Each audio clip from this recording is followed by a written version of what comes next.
Don't miss the awesome Naruto stories my sister creates. Her last channel was hacked, so to stay in the loop, please subscribe to her new channel. It would mean a lot to her, and you won't regret it. Hello to all lovers of lemon scenes. I invite you all to my boosty so you can watch your favorite Naruto What If stories in complete comfort. A subscription to Naruto Lemon, the first video with a full lemon, is already on my boosty channel. Dare.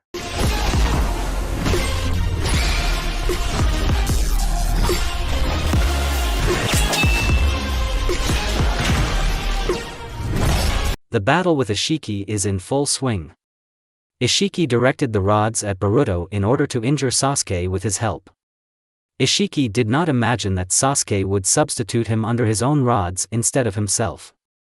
Ishiki reacted to this action, and one of them hit him, but regeneration healed everything quickly enough. Boruto realized that Ishiki needed him alive, and therefore wanted to attack him, but this attempt was unsuccessful. Naruto at this time was running between huge cubes and talking to Kurama along the way.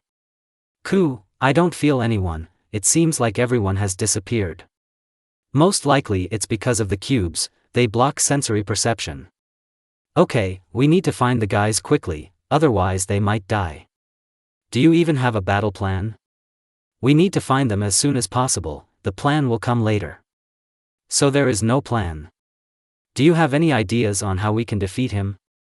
There is one thought. So why didn't you say it right away? Before that, Naruto, I will ask you once, are you ready to give your life for victory? Naruto fell silent. I thought for a moment and then answered. Kurama, if we lose here, we will still die, and it's natural for me, as a person from the older generation, to give my life for the future. Kurama just chuckled mockingly. That's what I thought. At this moment, Ishiki was talking to Boruto, pinning him to the ground with his foot. Naruto had already found them and kicked Ishiki away. Dad, run, he will kill you. Don't worry, I'm Hokage, it's my duty, Naruto answered with a warm smile, holding his son. Ishiki's voice was heard. Tell me where Kawaki is, and I'll let you go for now, Ishiki said arrogantly. Naruto stood up and looked at Ishiki. Are you sure, Naruto? Yes, from the moment I decided to become Hokage. Outside. Smoke covered everything around. What's wrong with his chakra? Ishiki thought. Naruto entered Baryon mode. Kurama, how does this mode work? Well, in simple terms, my chakra and yours are absorbed to create a completely different energy until one of us dies, or until both of us die. Well, it's not that complicated, but then what makes this mode different from others? This mode is different in almost everything, but for maximum efficiency, do not make any unnecessary movements and do not let stupid thoughts enter your head. Understood. Thank you, Kurama. Naruto looked at Ishiki. Don't be arrogant if you've become a little stronger, Ishiki said, rushing at Naruto. Naruto didn't even move, and when Ishiki approached quickly enough, he hit him straight in the face, throwing him away without even letting him touch him with a finger. Ishiki began to attack even more intensely. Naruto responded by dodging with light movements so as not to waste energy, as Kurama advised. Stop dodging, Ishiki said, and immediately received a blow to the face and flew back. Naruto left his hand in the air. Stopping, Ishiki teleported huge cubes, but Naruto did not wait for anything and disappeared from the previous place, appearing near Ishiki. He lunged forward, sending a double strike with one hand towards his chest. Ishiki threw smaller pins at Naruto right in the air.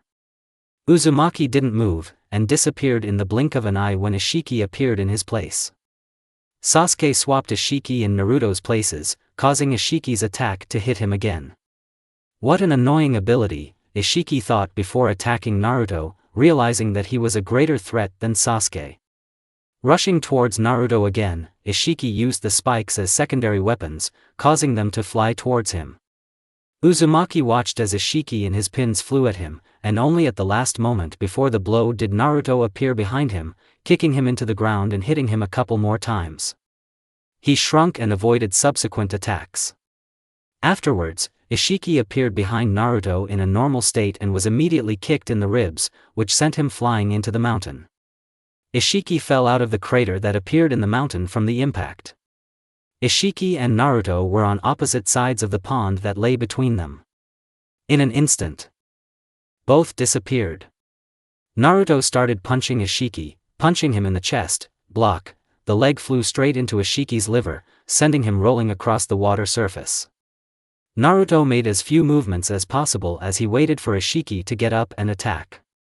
He got up in a rage and attacked Uzumaki. The taijutsu fight continued. Ishiki attacked Naruto on a constant basis, and in response, Naruto calmly dodged and hit back, thereby gradually forcing Ishiki to retreat back.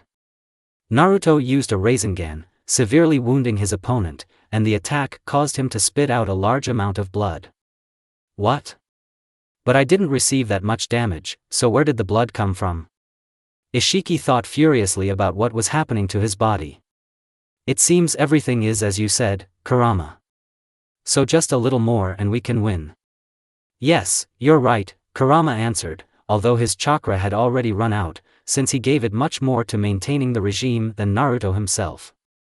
Now only the life force remains. What did you do to me, Hokage? Surprised? But this is just the beginning, Naruto replied, not revealing the weakness he felt from using the mode. Can't be. After all, at the very beginning of the battle I had at least 20 hours. How is it possible that there is only an hour left in such a short time? But it looks like I'm not the only one who's weakening here. He's already showing shortness of breath, which means his strength will soon run out. Well, let's see which of us will survive, Hokage. Ishiki thought. Ishiki began to act a little more cautiously than before, and for the most part dodged Naruto's attacks, focusing entirely only on him, which is why Sasuke saw him appearing from behind too late and was about to repel his attack, when he was hit again by Uzumaki. Sasuke's attack almost hit Ishiki, but he used his portals to avoid subsequent attacks. Naruto caught up with him with lightning speed, and, hitting him, sent him into the mountain behind, after which he reappeared near Ishiki and began to beat him. But suddenly his mode began to flicker, as if falling, which led to Ishiki, having guessed the moment, throwing him far enough away. Naruto was caught by Sasuke, who arrived in time. Whole? He asked, helping his friend up. More or less, Naruto replied, wiping the blood from his mouth. Ishiki emerged from the cloud of dust, not in the best condition. Blood was coming from his mouth, and traces of blows were visible all over his body. Naruto entered into Rikudo Sannin mode. His eyes were in the shape of a cross, but Kurama's usual veil no longer covered him. You nonentity, almost killed me, God. You know, God, there's a saying, once you let a god bleed, no one else will believe that he's a god. Otsutsuki teased Naruto with a grin while Sasuke held him. The bastards who dared to go against me. Although Ishiki said this, he still understood that he didn't have much time left, and therefore, while he was talking, he was trying to find Kawaki. Found it. What you said? Sasuke asked. The answer was the portal from which Kawaki fell. Ishiki had barely begun to approach him when Sasuke used a NarutoYasaka, switching places with Kawaki. Naruto had already recovered a little during this time. Kawaki, you should hide as far as possible. You can't let him catch you. Without further ado, he ran away from the place of the new battle, with the hope that Naruto would survive this battle. Uzumaki used several smoke bombs, scattering them across the battlefield while Sasuke fought Ishiki. Without thinking twice, Naruto went to help his friend. Otsutsuki surpasses them even in almost the strongest modes, but now that they are so weakened, the only thing they can do is wait until the enemy's time runs out. Sasuke used a NarutoYasaka to make it easier to fight Otsutsuki due to its speed. Naruto and Sasuke combined their attacks, and the special smoke from the curtain made them harder to spot. I need to get rid of the Uzumaki, and only then can I quickly incapacitate the Uchiha. I don't have time to fight him, my time is limited now. Sasuke attacked again, but was grabbed by the throat. And they held him down to knock him out, but he managed to switch places with Naruto so that he would hit him. And so it happened, Naruto hit Ishiki, but this led to the fact that he grabbed Uzumaki by the hand and, using the portal, threw him at him. "Naruto!" Sasuke exclaimed, to which Naruto only smiled before disappearing. Due to his confusion, Sasuke received several pins to his body, which rendered him unable to move normally and absorbed most of his chakra, causing him to fall. Ishiki immediately left to look for Kawaki, as he felt that his body was already going numb. Sasuke, without hesitation, pulled the pins out of his body and began to restore chakra in order to delay Ishiki at least a little longer. "We can't lose. Naruto is already in an unknown place, and now we cannot allow Ishiki to be revived." Sasuke began to absorb nature's chakra at an accelerated pace. Although the Uchiha could not become stronger with its help like Naruto, he could quickly restore his chakra reserves. This ability was passed on to him through training with Orochimaru. However, he was unable to fully learn this ability, unlike Sasuke himself. The wounds from the pins on his body healed a little, stopping the bleeding, and this allowed the Uchiha to return to duty quite quickly, although not in ideal condition. Having regained his strength a little, Sasuke rushed to the aid of Kawaki and Boruto, but when he arrived, Ishiki had already grabbed Kawaki. The range of his Amino-Dojikura was not enough, but he ran, hoping to make it in time. No matter how hard Sasuke tried, he couldn't keep up, because the karma had already been transferred to Kawaki. Kawaki, caught by the throat, stretched his lips into an impudent smile. "Why are you laughing?" "You lost," Ishiki said dissatisfiedly, when he suddenly felt it. "Oh really?" said Kawaki, standing on the mountain. The clone in his hand disappeared, leaving behind only white smoke. Ishiki began to fall apart. How? How could I lose to some people? This is impossible. Impossible," he said before disappearing. "Great, we won." Kawaki jumped down to Sasuke and Boruto. "Where is the seventh?" Ishiki threw him alone into one of the portals. "What? But he can't die, right?" "Don't worry. He remained alive at the moment when he was thrown there, and he is too tenacious to die," Sasuke was saying, when he suddenly sensed danger and immediately disappeared, appearing from above. Looking down, he saw Boruto walking with a kunai near where he was standing. Kawaki immediately jumped away from Boruto and used his fireball technique. Sasuke was already near Kawaki, and used Amaterasu on Boruto. He dodged the ball and avoided fire damage with the help of clones. Looks like Momoshiki has taken over his body, but can't absorb chakra. "He needs to absorb some chakra for the control to go away," Sasuke said, after which he disappeared and attacked with a wedge of Chidori, forcing Momoshiki to swallow the lightning chakra and free Boruto's body from control, after which he knocked him out. "This is the end, Kawaki. It's time for us to go back," Sasuke said, taking Boruto on his back. "What about the seventh? I need to fully recover, and then it will be easier for me to find him and return him." "Now it will be too difficult," Kawaki hesitated, but still followed Sasuke. The Uchiha used most of his chakra on the portal and they all went through it, appearing at the residence. After this, Sasuke fell unconscious due to overstrain of his chakra channels. Naruto was passed out. "I woke up in a strange place, but heard Kurama's voice. 'I'm here, Naruto. Kurama, we did it,' he said with a small smile. 'I came to say goodbye to you. Perhaps this is our last meeting. Well, you know, we've been through a lot, but Kurama interrupted him. 'Are you serious, Naruto?' he asked skeptically. 'Yes, you're right.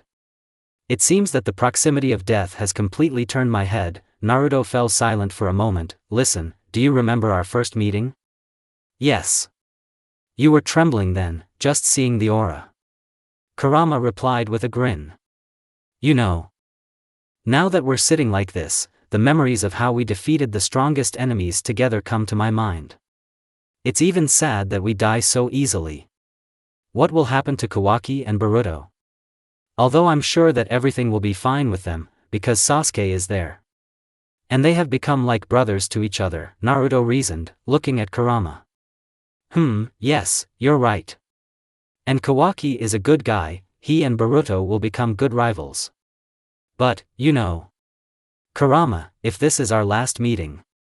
Naruto clenched his fists and, going up to Kurama, hugged his nose, burying himself in the red fur. I can't believe that after we went through so many obstacles, saved so many lives and finally got to know each other the way we do now, I just can't believe this is our last meeting. Tears flowed from Naruto's eyes. You got emotional about something. You know, people have always needed only strength from us. And they called us 8-tailed, 9-tailed. But you were always different. You called us by name and became a friend to everyone. Yes. Our last battle scared even the strongest Otsutsuki. You're right, it was even fun. Naruto extended his fist upward, to which Kurama responded with a small blow with his fist. Now even dying isn't so sad, because I won't be alone in the next world, he said with a sad smile. Naruto, I didn't say anything about your death. What do you mean, Kurama? The price of Baran fashion is my life, and don't think that I lied. You didn't specify, Kurama replied. You know, I enjoyed our entire life together with you, and I can easily call you my closest person, friend and brother. Even closer than a brother. Don't you dare say that, Kurama. You can't leave me. Naruto exclaims in horror, not believing Kurama's words. Kurama's body began to rise smoothly. Naruto, you are the only person I believe in. Live well, and don't you dare waste this chance. Why did you do it? Why didn't you tell me about the price? He shouted with tears in his eyes. Because then you wouldn't agree to use it, Kurama replied, grinning. Stop, Kurama, don't leave me.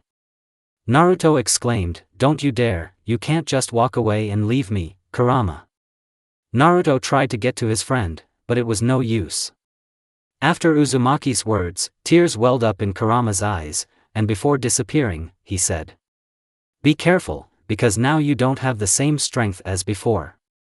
Kurama. This was Naruto's last cry before he passed out. Naruto fell out of the portal onto the ground in the alley. While in a coma, he did not know what was happening to him outside. Evening. One guy, walking through an alley in the evening, came across Naruto and was at first scared because of the stranger. Shining a flashlight, he noticed that he had been beaten. Approaching him, he checked the pulse at the carotid artery. Sighing, the unknown guy called an ambulance and indicated the address and place where they should come for the victim. Upon arrival, the ambulance found on the spot that Naruto was in the first stage of a coma, and it was necessary to bring him to the hospital as quickly as possible. Naruto was immediately put in a room and attached to a life support machine in order to monitor his condition. Only men did this, as one nurse, seeing his body, almost fainted. But they were worried about his bandaged hand. First they tried to remove the bandage, then cut it off, but nothing worked, the material was very strong. After a few more attempts, his hand was left alone. A few days later. While Naruto was unconscious, the hospital tried to find information on him and find out who he was and where he came from. Having found nothing, they already hoped that he would answer this question. Trying to understand the cause of the coma, doctors found nothing. During the examination it was such that some thought that he was simply unconscious. Naruto in the subconscious. Naruto sat in a meditative position, trying to calm his feelings. Opening his eyes, they showed his grief. How empty it is here without you, Kurama. Saying this, Naruto looked at Kurama's usual place before he disappeared. I give you my word that I will not miss the chance given to me, and I hope we will meet at least once again. While Naruto was in his subconscious, he was thinking about how he could become stronger, because if he were not so careless and trained enough, there would be a chance to avoid this situation. Having tried to contact the rest of the tailed creatures, Naruto was unsuccessful, as if something was blocking him. What's happening? Before this, I could easily contact them, Naruto thought, when he suddenly remembered, portal. Exactly, I hope everything is okay with them. Naruto was worried about his family. Since I'm in Ishiki's world, that means I'll have to wait until Sasuke can find me. Naruto knew that he could not get out of another world on his own, since he did not have space-time techniques like Sasuke. At least I'm lucky that the seals still contain the things I need, Naruto sighed, feeling the seals on his body. Naruto learned the Uzumaki seals after his battle with Tonari. Naruto only learned basic techniques such as silent seal, illusory barrier, sound barrier, vault seal, and purification seal. 2 days later, a black cat came to Naruto's room and started watching him. She carefully examined Naruto both outside and inside, noticing in him an energy very similar to hers, but it was strange, because it combined both spiritual and physical energy, while at the same time her energy was formed from a physical component, without a spiritual one. In Konoha, Sasuke woke up the very next day and wanted to leave immediately, but he was stopped by Sakura, who did not allow either him, Boruto, or Kawaki to leave, keeping them in the hospital and explaining that they needed rest, to which they did not disobey her and calmly sat on their beds. Already at noon, Sasuke left, kissing Sakura goodbye. Boruto and Kawaki also wanted to leave, but Sakura's aura pacified them. Sasuke, having already fully recovered, began to open portals. First, he opened a portal to Ishiki's world in order to sense where Naruto was teleported to.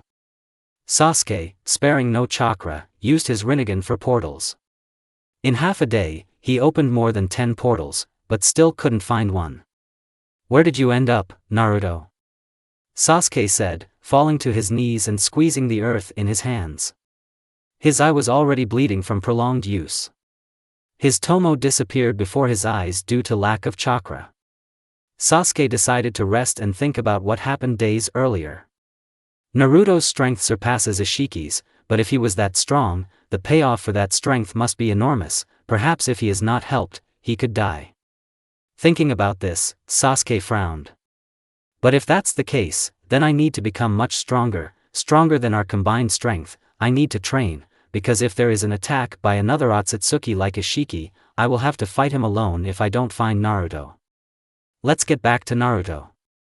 After another day, Naruto's eyelids began to twitch. Opening his eyes, he saw a white ceiling and smelled medicine. Hospital, looks like Sasuke brought me back faster than I woke up. Naruto thought before using his senses. What? Where are all the doctors? Why do I only feel civilians? No, even civilians should have chakra, but these simply don't have it, Naruto frowned. He didn't like his ignorance about his whereabouts. Sensing some energy, Naruto turned and saw a black cat. She emanates 2 different energies, one is similar to chakra, but the second one is unknown to me. Looking at the cat for a few more seconds, Naruto disappeared and appeared at his clothes. The life support machine began to beep loudly, but Naruto did not pay attention to it and instantly changed from the hospital clothes into his own, clean ones. Approaching the window, he looked at the cat again, after which he stood on the windowsill and disappeared, making the cat very surprised. He disappeared. His speed is amazing. I didn't think I would find such an interesting person. After thinking about this, the cat disappeared into the portal. Naruto appeared on one of the rooftops in his usual orange clothes with the Kage robe. Standing up straight, I looked around and saw a huge city. The buildings were tall with many floors. The houses themselves were of different shapes and colors. Entering the Rikudo Sanin Moto, Naruto almost fell to his knees. The evil of this world was beyond imagination. Naruto felt as if the world was already on the verge of destruction. Suddenly he felt that the chakra of nature began to envelop him not with anger, but with kindness. Naruto was like a ray of sunshine for this world, which means an early sunrise. Naruto at that moment had a feeling that the world was crying in pain, because all these years the world was full of wars and blood. It seems this world has suffered a lot. I feel many wounds. I think I can heal many to ease its pain, Naruto thought with a smile. In any case, I will have to wait a long time until Sasuke finds this world. Naruto sighed and began to look for the deepest wounds. Feeling them, Naruto did not go there, because he needed to recover and understand where he was. Jumping from the roof, he landed in an alley, and coming out of it, he approached the first rogue he came across and said, "Hello, I have a question," Naruto said, approaching with a smile. "I'm sorry, I don't understand you." "Sorry, I don't understand you." Naruto heard a language unknown to him and asked again. I have a question for you, Naruto said, but was surprised because he spoke the same language as the passerby. Not understanding what was happening, Naruto decided to think about it later. The man just nodded at Naruto's words, making it clear that he was listening. Where is the map of the city? I'm just lost, Naruto asked. Well, if I remember correctly, there is a map of the city behind that intersection near the park. Well, if I remember correctly, then there is a map of the city behind that intersection near the park. This time, Naruto nodded and thanked the passerby, after which he walked in the direction where he pointed, hoping to still stumble upon the park. Luck accompanies him, because, having found the intersection, he quickly found the park. Along the way, Naruto was surprised at the technologies of this world, because they were almost head and shoulders above the technologies of his world. Finding the map itself was not the most difficult task, because the banner was large. Looking around the map, Naruto saw a red, which could mean he was there, at least he hoped so. After studying the map, Naruto thought for the first time to stay in this city. Asking passers-by, he reached the library in order to understand the history of this world. Entering the library, Naruto saw that there were quite a few people here. I approached the librarian and asked, "Hello, could you tell me where the books about the history of the world are located?" "Third row, second shelf," the librarian answered, without even looking at Naruto. "Thank you." Naruto knew which row he needed from the numbers written on the bookshelves. Having found the books he needed, Naruto took them and began to read. For some time he did not understand what was written, but each time it became easier and easier for him to read. A convenient ability, it seems the world is helping me figure this out, so that in exchange I can help him with his treatment, Naruto thought smiling, already reading books at an incredible speed, since he understood the words. From a stack of 12 books, Naruto read them all in a few hours. After thinking a little more, he approached the librarian and asked, "Where are the biology books?" "Second row, fourth shelf." "Thank you," Naruto replied with a smile. The librarian looked at him and saw his smile.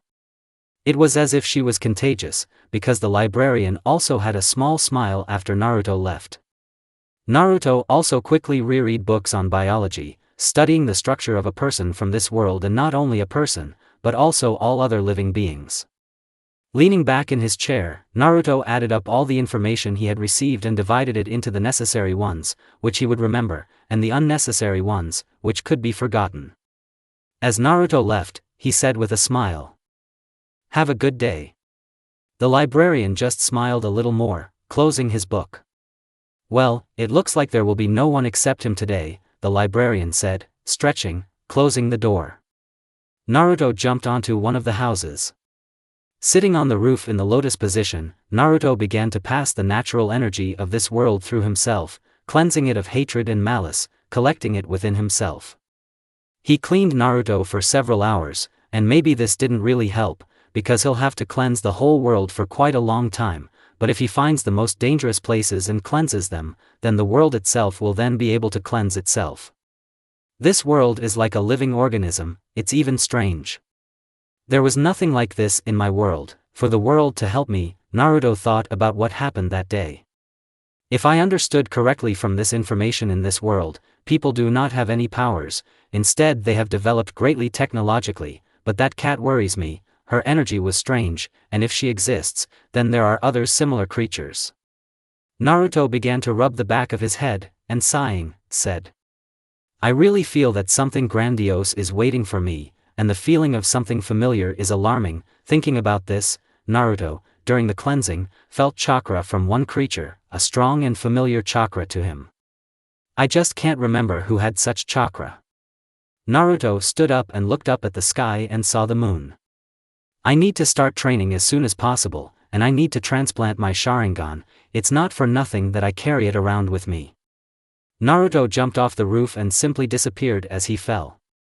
Appearing quite far from his previous location, Naruto began to walk through the dark streets of the city. The lanterns barely illuminated the way. Naruto felt anger directed at him. Suddenly all the lights exploded. "Cuckoo, who wandered into my clutches? Haven't people stopped avoiding this place?" The creature moved in the darkness, leaving a trail behind it. I didn't seem to feel this creature because of its distorted energy, which almost merged with the nature of the world. Suddenly, the creature attacked from behind. Naruto just took a step to the right and caught him by the head. "What are you?" Naruto asked, looking at the creature with his blue eyes.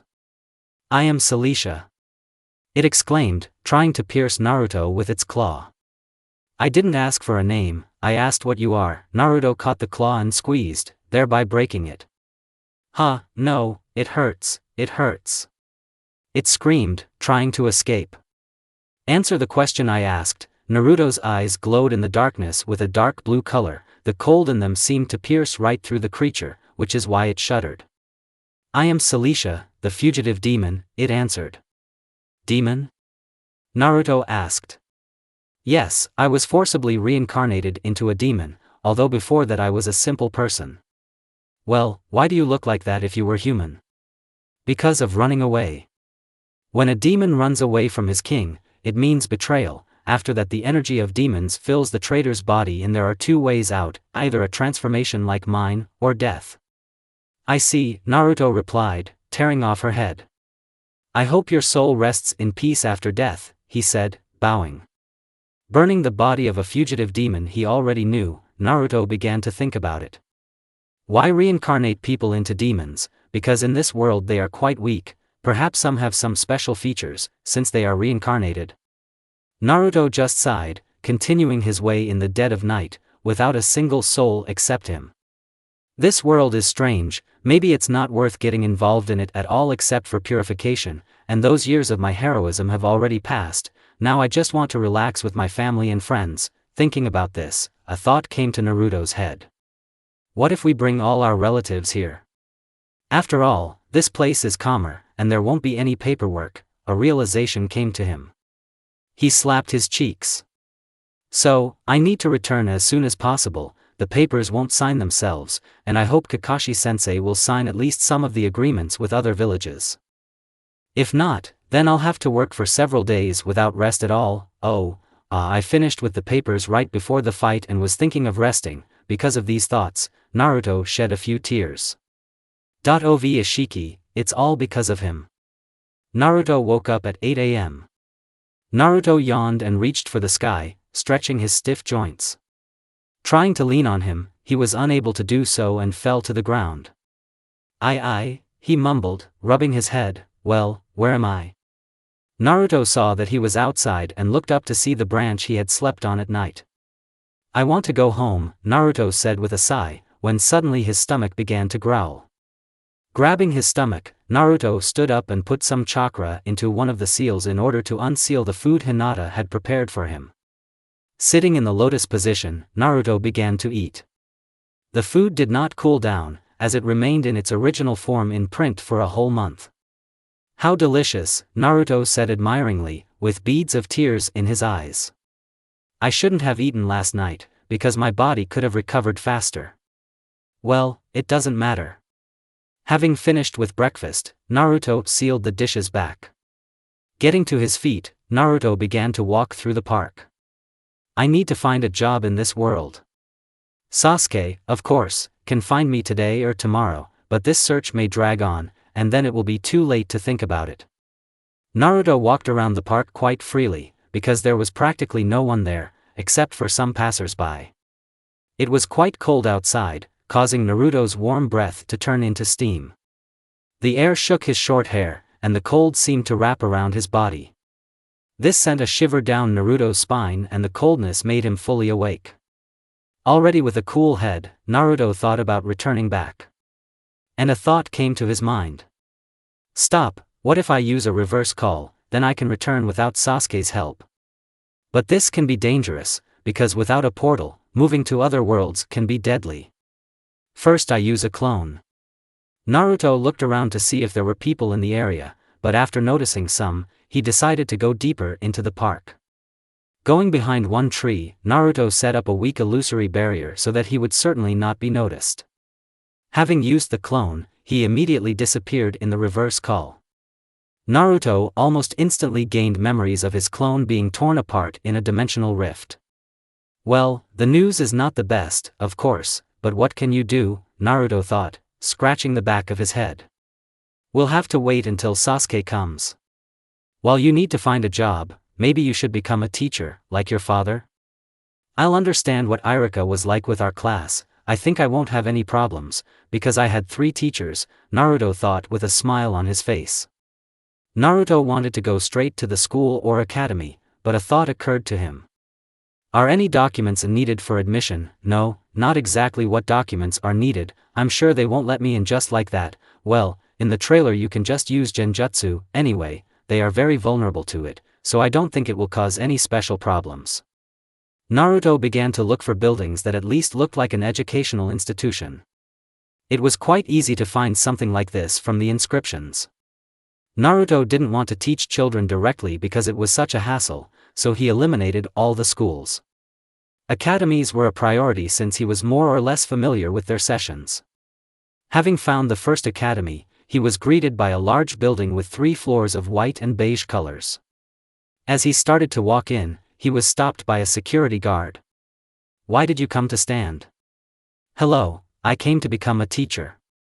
Naruto spoke with a smile. The answer was a frowning, disbelieving look.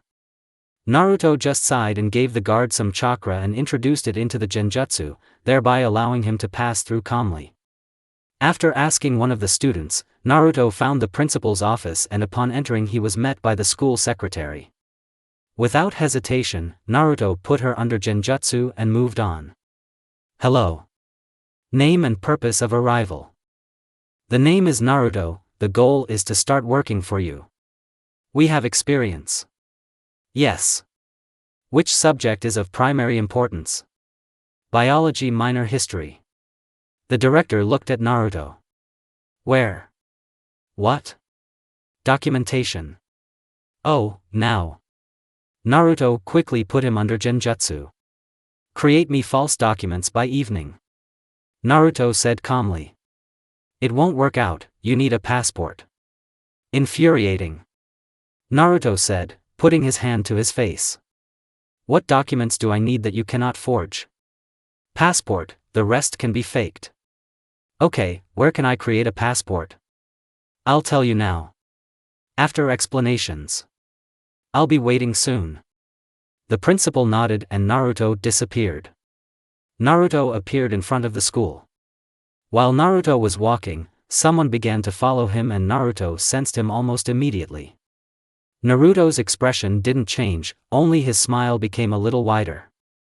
Naruto didn't know where he was going, but when he saw the alley, he slowly and without arousing suspicion went there. In the alley, the smile turned into a small grin. Let's see who's following me, said Naruto, sensing exactly where the pursuer was. Not wanting to wait, Naruto appeared next to the stranger. The stranger immediately began looking for Naruto in the area trying to figure out where he had disappeared. Suddenly a hand fell on his arm. Well, who do we have? A voice was heard from behind. The pursuer tried to jump away or at least move away, but Naruto's grip did not allow this. Without giving up, the stranger released his wings. Naruto, of course, was surprised and released him for a moment, but almost immediately grabbed him by the wing and squeezed him. Ah, stop. It turned out that the wings were quite sensitive, which is why he immediately calmed down. Well, who are you and why were you watching? Naruto asked with a smile looking at a man with white wings and blonde hair and dressed in a white robe. He had 2 pairs of wings. I cannot tell. The angel said standing up, clenching his fists. Oh, and why? Naruto asked with interest. I don't want to fall from the grace of God, he said quietly. Naruto heard his words and became interested. So there is a God in this world, but are there others? And besides your God, are there others like him? Interest in Naruto grew because the power of the gods could be enormous. Every religion has its own gods. Clear. Naruto nodded to himself and then wanted to use genjutsu on the angel. The genjutsu failed. Naruto was surprised but didn't focus on it. Naruto did not want to kill the angel because he felt that he was not dangerous. There was a sense of kindness and arrogance from the angel, and Naruto had no desire to kill his kind, nor to kill in principle. "Okay, show me where the passport office is and I'll let you go," Naruto said, loosening his grip. "Okay." The angel spoke as he moved with his wing. "My name is, by the way." "Not interested." Okay, let's go." Angel was hurt by these words because the man didn't even want to meet. Naruto simply followed the angel. The path passed in silence, which embarrassed the angel a little, but he did not say anything. Upon reaching the passport office, Naruto tilted his head down a little, thereby expressing gratitude. "You can go wherever you want, I don't care." After Naruto's words, the angel disappeared in a flash of gold. Naruto entered the building in front of him and used the same genjutsu to make himself a passport. After leaving, Naruto walked back towards the academy, almost getting lost along the way.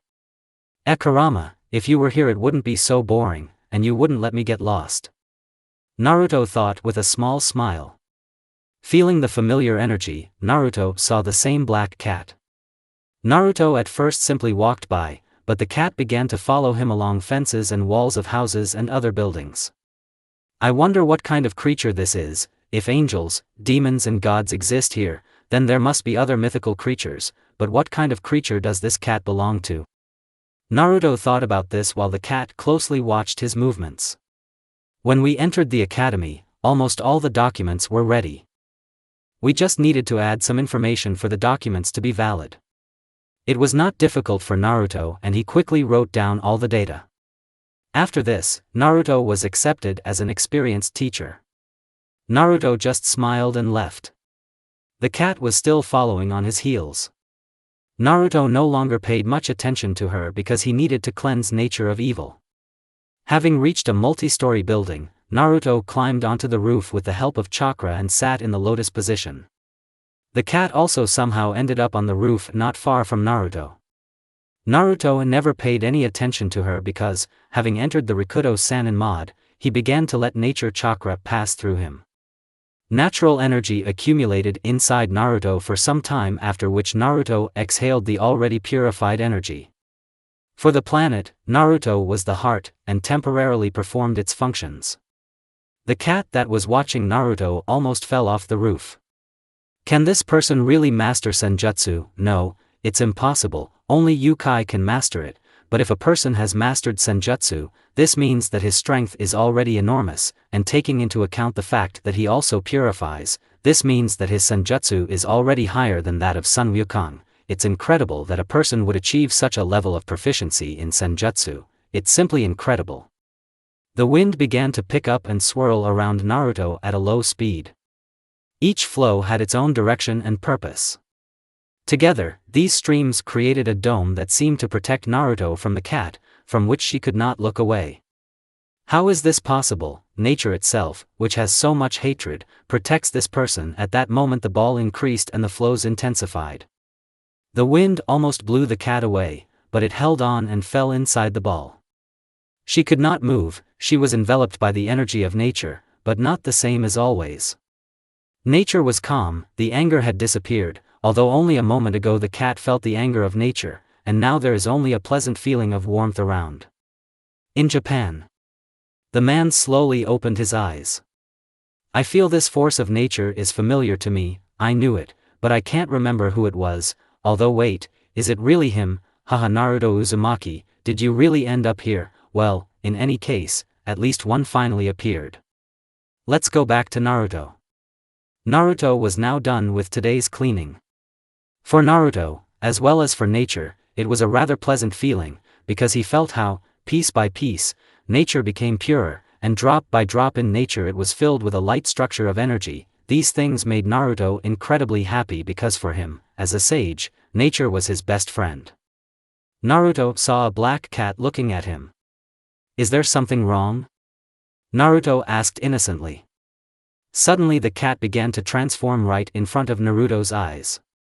First the body appeared, then the clothes. Naruto had the good sense to turn away at that moment. "No, everything's fine, but you've become interesting to me."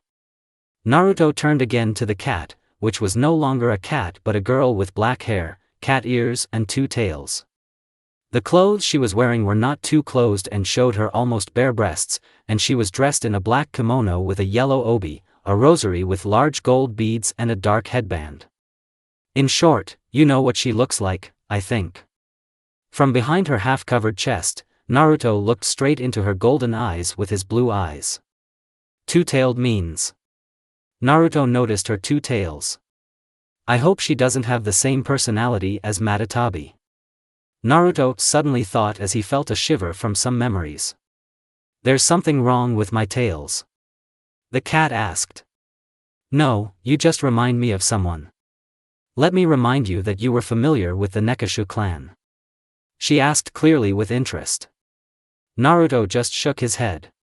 No, but I can tell her name was Matatabi. The cat thought for a while about just the name that was said.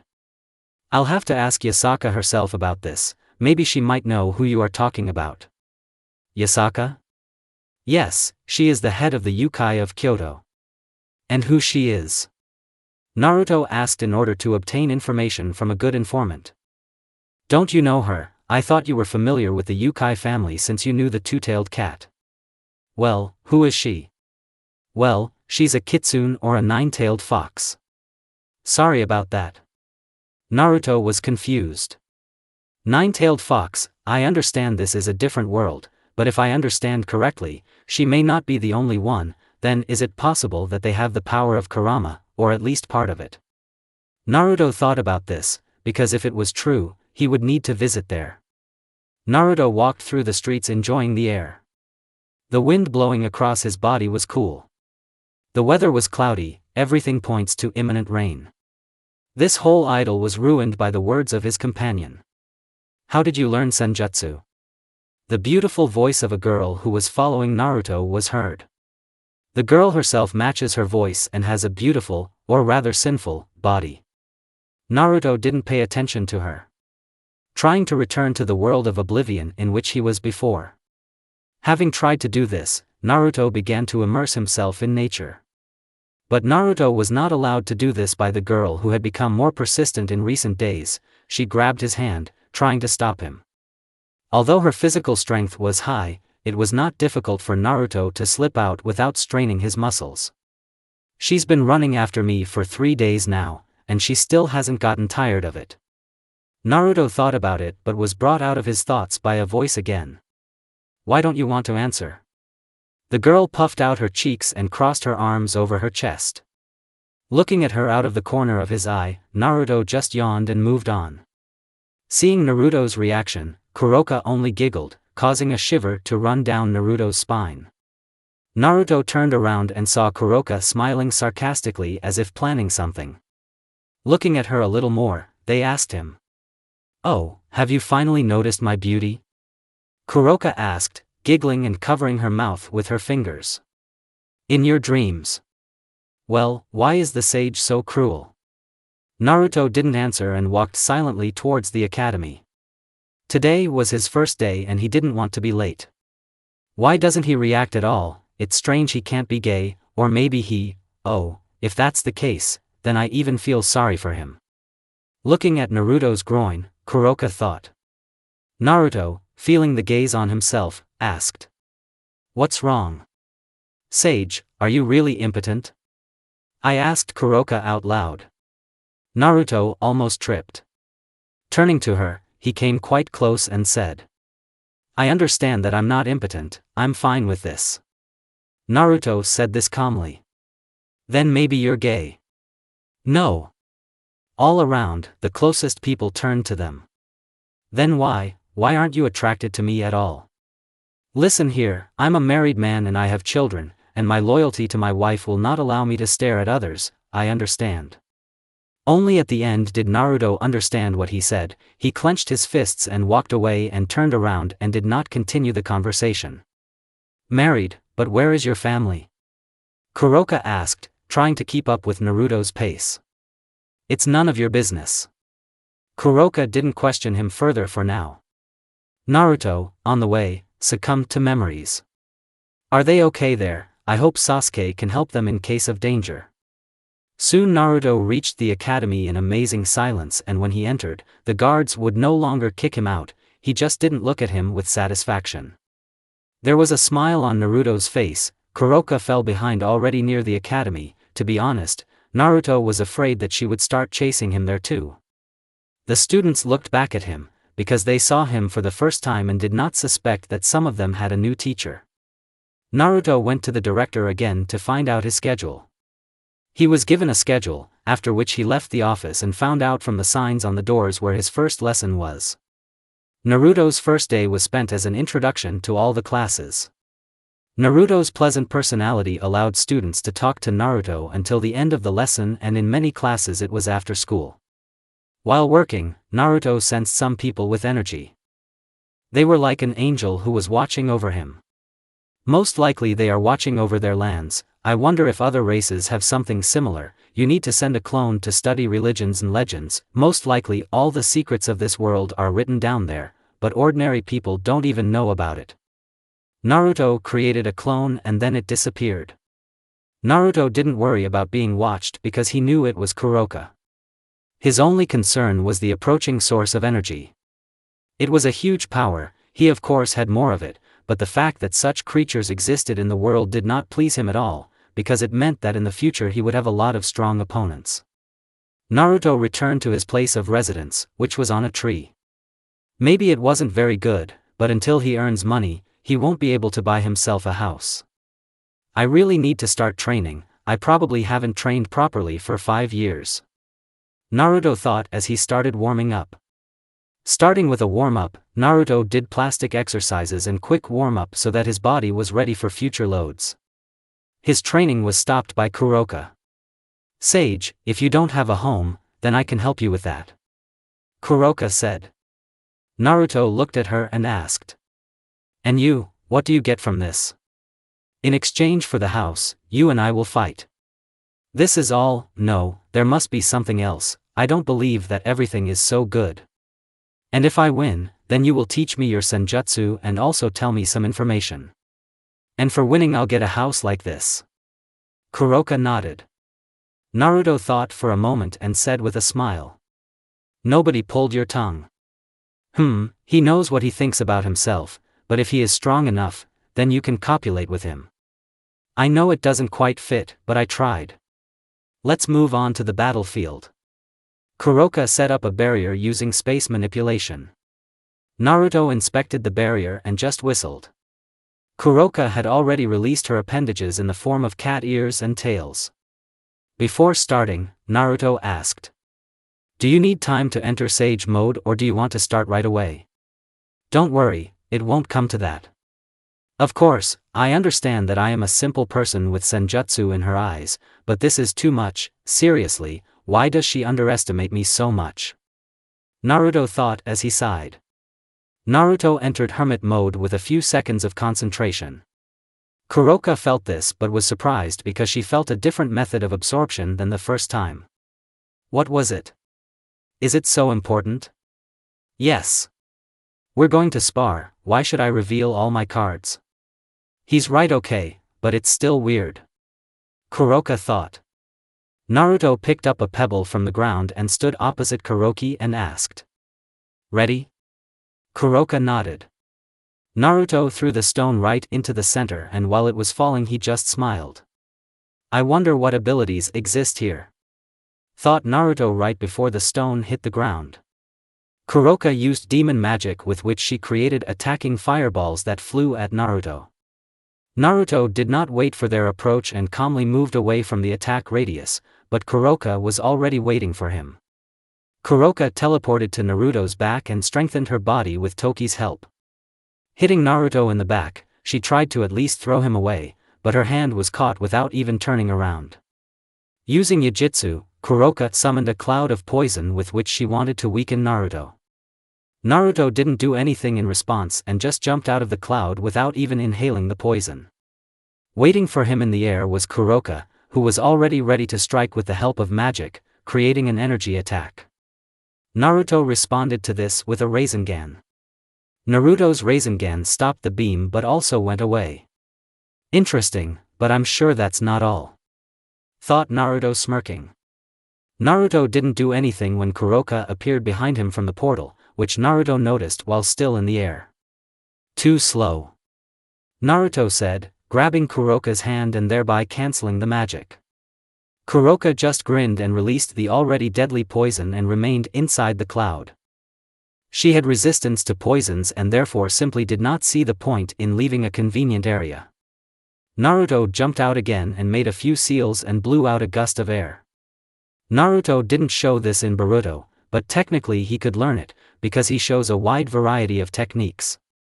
All the poison was dispelled, but Kuroka was waiting for this because she had also put up a protective barrier before the attack and then began to prepare the attack.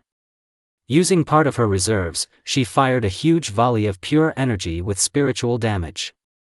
In response to this, Naruto used substitution, but Kuroka, due to her increased sensitivity from her blood, sensed Naruto and immediately teleported using sealing on Naruto. Using her ability, she sealed Naruto's soul. I won. She breathed a sigh of relief. Her triumph was stopped by Naruto's disappearance in a puff of smoke. What is this? Exactly the same smoke as then. Kuroka remembered the moment when Naruto created a clone, but because of the smoke, the clone was hidden.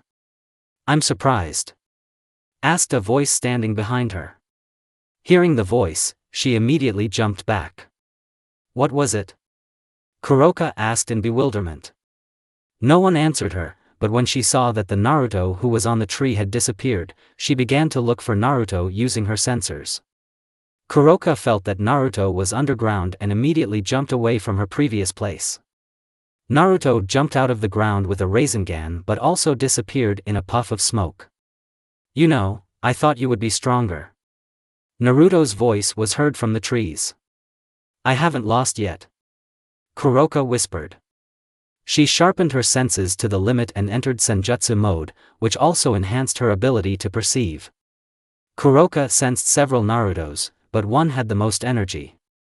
Heading towards him, she teleported in the blink of an eye and used an illusion on him.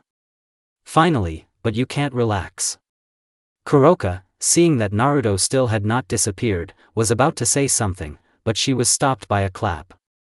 The smoke covered her and since this smoke had chakra, it blocked her sensory completely. Kuroka was about to get out of the trap by flying out, but she was hit with a blow back into the smoke. What is it? Why I can't feel anything? It's really interesting what kind of smoke this is, since it blocks the sensory and the sensitivity itself. A voice was heard from behind. Kuroka used an energy ball, thereby destroying the clone. Well, why are you so rude, and if it were the real me? A voice spoke to the right. Kuroka hit it with her fist with a boost from Toka, but as soon as she hit, she was grabbed by the arm and brought closer. How cruel, Naruto said while hugging Kuroka. Smiling, Naruto also disappeared in a puff of smoke. Since I can't get out of here, I can dispel this smoke. Kuroka prepared a spell when she felt that her hands were hit. The blow was not strong, but it was enough to cancel the spell. Kuroka gritted her teeth and began to run forward. But no matter how hard she tried, it was all to no avail. It's like poison, I can use the smoke to my advantage. Thinking about this, Kuroka released poison that began to cover everything around her. Because of its colorlessness, the poison was very difficult to notice, and only after the effect of the poison can you understand that you were under its influence. This poison was deadly for all creatures, but Naruto did not sit in it and simply jumped out. He felt it almost immediately because his regime allows him to do this and the recovery is too fast for the poison to have a normal effect on him. Kuroka came out of the smoke after Naruto had left. So you got out, I thought you would stay there. Naruto spoke casually. Kuroka heard him and began to attack in close combat. Using her tails, she used them as extra arms for attacks. The tails had greater speed than the arms, making them a little harder to dodge or block. During one of the attacks, Kuroka made a combination of hands and tails due to which Naruto blocked his hands, but the tails were already on the way. Without hesitating, Naruto pushed Kuroka's hands away and caught one of the tails. After which he accidentally squeezed it too hard. Naya! Hearing a similar cry from Kuroka, Naruto first let go of his tail and then jumped away. "So you are a naughty boy and a sage," Kuroka said sarcastically, covering her tail. "Naruto, call me by my name and not by my nickname, and in general it happened by chance." Naruto spoke. "Now it's clear how the people to whom I gave nicknames felt, it's annoying." Naruto thought. "Are you really already fantasizing about me, and you're even married? How can Naruto-kun do that?" Kuroka's words made Naruto feel a little tick. "Oh, that's how it is, you like to tease us, well, Naruto said while attacking Kuroka. Kuroka thought it was real, but after hitting it a few times, it disappeared. After him, another appeared with him. She dealt with long-range attacks. After the second, the third came out, and then the fourth, and so on. After a while, Kuroka was already exhausted. She destroyed so many clones that this was no longer within any scope. Well, it was interesting to fight with clones. Naruto's voice was heard from behind. Kuroka immediately turned around and wanted to attack, but she saw an army of clones. There were several hundred clones similar to the previous ones that came one by one and caused difficulties for her, and then there was a whole army. All the clones began to run towards her, creating huge Raisengans. She was already ready to lose. Right in front of her face, the huge Raisengan disappeared. "Well, you lost. It wasn't fair, you used clones and exhausted me, I can't fight you at full strength." Kuroka screamed. She was about to start crying. Naruto, seeing all this, quickly came up and tried to calm her down. "Listen, calm down, please, I didn't mean to offend you, okay, and in general, you suggested sparring yourself." Naruto tried to justify himself, but seeing that things didn't get any better, he hugged Kuroka. Naruto wanted to calm Kuroka down, but when he felt his ass being squeezed, he jumped away. "How kind you are to us, who would have thought that this would work, Naya?" Kuroka said, smiling teasingly. "So you..." Naruto clenched his fists. "Okay, in any case, I've already given up, so let me lead you to the new house on," Kuroka said, holding out his hand. "Well, at least thanks for that." Naruto spoke while taking her hand. Naruto was in his new home. The inside of the house was gray with silver splashes. The furniture was quite simple but comfortable to use. In the room to which he was teleported there was a large glass table. Next to it there was a blue sofa with a white pattern of a cat. At one of the walls there was a small cabinet with a mirror on it. There was a TV on the right wall opposite the sofa, as he understood. Behind him was the entrance to the house. The door was made of wood and painted black. There was a coat rack right next to the entrance. Naruto realized that it was a hotel and looked at Kuroka and saw that she was smiling. "Like? I chose the Naya myself," Kuroka said cheerfully. "Yes, thank you. I'll go for now, I've been here too long, I'll see you again, Blondie Naya." She pressed herself against Naruto's chest and set it right next to her ear. Naruto simply walked along Kuroki's spine, making her flinch, but she didn't move away. "It doesn't affect me, kitty," Naruto said, moving away with a smile on his face. Yes, experience with Anko helps, no matter what anyone says, Naruto thought, smiling even wider. "Humph," Kuroku pouted and turned away before disappearing into the ruins. Naruto looked at the place of the runes. This magic of theirs consists of a spiritual part but without a physical one. It is a very dangerous weapon against those resurrected with the help of Edo Tensei. But the time to use any ability also depends on training. I don't think that everyone has the same teleport speed as Kuroka, then the time to prepare spells is approximately the same as preparing seals for shinobi techniques. Naruto analyzed the data he had received up to this point. With the help of clones, Naruto learned almost all of Kuroki's abilities and, having analyzed them, already knew how to resist them. Well, at least in theory, he had not yet tested them in practice. Deciding to inspect the house, he found in it a kitchen, a bathroom, a bedroom, a guest bedroom and a yard that was outside the house. Naruto decided to clean up nature a little more today. Sitting in the lotus position, he was in the center and expanded his sage powers to the entire courtyard, thereby expanding the amount of incoming energy, but feeling that nature could absorb him by accident, he reduced this range by half.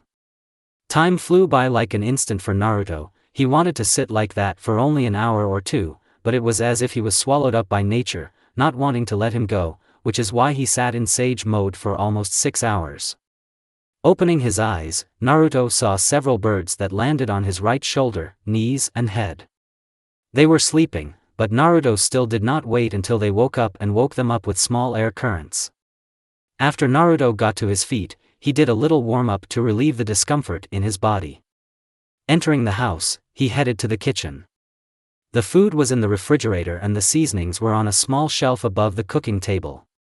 Naruto didn't want to try too hard in cooking, so he prepared himself a belt like in the old days. Of course it tastes different, but I don't want to cook. It's a pity I've been going to Tuchi's so rarely for the last few years. Naruto thought as he reminisced. After eating his ramen, Naruto washed himself and went to bed. The next day, Naruto woke up, did some water treatments and ate, and then headed to the academy. The journey was pleasant because while it was morning you could relax in the pleasant coolness. Today is just a beautiful day, Naruto thought as he walked easily to the academy. So we'll miss class time.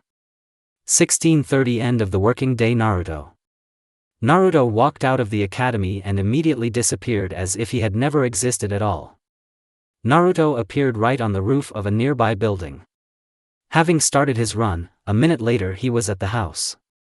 Walking into the house, Naruto automatically said, "I'm home." Naruto realized only a few seconds later that he was not home. Sighing, he walked into the living room and picked up the remote control and turned on the TV. There were a variety of programs on TV, but they were of no interest to him, which is why he decided to train. Coming out into the courtyard, Naruto was already dressed in the clothes in which he arrived in this world. Naruto started his workout with a warm-up so that his body was prepared for the stress. It's even a shame that I start training only after losing a friend. If I were stronger, this probably could have been avoided, thought Naruto while warming up. Having finished with it, he printed out the copied Konoha techniques. Having become Kage, Naruto wanted to continue training, but his position did not allow this. He and his clones helped people all over the village all day. And now he has a huge amount of time, at least until Sasuke comes for him. Naruto unsealed both elemental techniques and seals, and barriers, as well as the Hiraishin of the second Hokage, only his improved version transmitted by his father. Having created a couple of hundred clones, they were immediately distributed into groups of 50 clones. Naruto himself created 9 more clones in order to begin creating new techniques with them. Clones of elemental techniques began to learn techniques quite quickly, since even during the Fourth Shinobi World War they received access to all 5 natural elements, along with ideal control. The techniques were studied quite quickly, but the clones did not need the techniques as they were, and therefore they repeated the technique hundreds of times in different shapes, sizes, strength, chakra consumption and methods of use. Such training led to Naruto gradually mastering technique after technique. No, they were not just mastered, they were improved. For example, the mud wall technique was a simple defensive technique, but the clone, using different variations, created not just one wall, but several, but smaller ones. The size was not such an important aspect because by making them smaller, the clone increased the density and concentration of chakra, thereby strengthening the wall. The wall was also now used as an offensive-defensive one. For example, when used, it was possible to create a wall and right next to it, stone spikes acting at a minimum as a distraction and at maximum as a deadly weapon. You can also add about the big fireball technique. Seems to be the most common attack ability.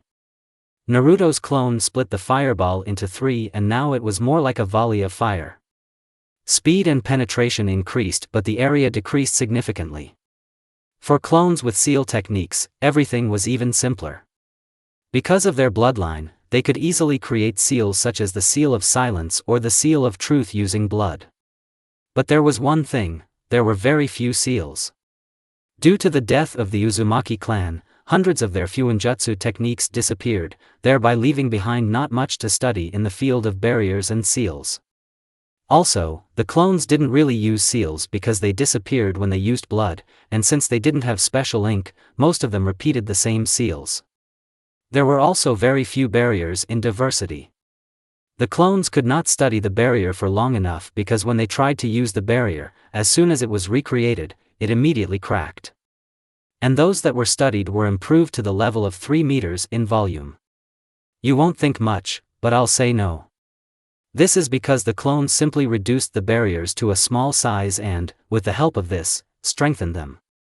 Naruto did not make much progress in creating techniques, but he did not despair, because he understood that, for example, his father created the technique for 4 years without clones alone, while using clones he would do it many times faster. Due to the disappearing clones, Naruto had to pause his part of the training, but immediately after that he stopped completely. He wanted to eat, because of which he headed to the kitchen. He also scattered the clones in front of the entrance to the house so as not to disturb them. Naruto ate, washed himself and fell asleep. 4 days passed very slowly for Naruto. And the reason was that the angels began to watch him. The first day everything was fine, he didn't pay attention to them, but already on the second day it started to irritate him. Yes, angels flew everywhere for Naruto, some stronger, some weaker. Yes, maybe Naruto could have dealt with them, but he understood that he was on their territory and if he killed even one of them, he would immediately become a criminal. Naruto didn't want to be them because then he would have to run from them all over the world so as not to irritate them. Today he woke up with a bad feeling. I'm sure something will happen today and it will definitely be connected with Kuroka. The angels still began their surveillance in the same way in the morning. Naruto just sighed at this. The day flew by surprisingly quickly. Naruto had just returned home when someone attacked him. He simply took a step to the side, letting the one next to him pass. You could have caught me, Naya. Kuroka said, standing up. For what? Naruto asked with a smirk.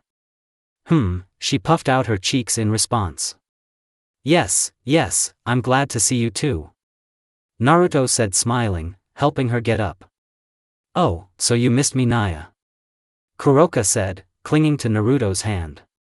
Naruto only grinned harder and patted her on the head, making her blush and move away. As I see you too. Naruto smiled because finally someone less annoying than the angels had appeared. Suddenly Naruto felt threatened and reached out to Kuroka and jumped away from his location. There was already a spear where he stood. Naruto Uzumaki, who would have thought that you were related to an SSS-ranked criminal, and a demon at that? An unknown voice spoke, it was soft to the ear but arrogant. Let's go out into the yard first, I don't want to destroy my house. Naruto spoke as he walked towards the exit. From behind you could hear, He felt that all the angels were following him. Coming out into the yard, Naruto was horrified because all traces of his training remained. I have a little mess here, but don't pay attention. A smile spread across Naruto's face. Kuroka silently moved along with Naruto, looking at the floor. Hearing Naruto sigh, she looked into his eyes and saw complete calm. It was cold calm, his blue eyes seemed to glow. But his gaze was not directed at her. An angel with 3 pairs of wings created a barrier around. Another 6-winged one created a light blade. 4 winged angels created spears. Naruto didn't wait for them to prepare and immediately attacked them. Appearing behind the 6-winged one, he kicked him in the back, forcing him to fly away. The angel almost hit the ground but managed to take off before that. Kuroka was about to intervene but she only heard. Don't even think about it, Kuroka. Naruto's voice was even too calm. The angel with the sword used his light to increase his characteristics. Taking his sword stronger, he attacked Naruto, who was fighting with 2 angels of lesser rank. Naruto, moving back, grabbed the sword with his hand and hit the angel in the face with his elbow. The sword was already in Naruto's hands, which caused his hand to start burning. Without paying attention to this, he took the blade by the hilt and attacked the 2-winged one, but they flew up in different directions, allowing another angel with a bow to attack Naruto. The arrow was incredibly fast, but Naruto cut it with a swing of his sword, which surprised the angels. From both sides, Naruto was attacked by many spears, to which Naruto repulsed them all and sent some back to the enemies, thereby wounding them. Behind him, an angel with a flame was already ready to attack, but he hesitated for a second, because of which he received a blow to the head that sent him deep into the ground. A hail of arrows of light fell on Naruto until the angel was knocked out. Taking a breath, Naruto appeared with a blade behind the archer. The angel managed to see Naruto but did not react. Sticking out of the angel's chest was a sword created by another angel. Castile. It was the voice of the six-winged. Naruto wanted to attack, but didn't have time because the angel created a barrier, creating a Rasengan with a small addition of wind chakra. Hitting the barrier it prohibited but did not break. You will pay for this, man. The angel raised his hands in front of him, and using the light he created several swords of different shapes of length and width. The swords were sent to Naruto, to which he opened some and was about to destroy the barrier when he sensed danger. Turning around, Naruto saw that the blades were already flying towards him. Immediately jumping back, he drove a little chakra into the sword and into his hand. The swords were already flying at him, but he simply jumped on one of them, after which it took him only a second to throw a flame at great speed. The attack broke through the barrier and at the same time pinned the four-winged angel to the ground. The six-winged one wanted to do something when the plants grabbed him by the legs, not allowing him to fly away. Another angel saw this and flew up a little above the ground so that he would not be grabbed in the same way. Naruto created a Rasengan and then appeared behind the six-winged one and struck. The angel flew away with a Rasengan with wind chakra. After that there was an explosion. All that was left from the explosion site was a crater and a trace of the angel's light. These were two golden wings. The angel's body was scattered in golden dust. Turning to the last one, Naruto took the sword that had already begun to disappear and carried it towards the fleeing angel. The sword went straight into the throat. The angel fell to the ground, also dissipating. Naruto turned to Kuroka and slowly began to approach, forcing her to retreat back with just his appearance. Already feeling that there was nowhere to run, she wanted to teleport, but her hands were grabbed and pressed to the tree above her head. Well, Kuroka-chan, how can you explain to me what just happened? Naruto looked straight into her eyes, thereby forcing her to lower her gaze to the ground. Well, it's sorry. Kuroka spoke with tears in her eyes, pressing herself even closer to the tree. Naruto let go of her hands with a sigh, but raised his chin and forced her to look straight into her eyes. I hope you will explain to me how you became a criminal. Naruto looked at Kuroka with the cold gaze of his blue eyes, causing her to look away. I'll tell you, just let me go. Kuroka said, closing her eyes. Naruto just walked away from her and sat down on the ground, resting his head on his fist. I'm listening carefully. Kuroka sat near a tree with her eyes directed at the ground. Will you start? Naruto asked. Yes, sure. Kuroka said, twitching. After taking a few breaths she began. It all started after the birth of my sister Chiron. Because of our blood, many demons had an interest in getting our kind under their control because of their understanding of senjutsu. And why did they like you? Naruto asked with a raised eyebrow. I am a half-breed. My father Fujima died along with my mother during their last experiment, which is why Chiron and I were left without parents. Naruto nodded at Kuroka's words, indicating that she should continue.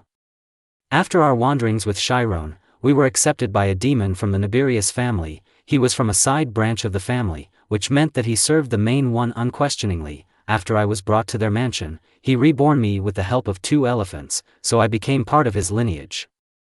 Taking in more air, Kuroka continued.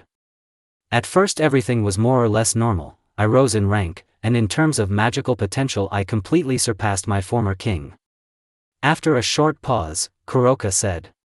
Since he was from a side branch, for the main branch he was something like a servant. Out of his envy and thirst for power, he wanted to start experiments on me and Chiron in order to raise a super demon and push the head of Naberius and marry his daughter, thereby becoming head of the clan.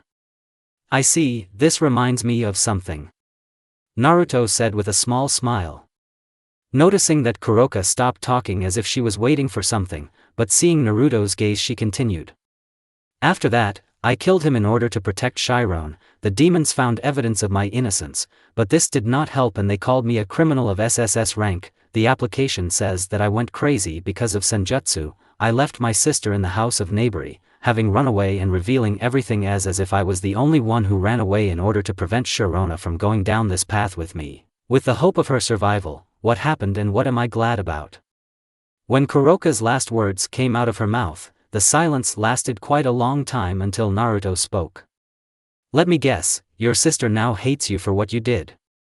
Seeing that Kuroka just squeezed harder, he grinned. How funny. There's nothing funny about this. Kuroka muttered quietly to herself. Naruto just smiled and said. For you, maybe not, but for me, my named brother had a similar story, although it was less optimistic than yours. Kuroka just opened her eyes at this and looked at Naruto with a questioning look. His older brother destroyed his entire clan in order to protect his brother and save the honor of the clan without allowing a coup to happen for this. The younger brother hated him until he killed him, then he was happy about it, but a few years later he learned the truth about his brother. Naruto's smile diminished but still did not leave his face. Only after his brother's death did he find out how much he loved him. Kuroka began to cry because she realized that her sister would want to kill her. Seeing this, Naruto patted the girl on the shoulder and said.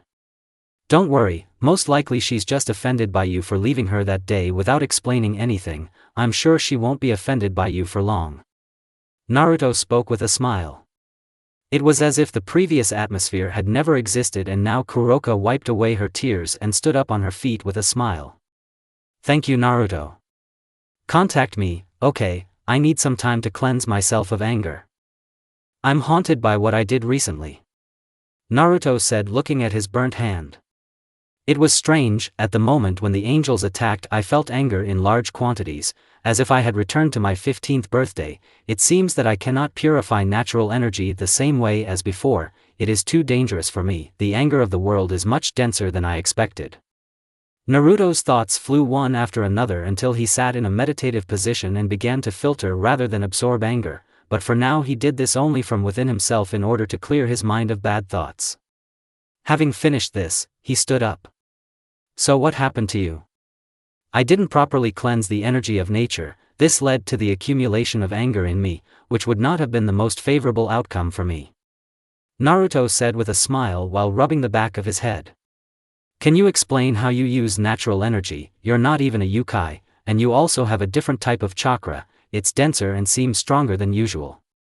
I don't see the point in answering. Anyway, you don't need information about this since my type of senjutsu is life-threatening. And mine can drive you crazy. Of course I've already learned to control it, but it takes time. Still, no, I'm not going to teach anyone my senjutsu. But why? Kuroka asked with a dejected face. By the way, what are we going to do with the angels I killed? Well, we'll have to leave because reinforcements may arrive soon. I mean, time must pass before they realize that I killed them. You only killed their physical body, but after its death they are reborn. How this happens, alas, I can't explain because I don't know, it's kept secret from other races and mythologies. Oh, I see, well then what are we going to do? Now I can send you to Europe on the territory of Scandinavian mythology or Greek, but I still advise you to go to Scandinavian mythology. Greek is too proud. Kuroka spoke with obvious irritation. It looks like you don't have the best relationship with them. Of course, this Zeus once tried to sleep with me, knowing who I was. Fortunately his wife Hera took him back to Olympus and knocked him out. I see, well then let's go to Scandinavian. I'll visit Greek later myself. Do what you want, just don't get me involved. Kuroka spoke while creating a teleportation circle. Naruto chuckled at Kuroka's behavior. Having collected his things, Naruto stood on the teleportation circle near Kuroka. Well, you won't be laughing with me for long. Kuroka thought with a sly smile. They teleported to a snowy forest. Kuroka disappeared almost immediately, leaving Naruto with his things in the forest. Naruto has a tick on his forehead. The next time we meet, I will strangle her. Naruto said under his breath. Walking along the snowy paths he found, he examined the area with both his eyes and his senses. Having noticed two people with his sensory, he headed straight towards them through the forest directly. Coming out into a large clearing, he saw not snow but land full of greenery. Well, I'm surprised to see something like this in the forest. You're not the only young man. It was the voice of the man Naruto followed. Turning around, he saw an old woman who was carefully examining him. To Naruto, she seemed strange. She was human in terms of vitality, but it seemed to him as if something was holding back her essence. Hello, I'm Naruto, could you tell me where I ended up?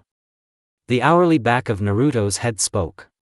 One is visible, but where is the second? There were two of them, I'm sure of it. Naruto's eyes widened. Behind. Naruto dodged the glaive and jumped away. It looks like we misunderstood each other, I didn't come to fight. Making peace signs with his hand, Naruto tried to calm the women down. Ross Weiss, don't you dare let him go, he's a simple man, but perhaps he deserves to go to Valhalla, the fact that he was able to dodge proves this. Okay, Grandma. Ross Weiss already spoke, transforming the glaive into a two-handed sword. Naruto still wanted to stop the fight, but seeing the white-haired girl rushing towards him. Okay. Sighing, Naruto took out his kunai and imbued it with wind chakra, after which he accepted the girl flying towards him. The kunai, imbued with the element of wind, not only stopped her attack, but also cut right through the sword.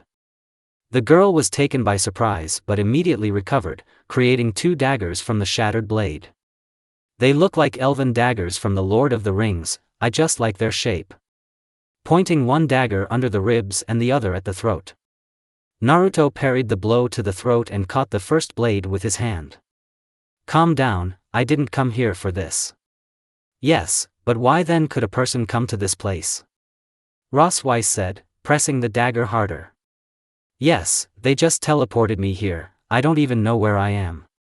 Don't lie and die already. Having already knocked over Naruto, Ross Weiss pressed her dagger into her chest. Naruto only looked at her for a few seconds before breaking the dagger with his bare hands and knocking Ross Weiss onto her back with a kunai to her throat. Ross Weiss closed her eyes waiting for her death, because it was her first death. Feeling nothing, she opened her eyes and saw that Naruto was looking at her, while his weapon was almost resting on her throat. Give up. Naruto spoke calmly. Let go of my granddaughter. Naruto heard and immediately felt a blow to the head. Because of this, he and Ross Weiss butted heads, and a kunai almost cut her throat. What are you doing, Grandma? Naruto spoke while rubbing his forehead from the blow. I increase the chances of future great-grandchildren. Grandma, what are you saying? Ross Weiss said, blushing. HMPF at least thanked me, I'm worried about your future and you. She said with a chuckle. But I can do it myself. With your success, you won't get married even in 1,000 years. Ross Weiss blushed more at her grandmother's words. You're actually not alone here. Naruto spoke, raising one hand with a nervous smile. And what, just think, the granddaughter's future husband will find out a little more about her. Enough, Grandma. I refuse. And why is that? I'm married and I already have children, so I can't be with your granddaughter. One doesn't interfere with the other, and especially since you're already married, that means more experience, which is even better. Ross Weiss almost fainted, to which Naruto looked at her with a raised eyebrow. No, I am faithful to my wife and cannot agree to such a thing. Oh, come on, you'll start a harem and continue to live, I also found it here. This grandmother spoke with mockery. I can't accept this. Naruto refused. Well, you can. Grandma pressed harder. But no. Well, yes. Their argument continued until Ross Weiss shouted. Enough. Why are you squeaking? How old are you already and you haven't even had a boyfriend yet? Naruto was already tired of this and released his chakra aura, thereby forcing a chill to run down both of their spines. Enough already, I'm here just to ask how I can get to the city. Ah. Do what you want, Ross Weiss, bring him to the nearest city and don't forget him after. I know. Ross Weiss, with a blush on her face, stood next to Naruto and teleported him to the outskirts of some city. 1 year later. Naruto met several gods of the Scandinavian pantheon this year. He certainly didn't like their arrogance, but he put up with it, not wanting to stand out now. Naruto had already understood the arrogance of other races towards people, since people in this world were the weakest, except perhaps for the keepers of relics and sacred mechanisms. People who owned such things could compete with most low-level and some middle-level creatures. To Naruto's surprise, the angels did not hunt him as he thought, but only sent one of them to settle the relationship. That attack of the angels was against God's orders. They were ordered not to attack him under any circumstances, but they disobeyed. Naruto was happy about this and he happily accepted their apology. Naruto did not stop purifying nature all this time, spending several hours a day on this. Due to the purification, Naruto began to hear a voice that sometimes helped him and sometimes just talked. At first Naruto didn't understand where this voice came from, but later he found out that it was the voice of nature. Nature told him that before his appearance, wars, skirmishes and complete disregard for nature led to her anger. This same anger acted on almost all creatures, deepening their anger towards each other. According to stories, because of other races and people, almost all druids and elves, both dark and light, were killed. Now, these three races have united for the sake of survival and because of their common interests in protecting nature. The spirit himself invited him to visit them one day, and said that she would warn them about this so that they would not attack him, and also suggested that one day he should meet with yokai from India and Japan, since in China and Korea they were completely exterminated. Naruto saw no point in refusing, and that is why he was now at the entrance to the village of forest dwellers. One elf jumped down in front of him. Naruto, I guess. The elf asked. Yes, and you? Naruto asked with a smile, tilting his head. Ael, now please follow me. The elf said, turning around and heading inside. Naruto did not hesitate and followed him. Looking around while walking, Naruto noticed some features of the elves. They all lived in large trees and also all had long hair, both dark and light. Nature seemed to say that these were sun elves and moon elves. Among the moon elves, I noticed that everyone had either light blue or yellow eyes, while among the sun elves they were soft pink and green. Excuse me, but where are the druids? They live near the village and look after the forest. Ael quickly answered the question. So they came to a huge tree with an entrance in the form of huge grey doors with twisting roses that covered the edges of the entrance. Ael opened the door and Naruto entered the tree and saw a huge house inside of which he was located. On both sides there were stairs to the top and in the center there was a picture of unity where 3 flags were raised by 3 races and above them there was a flag with a bear, the moon and the sun. The stairs on both sides had stones of different colors in the walls and they emitted energies completely opposite to each other. I am glad to welcome you to this estate. Since you are an important guest, please follow me. The descending moon elf spoke. The rest are already in place. Ael, you can go. Ael bowed and left. The elf who sent him away waved his hand as a sign for him to follow him. They came out to a huge garden of trees with different fruits, and some elves gathered around a large round table. The table looked like a real tree because it had roots. Take a seat. One of the elves said while drinking a strange liquid. Yes, thank you. Naruto answered as he sat down on a white chair with gold accents. Before we begin, I would like to ask, are you a druid? The man who was right in front of him asked Naruto. No, I'm human. Then why do you smell so strongly of nature? I am the sage of nature, and the one who cleanses this land. Naruto replied with a weak smile. A sage, but how can a person be a sage? I remember only one sage, this was Sun Wukong, who is now teaching his only student. Don't push Karen, he was sent to us by the spirit of nature itself, which means that he really is a sage, and he won't reveal himself just like that. The moon elf spoke with a thin smile into the hand of the named Corona. Sorry, we still haven't introduced ourselves. The sun elf sitting on the left spoke. My name is Ruby I'Lert, said the moon elf. Thuranil I'Lert, king of the moon elves. Melissa I'Lert, queen of the moon elves. Now I am Anorsal al-Shah. The same elf said as at the beginning. Polarian al-Shah, queen of the sun elves. Alathar al-Shah, king of the sun elves. Karen, lord of the druids. I see, my name is Naruto Uzumaki the sage. Quite light conversations ensued until Naruto left. Waving goodbye, Naruto disappeared into a whirlwind of leaves. It was an interesting experience for a person to become a sage. Tyrannial spoke.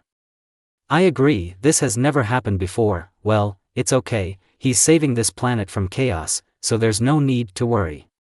Karen spoke. I liked him. Alatar said with a smile. Okay, it's time for us to work. Of course it was good to rest, but I don't want to sign documents until nightfall. Alatar spoke, reaching out. You are right. Everyone went about their business. Although the elves and druids were in small numbers, having united, they were able to survive and also establish relationships with yokai and dryads that lived in almost every forest, protecting them from death. Naruto soon appeared at his home. Entering the house, Naruto already knew who was there. Why did Kuroka come? Visit Unaya. Kuroka said, hugging Naruto. Naruto just patted her on the head like a child, causing her to move away and turn away with a chuckle. I came to inform you that Yasaka herself wants to see you in Kyoto. And why does she need me? Well, you have become interesting to everyone who knows about you. To be honest, she learned about you from me. Kuroka answered ahead of Naruto's question. I see, okay, I'll look at the schedule. If it works out, then I'll be happy to visit Kyoto. No, you don't understand, she wants to see you no later than this week. Oh, that's it. Well, what can I do? It's not so important to me whether she wants to see me or not, and tell her one more thing, that I'm not subordinate to her to answer such requests. Naruto spoke with a smile. She will provide you with a home and food if you want, and can also help you enter the supernatural world as part of the yokai. Naruto almost laughed. Tell me one more thing, I won't be controlled by anyone and I'm free to do what I want, but the fact that she's offering me something like this highlights her as not being a very good negotiator. Hey! She's just doing what she can to protect her family. Kuroka replied in response to Naruto's words. True, well then she must understand that if she wants to add someone to her faction, she must have at least a little respect for them. Naruto was annoyed by this order towards him. Naruto. I wanted to calm him down. Kuroka. No, I will not go there at the whim of this Yasaka. Kuroka fell silent and after a few seconds she said. Naruto, then you can go there at my request. What did she do to make you so dedicated to your task? She accepted me into the family and allowed me to live peacefully without the fear of death in my back. Naruto sighed and clenched one fist and said. Okay then, I will go there only at your request, and I will come when I want. Thank you Naruto. Kuroka disappeared smiling. And how well this day started, and everything was ruined by their head. I don't think I'll let her control me. Naruto spoke under his breath. The work was pretty much the same and Naruto was already used to working in Norway. To be honest, Naruto was bored, but the first year was interesting as he got acquainted with the culture and language. Some of the gods of this place were very pleasant to talk to, but Naruto no longer wanted to stay here, wanting to explore the world he came to not from books, but in real life. This planet was much larger and more developed compared to his previous world, but this was due to the fact that there were no people with chakra here. Yes, there are creatures with different energies, but they do not participate in the development of people, rather the opposite, because basically the gods, like factions, are conservative, because of which they do not keep pace with people in terms of culture, remaining in their millennium. This of course does not apply to everyone, but it certainly applies to the majority. And Naruto decided to go to Kyoto at the end of the month. To do this, he collected money and things, sealing them in the spatial world on his shoulder. After leaving the house, Naruto disappeared. He ran at his maximum speed in his normal state. A day later. Naruto ran to Japan, but how to get to Kyoto he was helped by a map that was attached not far from the place of his first stop. Realizing where he was going, he disappeared again and an hour later he ran to Kyoto. Naruto sensed where he needed to go, but Kuroka appeared in front of him. "You're taking a long time, Naruto, Naya." Pfft. Okay now. Kuroka teleported them straight to the office with the elders where conversations were held between them. "Yasaka-sama, this is Naruto Uzumaki, the person I was talking about. You've been a person for a long time." Yasaka spoke calmly. "Call me Naruto, and in general I wouldn't come here if it weren't for her." Naruto spoke with a tick at his temple, pointing at Kuroka. "How dare you say that to Yasaka yourself?" The old one-tailed cat spoke. "Kagura, no, I didn't invite him here for that." Yasaka raised her hand and said this while still looking intently at Naruto. "Somewhere else. I feel him, he's not so far from here, he's staying in Kyoto. Well, since you don't come to me, I'll come to me myself." The rough voice of a man spoke as he stood up from his chair. Commentary on Chapter 7. Naruto stood in front of the council of yokai and looked at them. They were all of different types. Near each there were 2 guards who looked warily at Naruto. "Well, I think Kuroka has already told why you were called here. More or less, but I would like to hear it from your lips," Naruto said, looking at Yasaka, but not for long as he continued to study the rest of those present. "Okay, Naruto Uzumaki, you were invited here to get information about Nibi, the first 2-tailed cat, and also to invite you to the yokai faction. But Yasaka herself as a person can be in our faction." A man with tails like octopus tentacles shouted. "Well, let's say, but what is the benefit to me from providing information to you?" Yasaka thought for a moment and then said. "You will have the right to make one request to the yokai faction. Quite beneficial, however, I am not so familiar with her. Of all the 9, I am least familiar with her and the 5 tails." Naruto spoke while remembering the past. 9, which means he can know about all the original yokai. Yasaka thought. All the yokai perked up their ears upon hearing this. The silence did not last long as one of the guards said. "What if this person is lying? Why did you believe him so easily? Any clue about the original yokai must be revealed. He may be lying, but every lie has its share of truth," Yasaka said in response to the guard's assumption. But he wanted to continue, but Yasaka's hand stopped him. "Continue. Nibi or the fire cat had a teasing character and complete power over blue fire, which was more dangerous than usual. It was somewhat similar to the black flame of Amaterasu." Naruto's words made Kuroka and everyone else aware of Naruto's words. Has a person actually seen the power of Amaterasu in action? These thoughts made some people fear Naruto. "Naruto, have you ever fought with Lady Amaterasu?" Yasaka asked. "No, but I knew 2 other black flame users," Naruto said with a small smile. "Shall I continue?" Naruto asked, seeing nods in response. Great, so Nibi was absolutely immortal, she could only be sealed. But how then did she disappear? Naruto fell silent at Kuroka's words and then added. "She, like the others, is reborn every 10 years after death, so they were sealed away instead," Naruto said and then added. "This is all the information I know about Nibi. Well, I'm grateful that you came anyway. The information was quite useful for us and, as promised, you have one request to the yokai." Yasaka spoke while standing. "Then I would like to voice it right away." Yasaka looked at him without taking her eyes off for a while, then nodded, closing her eyes. "I need a person who can tell as much as possible about the supernatural world." While saying this, Naruto felt an aura that was very far away and was heading towards him. "In the meantime, you prepare this, I take my leave for an indefinite period." Having said this, Naruto disappeared in a whirlwind of leaves. Few were surprised since this speed was approximately at their level or slightly higher. "You heard him, prepare someone and give him what he wants," Yasaka said already at the exit from the hall.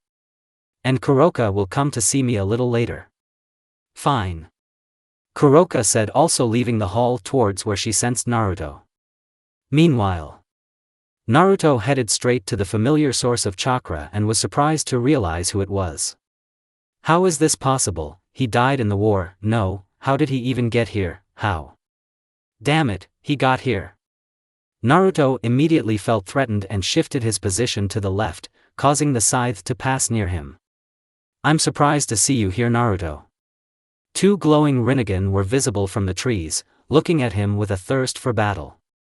You know, I had to wait a long time, and now I can finally fight with you again, but now without your Uzumaki friends. Madara Uchiha spoke with a grin as he came out of the bushes. How did you get here, Madara? Naruto growled. This should be my question, but I came here only for the sake of a good fight and therefore. Without finishing his words, Madara held out his weapon, which was attached with a chain. The weapon began to spin due to the force and became controllable, and Madara pointed it at Naruto. Naruto jumped and slammed his scythe into the ground, but then immediately blocked it in response to Madara's blow. If only you knew how boring the world is here. The only entertainment is supernatural creatures, but most of them are so weak that I'm even ashamed to waste energy on them. Madara said, flexing his fists. And now I have a worthy opponent. Madara spoke with real joy and thirst for battle. Naruto came out of the rubble that appeared from his impact with the wall. Heh, okay then, let me put up a barrier first, I wouldn't want to destroy everything here. Madara just waved Naruto's words aside, waiting for what was said. You're right. It didn't take Naruto long to wait, and the barrier was already around them in the form of a square. Let's start. Madara shouted using a fireball. Naruto responded with a blue fire technique. A ball of blue fire and a ball of orange-red fire collided. Blue fire won due to increased density and wind amplification. Where is your fox mode? Madara shouted, attacking Naruto with the help of clones with fire and lightning. Naruto just sked and in response used a substitution, switching places with a stone nearby in order to get out of the epicenter of the attacks. Just because you've learned several techniques doesn't mean you should underestimate me. It was Madara's voice. Naruto already sensed it from behind and just used the technique. Element of lightning, white fang. The blow, the sword of white lightning collided with the scythe. Where did you lose your famous gun by? Naruto pressed with a smile. They held an offensive position for quite a long time until Madara made a seal and then said, Lightning fang. Naruto managed to dodge as he was already expecting this attack. The last battle with Madara was an example to him. Jumping a long distance, Naruto made a cross-shaped seal. Mass shadow cloning technique. 10 clones appeared next to Naruto. 2 of them went on the attack in close combat in order to delay Madara, and he didn't mind having fun and started playing with them. Naruto instantly entered Rikudo mode, his pupils became cross-shaped, his reaction, like all other characteristics, improved, and now it was also impossible to feel him. Madara had already destroyed both clones and ran towards Naruto at top speed. Naruto did the same in response. They hit their forearms. Madara saw how the clones around began to make different seals, and the original then fought with him in close combat, quite easily dodging his weapon. Madara's smile grew wider and he continued his onslaught.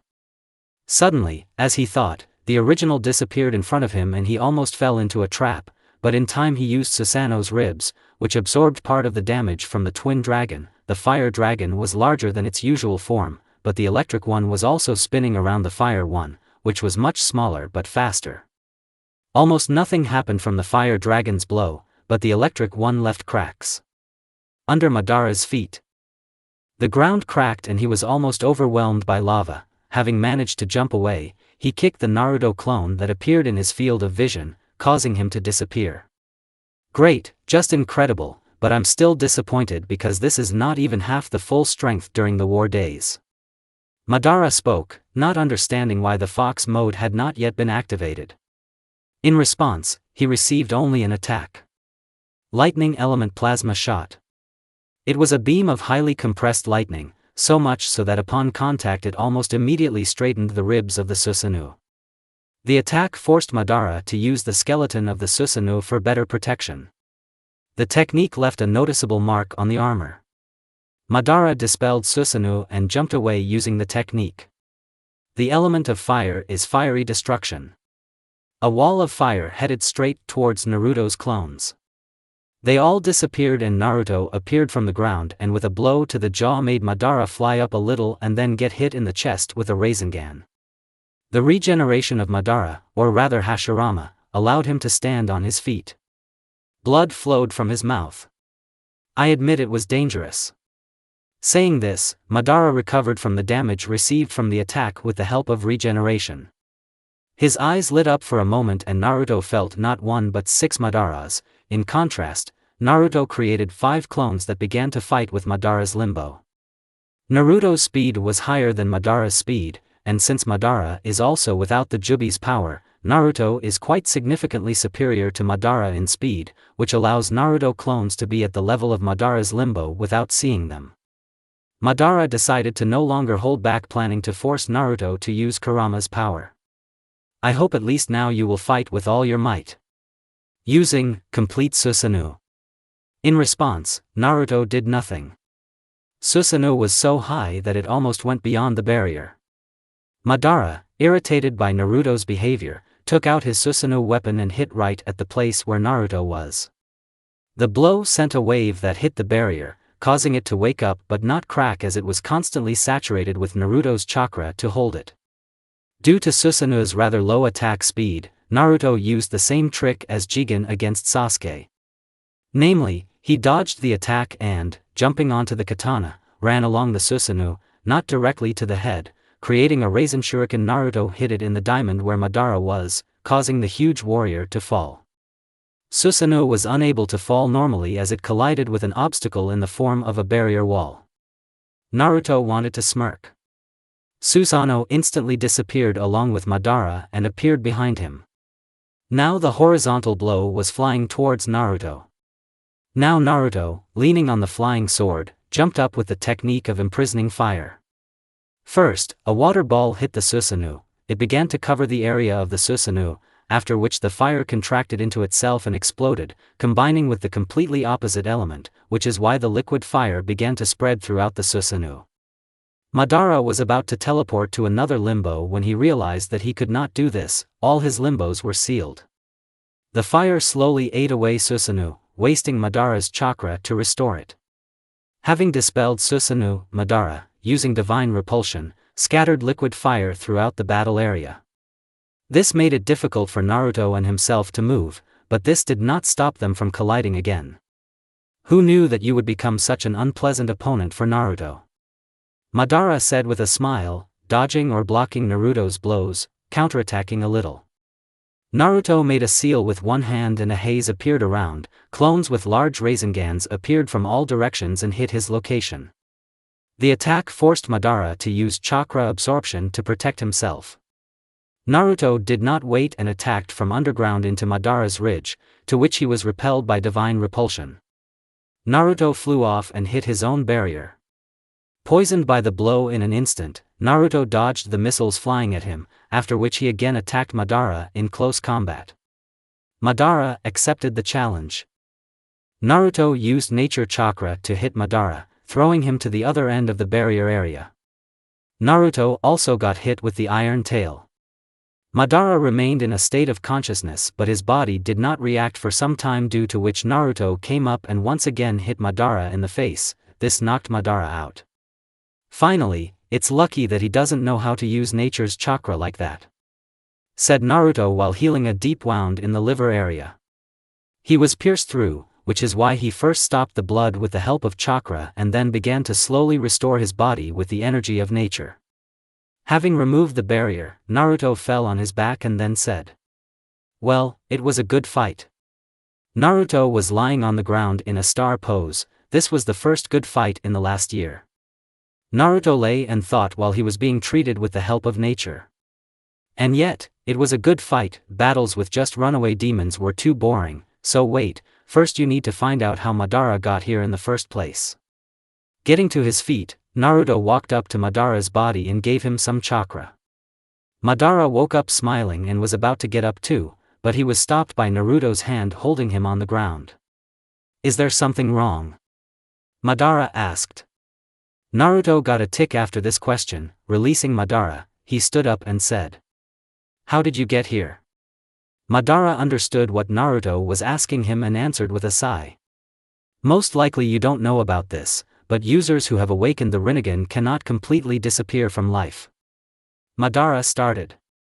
Naruto only nodded at Madara's words, making it clear that he understood him. He wanted to ask his next question, but Madara spoke ahead of him. "It was because of this that Hagoromo was able to contact you and Sasuke. He could go to the afterlife, but knowing that Kagaya could return, he decided to watch the world." After thinking a little, Madara continued. "I came to this world because of Hagoromo, who allowed me to correct my mistakes of the past." Naruto nodded and said, "I see, but you know, the fact that you are here because of Hagoromo does not in any way affect how much I want to kill you for the war." Naruto spoke as he released his bloodlust. "I know it's normal that they want to kill me. Because of my fault a huge number of people died, but by the end of the war I already realized my mistakes." Naruto just sighed and smiled and looked at the bird in the sky saying, "You know, I can't take revenge, so I'll only betray the ideals of my teacher, and I don't want to do that because it's one of the two things that he gave me." After a moment of silence, Naruto said, "I liked this world because it has been in peace for quite a long time, although the nature here was simply terribly evil.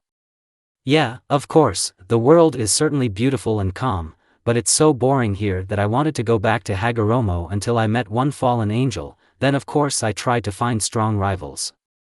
Happened? No, they are strong enough to at least amuse me. Understand where? Well, now you have appeared so I will have a sparring partner." Naruto pulled away from Madara and said, "No, I already have a rival, Sasuke." Naruto said with the hope of reassuring the Uchiha. "It's true, where is he? I don't really see him." Madara asked looking around. Naruto didn't answer anything to this and just sighed. A circle appeared near Naruto and Kuroka came out of it. Madara did not pay much attention to her. "By the way, I'm wondering why you didn't use the fox's power?" Madara asked looking intently at Naruto. "Long story." Parrying the question, Naruto turns to Kuroka. "Why did you come? You seem to be leaving somewhere." The question made Kuroka jump. Looking at Madara she felt discomfort because of this. Naruto's voice scared her. "I felt that a large amount of energy had been released from here, so I decided to check, and most likely Yasaka herself would also soon come with security. Well, I don't want any unnecessary problems, so I'll see you later Madara." Already disappearing, Naruto spoke in the distance. "Well, I'll go too," Madara said heading in the other direction. Kuroka also wanted to disappear, but a voice called out to her. "What happened here Kuroka?" Only Yasaka, who arrived in time, asked. Behind Yasaka there was a whole squad of yokai who were always next to her as guards. I would like to explain this in your personal account," Kuroka said putting her hand to her forehead. Yasaka did not reject the offer and they headed back to the yokai palace. Entering the office, Yasaka left security behind the doors. "Well, now I want to hear your explanation." Sasuke is the first month after Naruto's disappearance. Sasuke began his search using portals, opening more than 10 portals a day, which greatly depleted his body. After the 6th opening, blood flowed from his eyes, but this did not stop him. He did not give up training. As soon as his Rinnegan closes, his training begins. Techniques, Tai, increased speed, better control of nature, increased eye powers. He, as his best friend, pledged to protect Konoha, but from the inside and not from the outside, and he was not going to leave anymore. He left the clones for training with children who wanted to become stronger as soon as possible. 2 months after Naruto's disappearance, Boruto is increasingly experiencing attacks of loss of control over his body. Because of Momoshiki's actions, more than 20 people have already died. At first, Sasuke wanted to kill Boruto, but his hand wavered in front of the son of his best friend. Sasuke began to open portals less often and instead he trained as much as possible until he was half exhausted in order to be able to resist the enemy. 3 months after Naruto disappeared, Sasuke began to receive information that the remnants of Kara had begun their movement. After this news, Sasuke began to spend even more time in Konoha, like a watchdog guarding his home. Sasuke talked with Amato and found out all the information about the technologies that Amato created for Kara. Amato also suggested that Sasuke create a second hand. Sasuke, after thinking, agreed. 6 months after Naruto disappeared. Sasuke has already been training with his arm for more than a month. The second hand could transform into a weapon, absorb techniques, and could also withstand a good attack without leveling it. Over the past 6 months, Sasuke has become even stronger because he could completely merge with nature. He was taught a different type of hermit mode than Kabuto, since only when he absorbed natural energy did he transform. During the transformation, the skin near the face, arms, legs and chest became scaly. Now the body could withstand a Raikiri-type attack completely, although it would leave some kind of scar. His eyes became vertical, the speed of his reaction increased as well as the speed itself. In his techniques, he used natural energy for greater destruction. Boruto and Kawaki's training continued at full speed, they became stronger before our eyes. Boruto could already use enough water and wind techniques. Kawaki became stronger physically. In techniques he decided to learn the Rasengan and a couple more techniques that could help him, such as replacement. 9 months after Naruto disappeared. Boruto's attacks became so frequent that they happened almost once a week. The number of victims increased to several hundred. After the murders, the Otsutsuki went back into the subconscious, leaving Boruto to look at the corpses. Boruto's psyche was breaking down. He saw a huge number of corpses, sometimes even of his friends. Residents began to fear him and avoid him under any circumstances. Boruto started locking himself in his room. It was painful. Often he could not sleep. In his sleep it was as if the people killed by Momoshiki were dragging him away. They were slowly immersing him in water. As soon as he was already in the water and he began to choke, the water turned red. It was the blood of those people killed by his hands. Sasuke tried to talk to him, but Boruto didn't even react to his words, not wanting to open the door. Excerpt from conversation. Sasuke walked up to the door and asked, knocking. "You will open, Boruto?" Having not heard an answer, he wanted to open the door. But someone signed it. "Go away, sensei, I don't want to see anyone." Boruto's voice was calm, even too calm, as if dead. "Listen, we need to talk." "About what?" "About your condition, you." "I'm fine, go away." "Boruto, calm down, no one blames you for what happened." "Are you kidding me, sensei? They consider me a monster." "No, even worse." "Boruto, it wasn't you who did this, it was Momoshiki." "True, well, how will this help me? Everyone in the village is already afraid of me because I can get out of control." "Boruto, I won't allow something like this time, believe me." "Sensei, it won't be easier to kill me." Sasuke fell silent at Boruto's words. He didn't want to admit it, but he really was going to kill him. Today it was Sasuke who suggested putting Boruto in a dungeon in a separate cell. It was better than killing him. "No, I won't let you die, Boruto. I'm not going to kill an innocent person. Please leave." Sasuke just sighed and left. "How is he?" Hinata asked Sasuke at the stairs. "I can say that he is alive, there is no need to worry." Glory to Kami. Hinata sighed easier. End of excerpt. Hinata tried to talk to Boruto, but he lost his temper and started breaking things in his room and then kicked her out. Then she made several more attempts. At the end of the month, Kawaki came to the door. Excerpt of conversation. "Hey Boruto, are you alive there?" asked Kawaki with a small smile. "What do you want?" "Well, why am I your brother? Maybe you'll let me in." After a minute of silence, Boruto finally opened the door. The view was not the best, the room was almost destroyed, only the bed was more or less intact. Boruto himself looked tired, and the large black bags under his eyes only further expressed his fatigue. "Yes, you don't have the best appearance. Tell me why you came. When was the last time you slept, Boruto?" "About a month and a half ago, so what?" Listen, you need rest Boruto, I'm really worried. True, something is not visible from you, and why did you come here at all, and what if I get out of control? So be it, I'm your brother. You are not my brother. Boruto shouted, spreading one arm to the side. I became your brother from the very moment Naruto brought me here. Just because your father brought you here does not make you my brother, we are from different families. And so what? Family is those who are close to you and not those who share the same blood with you, and you are my family and my brother. Boruto clenched his fists and said. But, I'm a real monster. No Boruto, you are my brother and my rival, so don't worry, if you get out of control, I'll quickly bring you back to consciousness. Kawaki spoke with a small smile. Tears flowed from Boruto's eyes. At first Boruto didn't understand this, but feeling the moisture on his face, he wiped away the tears with his sleeve and raised his eyes with a smile. Thank you Kawaki, these words helped me a lot. In response, Boruto received an outstretched fist from Kawaki, understanding Boruto's gesture and giving Kawaki's fist with his own fist. Brothers. Boruto said.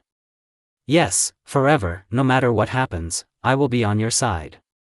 End of excerpt. After this, the next day Boruto was taken to prison.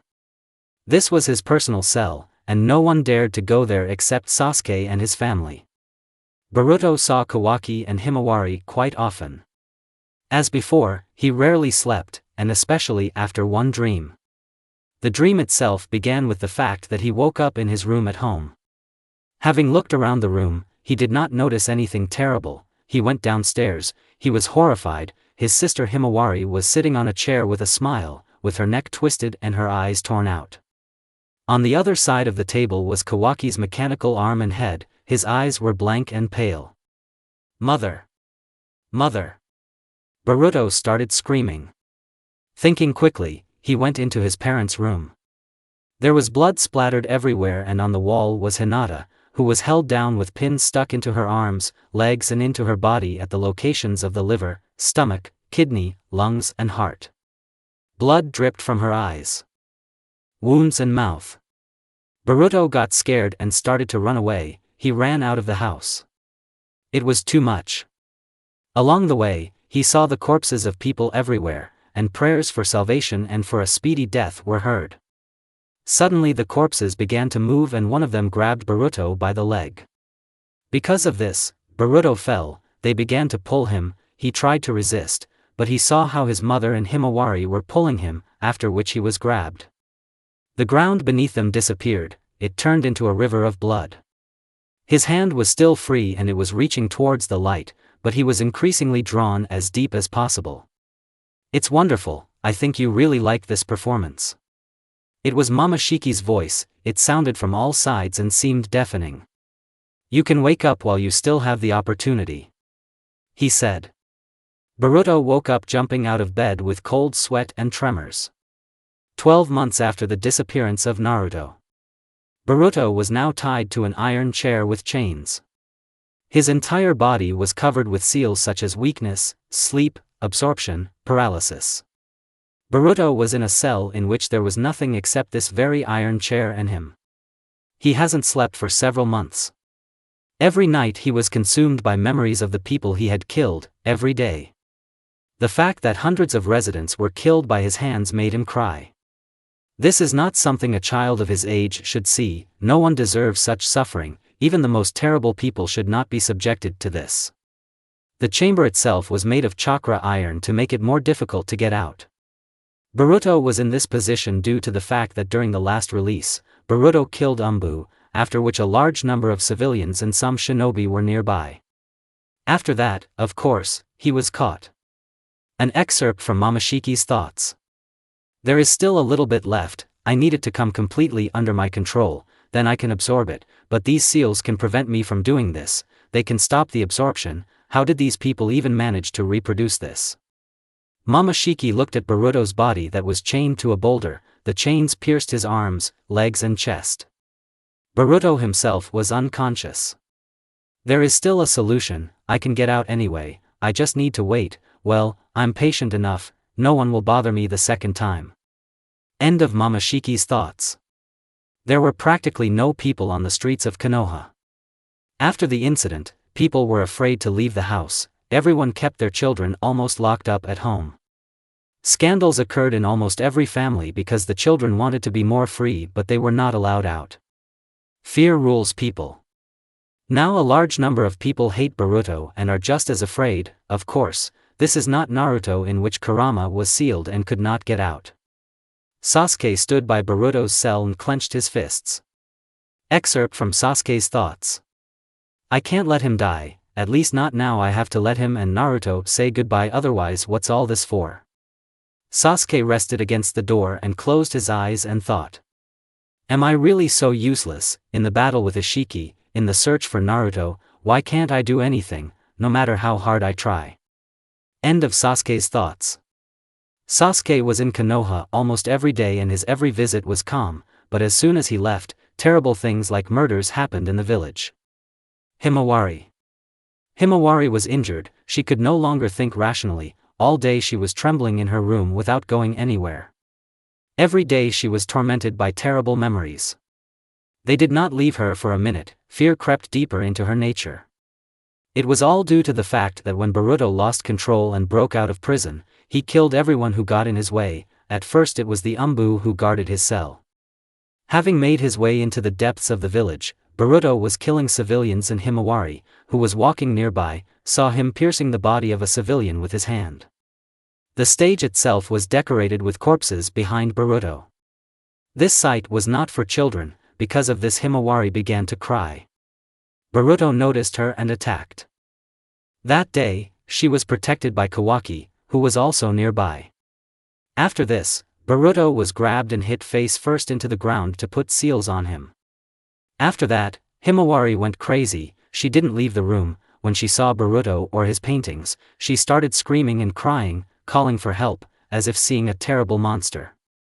Because of this, most of Boruto's photographs were taken to his own room so that Himawari could recover little by little. Ask why they didn't erase the memories. So Hinata wanted to help. She called a man from the Yamanaka clan, who explained that if you do something like this, Himawari could become just a body without a mind, a doll, and it was almost impossible to heal her. Hinata cried. She cried every night. She had grief in the house. First, her husband disappeared. After that, one child began to go crazy, and because of the actions of the first and second, she also went crazy. Every night she blamed herself. She tried to distract herself, but it didn't work. Her hands began to tremble. She could not think normally at some points. Because of her grief, she began to drink away her grief. This helped to forget for a short time, but after the effect of the drink wore off, she remembered everything. Excerpt from Hinata's thoughts. She sat at the table with her hands pressed to her face. She cried from her grief. I'm sorry, Naruto. I'm sorry, everyone. I'm just a terrible mother. It's all my fault. I should have been there and not let them see everything. I should have protected them. Her crying only intensified. I'm so useless. I should have been there. Should have helped them in their difficulties, and in the end I'm just sitting here crying. I just hate myself. End of Hinata's thoughts. Drinking did not help Hinata for long. Since Hamura's chakra restored her too quickly, it was her passive ability. No matter how hard she tried to collect herself, all her thoughts were scattered. Every day she tried to immerse herself in work, but it didn't help. 13th month after Naruto's disappearance. October 28, 1240. In Boruto's cell, he was now completely shackled in chains and a special suit. Only his head was exposed. In the cell itself, besides Boruto himself, there were several other people. These people were Sasuke, Kakashi, Tsunade, and two Umbu, a cat and a tiger. You will finally kill me, Boruto said, looking into their eyes.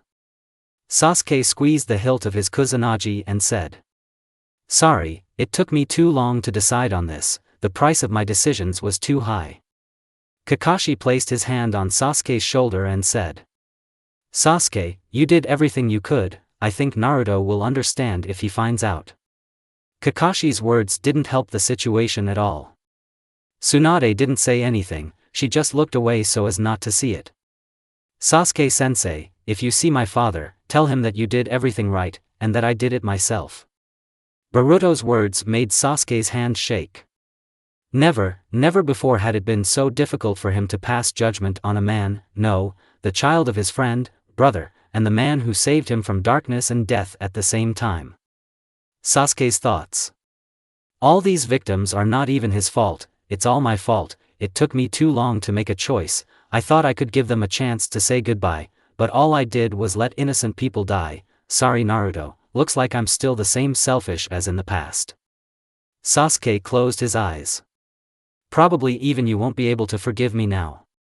End of Sasuke's thoughts. Sasuke began to slowly draw his kusanagi from its sheath, the clanging sound being heard throughout the cell. This sound signaled the end for Boruto. Sasuke-sensei, please do it quickly, I think I've already felt her enough. Boruto said this with a smile. Raising his gaze, Boruto felt liberated. He won't kill anyone anymore, he won't lose anyone, no one will blame him for new deaths anymore. Just one tear flowed from his eye. Sasuke closed his eyes, raising his kusanagi and pointed it at Boruto. I'm sorry I couldn't save you. Boruto saw everything in slow motion, he saw the blade approaching him, he already felt this freedom. I will finally rest, forgive me for everything.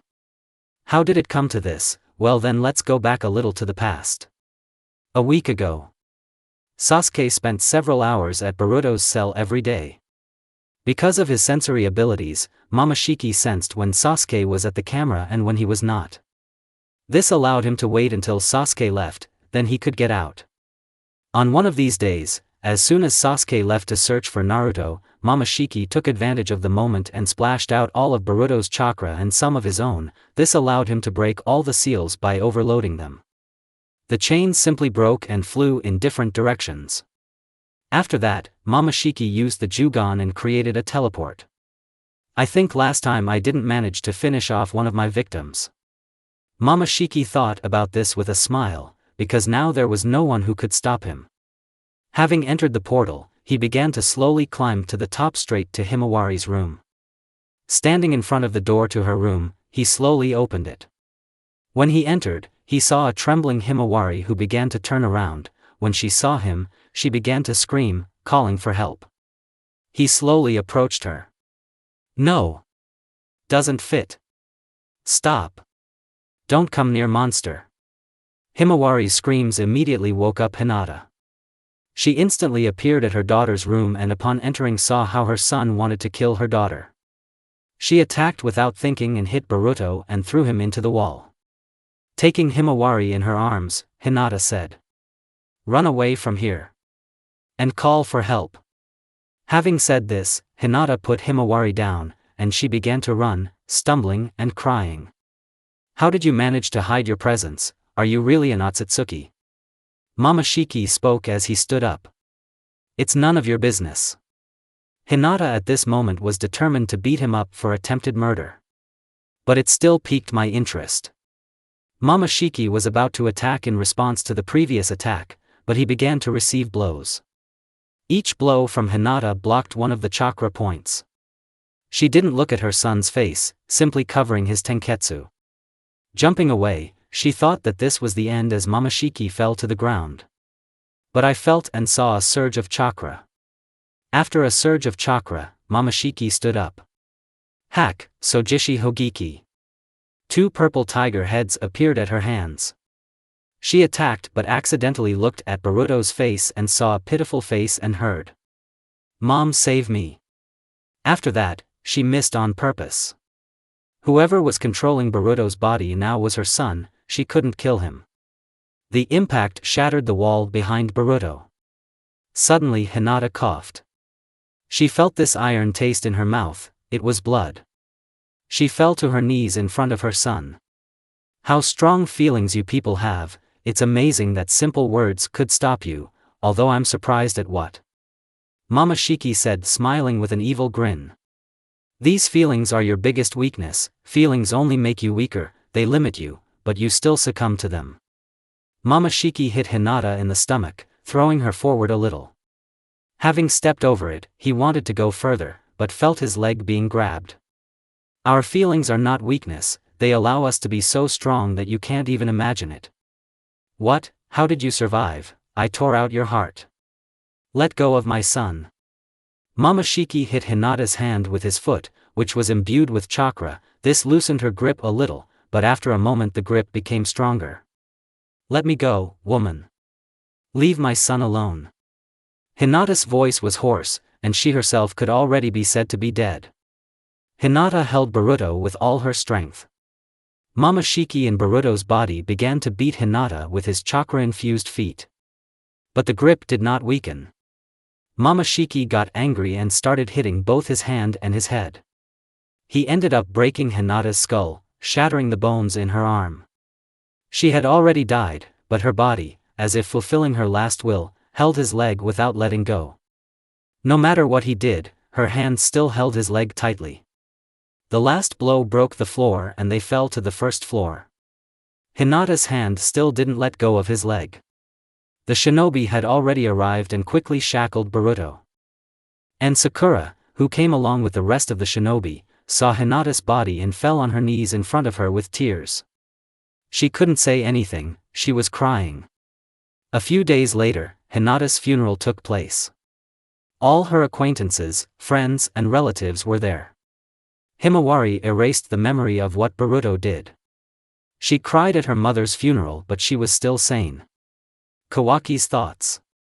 If I had been at home, I would have been able to save my mother, yes my mother, otherwise I cannot call her, she took care of me as if she were her own child. Closing his eyes, he thought. I need to become stronger, I can't lose my last family, now Himawari won't suffer anymore, I won't allow it, Boruto will most likely be killed and she will be my last family. The end of the past. After this, a few days later Boruto's funeral took place.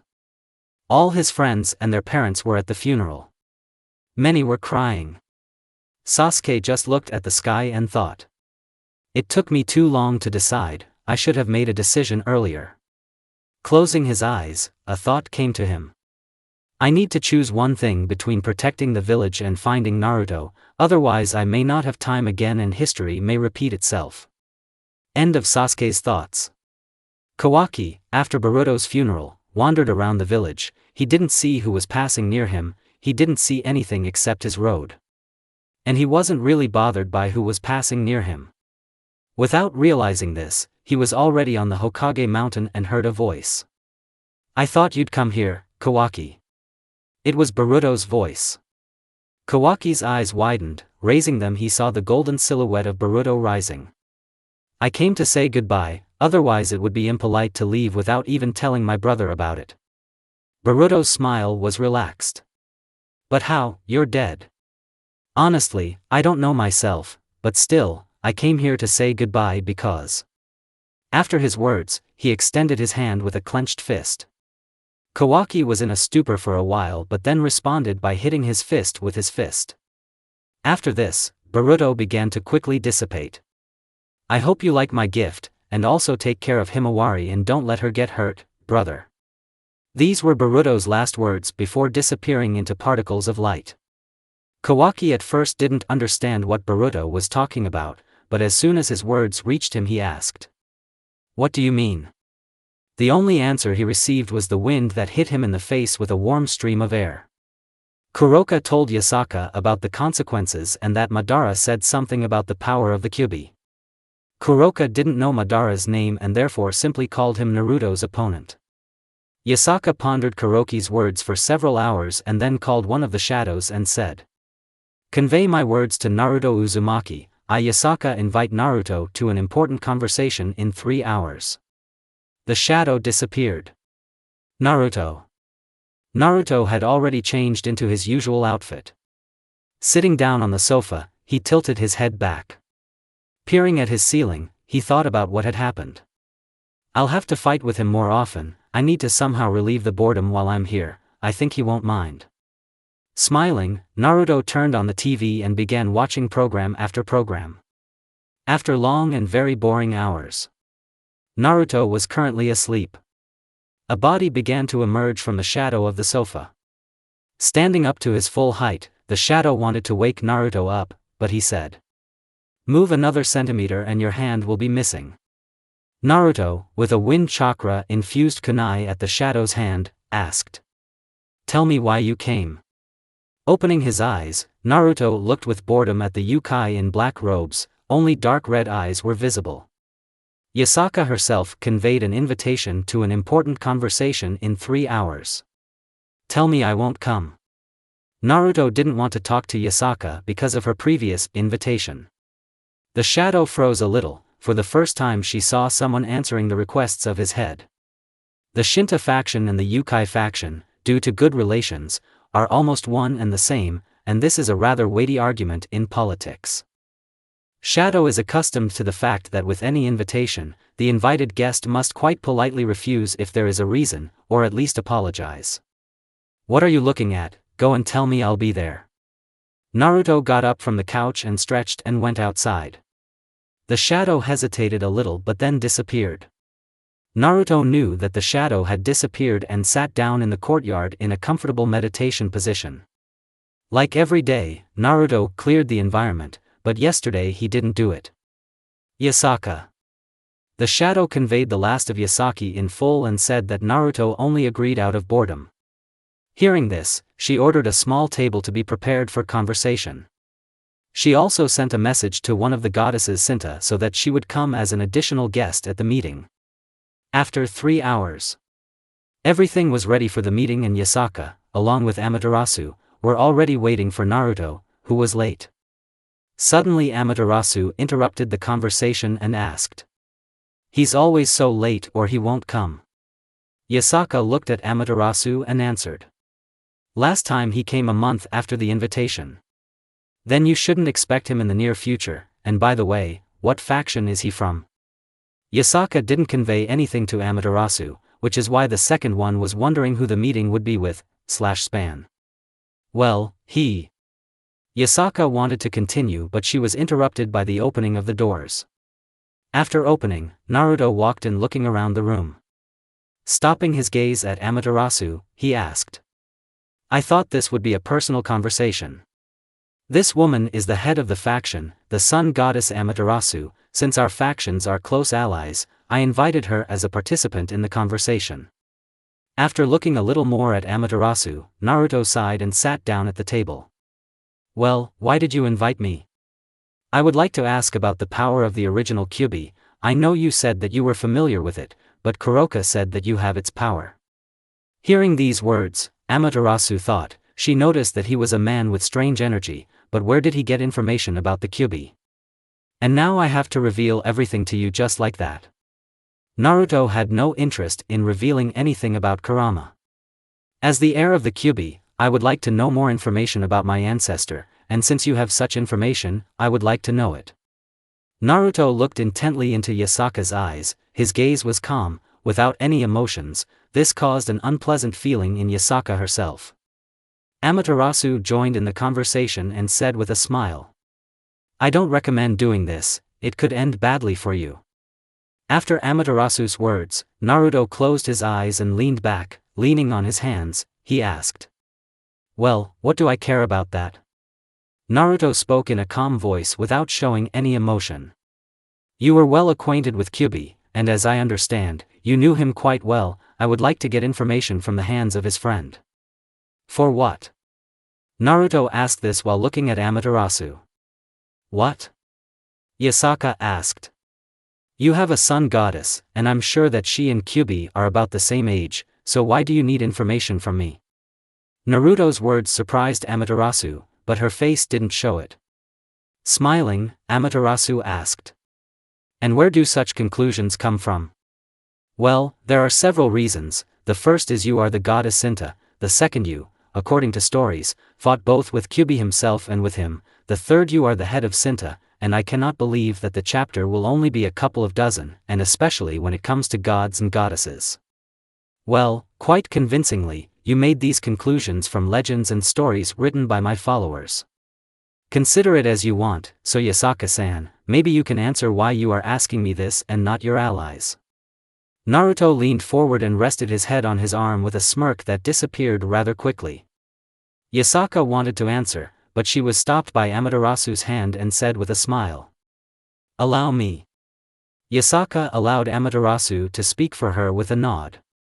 So, about your question, yukai have all the information available to me about the original yukai, but due to my not very close relationship with them at that time, I could not fully find out about them. Amaterasu's words became the lever after which Naruto responded. I see, then if you are wondering what kind of power the Kyuubi has, I can only tell you a little. I won't tell you everything, since everyone should have secrets. So be it. Yasaka spoke with a sigh. Well, I can say that their creator made the Kyuubi the strongest of them except for one, but I can't tell you about him anymore. This will be a rather uncomfortable topic. After a moment of silence, Naruto sighed and continued. Kyuubi had some special attacks such as huge bombs. Their chakra also gave a very strong plus to the characteristics, enhances sensory skills and dash, but no, I think that's enough for you for now. Naruto did not want to reveal the full power of Kurama and the other tailed creatures. What kind of bombs? Naruto did not answer and instead held out his hand in which a Rasengan formed. This technique was created on the basis of the Kyuubi bomb. It may be much weaker than the original bomb, but the principle of both the task and the work is similar. Amaterasu looked at the technique in Naruto's hands until it disappeared. Due to the dispersion, Naruto's chakra particles scattered around him and immediately connected with nature. This surprised Amaterasu as she had never seen nature absorb particles so quickly. It is usually a rather slow process. She saw this with the help of her special eyes. I understand, but I'm interested in something, how you are connected with nature. The question took Naruto by surprise. He did not expect such a question. His eyes widened a little. He asked with a slight frown. Why do you think that I am somehow connected with nature? Nature absorbed your strange energy too quickly. Amaterasu said this calmly. After her words she took a sip of tea and carefully watched Naruto. These words did not leave any consequences on Naruto's face, but in his mind he was very quickly thinking about possible answers. Amaterasu-san, what do you mean by this? Only some yukai can use the energy of nature, but Naruto-san is certainly not a yukai and definitely does not have chakra. I don't know how you managed to do it, little guy, but you definitely have a very strong influence on nature. You are not a yukai or even from any faction, you are a human, you are an anomaly of this world. After Amaterasu's words, her legs began to wrap around the vines that grew from the floor. These vines squeezed Amaterasu's legs quite tightly, which is why she began to fidget a little. Well, it seems that nature itself is protecting you. I don't know why you are so valuable to nature, but I think I will have problems if I continue to ask this. Amaterasu understood that nature was protecting Naruto. She saw how natural energy began to condense around Naruto. She saw him cover his face with his hand. Let her go, please. After his words, to Yasaka's surprise, and to Amaterasu's smiling glance, the vines began to let go of her legs. What a person you are! Yasaka asked in surprise. It does not concern you. Naruto became a little more serious. But I still wonder how you became almost one with nature. Amaterasu had a smile on his face. Who are you for me to tell you about this? Naruto's eyes were turned to Amaterasu, who was sitting calmly. Naruto saw that in her eyes the circles of fire began to rotate faster and faster. She looked at Naruto with a searching gaze. Your energy is quite similar to divine energy, but it is different. You do not have a sacred mechanism, but even though you are a human, you are very strong. I'm grateful for the praise, but I don't think I can say enough about it to quench your thirst. Naruto calmed down, realizing that he had been exposed in some aspects.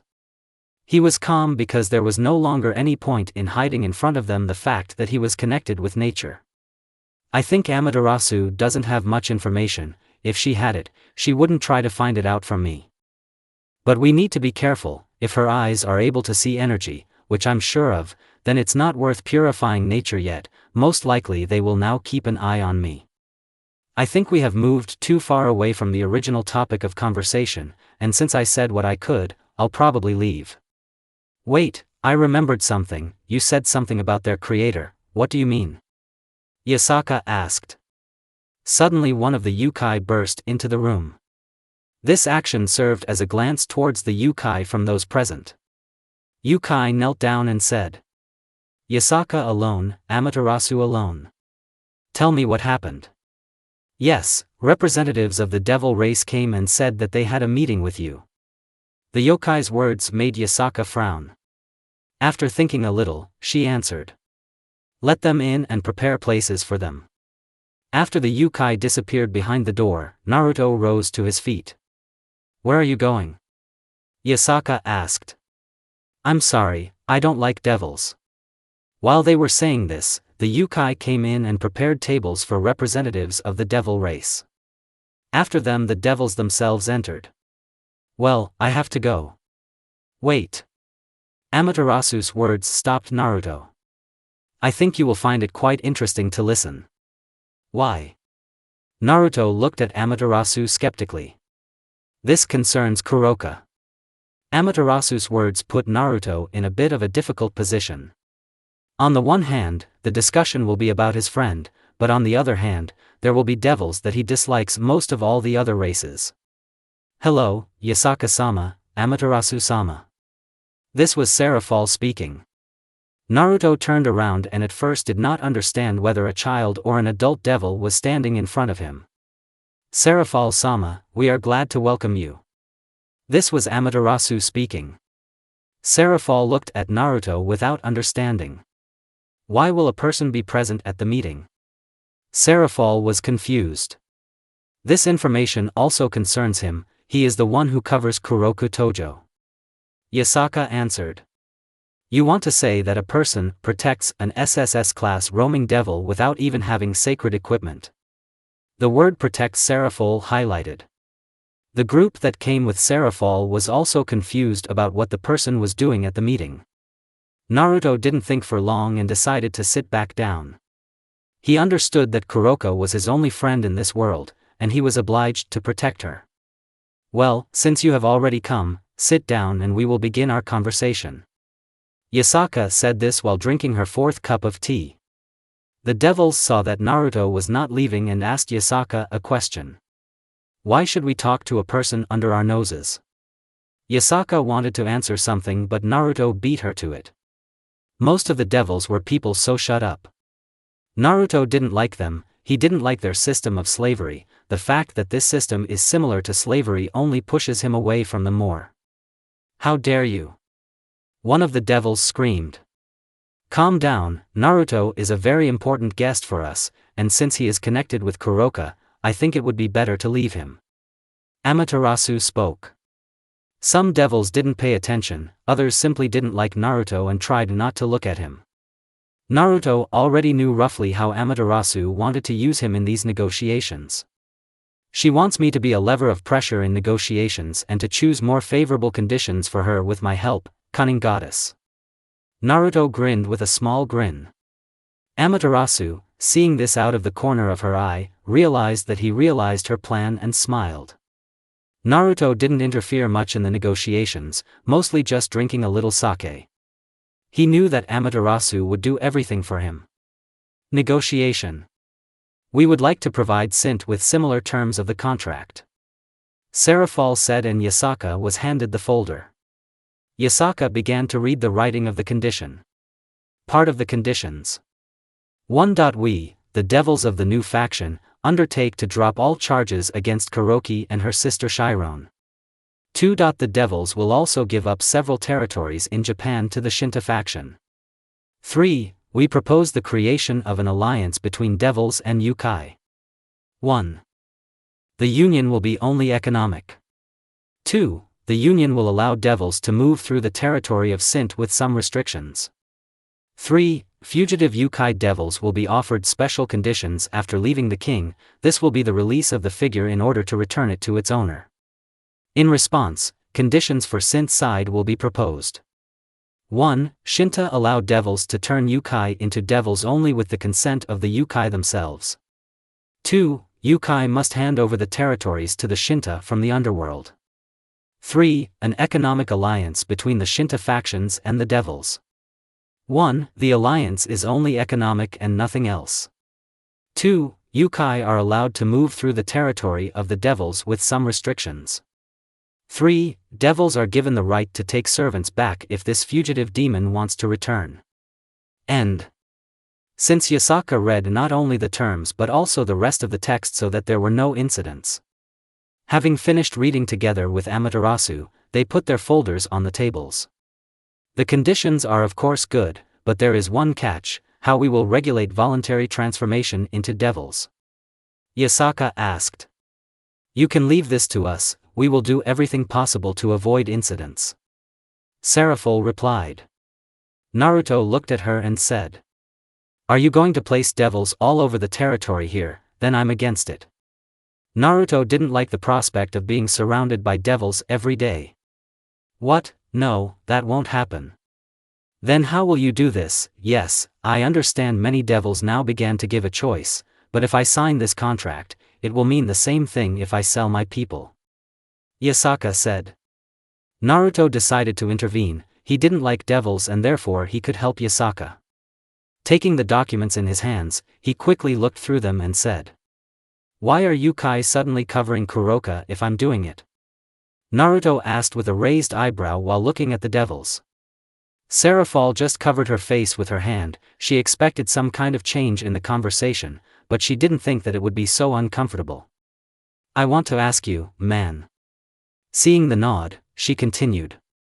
Why do you help Yukai if you don't belong to the Shinta faction? Oh, it's simple, I don't like devils. And why did they annoy you with something? It's not even simpler, I hate slavery. One of the devils wanted to stand up and shout out a refutation, but was unable to due to the pressure brought down on him by Seraphol. Having pacified her subordinates, Seraphol answered. Primacy is not a form of slavery, it is a way to recover after the civil war, and everyone who enters the kingdom of the devil is given a choice. As I understand it, this choice is, become a slave or die. I agree there are good options here, even you don't have enough strength to choose another. Seraphol didn't like Naruto's words. My family doesn't do that, we have rules about leadership and we don't recruit anyone by force. You just answered your own future question, your family, it was she who set the rules for herself regarding firstness, but what about the rest, or do you think that everyone is kind and fluffy like you? One of the escorts could not stand it and attacked Naruto. Before he could understand what was happening, the demon was already passed out. Well, I can say that your escorts are less patient than you. Naruto said this with a small smile, with a devil in his hands. Having disappeared, Naruto appeared behind the devils and left the attacker there. Disappearing again, Naruto was near his desk in his place. I think I'll go, and keep in mind Kuroka is under my protection and not the protection of Yukai. Because of Naruto's performance, Yasaka was in a stupor, which is why she simply looked at what was happening at the same time. Amaterasu only chuckled quietly, knowing that something like this could happen. Seraphol-san, I think we'll just need to remove 2 points related to Kuroka and voluntary transformation. Amaterasu spoke while finishing another mug of tea. Seraphol just sighed. She sensed Naruto's hostility and already understood why he was so opposed to devils. Okay, let's just delete some points, I don't think that this will solve anything. Seraphol knew that she would fulfill the main mission in the form of an alliance, although not a military one, but she would not be able to fulfill the secondary one in the near future. Great, then let's cross out the points we don't need. Lady Seraphol, if Kuroka is under the protection of that person, then we will be able to attack them. Seraphol knew what this one was saying, but they would think about that later. Since the contract was signed and the open spaces on the paper were crossed out so that no new conditions were added without the participation of one or the other party.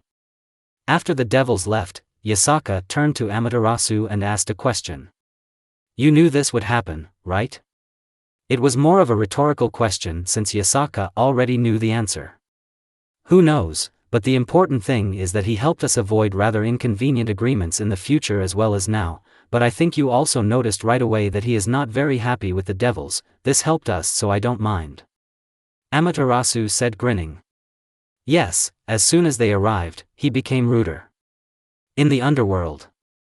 Seraphol was sitting in her office. She had to take several documents to Surzex, including the contract. Closing her eyes, she returned to herself the image of a sorceress girl. Taking the documents, she waved her staff and the documents disappeared. They were teleported straight to Surzex's desk.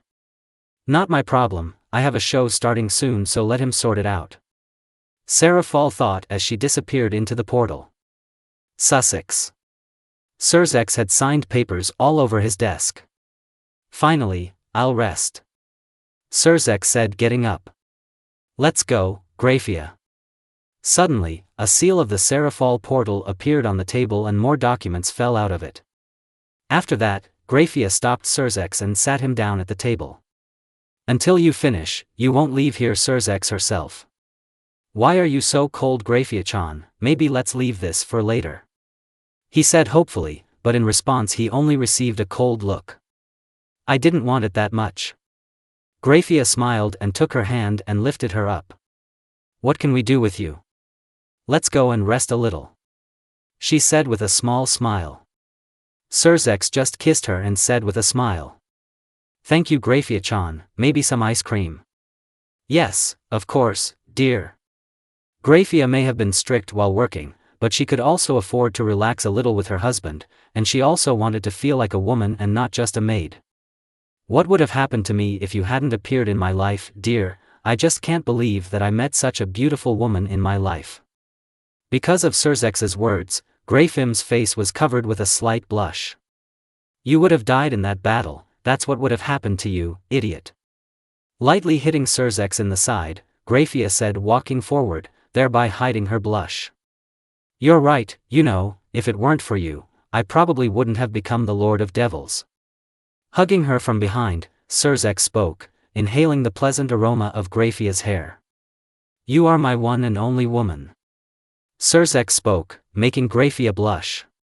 Let's go already. Graphia spoke, taking him by the cheek and dragging him along. In fact, it was you who saved me then. Naruto had just left the meeting room between Shinta and the devils.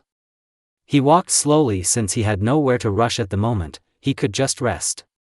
Entering the nearest park, he sat in the lotus position on a tree and began to let natural energy pass through himself. Time flew incredibly quickly. Opening his eyes, Naruto only noticed that about 6 hours had passed since the meeting. He jumped to the ground and heard a faint squeak behind him. Turning around, he saw a little girl rubbing her eyes. Squatting in front of him, he asked her. Who are you, girl? Naruto had a smile on his face so as not to scare her. My name is Kuno. Kuno answered, standing up and smiling. And what are you doing here? Naruto asked, tilting his head slightly to the side. I saw you and wanted to wake you up so you wouldn't fall. But you didn't wake up. I see, thank you. Naruto patted Kuno's head and wanted to leave with a smile, but he was stopped by Kuno's hand holding his clothes. Is something wrong? Well, I wanted to play with the girl who was next to you. Having made a small bow, Kuno asked. A girl?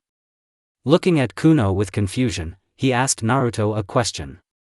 Gihihai, that's how she sees me in a spiritual form. So it was you, well then, will you agree? Naruto asked Nature. Why not? Nature spoke as it began to appear from the green particles near Naruto. And come up with a name for yourself, for convenience. Okay. Putting his hand on the head of Nature, Naruto said. Are you talking about her? Yes. Hello, my name is Shurzen. Nature, you have a beautiful name, Shurzen, let's go and play. Kuno said, pulling Shurzen along with her. Children, she reminds me of Himawari. Smiling, looking after them, Naruto said, remembering his family. I need to look for a way to return myself, relying only on Sasuke is not the best option, I don't know when he will get to me. Naruto walked away from the park because he was confident in Shurzen and her strength, as well as in the guards who were watching Kuno. He felt Kuno's kinship with Yasaka immediately because of their special life energy. Do you need something? Naruto told Amaterasu that she was behind. I'm wondering how you got the power of nature. You're a human, although I'm surprised that people have always been amazing in their ingenuity. Amaterasu-san, you shouldn't delve into where you don't need it, it always leads to unpleasant circumstances. Thanks for the warning. I'm glad about this, and now if you please leave me alone.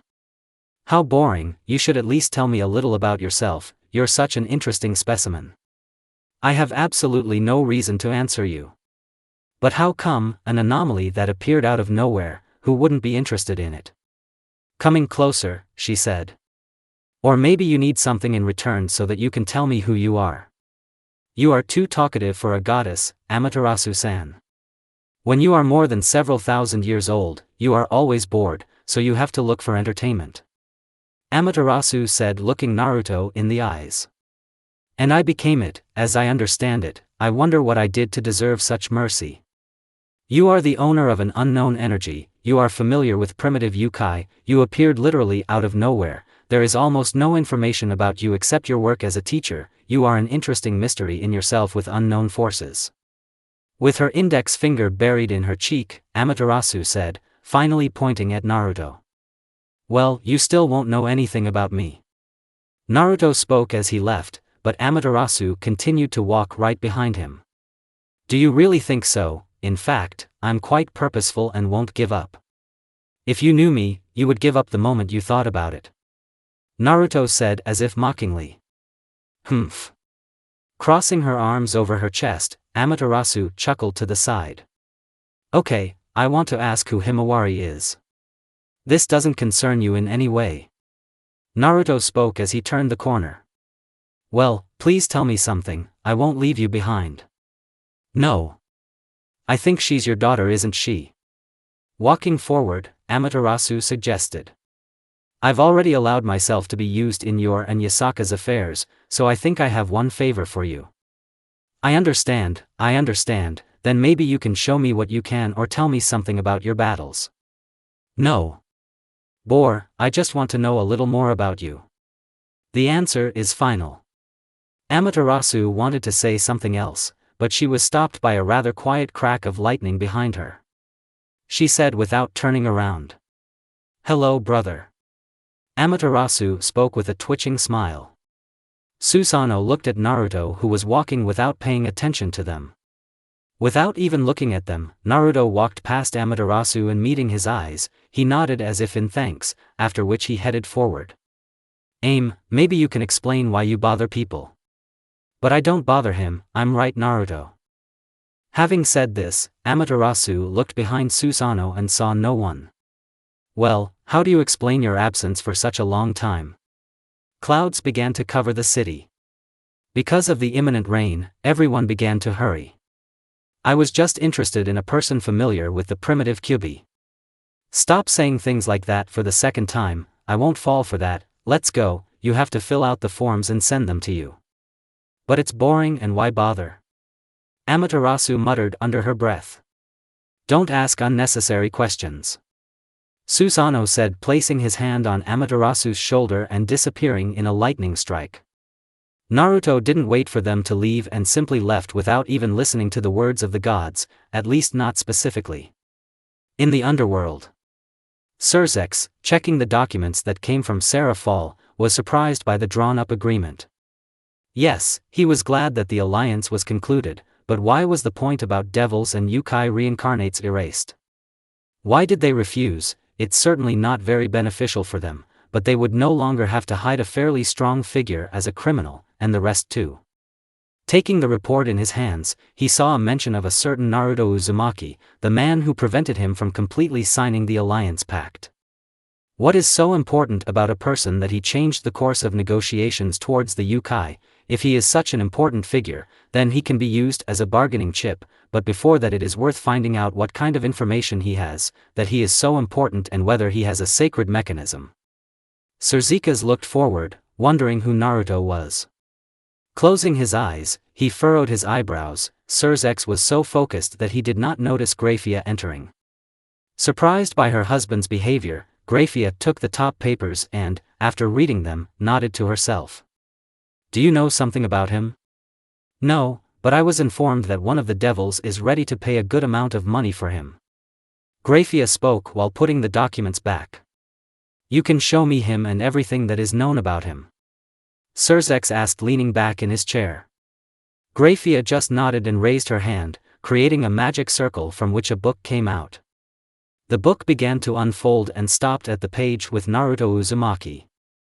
Naruto Uzumaki, human race, no affiliation to any faction, there is information about contact with the Shinta faction, abilities unknown, reward for the living is 200,000 for the dead 100,000, is a school teacher in Scandinavia, currently on vacation and is located in the territory of Yukai. Having finished, Graphia showed a magical image of Naruto's face. Seeing Surzek's nod, she dispelled the magic. "Thank you, I'll think about it later, now I need to sort out the papers." Surzek spoke calmly. "I don't think we should worry about him too much, he's human, maybe we don't know his level of strength, we can say that he's not the strongest in their race." "Maybe you're right, if everything is as you say, then I think there won't be any problems, as long as you're not mistaken in your thoughts, Graphia," Surzek said with a sigh and began filling out forms with documents. "By the way, how is Milika's doing?" Surzek asked looking at him. "Everything is fine, Venelana is watching him herself." "Great, then there's no need to worry. By the way, let's send Enku to spy on Naruto." In the human world. Naruto, heading home, sensed danger and jumped away. Looking at the site of the impact, he saw a rather large two-handed sword with a reddish color on the blunt part. The sword was stuck quite deep into the ground. "Hee, here is my prey, you know, I kept thinking where I would meet you, I walked around almost the whole of Kyoto. I came for your head, you know, they will pay quite a lot of money for you when I bring you there. Don't you dare touch him, he's on fire." It was no longer the devil who spoke, surprisingly, it was a strange-looking race, the whole face was hidden with bandages, and this creature was dressed in a robe. He had a spear on his back. "Well, you won't tell me who sent you." "Who knows, but he pays generously, so I don't see the point in refusing, you're still just a human." The devil who jumped said that he looked more like a giant because of his size. "I see two and the third is hiding, it looks like I really angered that devil since he sent killers," Naruto thought with a grin. The two devils began to attack in turn, but due to complete non-synchronization, they prevented each other from attacking. "Don't bother me, because of you I can't finish my work." The devil was angry. The devil also wanted to tell you. Jean was more concise, because of which he attacked without listening to the devil. Naruto moved to the side, grabbing the spear by the handle, which was too long. Finding himself behind the genie, he grabbed the spear from both sides and pressed the genie to his knee. The evil devil behind Naruto attacked, but the blonde managed to dodge, taking his spear with him. The blow hit the djinn and it was cut in two.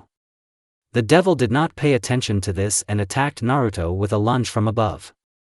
Naruto placed his spear a little to the side of the blade and pushed it to the right, he fumbled into the ground near Naruto. Without waiting, Naruto secured himself on a vertical spear and struck the devil while he was taking out his blade. The blow went to the side and threw the devil back. His sword remained near Naruto. Naruto felt the danger and turned back and saw a couple of dozen blades that were heading straight at him, turning the spear, most of it stuck into the spear, but the one that was behind fell into the hands of the genie that had been cut before that. Emerging from the ashes, he attacked Naruto from behind. Putting his spear to Naruto saw that the spear was cut in two. The sharp tip was no longer there, but Naruto didn't worry too much about it. Jean attacked again with his blades. Naruto was not going to deal with him too quickly and instead hit him with what was left of the spear. Naruto parried the attacks by deflecting them to the side with his stick.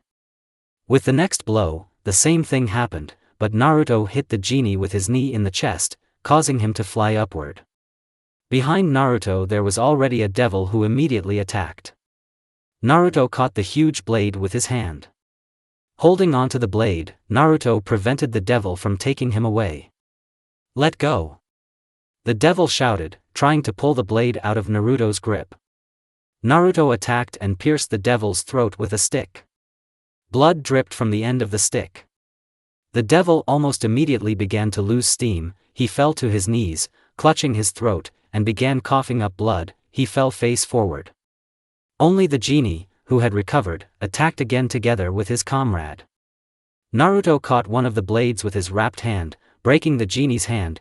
he grabbed the blade and hit it right in the head. The second one wanted to escape at the moment of the first attack. He already realized that Naruto had found out how to kill him. As he began to run away, he felt that his chest had been pierced through. Falling in pain, he looked down and saw a wound in the heart area. The second blade flew into his head and came out with the tip on the other side. "This is the end," Naruto said, and used fire to burn the bodies and blood. After that, he left. "It's only the second year of this, and already it's just wonderful to hunt me," Naruto said to himself.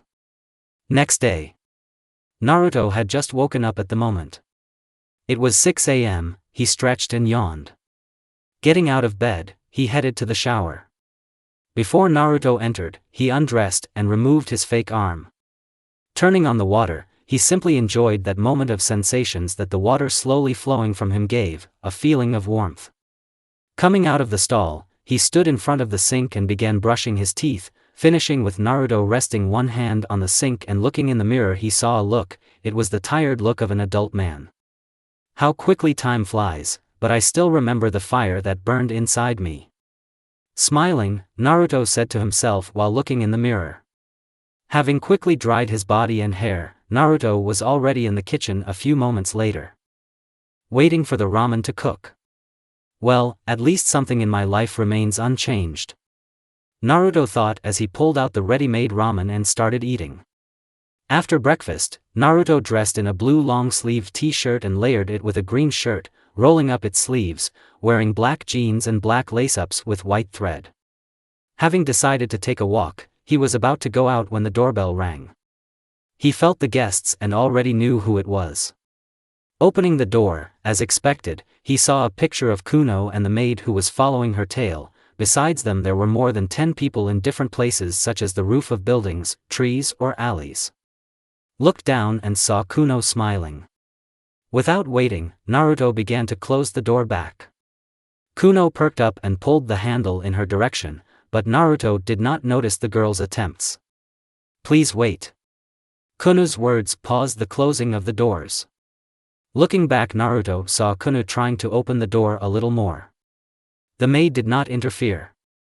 Opening the door a little more, Naruto got down on one knee and asked, "Well, what do you need from me?" Naruto's voice was calm and a little perky. "I want to play." "What do I have to do with it?" "Shirzhen said that if I want to play with her, then I need to come to you." Naruto just smiled. He was touched by this girl. She reminded him of Himawari, and they were about the same age. Rubbing his palm over Kuno's head, Naruto called Shirzhen. She began to appear from green particles and form the shape of a child. The maid was surprised to see this. She could not expect something like this, unlike the guards who had already seen this last time, which is why only those who replaced yesterday's people were surprised. "Hello Shirzhen, let's go play, I just brought toys today." Kuno spoke, beaming with joy. "Went." Shirzhen answered just as happily, running after Kuno. While she was far enough away, the maid made a small bow. "Hello, I apologize if Mrs. Kuno causes you any inconvenience. I am the confidant of Mrs. Yasaka who came to give the letter addressed to you."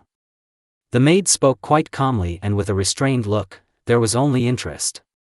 Stretching out her hand with the letter, the maid felt that the letter immediately disappeared from her hand. Quickly reading the letter, Naruto thought about it and nodded.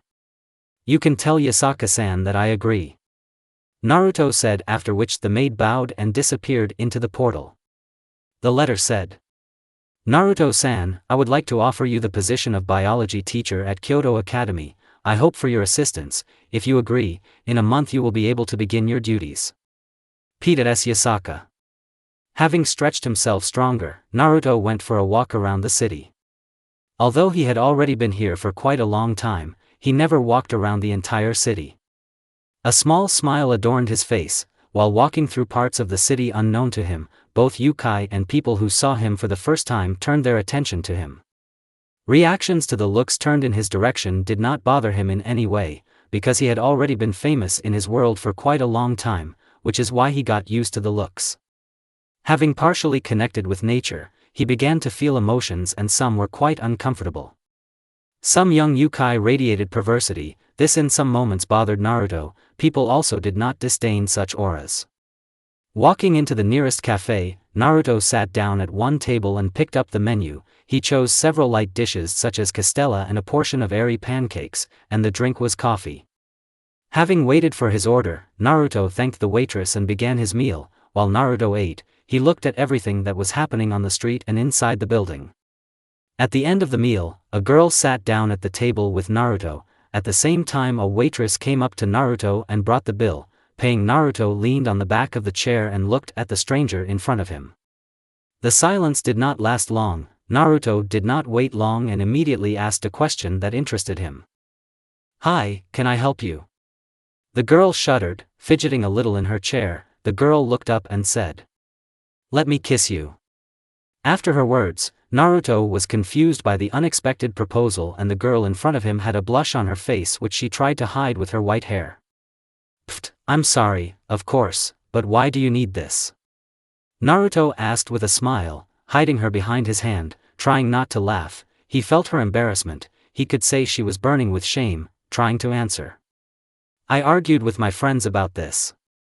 The girl's words did not improve the situation in any way. Naruto, with the same smile, looked at the girls to his right, who were practically laughing. "Girl, I'm married. If my wife finds out about this, she will kill us both." Naruto was amused by this situation, and he wasn't lying. Hinata could indeed be very dangerous because of Hamura's chakra in her body. Naruto's words only had a stronger effect on the girl, and she simply could not move.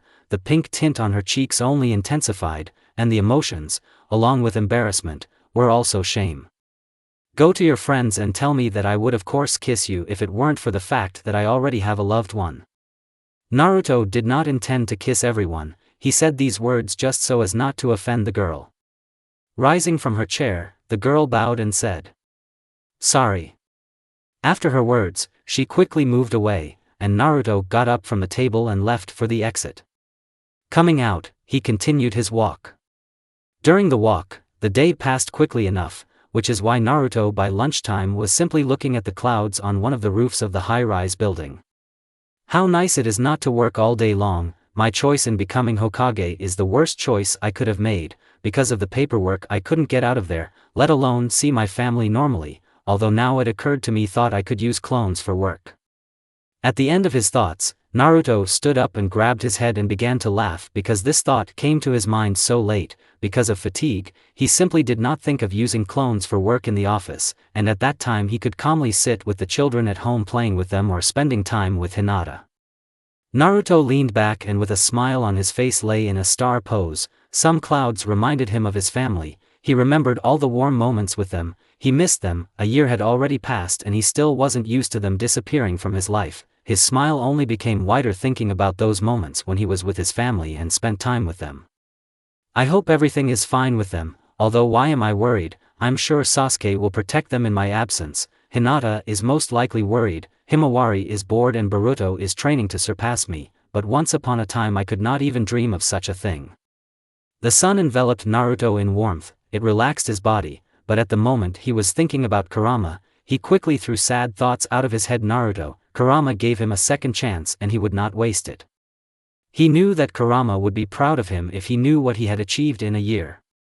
Pushing off with his hands, Naruto got to his feet and, approaching the edge of the high-rise building, took a step. He often did this in childhood. Closing his eyes, he felt freedom in his body, weightlessness. Time seemed to slow down as he fell. You could feel the wind slowly stopping him. Using chakra he created wind currents because of which the fall seemed to slow down. Only when he was already close enough to the ground did he open his eyes and land on his feet.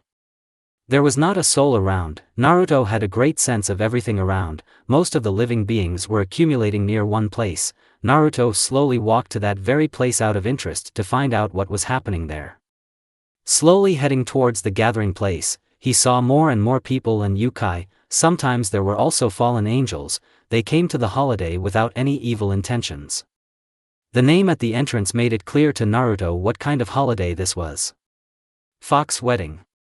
Having gone inside, nothing had started yet, but there were already enough people. Naruto had to wait until the evening for the performance to begin. After the sun went down, all the lighting went out and slowly, instead of street lighting, torches and lamps began to light up. As they lit up, a group of people approached fox masks.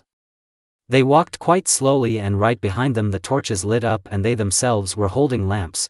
Their entire body was hidden under robes and a mask was visible from under which red eyes peeked out. These were the eyes of a predator. As the masked people approached, rain began to fall, and the closer they were, the heavier the rain became. Everyone began to take out their umbrellas. Now the entire concert site was covered with thousands of umbrellas. As people in fox masks approached, they stopped, and Yasaka, as Naruto sensed, came forward and announced the beginning of the holiday open. Having started the holiday, Yasaka walked away and the performance began, and at the same time tables with food were brought. People began to watch the performance. At one moment, a man in a fox mask appeared behind Naruto. Naruto immediately recognized who it was and said, "Something is wrong, Yasaka-san." While watching the performance, he spoke to Yasaka, who came up behind him. "No, I just didn't expect to meet you here," Yasaka said, sitting down next to Naruto and taking off her mask. "You are the first time at such an event, I am right?"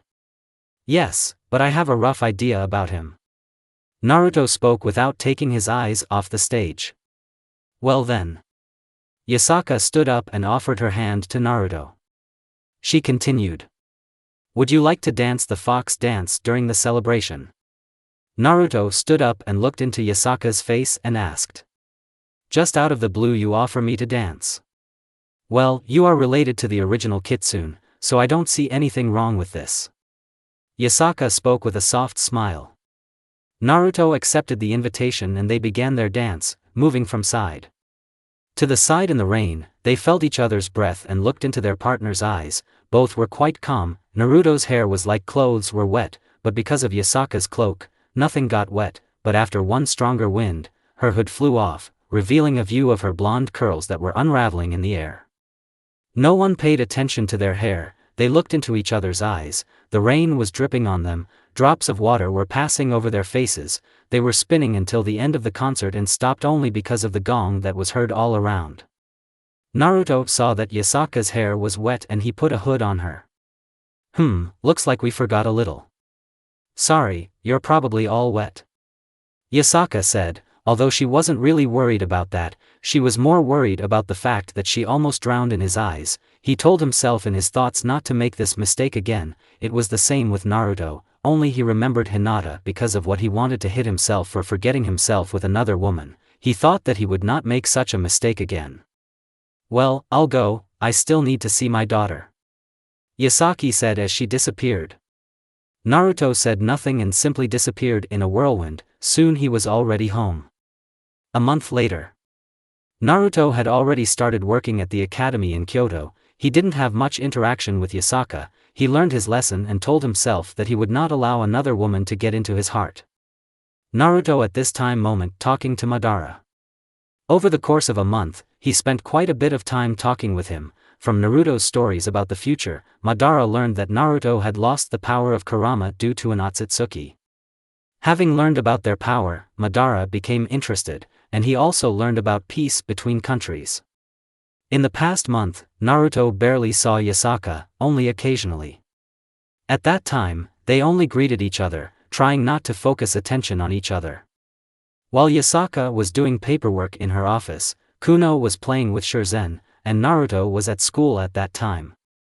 Kuno told Yasaka about Shurzen quite often. One day, Yasaka asked one of Kuno's guards to tell her who Shurzen was. To which he told her that she looked like Naruto's familiar spirit. The attacks on Naruto did not stop. Due to the fact that he was a simple-looking person, his opponents greatly underestimated Naruto's abilities. Over the course of a month, Naruto was attacked by opponents stronger than the previous ones. From this he concluded that the reward for his head had become higher. "Listen Madara, you can transplant other eyes into me?" Naruto asked during the conversation, remembering the gift left by Obito. Hearing Naruto, Madara stumbled. "Well, why do you need this?" Madara asked with confusion, straightening his tie. "As I understand, Otsutsuki can move across worlds, and this means that they can get here too," Naruto explained. "Well, basically, I can transplant your eyes, but what kind of eyes are they? Madara asked while thinking about the transfer. Mangekyo Sharingan. Naruto replied, rubbing the back of his head. Where did you even get it from? Madara asked skeptically. Obito had a place with all the Sharingan he collected after the Uchiha massacre. It was this Mangekyo that belonged to the head of the Fugaku clan. Naruto explained with a small smile. I see. Well, I'm not that good at medicine, but I think I can. Thinking about this, Madara put his hand on Naruto's shoulder and said. More on that later, now it's lunch and I'm hungry, so let's go. Naruto agreed with Madara's words and they headed to the nearest cafe talking about something of their own. After lunch, they went to their academies. Naruto had his last lesson, after which he was going to update his regime again to cleanse the environment. Lately I haven't been doing this as often as in the past. Stretching, he finished his coffee and threw the glass into the trash can. Having reached the academy, he went into the classroom he needed at the moment the bell rang. In his class, like in others, there were not only people, there was a full variety of yokai, fallen, genies, fairies and angels. At the moment Naruto did not understand how they even get along together, especially considering that some of them are quite hostile. Hello class. Naruto greeted with a smile on his face. The students greeted him while standing and then sat back down. Well, let's start the lesson. Naruto said as he opened the book indicating the topic. After class, Naruto went home where Kuno and Shirzan were waiting for him, running around the house. Entering the house, cheerful children appeared in front of him. Without having time to say anything, Kuno said. Naruto-san, can Shirzan spend the night with me today? Naruto looked at Shirzan blankly while she looked at him with stars in her eyes. Well, okay, just don't go to bed too late, I guess. Naruto answered, knowing that Shirzan didn't need sleep or anything else. Kuno and Shirzan quickly left and Naruto looked after them with incomprehension. I think everything will be fine with them. Naruto thought with a sigh. Raising his head he smiled, seeing that everything was blooming around them. And nature is beginning to open up, perhaps it will be able to recover even faster than with my help. Naruto closed the door behind him. He immediately felt that someone remained in his house. These were two creatures. One was one of Kuno's defenders and the second was still unknown to Naruto. Everything darkened, all the light disappeared. Shadows began to gather around Naruto, as if they were wrapping around him without touching him. Well, what do you need? He also came for my head. Naruto immediately became more serious. Oh, no, you misunderstood me, I'm just interested in your shadow. The voice was like an echo and could be heard from almost everyone. My shadow. Repeated Naruto's last words. Yes, when I first saw you, I didn't see it. It's strange, usually all living beings have it, but only by looking deeper into your soul I was able to notice glimpses of it. It was so weak that one can consider that it doesn't exist at all. The voice was interested. It didn't look like a monologue, it was rather fast talking. So what? Naruto didn't understand why he was telling him something like that. Let me be inside your shadow and study it. I'm interested in its structure. In return you will eventually be able to have the power of your shadow, so agree, I will help you achieve power and you will give me insights about your shadow. It was clear that the creature was interested. Can you at least tell me who you are? Yes, of course, my name is Tense. I am the ruler of shadows, such as the shadows of souls and physical shadows. A humanoid creature completely black appeared from the darkness. He extended his hand with some kind of liquid dripping. Naruto did not want to know what it was and simply shook his hand. Glad to meet Naruto Uzumaki. He said, smiling. Yes, I'm glad to meet you too. By the way, where are we? You entered a part of my consciousness. I dragged you here to talk because I am an exile. The already named Tense said. Expelled? And why? I went against the laws, and now I'm just an exile. I can't tell you more, otherwise I'll be imprisoned in the wasteland. I still don't understand, but okay, I'll let you study your shadow, and I hope you won't interfere with me in my life in reality. No, don't worry, it won't affect reality. A smile of white teeth shines out from under the darkness. Okay, do what you want.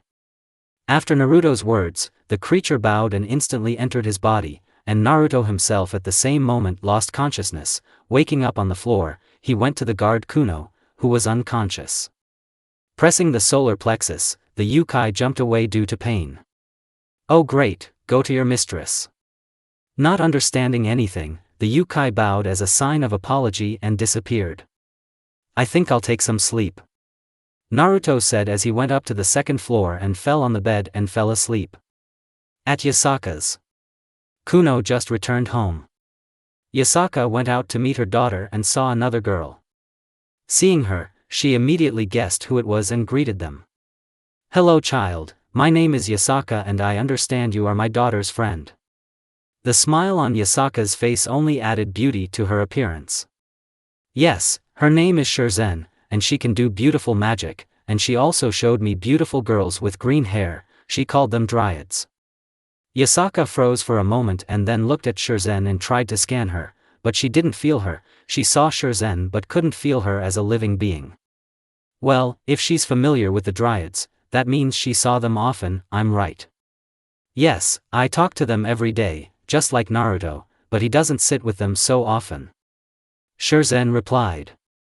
She was a girl because she had not yet developed to the required level of strength, but she could already be incredibly strong, but along with the accumulation of strength, she herself grew.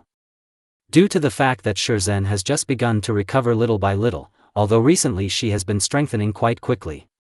She is growing up like an ordinary child, which is why she now looks only 10. Yasaka patted both of them on the head. She saw that they were very close. Mom, can Shurzen sleep with me today? Naruto-san has already allowed her." Yasaka looked at them seriously. "Please, Mom." Kuno held onto Yasaka's kimono and looked at Yasaka with small beads of tears. Yasaka said with a sigh. "Yes, of course, just don't cry, it makes Mom feel bad," Yasaka said, wiping away her daughter's tears. "Hooray, let's go Shurzen, I'll show you my room." Kuno spoke as she pulled Shurzen along with her. Yasaka looked after them and the image of Naruto came to her mind. She quickly shook her head, taking thoughts about him out of her head and continuing on her way. The end of Yasaka. The next day, Madara came to Naruto for eye surgery. "Why are you in such a hurry?" Naruto asked while on the makeshift operating table. "I don't want to think about it too long, so let me just do it calmly and everything will be fine," Madara muttered to himself. "Okay." Madara knocked out Naruto. First, Madara slowly took out Naruto's eyes and used a kunai to cut off the ends of the eyeballs. Madara did this using the Sharingan for better vision and so that there were no surprises. Having finished with one eye, Madara put it in a jar. Taking one Sharingan, he put it to the nerve endings of the eyes, bringing it close enough. Madara connected piece by piece with the help of chakra. Having finished with one, Madara looked at his watch. More than 20 minutes had passed.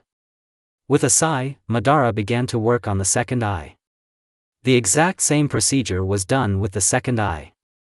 After the operation, Madara bandaged Naruto's eyes and walked away. The bandage almost immediately began to turn red with blood in the eye area. Naruto woke up an hour later. Rubbing his head, he felt the bandage and immediately remembered about the operation. Without waiting for help, Naruto quickly entered hermit mode in order to sense his surroundings. He noticed that Madara was sleeping on the chair. "Hey, Madara!" Naruto shouted. Madara woke up and stretched out and looked at Naruto. "Don't take off the bandage for at least a month, maybe you have super regeneration, but the eyeballs themselves need to get used to the body, and because the fact that you are partially Otsutsuki because of your ancestor they will settle down like family, that's all." Having finished speaking, he disappeared. Naruto just looked at the point where Madara was and sighed, slapping himself on the face. Because of this, his hand touched the bandage again. "Well, I'll have to go with Henge this month," Naruto thought as he removed his hand and stood up from the table. The next day, Naruto was walking to the academy and along the way Kuroka clung to him. She had to go to the devil faction with him, which he refused, not seeing the point in it. "Well, Please, Yasaka herself asked politely this time, why are you refusing? Kuroka asked plaintively. She should let her go on her own, why do I need me there at all? Naruto retorted. Humph, okay then, I'll go to the devil's den myself, maybe they won't catch me there. Kuroka said, turning away. Don't even try, I won't succumb to such things as manipulation. Naruto spoke. Yes, and take off this illusion already. Kuroka said, removing the henge from Naruto's face, and seeing that a bandage appeared on Naruto's face, she got scared. What nonsense, how did you hurt your eyes? Kuroka spoke, stopping Naruto. Naruto didn't answer and moved on, creating a new henge. I won't tell you, don't even ask. Said Naruto, stopping all of Kuroka's attempts to obtain information. Kuroka didn't ask anything, she was worried about her friend, she wasn't going to ask if he didn't want to talk.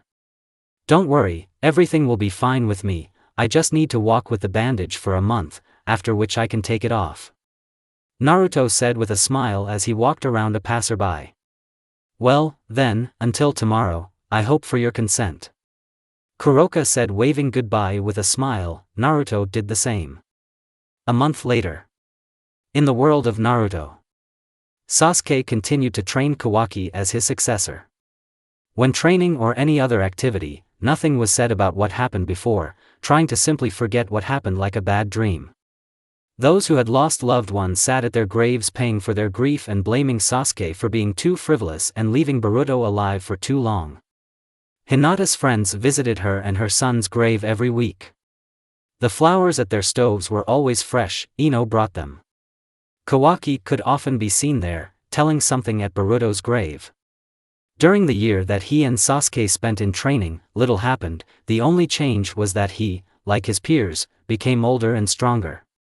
Over the past 2 months, Kawaki has studied the known abilities of Boruto's Jugun and learned to turn it on and off at will. Having learned to open portals, see the line between worlds and also use elemental techniques and transformations without seals, he also now became an empath. Kawaki wanted to start helping Sasuke in his search, but he refused. Sasuke's training has helped him develop his elemental techniques and taijutsu, his speed, fighting speed and reaction have increased manifold over the past year. Sasuke also did not lag behind in training, despite the fact that he had been teleporting around the worlds for a whole year, he studied the structure of his portal. He could feel the particles of the portal and manipulate it, this required a lot of effort, but now he could tear apart space, which gave a great overview in terms of previously unknown worlds for a long time. He was not in the same world for a maximum of an hour because he just needed to feel at least a little of Naruto's energy, and since they have a sage connection with the help of which Naruto found him even faster. Over the past 3 months, Sasuke sent a clone to Kawaki for his training and began to meditate. This was not an ordinary meditation, he understood that enemies in the form of Kara still remained a problem, especially from Amato's words that their now leader was equal or even higher than Jigen's level. These words tensed Sasuke, since now he was alone and to fight with such a strong opponent, and it was difficult with Naruto, but now he will have to fight alone. Knowing that he was already in a losing position, he began to train his particles and accelerate them. This training method was developed by himself. When training, Sasuke had to concentrate strongly on the particles that were in his body, he slowly and carefully moved them in order to speed them up. Of the side effects, Sasuke currently found only 3 of them. If there was an error in the movement of the particles, there was severe pain throughout the body, coughing blood and overstrain of muscles and eyes. One may ask why he does this. Everything is quite simple. The faster these particles are, the higher his maximum speed and reaction can be, which was mandatory when fighting such a strong enemy. Particles are what moves the body, or, more simply, it is the energy that is produced by the brain and muscles when using chakra or during physical activity. There are so few particles in the human body that it is difficult to believe in their existence. Initially, as they grow older, they all begin to move faster and faster, thereby increasing the limits of the human body. By the end of growing up they no longer improve, and the process of strengthening stops, leading to a maximum. Sasuke learned about these particles during one of his training sessions. During a battle with his clone, he noticed that when struck by physical force without chakra, some kind of energy moved in his body. This was due to his Rinnegan. Later, he began to pay attention to these particles more and more often, and one day he tried to use them instead of chakra, because of which his body accelerated too much. He barely managed to stop so as not to hurt himself with this. As soon as he stopped, he fell to the ground due to pain in his legs. There was a feeling that his legs were being torn apart. It was terrible. Every cell of his body seemed to be disconnected from the rest. This pain lasted for almost 10 minutes, during which some blood vessels burst, due to which his legs were covered in blood. Using the portal, he ended up in the hospital, where he was quickly admitted. At the hospital, Sakura reported him for putting too much stress on his body and told him not to do this again, as it could cripple him. Sakura was very worried about Sasuke. She couldn't lose her second teammate, her lover, her husband, and the father of her daughter at the same time. She was greatly damaged by the situation with Hinata. In the first week she was at her grave almost every day, in the second week she came less and less, and in the end she now stands with a sad smile at Hinata's grave, talking about the successes of her daughter. Sometimes she saw others, for example Ino, Tenten, Temari and so on. Hayashi ended up in the hospital with a heart attack right at the funeral. Now of course everything is more or less normal with him, but no one said anything about Hinata's death, fearing another such attack. Sasuke realized that these particles in his body strengthened him. Because of this, he began to try to control, which was difficult. At first he couldn't even feel them very much due to the tiny amount compared to chakra. Often he controlled chakra instead, which did not get the desired effect. Without stopping, Sasuke improved his control over them. This allowed him to soon feel an improvement in his usual speed. He imperceptibly accelerated 1.5 times in base speed. Only later did he notice that when moving he was moving faster. Having analyzed this, he concluded that these particles are responsible for his body like a valve, that is, the more you control them, the stronger you can become. His conclusion was only partially correct, which is why he thought that only control would be enough, but after another week of such training, he realized that nothing had changed except his control over the particles. Remembering what he did during his first training, he remembered that he tried to move them as quickly as possible in parts of the body, and at the end of the training, he reached a sufficient speed of particles so that he could accelerate to the fullest, and instead of temporary acceleration, he received a permanent one, and his particles remained with at the same speed as before. Sasuke concluded that the speed of the particles was increasing. The faster the particles, the faster and stronger he became. After that, he began to accelerate them at an indescribable speed. This had a terrible effect on his body, because of which he ended up in the hospital once a week, but the result was worth it. He became almost 2.5 times faster. This speed would be enough to at least somehow keep up with Jigen. Now he uses clones for more acceleration. With every mistake the clones disappeared because they accelerated the particles too quickly. At the same time the original Sasuke did it slower, but with each clone that disappeared he accelerated, taking their experience in control and acceleration. Over the past month, he could already fight Jigen at full speed. His reaction has increased and now he could react to the pins. Also after the battle with the clone, he noticed that his regeneration had increased greatly, enough to heal minor wounds so that they do not interfere in battle. Nowadays, Sasuke was now in the same room with Yamato, talking about Sasuke's possible strengthening, to which he responded with a nod. Suddenly Sasuke asked a question. Yamato, what abilities does Kodo have? I need to know what I will be dealing with during the battle. Sasuke seriously looked at Yamato with his arms crossed. Yamato quickly answered his question.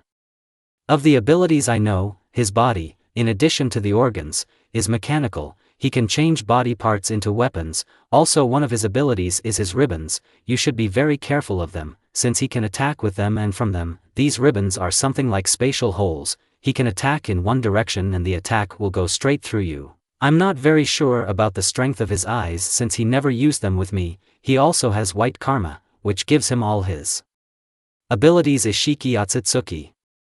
Weaknesses or defects of the body. Among his weaknesses, we can highlight his too strong attachment to Ishiki and Jigen. His loyalty to them is simply amazing. This can be used to anger him, which will help in the battle. We can also say that his weakness is jealousy towards Kawaki as a more successful vessel for his god. Thank you for your help. If you remember anything else, tell me. I advise you to protect the daughter of the 7th. Now most likely Kodo is looking for her in order to take revenge on the 7th for the defeat of Ishiki. He is very dangerous. Even if it seems that you killed him, don't relax. I'll take this into account, now I have to go. Sasuke said and disappeared into the shunshin. And I should protect myself, this bastard will try to get me at any cost to kill me. Amato spoke while lying down on his bed. Sasuke came home in the evening to be with his family. Opening the door to the house, he was greeted by the pleasant smell of cooking. Going inside, he took off his shoes and coat, hanging it on a hook. I'm home, Sasuke said as he walked further into the kitchen. Sasuke, sit down today, we'll eat everything together. Sakura said in an apron that she had already finished cooking. Sasuke didn't object and sat down on a chair next to Sarada, waiting for his portion. Apart from Sarada and Himawari, no one said anything, but Sasuke decided not to focus his attention on this. He just watched everything happen with a small smile on his face. Finally, Sakura finished cooking and laid out all the portions of curry. She took off her apron and put it on a hook, sitting down at the table with the others. Ida takimasu. We talked everything through before starting the meal. During this time no one said a word. Kawaki was the first to finish and thanked Sakura, after which he left. After him Sasuke did the same, kissing her on the forehead and marrying Kawaki. Kawaki sat under one of the trees thinking about something. When Sasuke approached he said, "Do you think the seventh is alive?" Kawaki asked looking at the moon. "I am sure of this, I believe that Naruto will be able to cope with any obstacles, and the sage's connection still exists," Sasuke said, placing his hand on the center of his chest since that was where the moon mark was located while Naruto had the sun mark. It showed whether his partner was alive. "Sage's connection, what is it? You didn't talk about this," Kawaki asked in bewilderment. There was no point, but in short, this is a connection that indicates the state of a partner. It was established by the Sage of the Six Paths. It also helps in the search for Naruto, since I constantly find energies similar to our signal, it feels like they are countless. Sasuke said, also looking at the moon. "I see, why don't you want to take me with you on the search? I can also help with the Jugen. I already said that you are not strong enough for this and it is too dangerous. Then if I become stronger than you, I can also go on a search." Kawaki spoke as he stood up. "Quite. Great then, now I'll train 3 or 5 times harder to catch up with you." Kawaki spoke with fire in his eyes and complete seriousness. "You try if you can, of course," Sasuke said with a smirk. Kawaki just went into the house and Sasuke was still looking at the moon at that time. "I have a bad feeling." Sasuke thought the same thing as he went into the house. When he went inside, he saw only his wife washing the dishes. "Something's wrong, Sasuke?" Sakura asked without looking. "No, everything is fine, it's simple." Sasuke fell silent, forcing Sakura to try to turn around, but she was stopped by the hand that held her by Sasuke's stomach and chest from behind. Bowing his head so that his mouth was at the level of Sasuke's ear, he bit her and then said, "I just love you so much, you know, I don't even know what I would do without you. I would wander around the world." Sakura answered. She felt Sasuke's breath on her throat, her face turned pink from it. "Can you let me finish?" Sakura asked, trying to get out of the situation. "Are you sure you don't want to do this tomorrow?" Sasuke asked, running his hand along Sakura's back, making her tremble. She took off her apron and put it on the hook, after which she and Sasuke headed to the bedroom. It was still quite embarrassing since they didn't do this very often. Time, 3 a.m. Konoha is the home of the Uchiha family. Sasuke slept with his wife in an embrace. Their state was calm as it was not expected that anything could happen. Children's rooms. At the moment, the 3 teenagers were sleeping. Kawaki slept in the next room from the girls. Himawari and Sarada were sleeping in an embrace facing each other. Suddenly, black ribbons with patterns began to appear from the air. They slowly wrapped themselves around the girls' bodies so that they would not wake up. A moment after their bodies were encased in tapes, they disappeared. The same tapes appeared in Kawaki's room. Kawaki was not sleeping at the moment. The ribbons first wrapped around his leg and he immediately wanted to jump away, but even more ribbons appeared that covered his mouth and grabbed his arms and stomach. Kawaki disappeared at the sound of Sasuke's voice. Kawaki! Sasuke screamed, trying to cut the ribbons with the help of Chidori, but they disappeared along with Kawaki, leaving only a note. Sasuke fell to his knees. He again could not save anyone. When he saw a note on the floor, he picked it up. The note said, Uchiha Sasuke, I suggest we meet near the World Forest, unless of course you want to lose your child. P.S. Kara. Quickly reading it, Sasuke hit the floor with his hand, causing it to crack in different directions. Sasuke's thoughts revolved only around the abduction of children. If something happens to them, I will not rest until I destroy them no matter what happens. Having quickly dressed, he said goodbye to his wife and almost immediately appeared at the Kage's office. There was no one in the office, but he only needed the keys to the door to Amato's room. He quickly took them and went there. Once inside, it was already possible that the room smelled of blood. Walking into Amato's personal room, he saw his head and other parts of his body scattered around the room, as well as another note. Let's play honestly. Tomorrow at 14:20 I'm waiting for you in the country of the bear at the beginning of the world forest in the clearing of death, alone. I will not tolerate deception, unless of course you want to see your daughter dead. Bye-bye. It was clear that Kodo was mocking Sasuke. This irritated Sasuke a little. Amato thought about this. He had already been told that Kodo was taking revenge for Ishiki's death, and Amato became an example of this. Without expecting anything else, Sasuke showed up at Shikamaru's house and knocked. A sleepy Temari opened it to him, rubbing one eye. What are you doing at such a late time? She said, clearly dissatisfied with the awakening.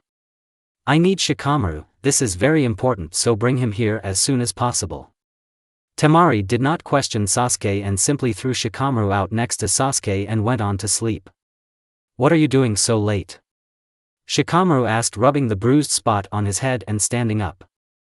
My daughter and Naruto's children were kidnapped by Kara. Sasuke's words cheered up Shikamaru. He immediately woke up. Information about the location, whether there is anything noteworthy about the abduction, maybe some information about the reason. Let's go into the office, we can't discuss this on the street even at this time. Placing their hand on Shikamaru's shoulder, they teleported away. Great, now tell me. Shikamaru was more serious than ever. This was a threat of the highest level and he had no time to chill, especially now. The goal is revenge for the murder of Ishiki. The reason I think is an easy target and a way to control me and the entire top of Konoha. I was asked to come to the clearing of death in the country of the bear. Clearly then we need to prepare an operation to destroy them in that place. I will send a message to all countries. No, if you do this you will only attract unnecessary attention and we will also suffer losses in the form of Kawaki, Himawari, and Sarada. We cannot allow this. After Sasuke's words, Shikamaru stopped himself from acting too quickly. Shikamaru's thoughts. Yes, Amato said that they have spies in all countries and addressing such letters would be quite dangerous. It would be much safer to assemble a team of trusted people and send them to all points where Kara's people gather, then we will be able to divert the attention of some internal members. This will help in any situation, but will it be possible? Sasuke to hold off Kodo until we arrive.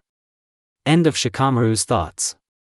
Don't think too much about helping me, I myself will fight Kodo. As I already said, it's impossible for anyone else to come there. I'm sure that he will put something in the form of an explosive device when other shinobi appear. It will be too risky and then we will get nothing but a waste of children's lives.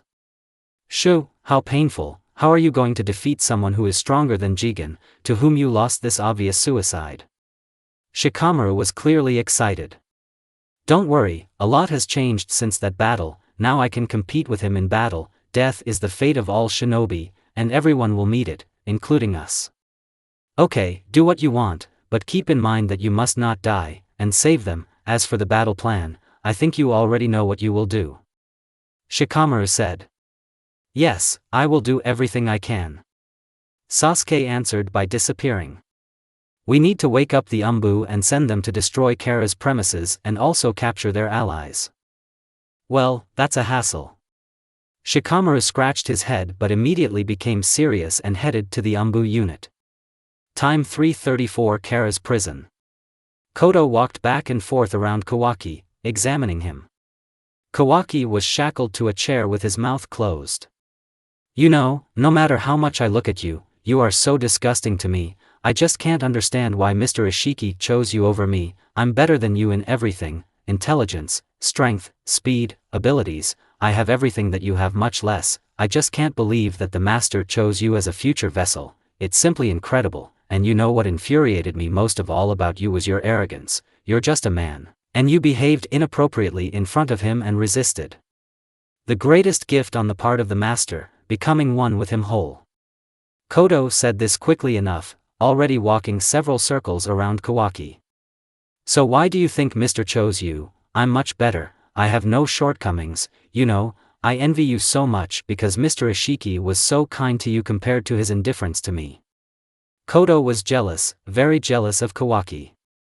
If only you knew how much I hate you, but I can't kill you so easily.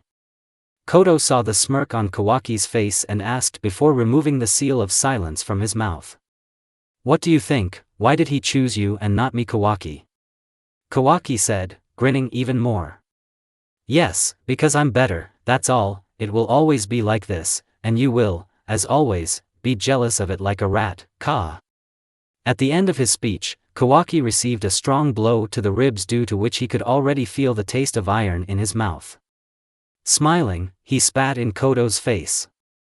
I didn't think that your envy of me was so strong. Kodo wiped off the blood mixed with saliva from his face with his hand and made it disappear, after which he hit Kawaki a couple more times in the stomach and then in the face. Well, you are really annoying, but that doesn't make beating you any less pleasant, you know. Kodo saw that Kawaki's nose was broken and blood was flowing from it, as well as from his mouth, but that grin did not disappear from Kawaki's face.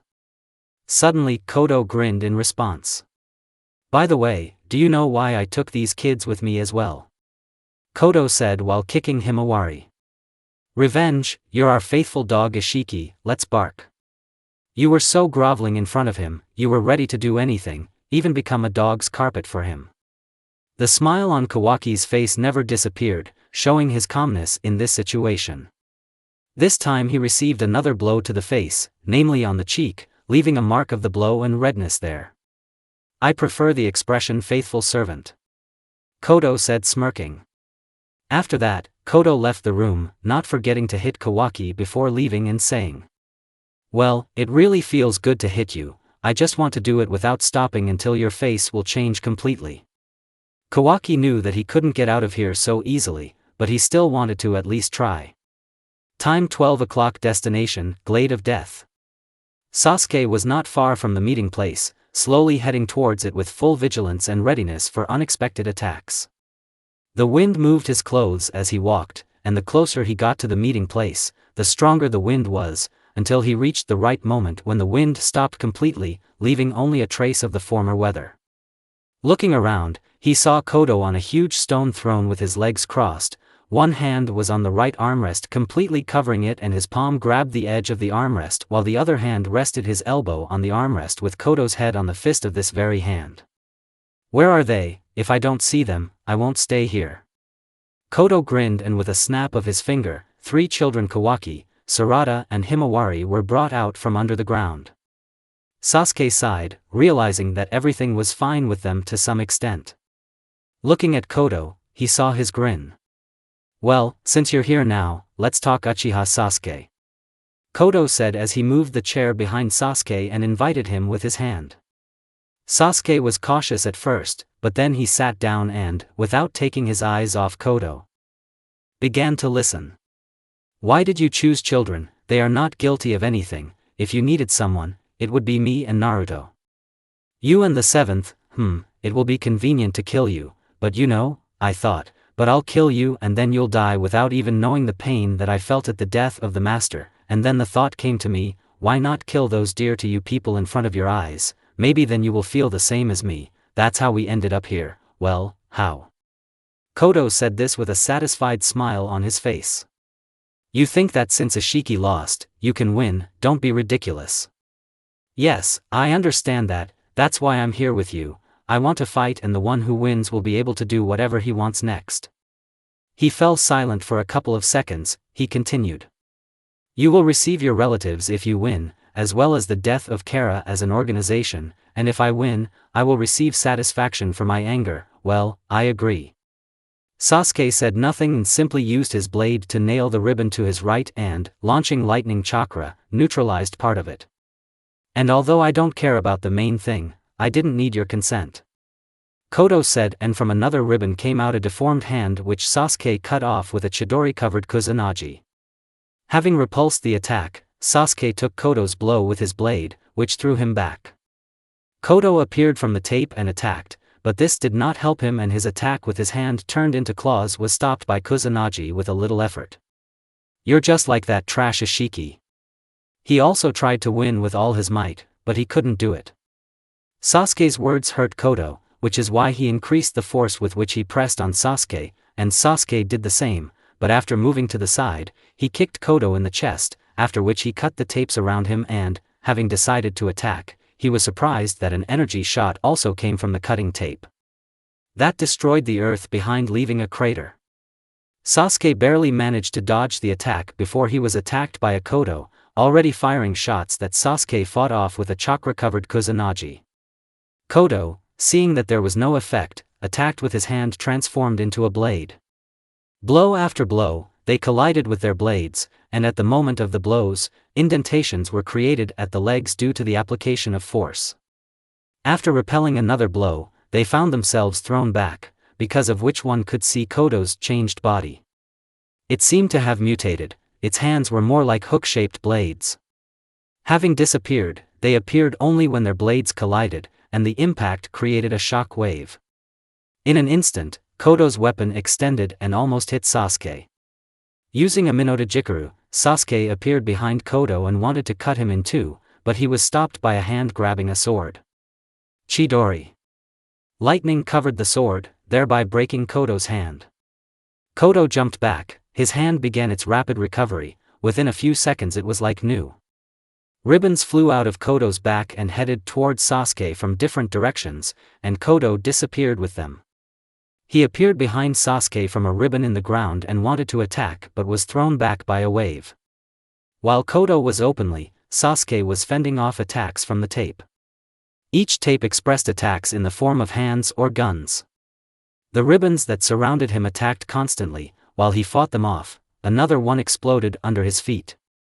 Sasuke was thrown back by the explosion, finding himself in the air and attacked by Kodo, but Sasuke was able to substitute a kusanagi in response to the blow. They found themselves on the ground again, on opposite sides, they disappeared. Sasuke's cloak fell at the moment of disappearance, only at the moment of impact sparks appeared, one by one they appeared in different places from Kodo and Sasuke, only lines remained showing their movement. Grappling in another blow, Sasuke used a partial Susanoo in place of his right hand. A hand immediately appeared and at the same time pierced Kodo's heart with an unexpected blow. Kodo jumped back, there was not a drop of blood. As if it was not a wound at all. The hole in the chest repaired itself in an instant, leaving only torn clothes. It's commendable, I admit you have become stronger than in the battle against Jigen, you'll have to become a little more serious. Saying this, white karma began to cover him. Sasuke did not want to allow him to use it. With the help of a Minato-jikuru, he found himself near Kodo at the moment of the blow. Sasuke's blow was thrown back, his kusanagi was thrown into the air.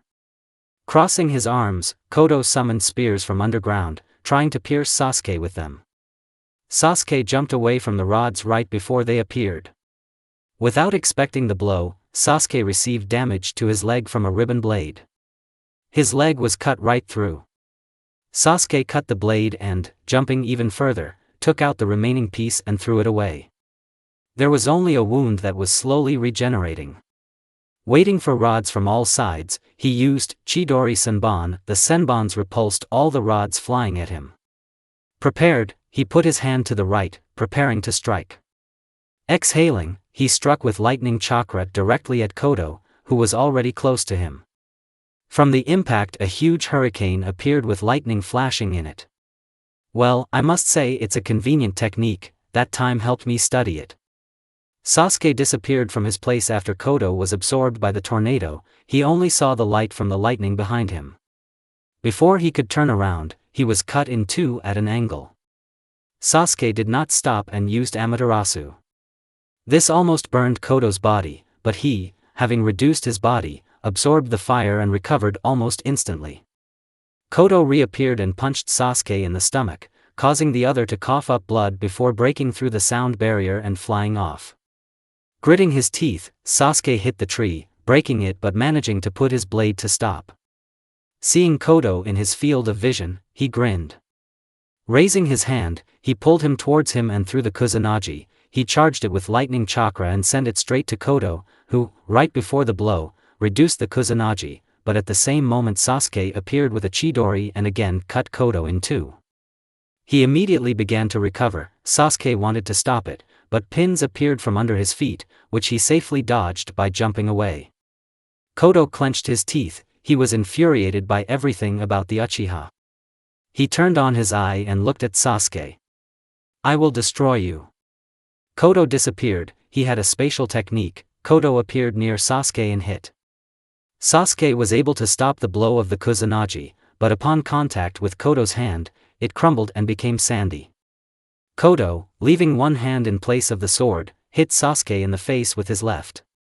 Sasuke managed to use a Minato on the clone. Having struck the clone, he dissolved in lightning, thereby freezing Kodo's body for several seconds with a lightning strike. Sasuke, breaking through the sound barrier with his foot covered in lightning, passed through Kodo's body, leaving a huge hole in his body again. Kodo touched the ground and it began to crumble. Sasuke jumped away. Everything within a radius of 20 meters dissolved and became air, leaving a huge crater 6 meters deep. Kodo jumped out of the crater. Kodo disappeared, shrinking himself. At speed he wanted to hit Sasuke, but he used Susanoo, many times smaller in form. It hugged his body like armor, not giving room for a full attack. The defense did not stop Kodo and he as not yet was small, scattered most of the right side of the defense. Sasuke jumped away and Kodo, in turn, became larger again. Sasuke pulled out his purple katana. They disappeared again and this time Kodo first caught the katana with his hand. This wounded his hand but he did not pay attention to it. With his right hand he hit Sasuke in the Susanoo armor, thereby turning the armor into tree bark and intensifying the blow sent Sasuke flying. Sasuke did not remain in debt and in the end cut off his head with a second katana. It's too chakra intensive and requires too much concentration. Using this type of Susanoo will tire me too quickly, seeing its endurance.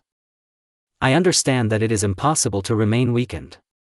Sasuke took a breath, taking in some nature chakra and opening his eyes. He created a clone. They looked at Kodo, after which the clone disappeared and appeared a short distance from Kodo.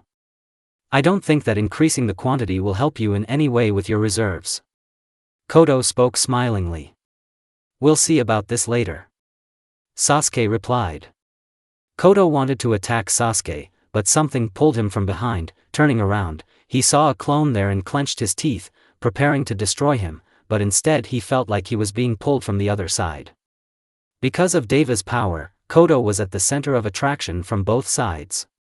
He was torn into pieces. He wanted to use his spatial technique, but since it was based on movement speed, he could not use it. Kodo's body was torn into pieces, leaving him no chance to move. The body split in two. Sasuke stopped using the Deva path and changed his attack. Together with the clone, they created the Raikiri, covered in Amaterasu. As they approached quickly enough, they struck, cutting Kodo's body parts once again and leaving them to burn in Amaterasu.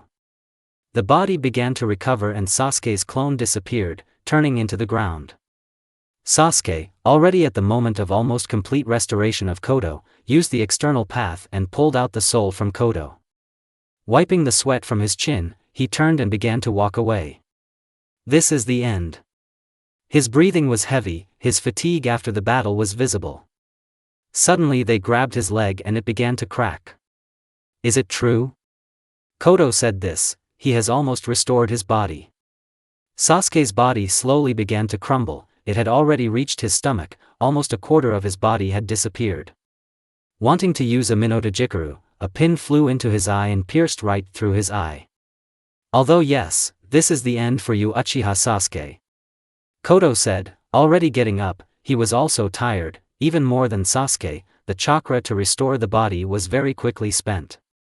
Sasuke fell to the ground with his face turned to the children. He saw that Sarada was crying before his disappearance, her eyes turned red and she began to move from side to side trying to get out. Who would have thought that you are so strong for this world? You are a real monster in human form, but you will never defeat a person blessed by God himself. Sasuke had almost disappeared, only his head remained, but soon it too disappeared, turning into dust. Suddenly, Kodo's head was pierced through with an ordinary blow. It was Sasuke. His left eye slowly first changed to a regular Mangekyo pattern, then to a Sharingan with 3 tomo, and eventually the iris turned white along with the badge and the eye slowly closed. Kodo's head regenerated for the last time. Jumping back, Sasuke noticed that the Kodo particles in Kodo's body began their accelerated movement. The genjutsu did not affect him, but it doesn't matter, he can no longer regenerate calmly. This is noticeable by his slow recovery. Created a Chidori sword and attacked Kodo. Now this is a battle of attrition, we are both on equal terms. Sasuke said. After Sasuke's words right before Kodo's strike, he disappeared. Sasuke saw that he did it with the help of particles, he accelerated many times. Appearing behind Sasuke, he kicked Sasuke's body as he could not use his eye normally with such exhaustion. Sasuke saw the movements but could not move due to the enemy's slow speed. During the battle, he observed the particles and began to use them himself. Now, because of their speed, the earth turned into dust and the blows sent such waves that the heavens themselves trembled. They disappeared and then appeared. When the waves struck, they demolished giant trees. Their running deformed space itself.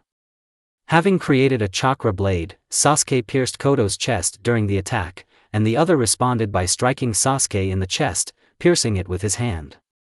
Sasuke coughed up blood like Kodo, but using his second hand from Susanoo, Sasuke hit Kodo in the face with it, throwing him hundreds of meters, but a moment later he was already there and attacked. Before the next attack, Kodo screamed. "How can you, a person who doesn't even understand what Ryushi is, use them? Where from?" Kodo shouted while attacking. Sasuke used a regular Chidori and attacked while Kodo understood that this was his last attack and the final one as well. Sasuke, during the attack, extended his Chidori and cut Kodo from afar. He could no longer recover, but Sasuke saw his turned-on eye and smile. "Know that I will not remain in debt to the Uchiha." Kodo shouted and Sasuke felt pain in his side. It was Kodo's hand. She touched Sasuke, his body in that place began to tear apart due to the air currents created by Kodo's eye. "I finally won," Kodo said when suddenly Sasuke jumped back and cut off those parts of the body that were torn. Left without half of his side and chest, Sasuke's organs began to fall out, but he held them back with chakra. "This is your end, you will no longer be able to recover," said Sasuke, launching a fireball into Kodo's body, burning him. Sasuke waited a couple of seconds before leaving, not wanting any more surprises, but now Kodo was 100% dead and nothing more. Sighing, Sasuke went to the children whose seals fell off at the moment Kodo completely disappeared.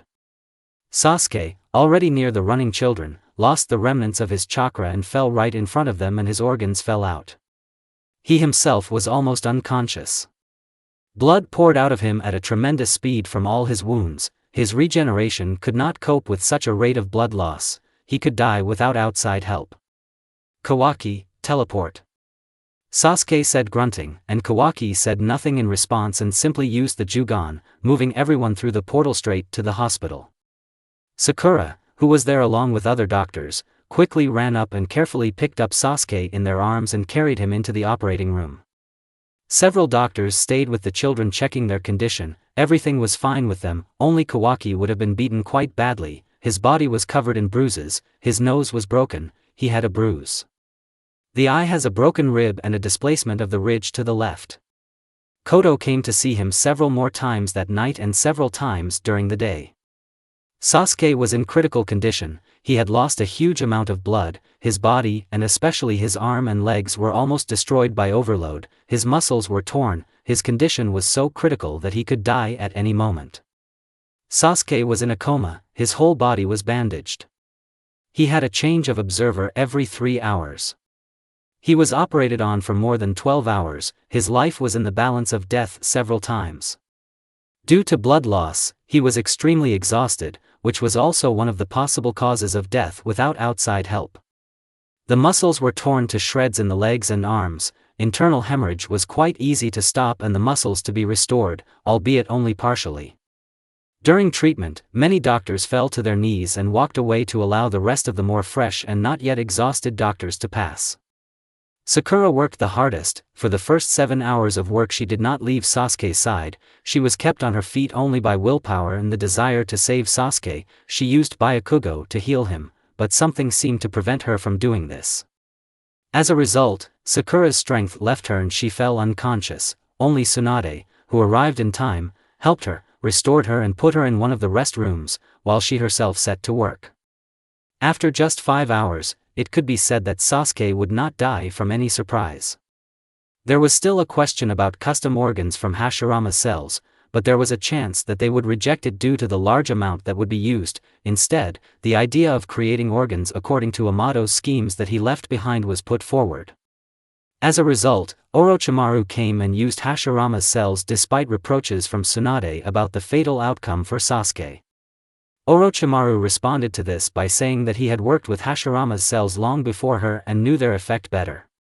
Soon, due to the accelerated pace of creation, the organs were ready on the 4th day. Sasuke still did not wake up. Sakura often came to his room and looked at him for a while and then went to see sick patients. By the evening she was already home. Sarada just came around this time along with Kawaki from missions. Himawari came a little earlier after playing with friends. Dinner passed in silence, no one said a word. Now silence was their best friend, at least for the time being. A month later, Konoha, Hospital, Ward N32. Sasuke, his eyelids began to twitch, his condition began to stabilize, the sensors showed that he was completely healthy. The eyelids held on tighter and tighter until the moment he half opened his eye, everything was blurry, he couldn't see normally. Blinking a little more to get used to the light, he wanted to slowly get up, but his body ached, causing him to fall back onto the bed.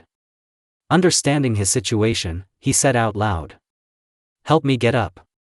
His voice was hoarse, no one heard him. Instead, the caretaker had already brought Sakura and a couple of other doctors.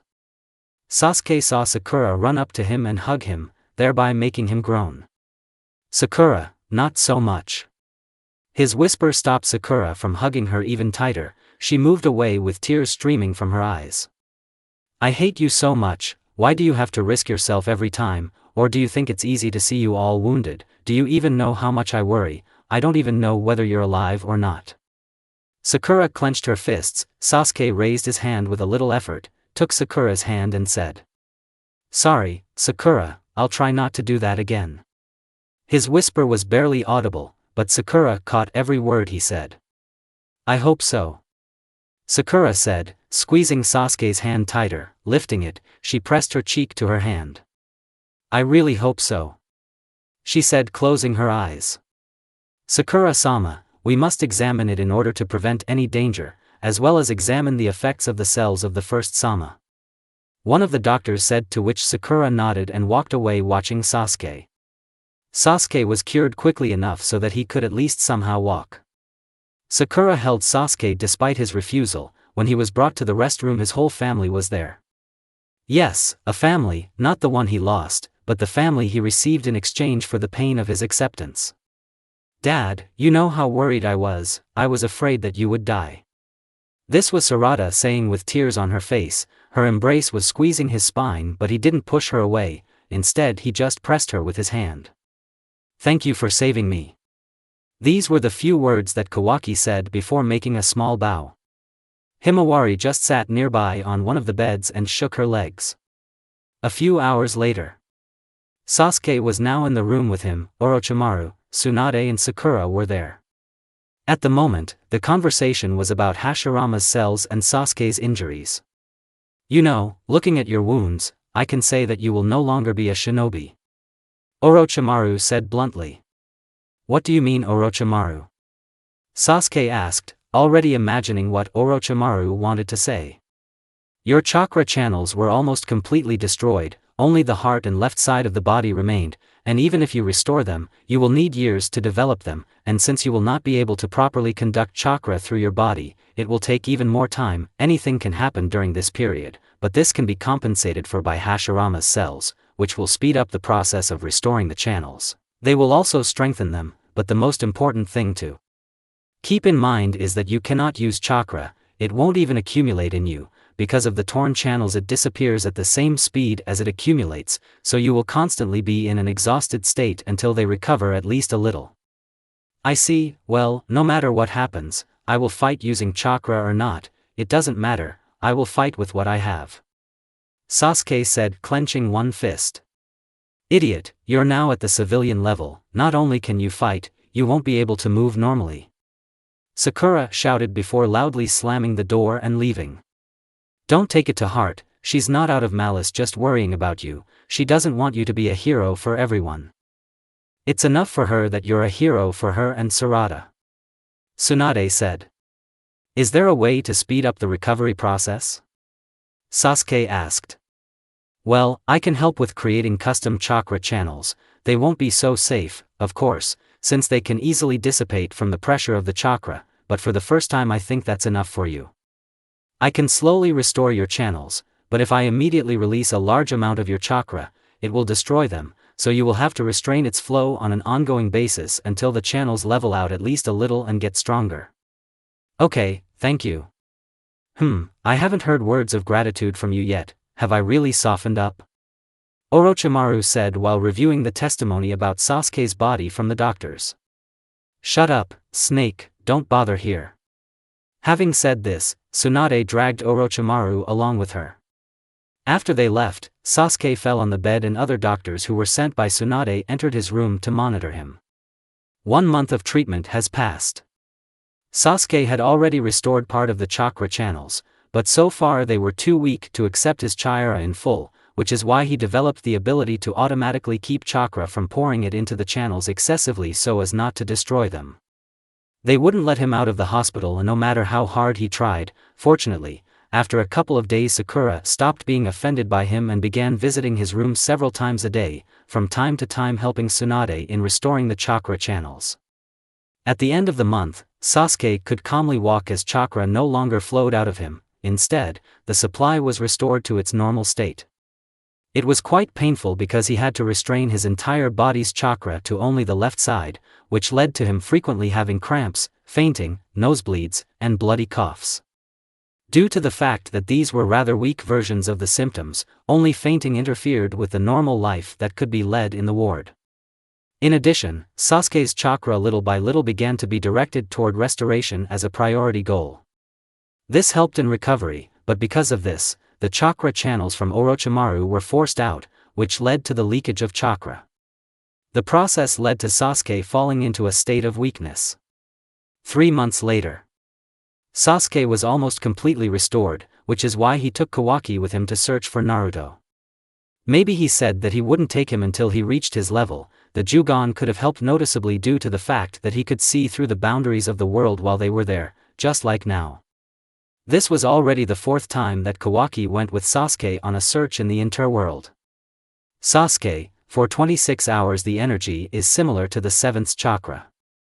Kawaki said, pointing to a spot in the air. Sasuke, without waiting for anything else, opened a portal in that place. His sage connection reacted and pulled him into the portal. Have we finally found you, Naruto? Sasuke's words seemed to be the reason for a small smile and hope to appear on Kawaki's face. They both entered the portal. They fell from a fairly large height, but Sasuke didn't care much and he simply grabbed Kawaki and calmly landed. By placing Kawaki on Sasuke's ground to focus on the sage's bond a little longer, this action provided the opportunity to learn Naruto's more precise location. Let's go, I felt Naruto is in this world. And he might not have been here. Kawaki asked about Sasuke's words. I didn't tell you, but I saw traces of Naruto's chakra in the 3 worlds. Okay, the main thing is we know that he's definitely here ahead. Sasuke disappeared, followed by Kawaki. To Naruto. Now Naruto was teaching a lesson to the class when he felt the appearance of Sasuke in this world. He wanted to leave the class, but after thinking he said, I have to go out for a while. Naruto said, looking at his watch. When Naruto left, he created a clone that a few minutes later came back with a book and a couple of folders.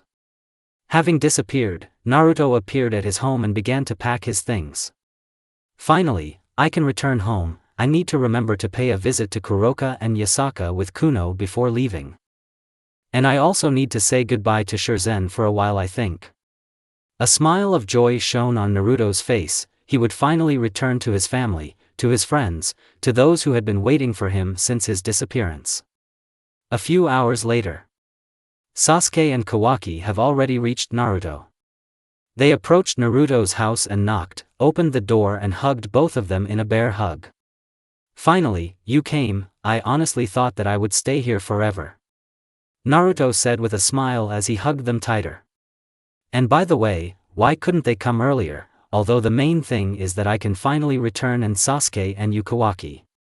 Naruto was very happy and Sasuke didn't want to spoil it, knowing what would happen when Naruto found out about everything that happened. And before I leave, let me say goodbye to my friends from this world, Naruto said, placing his hands on the two's shoulders.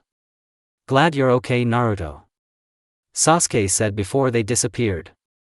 They appeared in a huge room. There were some Yukai elders in it, which surprised Sasuke and Kawaki. In the center stood a woman with 9 fox tails. Yasaka-san, where is Kuroka? Naruto asked with a small smile. After Naruto's words, Yasaka calmly called Kuroka. Well, I came to say goodbye to you since I am returning to my homeland. What? Kuroka was surprised as much as Yasaka, but she couldn't hold back her voice and screamed. Behind Naruto she noticed 2, one older and one younger. Everything was fine with the younger one, but the older one was without an arm and with a closed eye. She wasn't sure about the second one since he was covered with bangs. This is my best friend Sasuke, and this is my son Kawaki, Naruto spoke, introducing his companions. I see. Well, it was nice to accept a person like you, Naruto-san, into your company, Yasaka said with a small smile on her face. Kuroka was confused. Yasaka, yourself, you don't want to say that we won't even send anyone with them? Kuroka asked the head of the Yukai of Kyoto. I don't think there's anything to worry about, Kuroka. Kuroka fell silent at Yasaka's words and lowered her head. Don't worry, I'll try to visit you, Naruto said, waving before leaving. And you never warned me about leaving. Because of Madara's voice, Sasuke immediately took out his Kusanagi and Kawaki repeated Sasuke and prepared for battle. Aren't you dead then? Don't even hope for my death, Sasuke. Madara grinned before jumping to the ground. The Yukai were a little nervous from Sasuke's words. Because of Madara's actions, Sasuke charged his Kusanagi with lightning chakra and was ready to attack when Naruto put his hand on Sasuke's shoulder and said, Don't worry, Sasuke is no longer our enemy. Naruto, you are now saying this about someone who wanted to enclose the world in an illusion. Do you even understand what you are talking about? Yes, but don't worry, he's a history teacher here, so let's not spoil anything before leaving. Naruto's words calmed Sasuke, but not enough to let his guard down. Well, I came to say goodbye, Madara said, extending his hand in response. Naruto did the same and they shook hands and walked away. I feel that you will return soon. Yeah. Naruto's carelessness towards Madara caused Sasuke to slam his hand into his face. Okay, I'll go, Yasaka, Kuroka and you Shirzhen too, bye. Naruto spoke and Sasuke opened a portal at that time, because of which everyone could see surprise because his portal was tearing apart space itself during the opening. Waving goodbye, Naruto entered the portal. Naruto entered the portal along with Sasuke and Kawaki. Kawaki was quite calm until the portal closed. He hugged Naruto with all his might. Naruto just smiled and patted him on the head. Sasuke said nothing, thinking about what to do when Naruto realized that Hinata and Boruto were dead. Naruto noticed that Sasuke was deep in thought. Hey Sasuke, what are you thinking about? Naruto asked with a smile. Nothing important, Sasuke answered. Naruto didn't say anything in response. Instead he took Kawaki on his back and started a small dialogue with him. Kawaki, you've grown a lot over the last year. It's even a shame that I couldn't train you and Boruto all this time. Sasuke probably trained you a lot over this year and you really became stronger. Yes, we trained every day. Kawaki answered the question but looking away and trying not to think about the memories. Okay, Sasuke, you'll tell me all the events that happened during my absence when we get to the village. Certainly. Naruto twitched a little from the atmosphere, he felt their emotions, it was clear that something was wrong.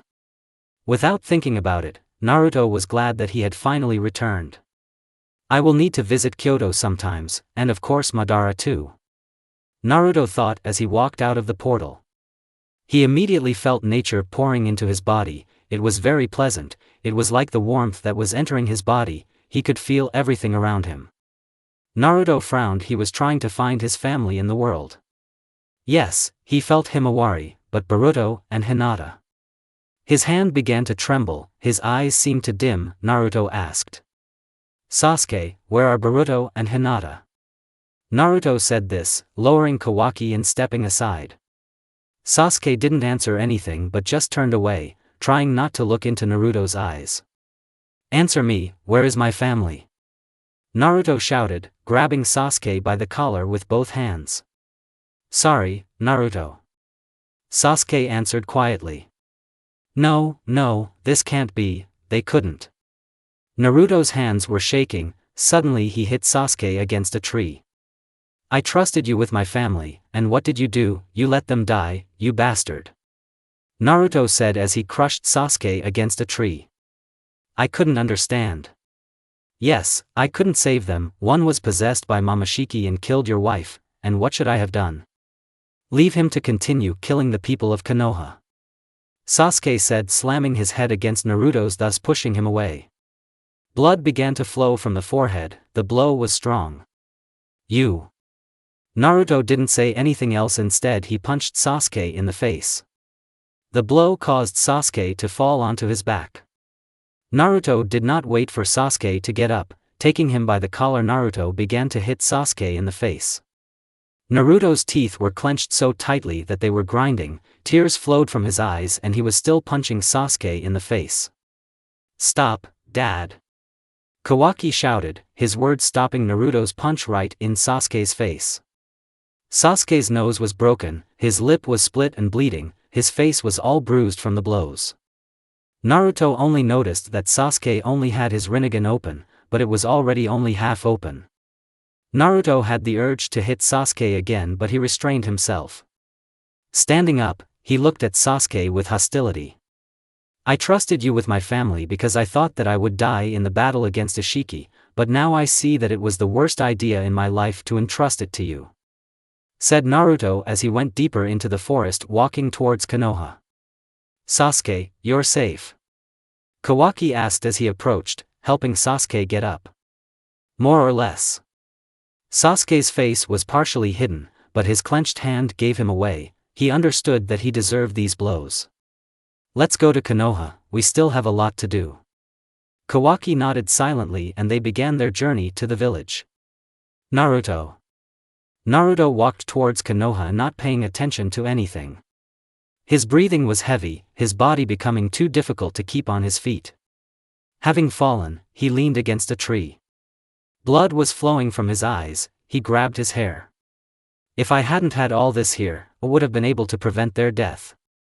Putting his head on his hand, he struck the ground with his other hand. The ground split into cracks, dust rose from the impact, and due to the force of the impact, the dust spread to the sides. Naruto's eyes turned red, it was painful to realize that half of your family was dead. Rising up, Naruto wanted to hit the tree, but he was stopped by the vines that grabbed his hand.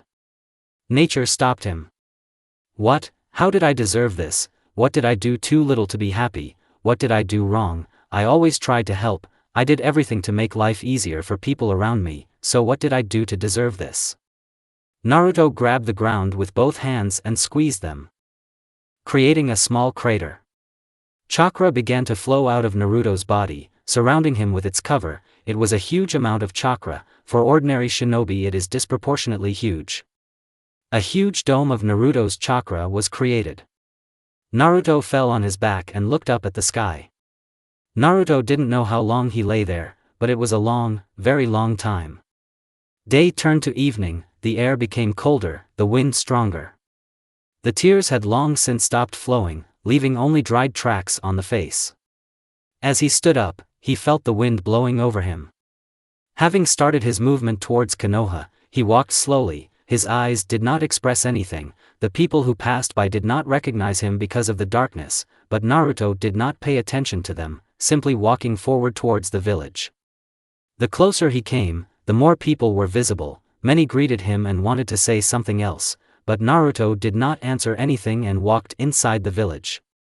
But his feet led him to another place. It was a grave, no, rather a monument. Yes, it was a place where the memory of Jiraiya, the memory and memories of his godfather were buried. Perverted Sannin, what should I do? Naruto asked, throwing his head back. I created the world that you dreamed of, I found happiness, but after a while I lost it. Not finding the answer, he moved home, but the wind threw off the book that was on the stone. Naruto immediately recognized it when he saw it. It was a book about a fearless shinobi. This book was the legacy of Jiraiya that Naruto learned. This book was about the ninja who never gave up and changed his destiny. While picking up the book to put it back, the words came to his head. I will never give up and I will never back down. He remembered this moment, the moment of his first serious mission. Thank you for reminding me, sensei, said Naruto, who had a small smile on his face, but it didn't last long. When he reached his house, he saw that there was no light in it. When he entered, he saw only darkness. Opening the light, Naruto sat on the sofa, putting his hands on his knees and starting to think about what happened.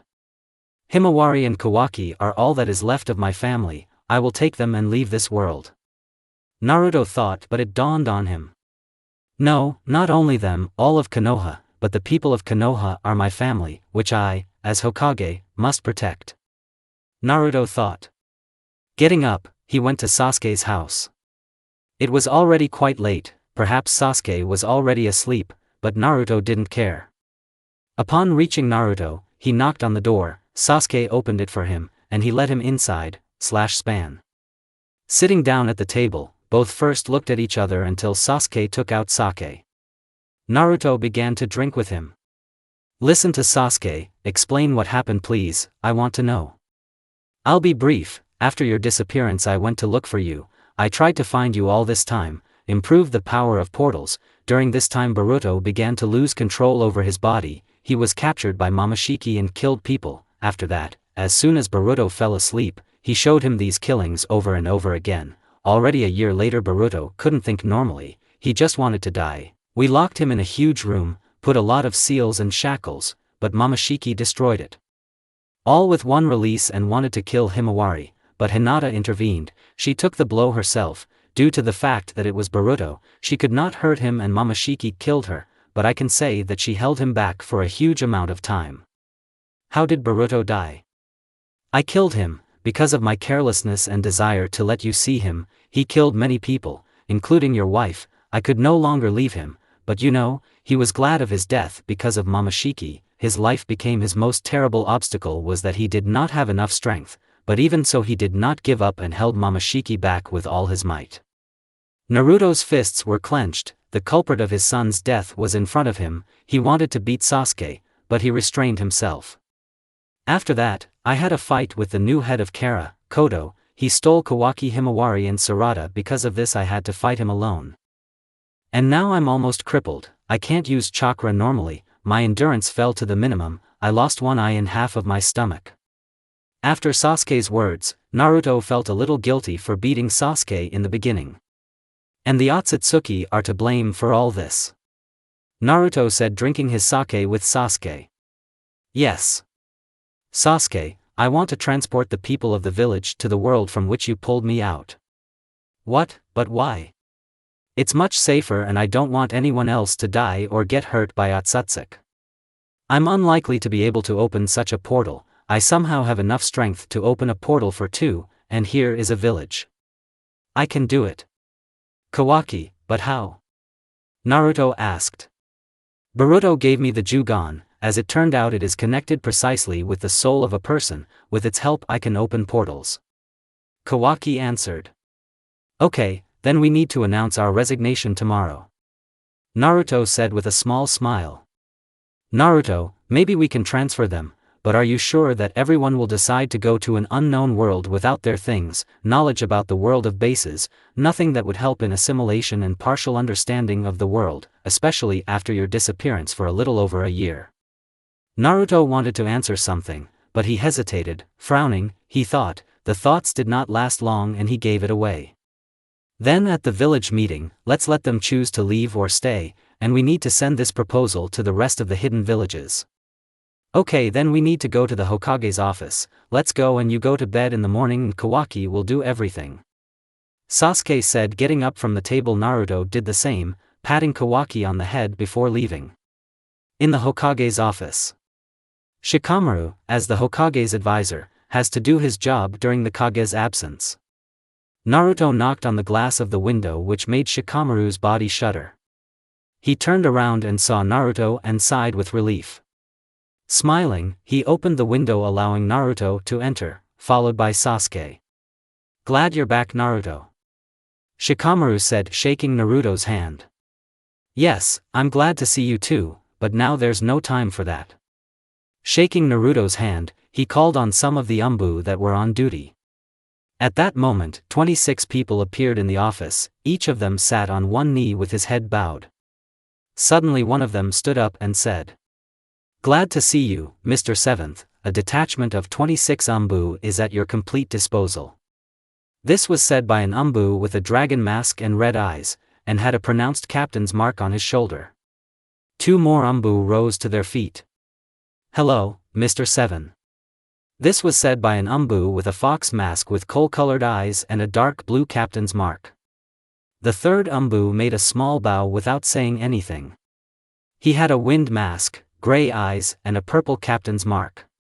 Great, I have a mission for you. Divide into 4 squads and send a message to all 4 hidden villages. Tell them my words and the fact that I am now 1 scroll per village.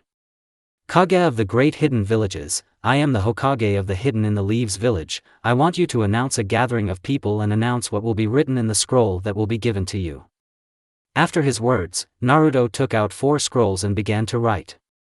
I am Naruto Uzumaki, Hokage of the Hidden Leaf. I invite everyone to go to a safer world, without any wars and less danger. In this new world you will find a lot of new things for merchants. This will be the best place to sell your goods to new customers. The world is more developed than ours and has more benefits for everyone. I am sure that everyone will be able to find a place for themselves in this new world.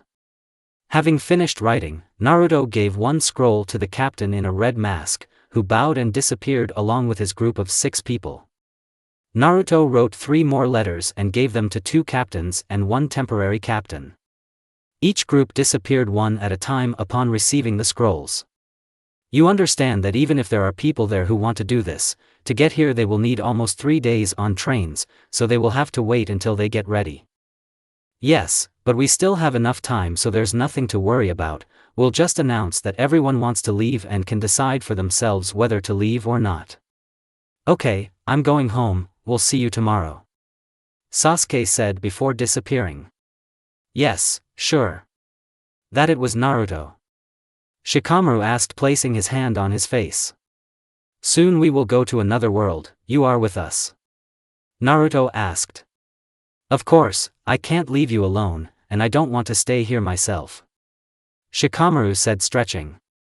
You can go home, I'll sort it out. Said Naruto. He did not look at Shikamaru, his gaze was directed out the window, namely into the sky. The sky was clear enough to see the constellations, only occasionally clouds obscured them. Thank you, and don't forget to sleep well. Shikamaru said as he left the office. Yes, sure. Naruto answered. When the door slammed, Naruto created clones with 1 seal. They immediately got to work. Luna, looking at her, he remembered the day when he finally understood and accepted Hinata's feelings, the day when he became the happiest person in the world. The moon was always a reminder of the day for him. A tear slowly began to flow out of the eye and at its own pace created its path. At this time the ticking of the clock, coupled with the noise of the letter and the stamps being pressed on the head, added to this, the music of crickets made me want to sink into the ground. Only the night outside helped Naruto cope with this, the night itself with its calmness and the moon as a memory of Hinata. The time to morning lasted a long time. No, it was painfully long. There was a feeling that the morning would never come, but finally the first rays of the sun pierced the world of darkness, the moon began to fade. In the morning. So you left me again, Hinata. If only you knew how much I regret that I spent so little time with you. If I had not been so stupid in my youth, maybe everything would have turned out differently and we could have been together at least a little longer, but the past cannot be changed. As it were, I didn't try, it's impossible. Yes, Naruto didn't sleep all night. He looked at the sky as if into an endless void, trying to see something, at least something, but it didn't work. Sasuke entered the office.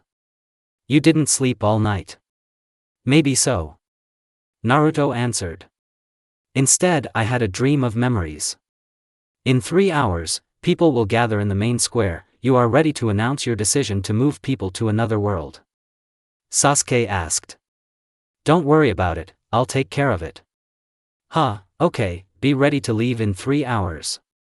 Sasuke said, placing the container of food on the table. First, I'll check on my daughter and then I'll think about the rest. Naruto says, standing up. Sasuke does not stop him from sitting on the sofa, taking one of the scrolls in his hands and starting to read it. Naruto appeared at Sasuke and Sakura's house. Having knocked, Sakura opened the door. When she saw him, she hugged him and cried with a smile on her face. The idiot knows how much he made us worry. Sorry, I came to see Hima. Naruto said with a smile as he hugged Sakura. Yes, go through the third door on the left on the second floor. Sakura said as she let us pass, wiping away her tears. Naruto climbed the stairs to the second floor and quickly found himself at the right room. He slowly opened it so as not to wake Himawari. When he entered, he saw his daughter calmly sleeping. Approaching, he slowly stroked her on the top of her head and then on her cheek. As they approached, he touched his forehead to Himawari's and said, I will never, ever leave you alone. I will give you and Kawaki everything I can, and I will not allow the death of Hinata and Boruto to somehow affect your future because it will only make them sadder. Naruto spoke in a whisper with his eyes closed. Moving his head away, Naruto wanted to move away, but Himawari's hand grabbed him by the clothes. He just smiled and took her hand in his and said, I'll be back soon. Himawari's hand slipped out and landed on Naruto's head and stroked it. Himawari was half asleep. Dad, you're finally back. Kawaki and I were waiting for you. Having said this, Himawari closed her eyes again. At this time, tears flowed from Naruto's eyes and his hands shook, putting Himawari's hand back and wrapping her in a blanket up to her head. If I dare to leave you, then I will accept hatred in my direction. After everything that happened, I have no right to leave you too. Naruto's whisper was almost inaudible. I have to go, but I'll be back soon. 3 hours later.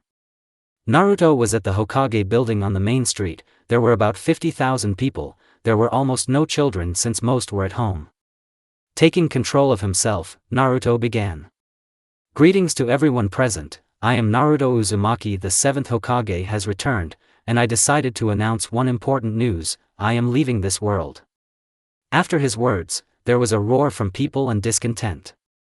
I suggest that all residents move to another world, the one from which I returned. Believe me, that world is much more developed and you will learn a lot of things when you get to it. But why do we need it here too? It was heard from the crowd that many began to support the person who said this. People did not want such drastic changes as completely changing their place of residence or changing their lifestyle.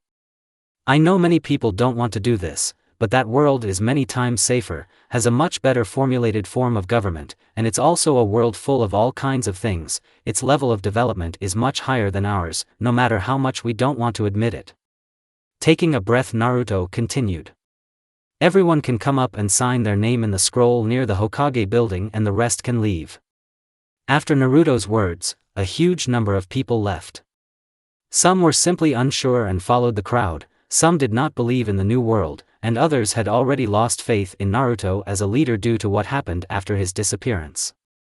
Naruto saw the small number of people that remained and clenched his fists. I greatly let them down as Hokage. It seems that restoring the faith of the majority in a bright future with me as Hokage has already been lost. They are too changeable, and even if for some you save the world, for others you are the one who abandoned the village for a whole year, and some are too conservative and do not want such drastic changes, because you are offering them to completely change the course of their lives. I know, but only 7,000 people are so few, you understand, and even then the first are the older generation that I saved and the second are shinobi who are loyal to me. A few hours after the village meeting, Naruto was on his way to the house of the head of the Hyuga clan. The shinobi of the clan that passed near Naruto looked at him. Having reached the house he needed, Naruto knocked. Hanabi opened it, her eyes expressed sadness. Naruto wanted to say something but Hanabi beat him to it and spoke. I don't recommend staying here, it's better to leave. Having said this, she wanted to close the door, but Naruto held it and silently walked in. Sorry, but I want to talk to him. Saying this, he walked to the head's room. Hanabi just looked at the ground and turned around and left. Knocking on the right door, Naruto heard. Get out of here, I'm not happy to see anyone, especially you. The head of the clan closed his eyes with the Byakugan turned on, not wanting to see his son-in-law. Wanting to open the door, Naruto saw only a kunai against the door and passing right next to his head. Naruto did not dodge, realizing that it would not hurt him. You abandoned my daughter, leaving her alone with that monster inside your son. You are no longer a guest of this clan. Once again you dare to come to this place and the whole clan will attack you. It's better to leave. I wanted to talk. With the door already open, Naruto spoke. Sitting on his knees, Naruto wanted to lower his head as a sign of apology, but a mug flew into his head and smashed on his head. Green tea mixed with blood, some of the fragments remained inside his head, but Naruto did not flinch and went down in the same way. Don't you dare lower your head in front of me. Boy, I won't forgive you even if you die, and it would be better for you to leave on good terms and not appear in my sight again. At Hayashi's words, Naruto stood up and turned around and said. I'm sorry that I couldn't save her at the right moment. I won't allow this to happen to anyone again. There will be no second chance. She's dead, you have nothing else to look for here. Naruto left. After Hayashi saw that Naruto left the house, he cried and grabbed his heart. A small trickle of blood flowed from his mouth. I will never be able to accept her death. After 3 days, about 500 people came to the village, partly because they could come to a new place and another part were merchants and immigrants to Konoha. The former Raikage greeted Naruto. He came here along with the former Mizukage from Gaara. A letter was received stating that he could not leave the village due to his duties as Kage. In the village, Naruto assembled a team of people who would perform the duties of Kage with him. He realized that it would be difficult for him to cope with this alone. The next day, the main square of Konoha. Kawaki had just opened the portal, and this had already caused turmoil among people. Many were afraid of the unknown and wanted to leave, many were simply not allowed to leave. For days ago there was quite a lot left, but leaving the village for a new world was much less. Naruto clenched his fists. He thought that he had already accepted that people had lost faith in him, but it still hurt. Naruto could embrace the fear of an unknown new world. Seeing his condition, he came up to her and put his hand on her shoulder and said, Don't be afraid, guy, maybe many have turned their backs on you, but it's better to look at those who went with you. Maybe there aren't many of us, but there are a lot of strong shinobi about whom you'll have to worry less, and there are almost no civilians, and don't think too much about it. We just remember we will always believe in you no matter what. Naruto nodded at Ii's words and thanked him. Looking back, he saw many shinobi from Chunin to Jounin, Umbu, and a few civilians. Maybe there were only no more than 1,000 of them, but everyone here can calmly stand up for themselves.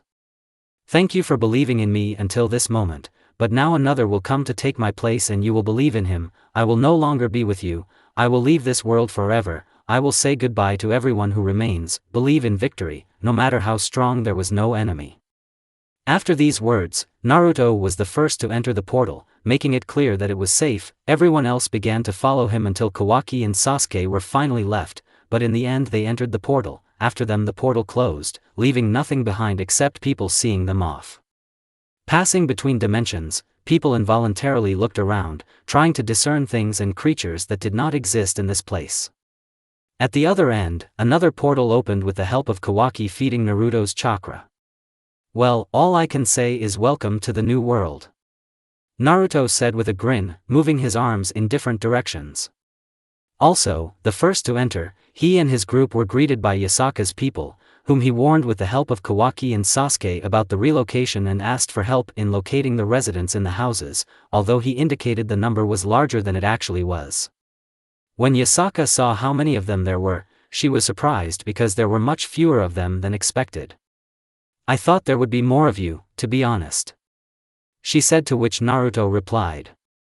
Many refused, they are afraid of changes, that's all who should come, sorry for the hassle with relocation, Naruto said with a guilty smile.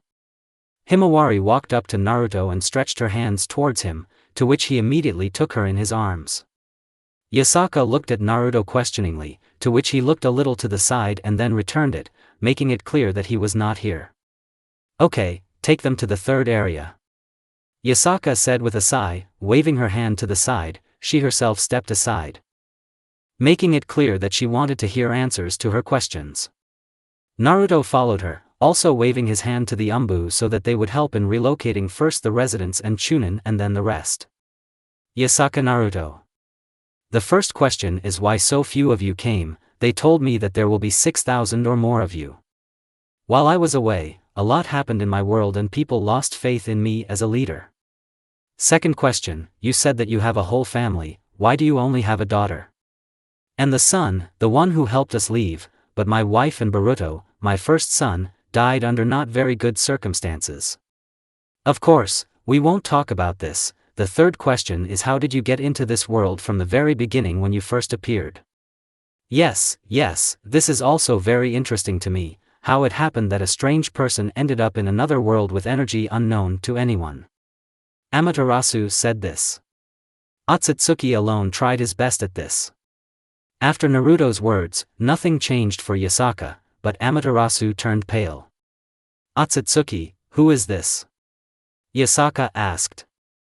These are creatures that destroy solar systems. I remember only 4 in my memory. One of them was killed by my son and friend, we killed 2 more together. Well, how my son finished off Momoshiki since Sasuke and I neutralized him, only with one there was more in all problems. His name was Ishiki, he was the partner of the goddess of rabbits, whom Sasuke and I sealed, and we took Ishiki's life without giving him the opportunity to be reborn. Amaterasu's hand twitched and his smile became less obvious. How did it happen that you fought with them? Amaterasu asked, trying to calm down. They wanted to use my planet, or rather the tailed ones, to increase their level of strength and be reborn in a full form. Naruto spoke from the information he knew. What kind of tailed creatures are these? Yasaka asked. Naruto thought about how to show the tailed creatures and while thinking about it, an idea came to his mind. Trust me and just turn off your thoughts, I will introduce you into an illusion to show them, Naruto said as he turned on his Sharingan. Tamo's eyes began to spin and Yasaka and Amaterasu fell into Naruto's illusion. Naruto pointed to the side and said. This is the one-tailed Shikaku. Pointing to a huge raccoon made of sand. 2-tailed Matatabi, 3-tailed Isabu, 4-tailed Son Goku, 5-tailed Kokuo, 6-tailed Saiken, 7-tailed Chomei, 8-tailed Gyuki and 9-tailed Kurama. Introducing the tailed creatures, Naruto looked at Yasaka's surprised face and Amaterasu's frowning face. This is all? Yasaka asked. No, there is another one, but it was created from all 9-tailed creatures. Its name is the 10-tailed Jubi. This creature has several forms, and with the help of it, one of my opponents created an entire parallel world, said Naruto, forming the shape of a huge 10 tails out of golden pieces, which made Yasaka shudder, and Amaterasu squeezed the sleeve of his kimono and began to suck his lip. Something's wrong, Amaterasu-san. There's nothing, forget it. Amaterasu began to breathe deeply enough to soon calm down. After this, the illusion was dispelled, it was broken and crushed into golden pieces that slowly scorched and did not reach the ground and disappeared. Himawari was talking to Naruto while time passed in the illusion. Shirzan appeared from the green light and hugged Naruto with a smile. Naruto patted her head in response. "Hello, how were you without me?" "I played with Kuno." Naruto smiled at Shizen's words. "Let me introduce you to my daughter Himawari." "Hello, my name is Shirzan," she told Himawari, who was released onto the earth. "Go play Himawari with her, I think you'll have fun, she has a lot to show." "Okay Dad," Himawari said and followed Shirzan waving at Naruto. "Now let's go talk about my people being here," Naruto said with a smile, to which Yasaka nodded and led both of them into the office. Being in the right office, they sat down and Naruto began to speak first.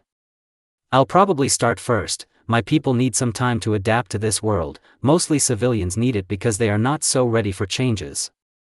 Shinobi will also need time but in much less quantity. To fully master in this world they will need from a week for a shinobi to a couple of months for civilians." Naruto wanted to continue but raising his fan and stopping Naruto, Yasaka said. "Okay, I'll give them time for that, but what about the shinobi? Since they are warriors, they could join the world of yokai as soldiers." "I'm sorry, but no, they obey only me and I, as their leader, have decided to bring them here and have no right to do such a thing, but we can easily cooperate with the yokai by sending them on missions so that they become better accustomed to working as a team. My shinobi are quite capable of doing missions for murder, espionage, sabotage and capture without unnecessary noise and unnecessary traces. They can also protect against many threats with different formations, but I need to train some of them to the Jounin level so that they can withstand stronger enemies. If you allow me I can take part of the territories of Kyoto, whatever you give us, and build defensive structures there that are invisible to ordinary people due to illusory barriers, and I personally can strengthen your barrier so that it is not destroyed by any of the attacks known to me. But there is one thing, but I don't know how magic will act on the chakra and vice versa." Naruto finished his speech. "Well, I can give you a part of Kyoto, but this needs to be agreed upon with the rest of the elders and the Shinto gods. As for shinobi, I can agree to work together, this will help for our purposes. I don't mind having a barrier put up. If that's all, then I'll try to help you and your people. Regarding the gods of Shinto, Japan is our territory and since I am its ruler, I agree to the transfer," Amaterasu said, finishing her tea and waiting for the next mug. "Great, then I should have a conversation with the heads of yokai and then everything will be decided," Yasaka said, folding her fan. Naruto suddenly turned his head and said with a sigh, "Come out, Orochimaru. Boring, you didn't even let me listen to your conversation," Orochimaru said, jumping from one of the beams of the palace and, oddly enough, he landed next to Naruto. "Hello, my name is Orochimaru, I am a researcher, and I would really like to explore your world." Orochimaru spoke with a smile, only the smile itself caused more trembling than joy. "This snake is our local scientist, but you shouldn't really trust him, although if he finds something interesting, he probably won't be pulled out of studying, so let's immediately explain to him what's what so that he doesn't look for experimental subjects." Naruto's words made Yasaka and Amaterasu tense. "Okay, let's leave this out, since everyone agrees with the conditions, then tomorrow I will convene a council of 9, when everything is agreed upon, I will inform you." "Thank you, since our meeting is over, I'll take my leave, I need to go to my people," Naruto said before he disappeared in a whirlwind of leaves and with him the snake Sannin Orochimaru disappeared. "Today I learned some really interesting information," Yasaka said.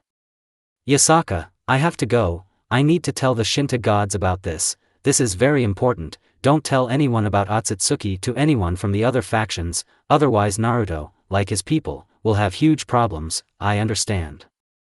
"Okay Amaterasu-sama, but why?" "The time will come and I'll tell you about everything, but now it's deadly, sorry," said Amaterasu before disappearing into black fire. A week later, Naruto watched as the people who came with him to this world got used to it. He saw that they began conversations with ordinary people, sellers opened their shops, shinobi walked along with yokai, happily talking. His people were amazed at this city, they had not yet seen the world. Perhaps this is what they wanted, a new world with a calm atmosphere of life and such a similar lifestyle of ordinary people. Maybe not everyone was used to them yet, but Naruto believed that everything would go well. Naruto heard someone appear behind him. He already knew who it was. He said without looking. "What brings you here, Yasaka?" With a slight smile. Naruto continued looking at everyone from the roof of a multi-story building. "Nothing special, I just wanted to ask how you were doing," she said, standing next to Naruto and also watching the picture from below. "Everything is just fine, my people are little by little getting accustomed to the new place," Naruto replied, turning his back to the edge and looking at Yasaka. Yasaka looked at Naruto in response. "I wanted to ask if you would like to become another head of the meetings like the rest of the yokai. It's possible, but I don't want to get bogged down in the affairs of the chapter. I spent too much time on this in the past, now it won't happen," Naruto said, pushing himself off the edge. "I understand you want to be with your family, I would too, but I run the whole city and I have a lot more responsibilities, so I want to ask you to keep an eye on my daughter." Sighing, Yasaka said, "I understand what Naruto is talking about. Well, I think there won't be any special problems with this. Both my and your daughter have already become friends with Shurzen, and they don't know each other that well yet, but I think everything will be fine," Naruto said with a bigger smile than usual. "I'm glad," Yasaka responded with the same smile. Suddenly a portal appeared next to them, from which Kuroka appeared. "Yasaka, I myself arranged your documents and gave the messengers your answers to other factions to their requests." Kuroka wanted to continue, but when she looked up she saw Naruto and said with a grin. "Yasaka herself, this is the third time this week, did you really like Naruto so much, he?" Kuroka said, hiding her mouth with her kimono while laughing. Kuroka calmed down. "Sorry Naruto, I have to go," Yasaka answered with slightly pink cheeks covered by her fan.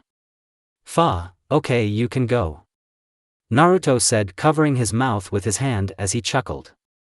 Yasaka disappeared and Kuroka remained looking at her. Naruto asked, "What, did the pervert want to take me away from her?" Naruto said, laughing. Kuroka blushed but approached and pressed her chest to Naruto's chest. Answered. What are you against Naya?" Kuroka said, standing up and blowing into Naruto's ear, and continued talking. "Or maybe you want to get more right away. You know, why not?" Naruto said the same thing in his ear while running his finger from bottom to top along the ridge line on his back. Due to Naruto's actions, Kuroka's whole body shuddered and she walked away. "Naughty," Kuroka said, smiling perversely, but not seeing much of a reaction on Naruto's face. She calmed down. "You can go, Yasaka is probably tired of waiting," Naruto said, laughing. Already seeing the formation of the portal, the last words before leaving were, "See you," Kuroka said, waving with a smile. "Yes, we should go home, probably Himawari and Kawaki have already returned and I still need to prepare lunch," Naruto said as he disappeared into the Shunshin and appeared at his home.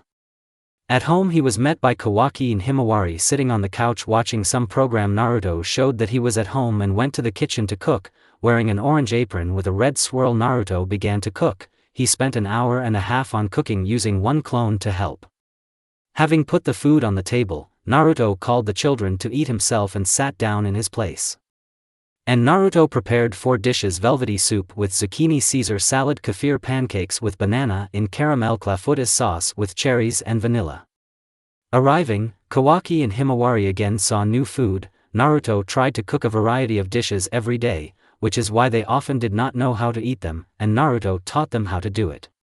When everyone sat down at the table, everyone put their hands together and said, "Ida takimasu," after which everyone began to eat. During the meal, Kawaki and Himawari talked about how their day went, omitting many details. After half an hour, the food was eaten. Thanking for the food, Himawari hugged Naruto and ran outside to play with the children there. Kawaki hesitated but ended up hitting his head in Naruto's chest as well. Naruto hugged him. Naruto hugged him back. Kawaki was embarrassed before. He had not hugged him like that, but this time when the tension in the situation subsided and when Naruto again gave him and Himawari the warmth of a family, giving all of himself to them, which brought their lives back to the previous course as a family, and now he was just as happy to see both Himawari with her smile and his father, who hurried to help them whenever possible, even when it was not necessary. Kawaki also went to his room and Naruto remained in the kitchen washing the dishes. Soon after finishing, Naruto sat down at the table and began to think about something, but he was interrupted by the picture. It was a picture of his family and without Hinata or Boruto. Now with these changes in his life he has changed and only time will tell for the better or for the worse. Looking at the picture, Naruto smiled. Since I'm in a new place, it means I need to change, should let go of the past, otherwise I won't be able to look into the future. Wake up Naruto, you're no longer Hokage, now I'm Naruto Uzumaki, the father of 2 children and the man who brought changes to the lives of those who followed him. Now that I've changed the life of all the people around me is worth changing myself, because I still remain grieving for the past. I don't want to be like that anymore, I can't be like that. Otherwise I won't be able to help anyone. Naruto thought, slapping himself in the face and looking at the picture again, he smiled wider and said, "Yes, now, and I must change myself so that their death affects me." Standing up, Naruto disappeared into his office. There were already people in the office who were signing minor documents, and only important documents were placed on his desk, of which there weren't many, which is why he finished looking through them and half-writing them quite quickly, and only sometimes they put more documents on him. But their small number was a plus, because of which Naruto finished quickly enough and the team he assembled finished their work and bowed and left for the promised rest. Left alone in the office, Naruto leaned back in his chair and they were about to knock on his door as he said, "Come in." Sasuke and Sarada entered the office. "Hello, 7th Sama." Sarada said and Sasuke just nodded in greeting. We came about the training ground for shinobi, and the shinobi training itself. Don't worry about that, today some buildings will be demolished and I will quickly arrange a large enough area there, leveling it for training. As for training, the Umbu captains have already begun their daily shinobi training for 2 hours a day. I see, then Sarada can go to Sakura's house, everything will be ready soon. Okay, Dad. Sarada said as she was about to leave when there was a knock on the window. Sasuke looked there and saw Madara. Naruto opened the window and Madara went inside. Sarada, looking at him, couldn't believe her eyes and, taking off her glasses, wiped them and looked again in disbelief. Dad, didn't Madara Uchiha die in the war? As you can see, no, unfortunately. Sasuke said displeasedly, covering Sarada with his hand. This is your daughter, I can say that she is much more decent than you, Sasuke. Madara spoke with a smirk. Why did you complain? Naruto asked. Well, take a closer look, I didn't expect that you would come back and bring people here, even though something has changed a little in our world. Madara asked. It's none of your business, Longhair. I'll see your language is just as sharp as an Avenger. How's your clan doing? Can I kill him? Sasuke said as he started to pull out a new Kusanagi. Try it. Madara replied with a scythe appearing. Looking at this, Naruto just sighed and said, Enough, there's no point in starting a fight in my office. Having released a little pressure, Naruto said, calming both of them down, making it clear that they had not stopped. Say what Madara wanted. As I already said, I came just to see the people here, you know, I also have the right to this as part of the Uchiha clan. Just as you came, leave. Madara ignored Sasuke. Okay, you can look around if you want, but you shouldn't catch people's eyes too much, you're still scaring them. As if this could happen to me. And Sasuke, stay away from Madara and so that there are no scenes, both understand. Naruto spoke with a sweet smile, but the pressure showed that it was a smile foreshadowing trouble. I didn't mean to. Sasuke said as he left with Sarada. So be it. Madara replied, jumping out of the window. They will fight in any case, it seems Inda's reincarnations can't stand each other, so I hope they don't destroy any of the residential buildings. Kyo. Issei was now at Kuo Academy and, together with his friends, was spying on the girls in the locker room. It was a volleyball club. "Look at the shape of that black-haired one," Matsuda said while drooling. "Hey, let me look too," Issei said, pushing Matsuda away and began to look at the girls himself. Matahama pushed Issei from behind and said, "Don't forget about me."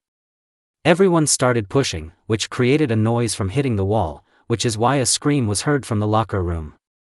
All three looked at each other and began to run from the crime scene. Thinking that they had run away and sat down in a tree, each began to blame each other for being heard. Suddenly Issei looked up and saw red hair in one of the windows of the old academy building. "Oh, there you are." It was a girl's voice. Unnoticed, they were surrounded by several girls from the kendo club with bamboo training katanas. "I thought they would be smarter and run away from the crime scene. What nonsense. Let's eat the girls." Matahama wanted to say something to them, but his words were stuck in his throat from the blow of the blade between his legs. Having fallen, he began to foam at the mouth. "Save me," he said, crying. Issei, like Matsuda, wanted to run away, but they also received a blow to the body. "Club, today we are training Kido attacks on the target of a trio of perverts." The three guys pressed themselves against the tree, swallowing and seeing the anger in the girl's eyes. Issei suddenly said, "Sorry, we won't do it again." Expecting a blow, Issei put his hands up to cover his face, but there was no blow. "You really won't?" the head of the club said. Suddenly all three spoke. Yes, we won't do it anymore." "Funny, forward, Kido offensive 1 style," the girl said and hit Issei's unprotected face. They were beaten for quite a long time. Trying to get out of the place of the beating, you received the attention of not 2 but 3 girls, so it was even worse. They ended up lying beaten and bruised on the ground next to each other. "And so that I don't hear about your spying anymore." Issei sat down with the other 2. "How painful it is, let's not fall for something like this again." "Agree." Matahama spoke while covering his crotch. "Don't be upset, let's go to my place after school and enjoy playing Romance 3. said Matsuda, to which they responded. "Hooray, 2 more lessons ahead and we can play." The 3 guys stood up and energetically moved into the classroom. After finishing their studies, everyone went to Matsuda and a few hours later Issei left because he lived too far away to return late. It was evening, the sky turned light orange. Watching him, Issei remembered the girls he saw with a perverted smile. Issei-san, you can stop," said the black-haired girl blushing. Issei immediately perked up, all thoughts disappeared at the sight of the beauty in front of him. "And what does such a beauty need from me? Does she really want to show me her? Will this finally happen? Thank you Kami for such a gift." Issei thought, internally crying with joy. Yes, what am I listening to? My name is Yuma Amano. I know this sounds unexpected, but I love you," she shouted. "I've been watching you for a long time because I was afraid to speak, but now I think I'm ready to say it, so." "You love, really, and, so what?" Issei said, steam was coming out of his ears. For the first time, a girl approached him with similar intentions. "So, well, that's what I wanted to say." Sighing, she hit herself in the face with her hands, showing her red cheeks. "Could we start dating, or at least go on a date? Oh, I don't force you, you don't have to talk." "A guy? Yes, of course I will become the boyfriend of such a beautiful girl, who could refuse?" "Hooray, thanks Issei-san," the girl said and kissed him on the cheek. "How about a date in 2 days on Sunday? Write my number, okay?" she said, putting a finger to her lips. Holding out a paper with her number. "I agree, I won't write another word to you when I get home," Issei said, blushing. It felt like an arrow had pierced his heart, an arrow of love. "Then I went," the girl said, waving as she ran away. "What a cutie and what a body she has. I'll go home and write to my friends, they will die of envy," Issei said as he ran home. Opening the door proudly, Issei said loudly, "Mom, Dad, I have a girlfriend." His voice could be heard throughout the house. What? What? As they came closer, they repeated together. What? Issei only raised his head high to show his greatness. But his mother's subsequent words lowered his head. Come on, our son is not gay, I'm so glad. His mother said, hugging him. You won't believe it, son, how happy we are for you. The father said, hugging his son with tears in his eyes along with his mother. Issei was deeply hurt by her parents' words. Hey, stop crying, you lost the bet, where is my 20,000? Mickey said, elbowing Reggie's father in the ribs. Here's your money. I shouldn't even talk about the girl. The offended father said, but then his face immediately changed and he asked. Well, what kind of girl is she?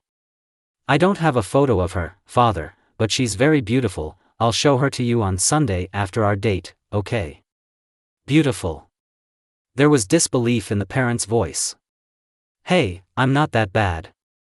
Issei shouted, and the emu's response was a hug from his parents. Okay, calm down, we believe you, we believe you. Mickey said, high-fiving Reggie at Issei's back. Now let's celebrate. Kimmy said cheerfully. In an abandoned church. And what are you going to do with Reynolds' guy? The flying middle asked. First, I'll fall head over heels in love with him, although this has probably already been done, and then I'll make him a pawn of the fallen, which will be under my control. Having the power of Longinus, I'll quickly rise in rank, and if I make him strong enough, I can destroy anyone who gets in my way.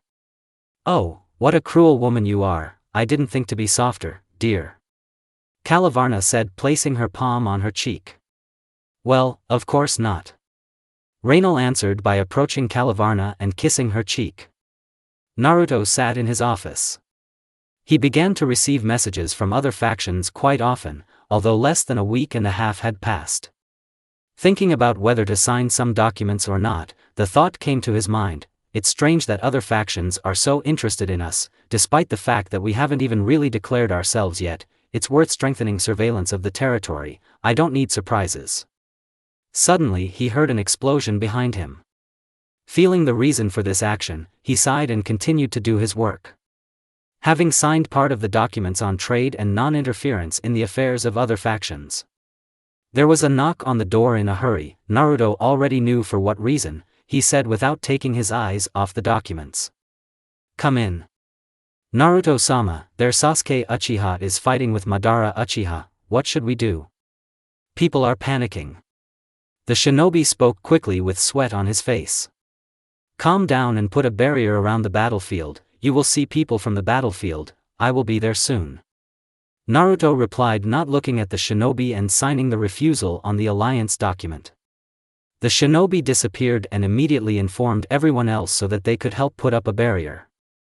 Naruto signed the last two documents, one he refused and the other he gave the go-ahead.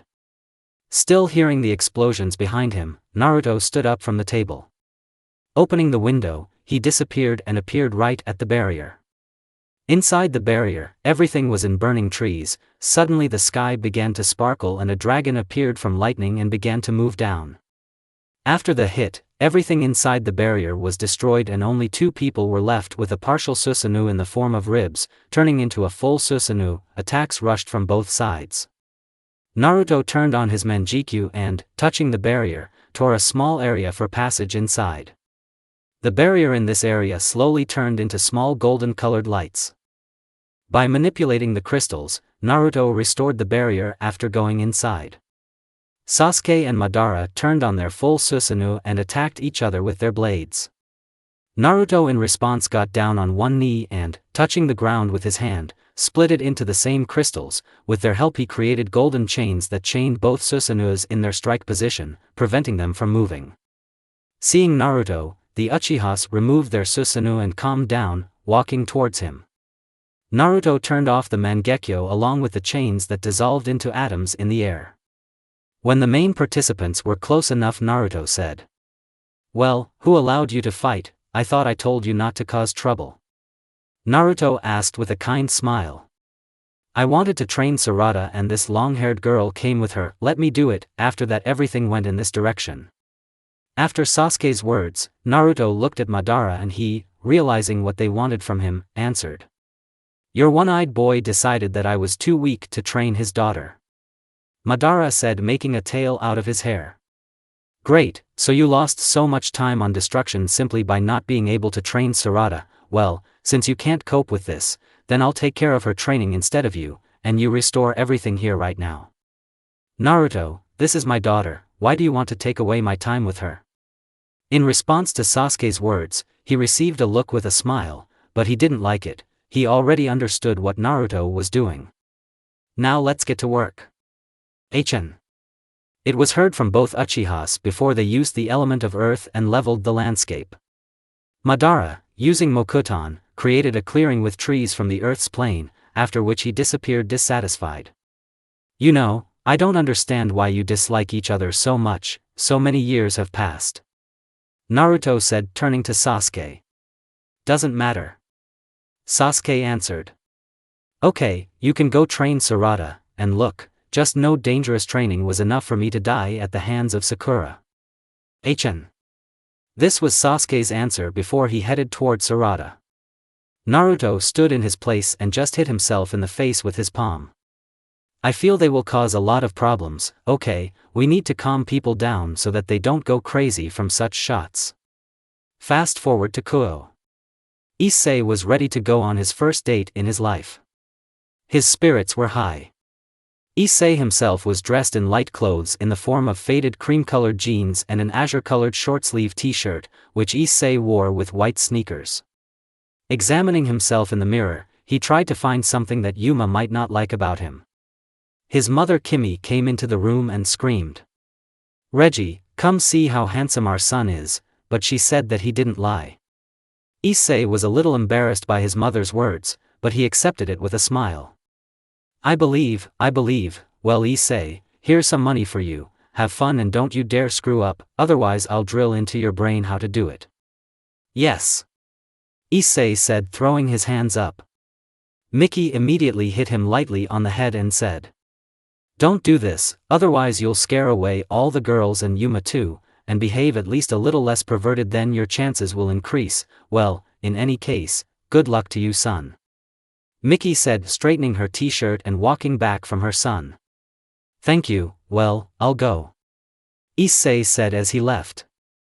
After Issei left, Mickey looked at Reggie and he looked back at her. We hope and believe in him. Well, we have no other choice.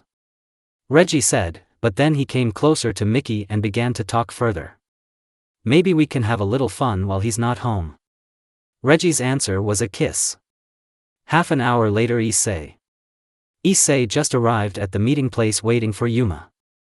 While waiting for her, Issei was nervous. He was afraid that she would not come. Because of his nervousness, he did not notice how someone approached him.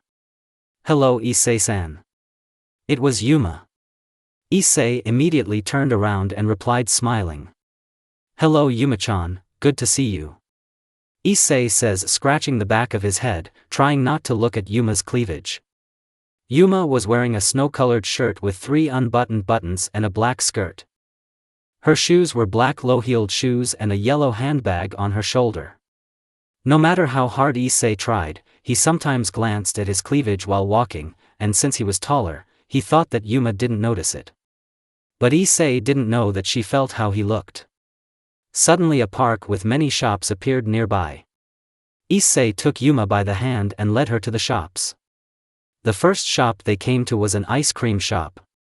Issei immediately asked.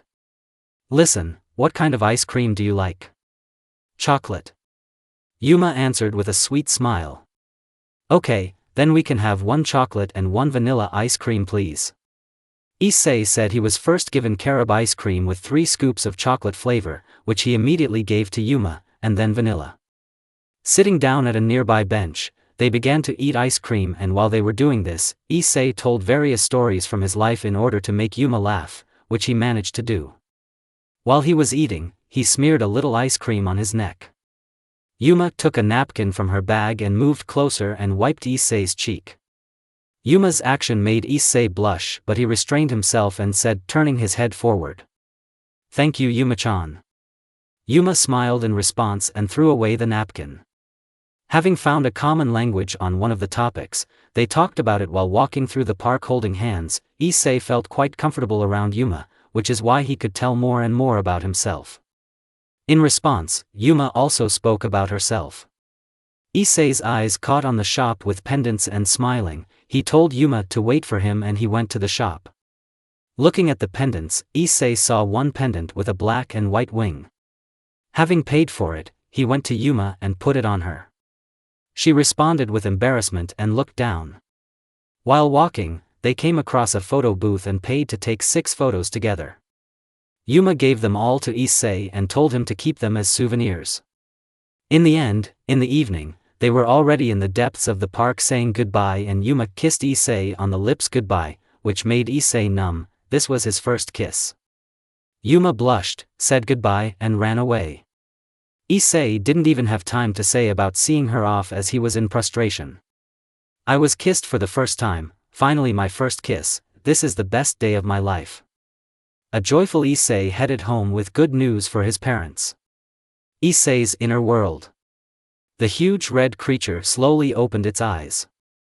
I have awakened again, and I am again ready to fight Albion, but my vessel is too weak, so far weak, it seems I will not have to try weakly to win. Thought one of the great heavenly dragons Draig while inside his new carrier Issei. It was the first day of Issei Hito's new story, and also the first day without any thoughts about becoming a harem king. Naruto was currently at the stove preparing for Himawari's birthday. Having prepared quite a lot of dishes such as mushroom soup, pizza calzone, bifarsh, mugrib salad with couscous and arugula, banana cookies and chocolate muffins with liquid sugar filling. Having bought a birthday cake in advance, Naruto placed all the food and drinks in the form of soda on the table in the hotel since it was larger than in the kitchen. The cake was a little off to the side. Naruto inserted the numbers 14 into the cake.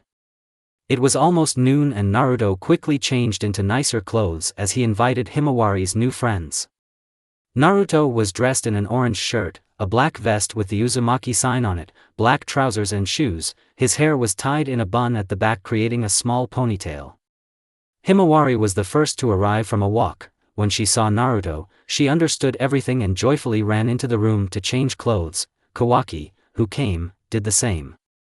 The first guests were Sasuke, Sarada and Sakura. Sarada said hello and went to Himawari, and Naruto and Sasuke sat on the sofa not far from the table and started talking. As I see, you began to devote much more time to your children. Yes, what about you and Sarada? I want to spend time with her, but she increasingly hangs out with friends she just made recently. Sasuke said offended. I see, well, Hima also often goes for walks with me, and Kawaki most often trains with my clone.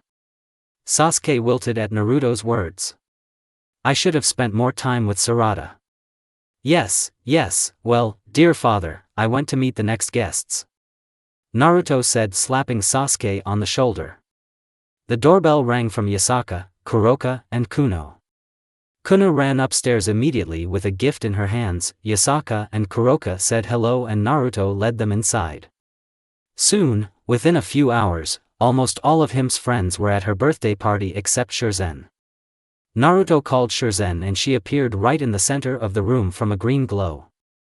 She didn't have a gift, but Himawari simply pulled her to the table while Naruto looked at them smiling. It's nice to look at them when they're happy, really.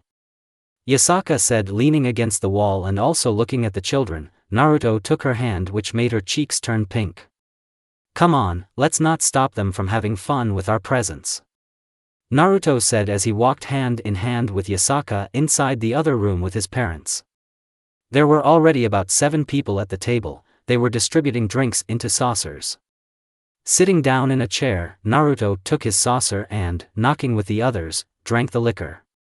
Conversations between the elders did not stop until the evening when Naruto began to say goodbye to the guests. The last guest was Yasaka. Don't you have to get up tomorrow? It's okay, one day off won't change anything. Yasaka answered. The silence irritated Yasaka. She saw Naruto's smile but she didn't like the situation itself. It was too tense. It was clear that Naruto did not share her feelings as he was completely calm and a little drunk. Listen Naruto, I know not now the best time for this, but I love you. It's clear. Naruto's answer seemed to hurt Yasaka. There was no joy or coldness in Naruto's voice, he was callous. Of course, I understand everything, your wife and child died, but why are you so indifferent? Yasaka spoke, moving away from Sasuke. Walking around the table, she stood opposite Naruto and resting her hand on the back of the sofa, brought Naruto's head closer.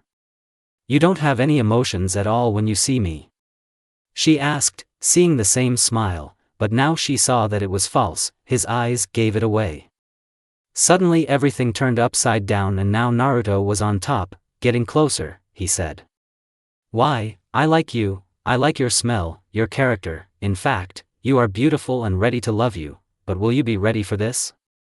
Naruto's gaze changed, now it was more similar to the look with which she fell in love, warm, cozy, pleasant and not at all indifferent. His smile was now even filled with joy and did not have that dullness of indifference. Looking into Naruto's eyes, Yasaka stood up and touched Naruto's lips with her lips and then said. You know, I fell in love with you even earlier. You do not have to say. Naruto said, answering with another kiss. Their lips touched over and over again until they became deeper and now they were fighting for supremacy with their tongues. Yasaka wanted to continue but Naruto pulled away. Taking Yasaka in his arms, Naruto headed to his room upstairs. Laying Yasaka on the bed, Naruto stretched the buttons on his shirt and vest with one hand and held Yasaka by the waist with the other, kissing her. Warm breath in between kisses seemed to burn their faces. Yasaka also began to slowly take off her kimono with one hand and the other resting on Naruto's chest, exploring every centimeter of it until slowly with planned movements she reached the head where she removed the elastic band from her hair. Moving their faces away from each other, Naruto's hair fell down from its length and Yasaka's hair was spread out on the bed in different directions. You are beautiful. Naruto said before kissing Yasaka again and removing her kimono. Issei's house. Now he was lying on the bed happily thinking about his date with Yuma. I have a date night, I'm sure that I'll get the hang of it and I'll finally feel her breasts. Suddenly the alarm clock rang for Issei. It was a sign that it was time to go. He was walking in his school uniform. Having quickly reached the park, Issei met Yuma almost immediately and approached with a wave. Hello Yuma-chan. Issei said waving. Hello, well, let's go, I just found a quiet place, you know the abandoned church. Yuma said taking Issei's hand and pressing it between her breasts. Issei, blushing, only nodded several times and followed her as if nothing had happened. Quite quickly while talking, they reached an abandoned church. Going inside, Issei was met by two more girls and one man, all of them were well dressed. Well, meet Middlet, Kalavarna and Donasic. Hi, I'm Hito Issei. The tension in the air was very strong and Issei felt it. Issei, what do you know about fallen angels, demons and angels? Yuma asked Issei. Well, not so much, I just know that they are from the religion of Christianity and this is important. Issei asked rubbing the back of his head. Oh yes, and you know, we are all fallen angels here. Yuma said to which Issei laughed. Are you serious? It was just for fun, phew, and I thought they would kill me now in such tension. Issei said chuckling until he saw that everyone in the room except him had coal-colored wings. These are decorations, true, but how do you fit them into your costumes? Issei's response was an instant movement of the wing from Kalavarn, which cut his cheek. This is not a joke, idiot. She said. Suddenly, Yuma began to glow and her clothes disappeared for a moment, after which a suit began to appear, more like a black BDSM suit. Issei swallowed at the sight of such boring clothes. He was covering almost nothing and you could see everything. Human, I am Reinar Yuma Amano, this is not really my true form. Reinar. Issei said staring at Reinar, it irritated her but she continued. Would you like to become part of the Fallen Angels faction? You can gain strength, power and a harem. The last words brought Issei out of his stare. Harem, I can get a harem, but what do I need to do for this? Nothing like that, it should just help in strengthening. But I'm an ordinary person. But no, There is a powerful sacred weapon in you, and with its help you can gain great strength, but we need strong ones, and maybe when you become strong enough we can do a few pranks, if you know what I mean," she said with a final wink. Issei immediately understood what she was talking about and blushed. "How can I get this power? Now I'll pour some holy energy into you and it will have to be activated for protection. Don't be afraid, I won't let you die." Issei nodded. Rainer touched Issei's chest and poured in the tiniest bit of holy energy. Issei closed his eyes, expecting something, but nothing happened. He opened his eyes and began to examine himself. After looking at Rainer, she immediately said, "Think about summoning the sacred weapon, pour all your power into one place and think about the summoning." Issei stood in a pose and raised his fist to the sky. Everything began to glow, closing his eyes from the light. Issei waited until the light disappeared. Looking at his hand, he saw that it was wearing some kind of red glove. Starting to wave it, he tried to figure out what to do with it. Suddenly a beam flew to the place where he was waving, which led to an explosion. The fallen did not expect this, but they reacted and covered themselves. "Don't do that, otherwise you might hurt one of us," Rainer said, still keeping a slight smile on her face but wanting to kill him. "We can't wait a little longer until Mr. Kokobile arrives and then we can remove the Langin enhancement. We'll have to try not to kill him before that moment. If I don't restrain myself, he'll be finished," Rainer thought. "Cool. Now Issei, let's meet again tomorrow right after classes here and continue our conversation." "Okay, but how do I remove this thing?" The moment Issei said this, the glove disappeared. "That's it, well then, I'll go, see you tomorrow," Issei said as he ran away. "Now they twist it a little more and I can get a harem. I just need to become stronger, but with this thing I am sure that I will become strong." "Little one, aren't you too accommodating to the fallen angels?" These words stopped Issei. He began to look around. "Who is there?" "I am your sacred mechanism and it's better to speak mentally, but later now I will give you advice. Become stronger physically, you must strengthen your body as best as possible, and the second advice is not to trust the crows, they are also deceivers." "Wait, what do crows mean? Are you talking about fallen angels? But Yuma is my girlfriend, why shouldn't I trust her, and she promised me that I would get a harem if I became their ally." Issei thought, but no one answered him. Naruto slowly opened his eyes, looking lower at the place where pressure was felt. There, as he expected, Yasaka was sleeping naked, hugging him like a teddy bear. With his hand, he pushed Yasaka's hair back a little. Soon, looking at the time, he saw that it was too early. Silently he turned his side to Yasaka and just as lightly hugged her. Time 6 o'clock Wednesday. Naruto woke up again, but this time due to the movements of Yasaka, who was trying to get out of the hug. "That you want to run away without saying goodbye?" Naruto asked, turning Yasaka onto her back and being above her he looked into her eyes. A battle began about who would reconsider whom. In the end Naruto won and Yasaka turned away. "No, I just wanted to get dressed," Yasaka answered, hinting that she was naked. Why are you so beautiful?" Naruto said, taking part of Yasaka's hair in his hand and bringing it closer to him. She blushed faintly, but still pushing Naruto away with her hands, she made it clear that she wanted to get dressed. Naruto gave in and allowed her to get out of bed. "And what will we do after such a chaotic night?" Naruto asked, quickly getting dressed in his clothes. "Nothing like that, we'll just start life together." "Wow, I see we are thinking far ahead. Last night it seems you said something else, right?" Naruto said, remembering last night. "Shut up, I was drunk, okay?" Yasaka said, blushing deeply, remembering her words. "You weren't very drunk since you remember everything," Naruto said, hugging her from behind. In response, they covered his mouth with a hand and pushed him away. "I said that I was drunk." Yasaka sounded irritated. Okay, let's go eat the nibbler," Naruto said while still feeling the bites on his body. Yasaka wanted to slap him on the head for his words, but Naruto dodged it, picked her up and carried her into the kitchen and sat her down at the table. "What are you going to do?" "I'd like some coffee and a stronger one, please," Yasaka said as she watched Naruto set the coffee to brew. "By the way, I didn't know that you were so violent in bed, I thought you were so calm all the time. The answer to Naruto's understatement was the spoon that he caught in his face. Why, maybe I'm wrong. Naruto spoke with a smile on his face. If I had known that it would be like this, I wouldn't have started. She said, putting her hand on the table and resting her head on it. Naruto is waiting.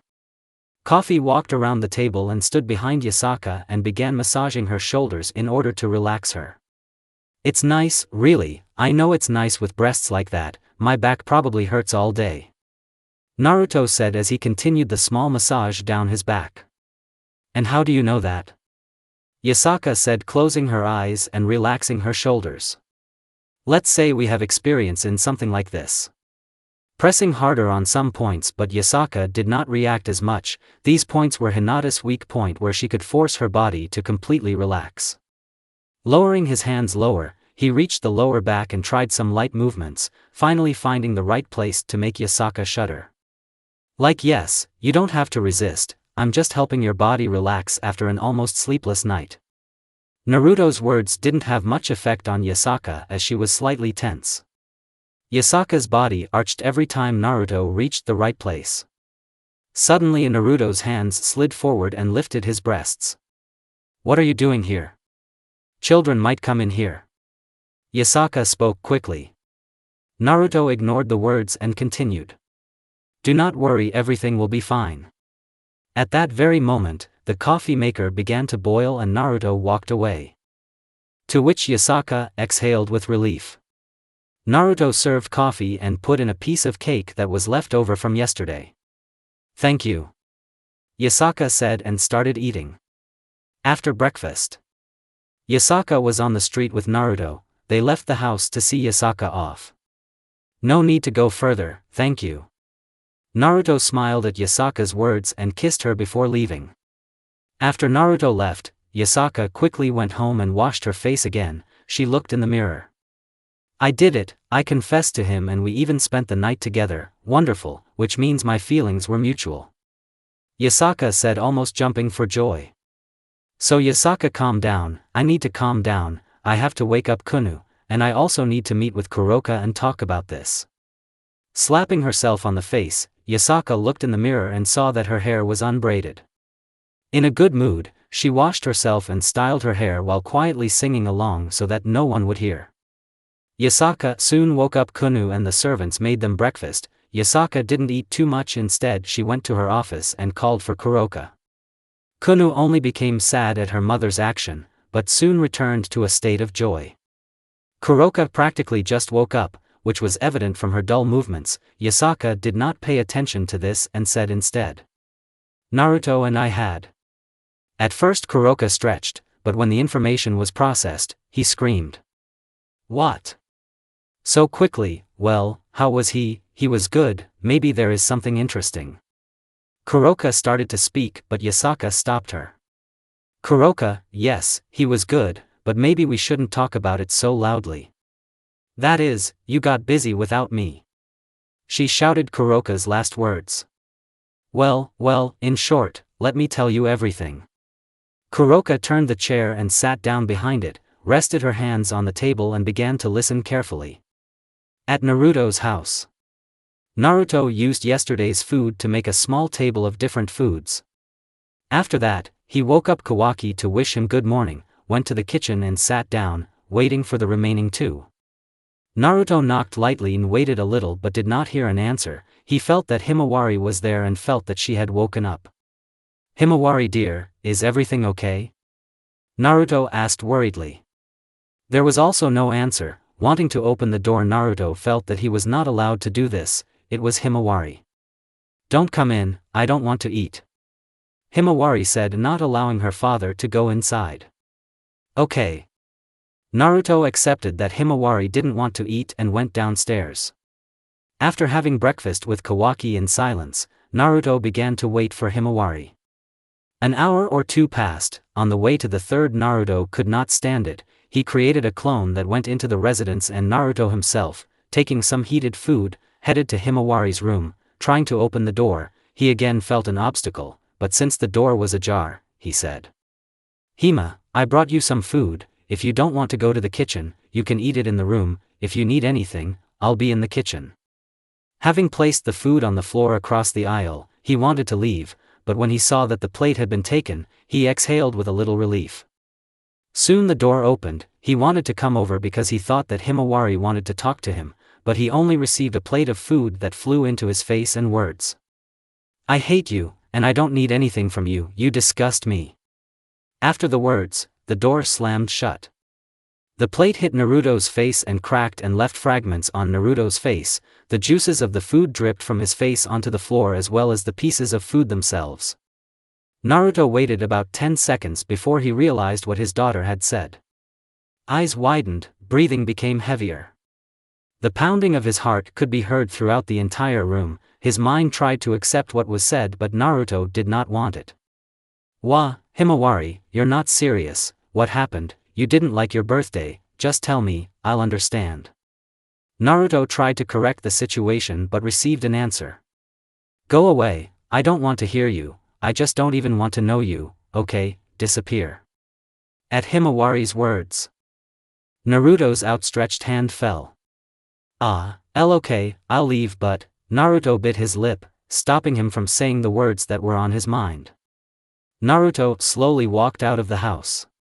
His gaze expressed concern, sadness and misunderstanding and pain. These words of Himawari became the greatest pain in his life. The person whom he valued most on that day destroyed him with these words. He needed time to collect himself, to calm down and understand what he did wrong. Shikamaru met along the way and said hello, but Naruto just nodded, thinking about his own business. "Hey, Naruto, what are you doing?" Shikamaru asked, placing his hand on his shoulder. "Listen, do you have any sedative? If so, give me the strongest one." "Well, there are Sarutobi cigarettes, I think they will do, but what happened?" "Nothing like that, it's simple," Naruto said, taking the cigarettes in his hands. "Maybe I can help." "No, everything is fine, don't worry, just leave it to me," Naruto said, disappearing without wanting to talk, to which the representative of the Nara clan sighed with the word hassle. Naruto appeared in the office instead of a clone. "You can go home today, I'll work today." "But Mr. Seventh." "None, but you have a rest," said Naruto, kicked them out of the building and took the documents from their desks. Buried in his work, he forbade anyone from entering his office. Finally, deciding to rest a little, he stood by the window, lit the cigarette with his finger and took one puff. Coughing due to improper use, he tried several more times, smoked the entire cigar, and sat down at the table, being more calm. An umbu appeared in the center of the office. "I told no one to come in." "Sorry, Mr. Seventh, people from the devil faction came with a proposal." "Okay, let them in, at least I'll find out why they came," Naruto said irritably. "Hey." Having disappeared, the umbu appeared near the group at the entrance and allowed the devils to enter the residence and led them straight to the office. Seraphal Leviathan knocked and heard, "Come in," and she and the group went inside where, at the suggestion, they sat down at the sofa. "Well, the faction of devils is so, well, what do you want from such little-known factions as mine?" "Hello, my name is Seraphal Leviathan, I am one of the 4 Mao dealing with the external affairs of the devil faction, and this is my group." Seraphal introduced herself. Naruto Uzumaki is the head of the shinobi faction and also a fierce hater of slavery, said Naruto without any emotion on his face but directly hinting at his dislike for their faction. Well, as a representative of the devil faction, I propose that you, the head of the shinobi faction, give us all the white devils under your supervision or on your territory. In exchange we will agree on a non-aggression pact and economic exchange of knowledge with each other. This is all good, of course, but what good is it for me to give you all the fugitives if they ran away from their masters wanting freedom? This is not so. At least 80% of the escaped devils are either insane or simply escaped, and we want to return them in order to at least try to free them from the shackles of their form if they simply ran away without doing anything, or to be executed for killing people or representatives of other factions. I see. Well, I can agree with this, but I won't reveal to you those whom I don't want to hand over because knowing their real history, I can't hand them over to execution because they ran away trying to protect theirs. Naruto hinted at the situation with Kuroka that it was the devil faction's failure to catch her before meeting Naruto. "How dare you think you can play games with us?" said one of the devils. Naruto closed his eyes, and at one moment the floor turned into crystals, which instantly turned into one stake that was a millimeter from the devil's neck. What did Seraphal say? Seraphal did not pay attention to this, not feeling any danger. "I advise you to find escorts who know how to remain silent, otherwise I might inadvertently kill someone at the next meeting if I'm in a bad mood. I'll take this into account next time. I hope the words of one of my retinue will not change your opinion about signing." "Well, I'm not so touchy, I won't refuse because of such trifles." "Great, then you can sign this document and a copy, the original for us and the copy for you." "Wonderful, and now I ask you to leave." The devils tried to teleport, but their magic simply disappeared. They looked back at Naruto with incomprehension. "Sorry, security measures no more, now you can leave." They immediately disappeared into the teleportation circles. "Well, what a horror to sign something like that," Naruto said, looking at his not yet signed piece of paper. "It's time to work." In the following week, Issei trained his body physically. Not knowing where to start, he trained his body like in gym class at the academy, but his body was too weak. During another training session in the house, his sacred equipment began to speak. "You are so weak that it's even embarrassing to admit, my past carriers were thousands of times stronger." Issei almost jumped in surprise. Having calmed himself down, he began a mental dialogue. "Well, you know, I never trained, and who were these carriers anyway?" Issei replied irritably. "It's too early for you to know about them, but if you want to gain strength, find a mentor and a strong one so that there is no such shame." "And how will I find such a thing? Besides Yuma and the rest of the fallen angels, there is no one strong enough, not counting the devils."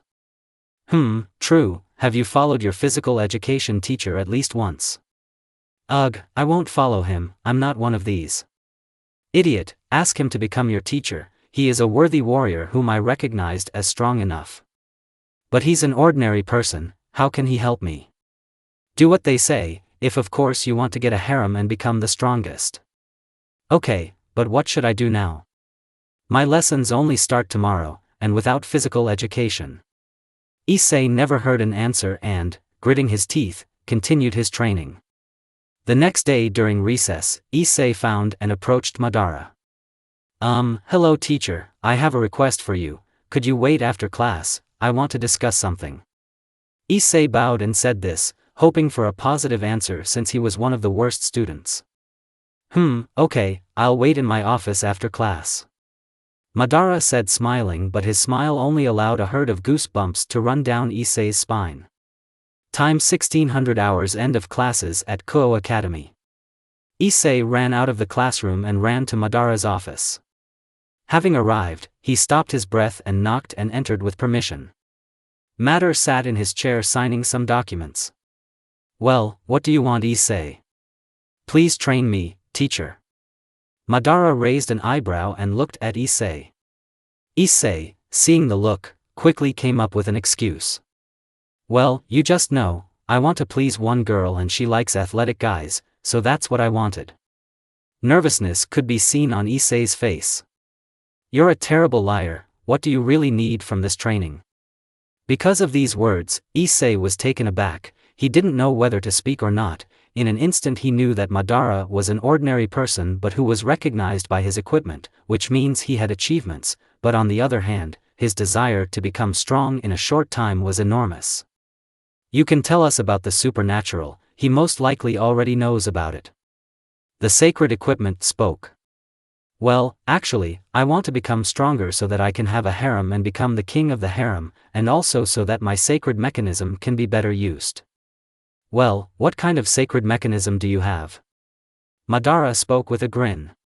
Issei summoned the gauntlet immediately in the second stage. "Wow, you already got the second stage, interesting, and you want me to help develop the rest. Help my host become stronger so that I can defeat my eternal rival Albion." The sacred equipment spoke. "Oh Longinus, I wonder what I will get in return, I have everything." My recognition and help in any one situation as an equal exchange after becoming the strongest. Don't tell the strongest, hahaha, you little dragon can't even imagine what those with whom I fought are capable. Madara mocked. How dare you taunt me, Drake? If I weren't sealed inside the glove I would have destroyed this planet like nothing. The energy around the glove began to put pressure on the environment. Pfft, oh yes, I heard stories about a great dragon that was defeated by an ordinary god and his enemies, and that now you are locked without any way to get out. How pathetic, you pathetic will forever remain inside the glove and will always obey the will of man. Ironically, the truth is the strongest creature placed in the weakest. Madara felt that the glove was a source of more and more energy, which led to Issei's hand starting to hurt. My hand is burning, please stop. Issei fell to his knee, clutching his hand in pain. Well, don't make him a cripple or you want to lose to the white man. The energy weakened and Issei was able to breathe calmly. Okay, I'll help, but you can't retreat anymore, you understand me, you have a goal to become the strongest and defeat the white one, lose to him and I'll kill you myself. Madara said, closing his document in his hand.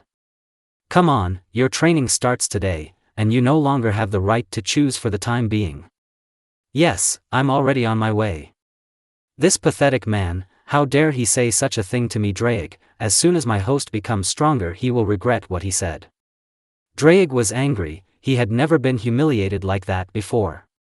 But this takes time, just wait a year and I will humiliate you and erase that impudent grin of Madara. Madara led Issei into the forest. Deep in the forest, Madara stopped. This is where you will train. What, but there's not even a clearing here, it's a forest. Madara made several hand seals and absorbed the trees into the earth, and with Mokuton he created grass, so instead of a forest a clearing appeared. Hey, tell him to increase your stamina. What, but how? Issei asked. Hey dragon, why doesn't your host even know anything about your abilities? Madara scratched the back of his head, closing his eyes. Pull your hand closer to you, call upon the sacred equipment and speak the enhancement as quietly as possible.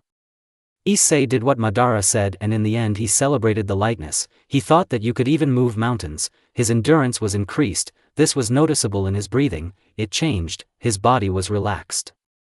Now try to do for example 40 push-ups. Issei swallowed and began to do push-ups, but it was only enough for 23. Issei said, gritting his teeth. Gain. The glove repeated after him. Amplification. Endurance was restored and was even higher, he continued to do push-ups and, having reached 40, stood up, his hands were shaking, his breathing was erratic, but he felt better because he had done what was needed. Great of course, but it's still terrible. Okay, first let's test your limit, use body enhancement as much as possible. Yes, strengthening. Issei shouted but he was hit. Don't shout when you're preparing for battle, they'll immediately stop you and kill you. If something happens, be more hidden, hide your intentions, try to generally be quieter during the battle, your words will destroy you at the most dangerous moment. Okay, I understand, I just wanted to look cool. Issei said as he continued to strengthen himself with the help of his ability, it was only enough for 12 times after which a word was heard from the glove. Explosion. Don't use the boost any further, it's your maximum, use it one more time and you'll fall from fatigue. This is the limit, as I understand it. Okay, then here's your task, run the entire circle of this clearing 4 times, 50 push-ups and 100 on the press, and also on the horizontal bar you must do at least 10 pull-ups with a wide grip, a regular grip and a close grip on both sides. Hearing this, Issei swallowed, but still began to do what he was told, and Madara created a crossbar out of wood. Issei easily ran these circles and did push-ups, but after the press, he already felt tired after finishing with the crossbar. Issei, tired, sat down, leaning against the tree from which the crossbar was made. Get up. Having stood up, Issei was ready for anything. Think about compressing all your energy into one point, this will be a kind of attack. Issei extended his hand, Drake helped, compressing the energy into one point. It seems like there is. Issei said. Great, now shoot that energy at me.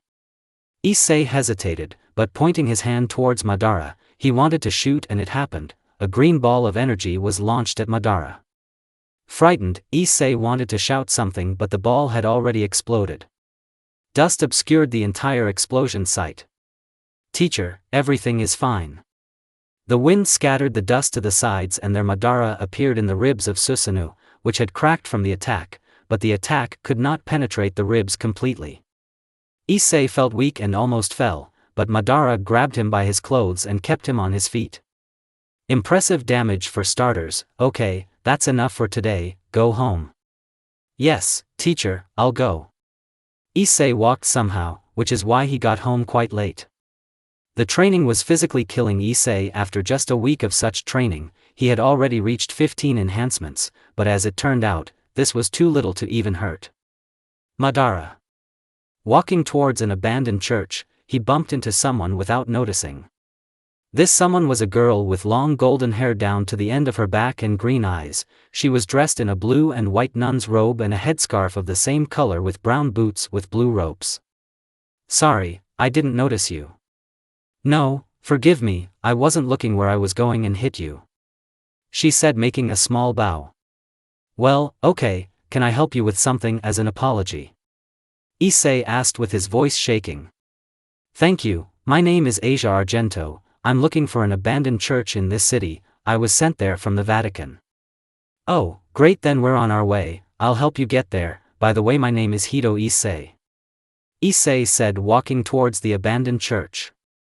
At the beginning of the journey there was an awkward silence, but soon they began to talk a little and eventually, by the end of the journey, they were calmly talking about little things. Issei couldn't take his eyes off Asia. He liked the way she smiled, the fact that she was so kind to others and the fact that she was as innocent as possible. And having reached the abandoned church, Issei was the first to enter and greeted Middlet and Calavarna, who were inside.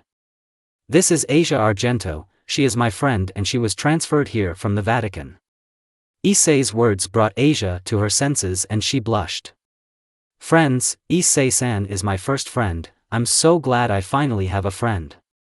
Asia was happy about this, but she was disturbed by the voice of one of the women in front of her. "Well, what an innocent child, and why did you need to treat these devils?" Calavarna said, covering her mouth with her hand. Asia went behind Issei's back at this. And this was only a joy for Issei, because he felt that she believed him, which was pleasant. To Naruto. Naruto was in the office thinking about the situation he found himself in. He already realized that Himawari was offended by him because he slept with Yasaka. Sighing, he looked at the cigarette on the table and burned it to ashes. Suddenly a white snake knocked on his window. Opening the window, she came in with a letter on her back. Taking the letter in his hands, he began to read it.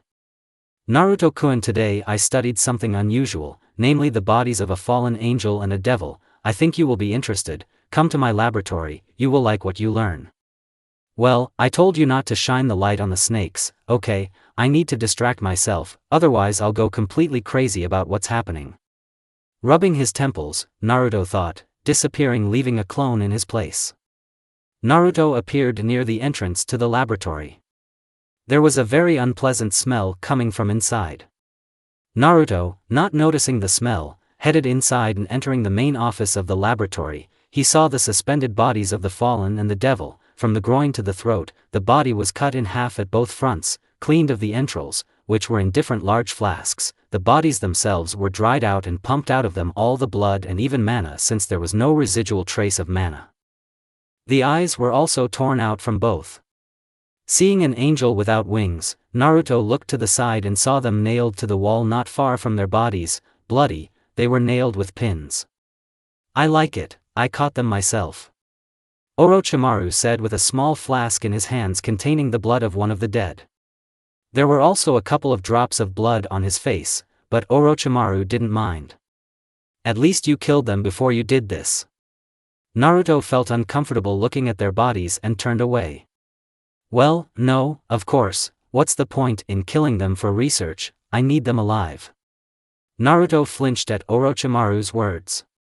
"No more experiments on other races, this could lead to dire consequences," said Naruto, interrupting. This was Orochimaru's answer.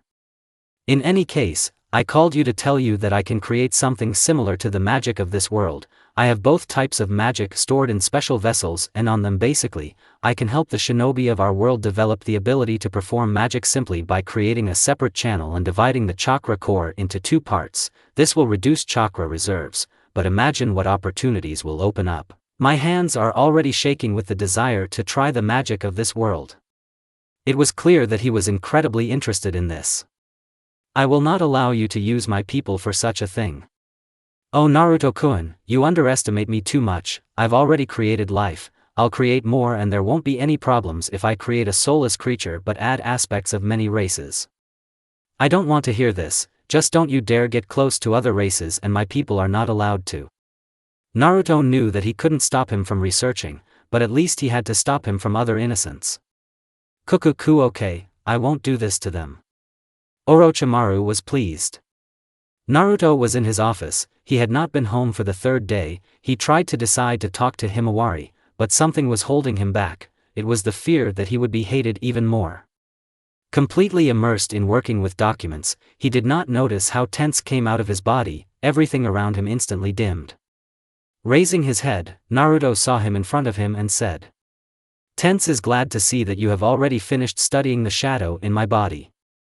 Naruto said, truly smiling until he realized it. In an instant, he was overcome by various emotions such as sadness, anger, and the desire for revenge. Why? Naruto asked himself, but Tense didn't say anything. Instead, he put his hand on his shoulder and calmed his emotions.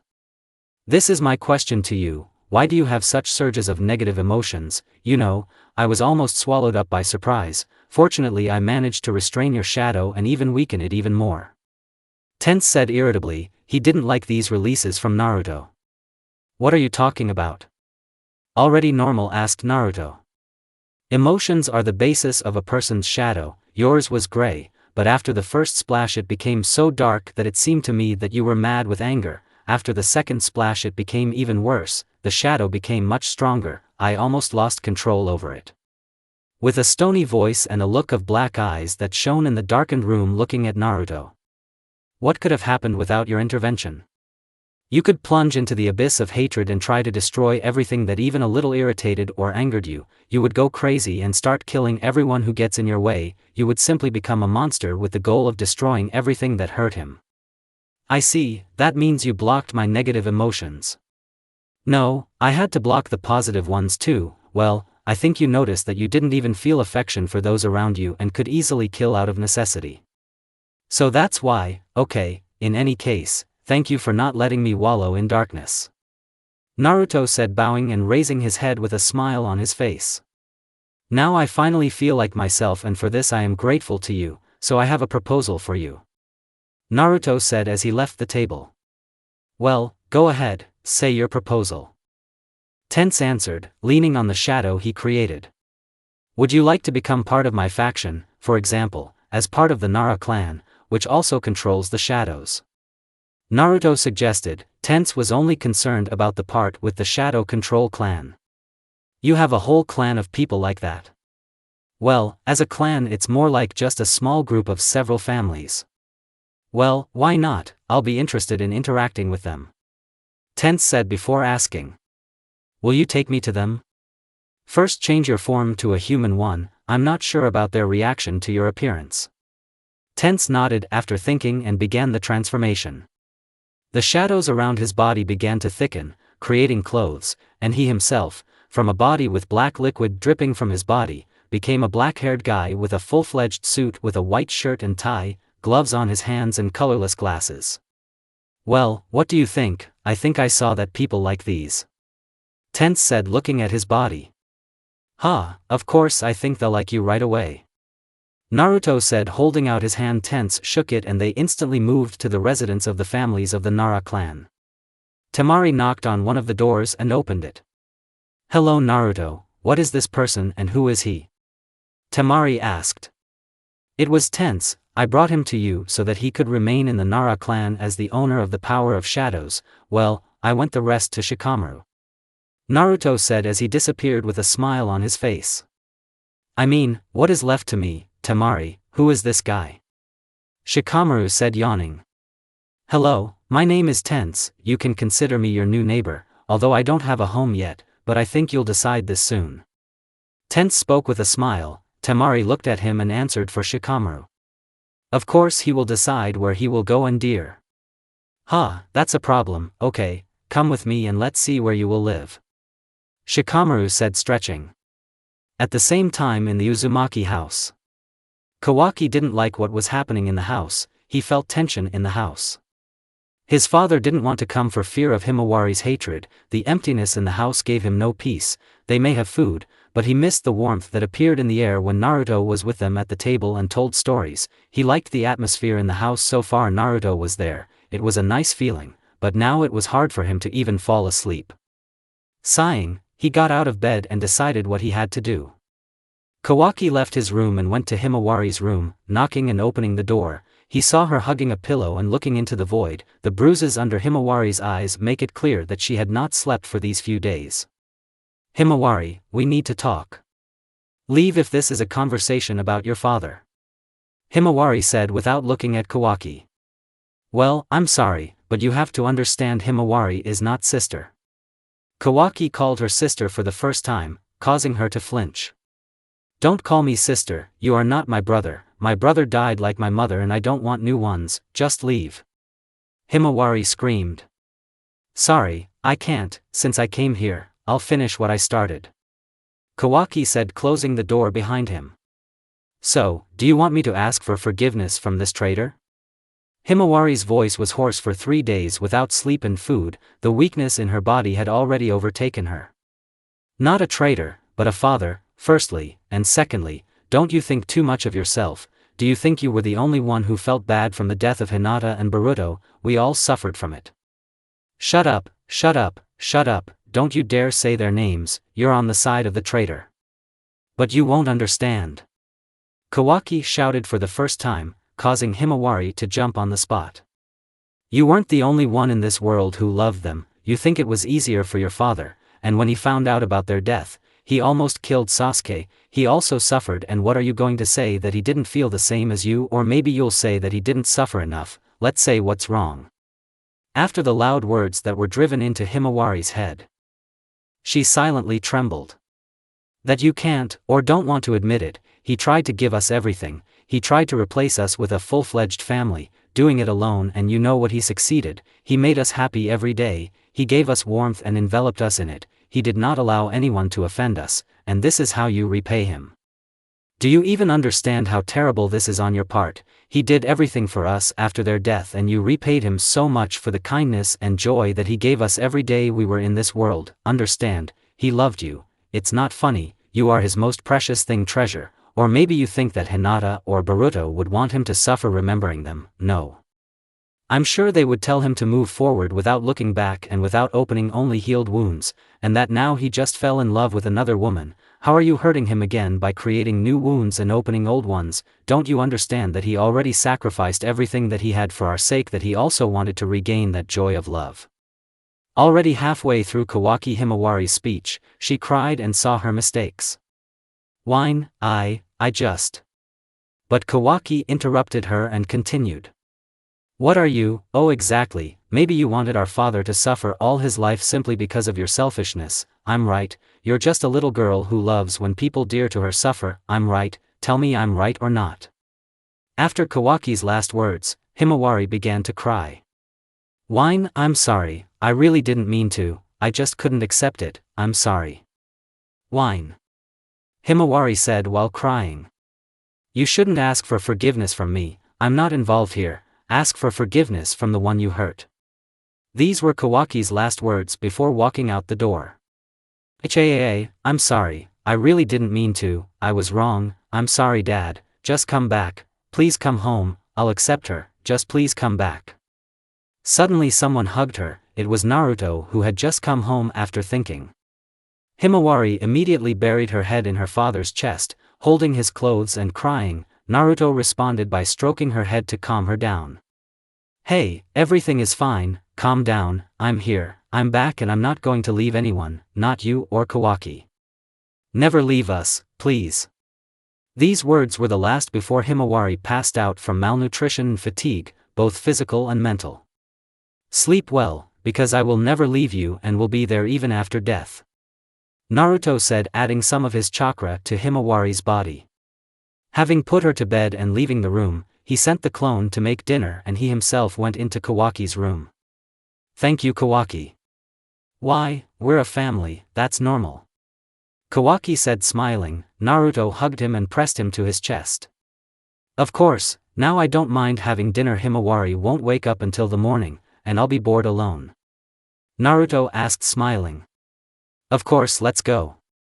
The next day in the morning, Himawari just woke up and although it was already 10 in the morning, she quickly got out of bed and ran to the kitchen to check that it was not a dream, and when she saw Naruto there, she ran up and hugged him. Dad! Good morning to you too, sit down and breakfast is ready. Naruto's smile was now full of warmth, now his emotions were free and he could express them freely. Yes, sure. Having sat down at the table, Himawari brought her chair closer to Naruto, which Kawaki did as well. Good morning, Kawaki said with a slight smile as he sat down at the table. Yes, really good, Naruto replied with a bright smile. Having started to eat, Naruto, in between cravings, told various funny stories from childhood that made his children laugh. The atmosphere in the house completely changed to a joyful one. Now nothing could destroy their connection, because they are a family, which means they must protect each other. You can go for a walk with your friends if you want, and Kawaki, you should also find yourself at least a few friends. You can't do that, really, Himawari. Yes, brother, dad is right, you should find friends, Hima said, waving a piece of food in the air. Okay, I'll find friends, but where should I look for them? Kawaki spoke. Don't worry about that, I enrolled both of you in Kyoto Academy, I think you'll find friends there. Why, we already know a lot ourselves. Well, maybe not too much to learn, but the main thing is to find friends and more so that I can get to know them and see how you grow. Okay, when does the school year start? Well, it has already started, but you will start going to classes in a few days, Naruto said, smiling. Qua 1630. Issei had been running in circles for half an hour without stopping. The glove on his hand made it clear that he was using his sacred equipment. The week was difficult for Issei as he was tired from training and returned home late, and he also had to do his homework. Day by day he looked more and more exhausted after Madara's training, which became more difficult every second day. He couldn't achieve much success other than increasing the number of boosts to 14. Madara, in response to success, only groaned about something. Run these laps faster, otherwise I'll add a few more. If you don't complete them, you'll get double the load. Madara's words brought Issei to consciousness and he began to run almost twice as fast so as not to receive punishment. 5 minutes later, Issei was still able to run the last 5 laps. Madara watched as Issei was already doing push-ups. Looking at Issei, he saw that he was trying, but something was wrong. Perhaps I am putting too much pressure on him. Maybe he has sacred equipment, but he is an ordinary person without chakra or similar give her energy. Okay, then it's worth diluting the week with rests every 2 days, then he will have time to regain strength and his muscles will be able to strengthen, but I think I'll do that. It will make his training easier and help him develop faster. Madara's thoughts stopped the fact that Issei fell from powerlessness. Enough, rest, you need time to recover, Madara shouted from his seat. Issei did not listen to him and, with trembling hands, continued to do push-ups despite the pain. Madara sighed and in an instant covered the distance from him to Issei. Stand up. Issei jumped in place and stood up, but almost fell to the ground, but Madara caught him and kept him on his feet. Teacher, I can continue, Issei said. No, I'm putting too much stress on you. This is not training for your body, it's just an exercise without any meaning. I won't make such mistakes again. I'll help you become stronger, just like for a human body without chakra. Chakras? Issei's silent question hung in the air. Yes, this is the energy inside my body and other shinobi, mixed spiritual and physical energies that circulate inside. This is inaccessible to you since you are an ordinary person. Madara's last words upset Issei. Because of my carelessness, I decided that you could withstand shinobi training from the very beginning. Madara said, laying Issei down so that his back was against the tree. Don't worry, teacher, I can train like this. You would rather die from overwork than be able to complete this training at once. You need to get stronger gradually. Throughout my entire life I was in no hurry, I always thought of everything in advance. I was almost able to fulfill my stupid plan to capture the world, but you know what happened. I talked too much about myself. I got my head around and decided that nothing was a hindrance to me anymore. This led to the fact that I couldn't do anything with the traitor. In the end okay. That's not the point. For this very reason you shouldn't rush into becoming stronger. Everything has its time. Issei listened carefully to Madara and believed his words, but he was tensed by the words about the captivity of the world. Okay, but what should I do then? Issei asked, tilting his head. Go home and rest. Tomorrow you have a completely free day. At these words, Issei slowly rose to his feet and hobbled home. The path for Issei seemed endless. He made small stops to rest. He returned home in the evening. Going inside the house, Issei took off his shoes and left his sneakers in the corridor, passing by his parents. Saying that he wanted to rest, he went to his room. Having gone inside, he stood opposite the bed and fell face forward, then slowly turned around and closed his eyes. Issei fell asleep, but it was not for long as his mother woke him up and put some food on his tube. Patting him on the head, she wished him bon appetit before leaving. Slowly sitting down on the bed, Issei ignored the pain in his body and ate all of his dinner without leaving a single drop. As he lay back on the bed, the thought came to him to ask Draig something. Summoned the glove, Issei asked. Listen Draig, I have a question. How you got into this glove, that is, became a sacred mechanism? Draig did not answer the question for a while, but then a voice was heard from the glove. War, Christian God and everyone who belongs to this religion. At that time I was fighting with the White Welsh Dragon, my eternal rival with whom we had been fighting for several thousand years. This was our next clash. We fought with all our might, paying attention to nothing until small fry in the form of angels, devils and fallen ones began to attack us. They interfered with our battle and we, as a sign of hostility, destroyed them in droves. In the end it turned out to be just a deceptive maneuver, and while we were distracted by God and 4 devils using their powers, they sealed us. The first sensations were not very pleasant. My body was quickly torn into cells, leaving behind nothing but pain, and ultimately a glove was created for my body and my soul was sealed inside with the last words that I heard before I fell into hibernation were something like, "Now you will serve as the protection of humanity." This God angered me so much that I still have a desire to take revenge on him. For everything. Wow, this sounds amazing, but what kind of war do you mean? The answer to Issei's question was not long in coming, and Issei heard. The war of factions. All over the world different factions fought either for survival or for power. It was the greatest war in the history of the world. Many factions disappeared, some were destroyed, others were absorbed and others lay low, waiting for the moment when they could take revenge. Wow, I didn't expect that the world of the supernatural is so interesting. Listen Draig, don't you want to become my partner or friend? Issei asked, raising his glove above his head with a smile. The gauntlet fell silent. Of course not, I'm a pervert, few people would want to become friends with me. You know, why not? I think we will become good friends, but first remember I have one goal that you need to achieve, to win the battle against the carrier of Albion, my opponent. Draig fell silent again. Wonderful, then I will become so strong that they won't lose to anyone. Together I'm sure we can defeat everyone. Of course, no one can stop us, and while you sleep, you need to gain strength for the next workout. Yes, good night Draig. When Issei fell asleep inside the glove, Draig looked at Issei's astral form with his green eyes with a vertical icon that glows in the dark like an emerald. Today he made a choice that he may regret in the future. He decided to become a friend of a person, to become a friend of a creature with a moment instead of life for him. Well, I hope we can live a fun life, friend. These were his last words before he closed his eyes and fell asleep. Abandoned building of Kuo Academy. President, it looks like our plan has completely failed. Aquino said, placing tea and cookies on Ryasa's table. This was clear a week ago. Most likely they made him loyal to themselves. The assumption that the fallen would kill him seems to have turned out to be wrong. Oh well, Soon in any case I will have to destroy the fallen, unless of course an answer comes from my brother. I must find out about the legality of them being on our territory. Rias said, slowly stirring the tea in front of her with a teaspoon. Well, it won't be difficult, but are you sure that everything will be fine if we leave our dragon under their influence? Won't this lead to his killing by our forces? Akino said in response, causing a small lightning bolt to appear between her index finger and thumb. If we have to, we will remove him, but I think it would be better to erase his memory of the supernatural and recruit him in a different way.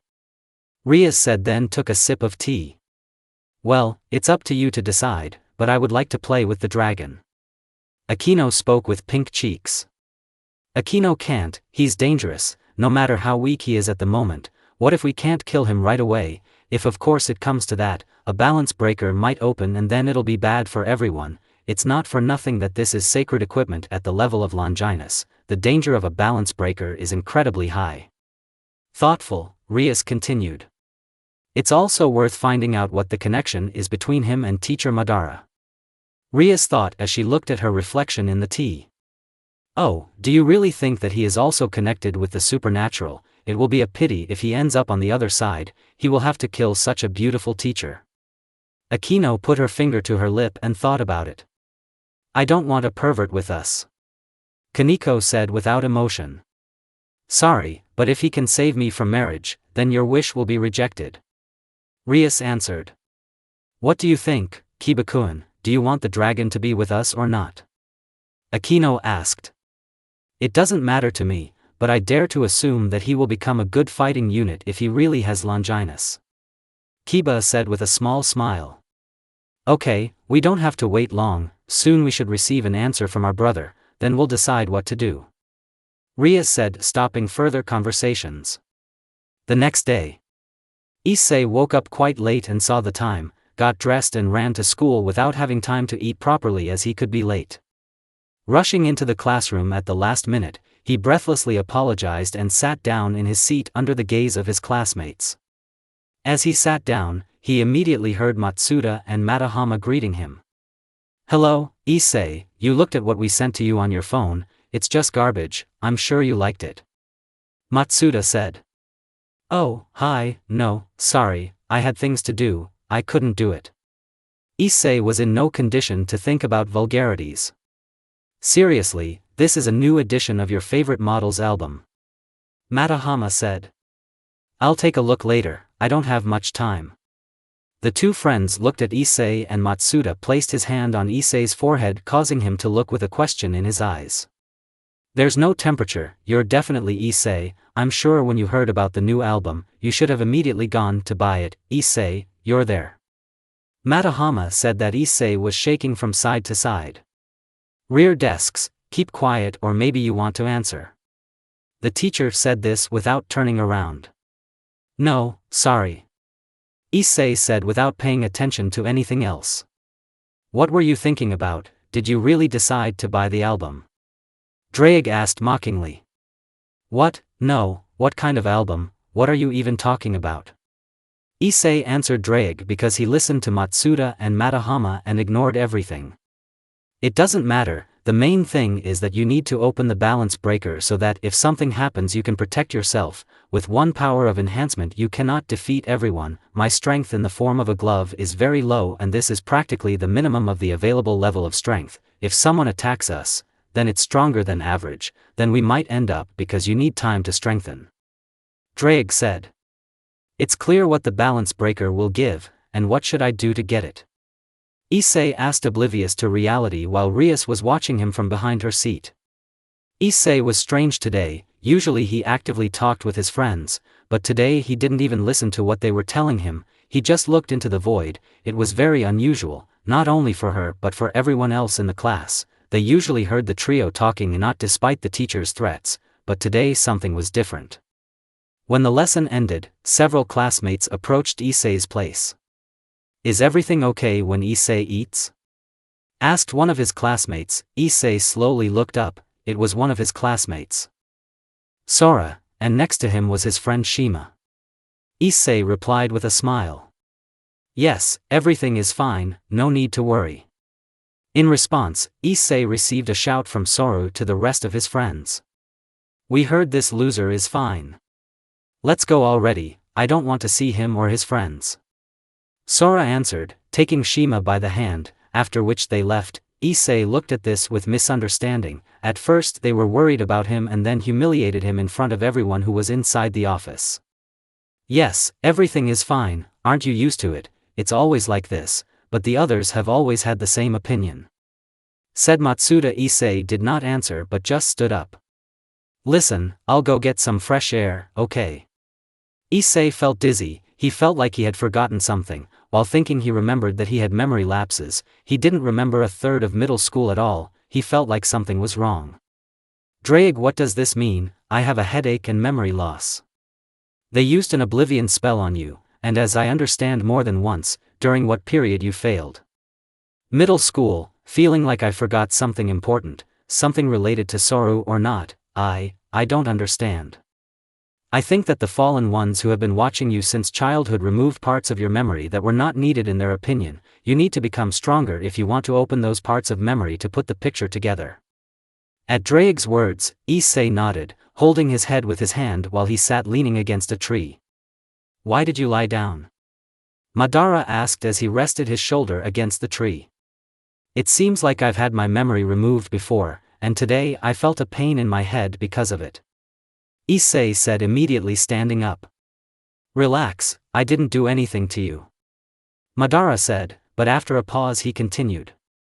"If you want to get answers, come to the same clearing at the usual time. I will try to reveal to you that part of the memory if it is so important to you." Before leaving, Madara gave the second lunch to Issei. "What is this for?" Issei asked in confusion. "I'm sure you didn't take anything for lunch." Issei was surprised at this and thanked Madara before he left.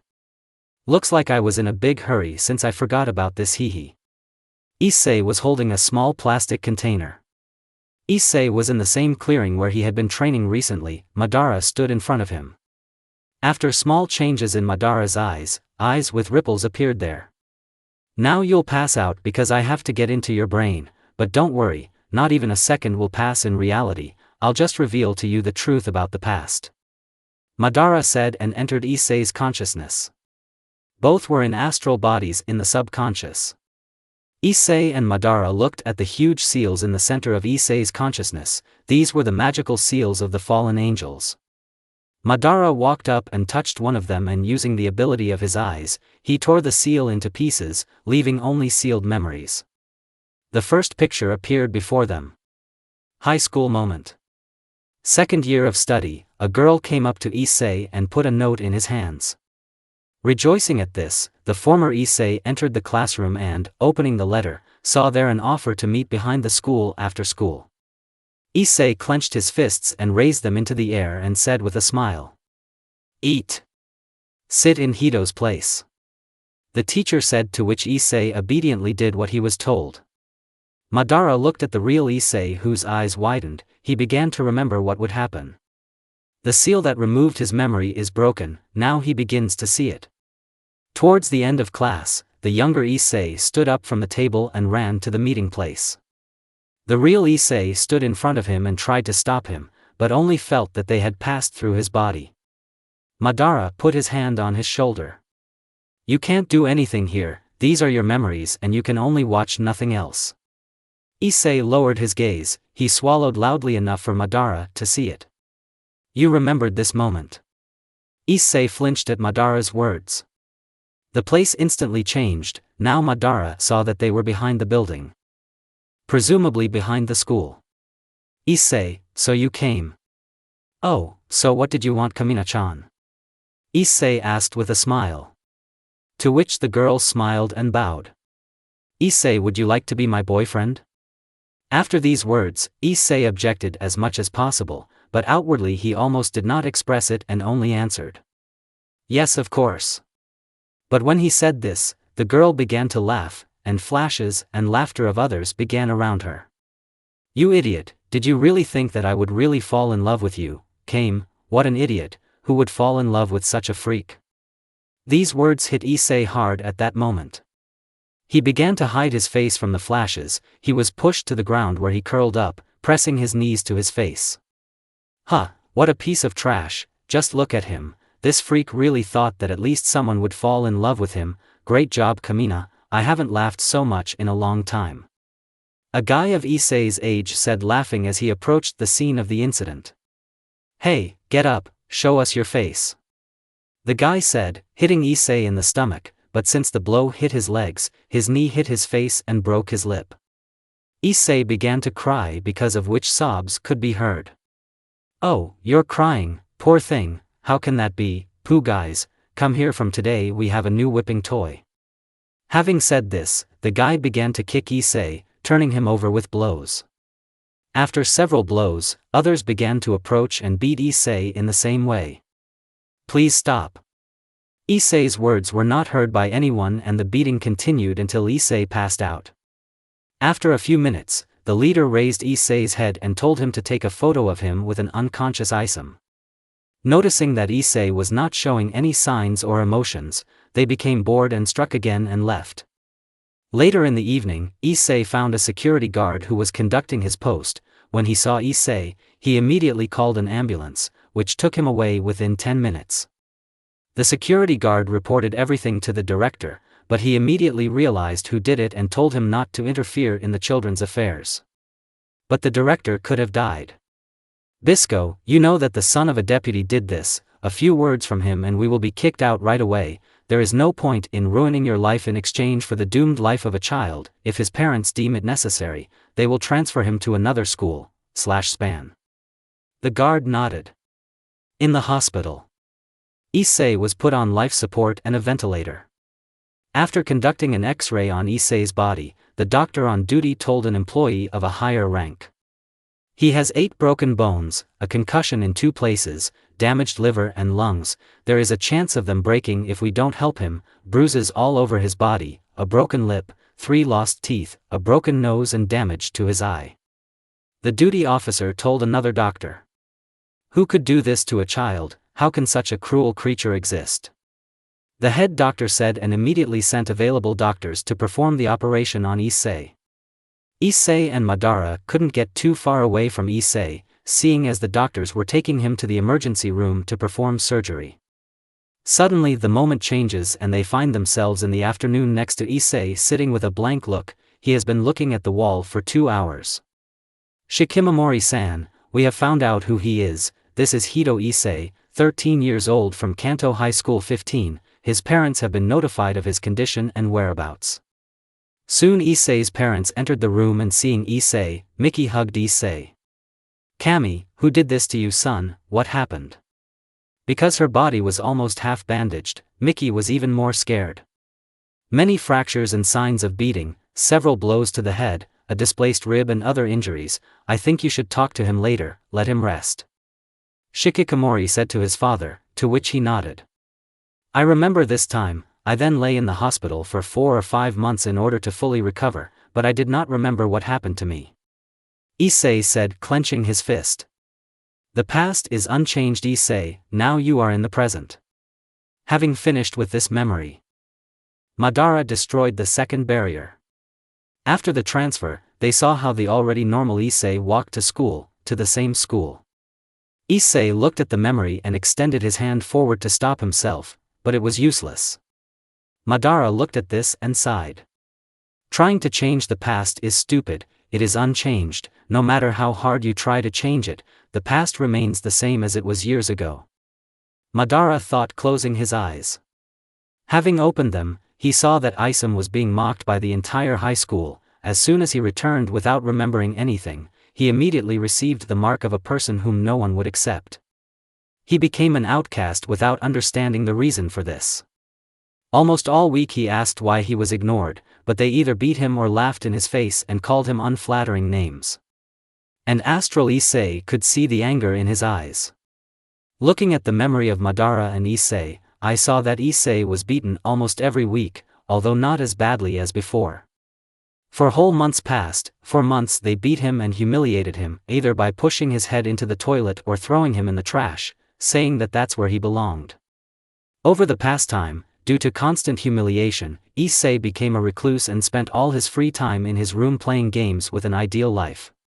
"Dear Issei, can you eat a little? I made you some cheesecakes," said Mickey. No, Issei did not open the door and only continued to press the buttons on his joystick, passing one boss after another, his gaze empty, dead. There was not even a glimmer of light in it. Mickey lowered her gaze and put the food by the door. "I left your food by the door, please eat at least a little." Issei didn't pay attention to his mother's words. All he had was an ideal world in his head where he was not alone. Alone, and he felt lonely. No one in the world understood him. For some time he tried to commit suicide but was afraid. When he started playing, he saw in his games an ideal world in which he had everything from a girl to a harem.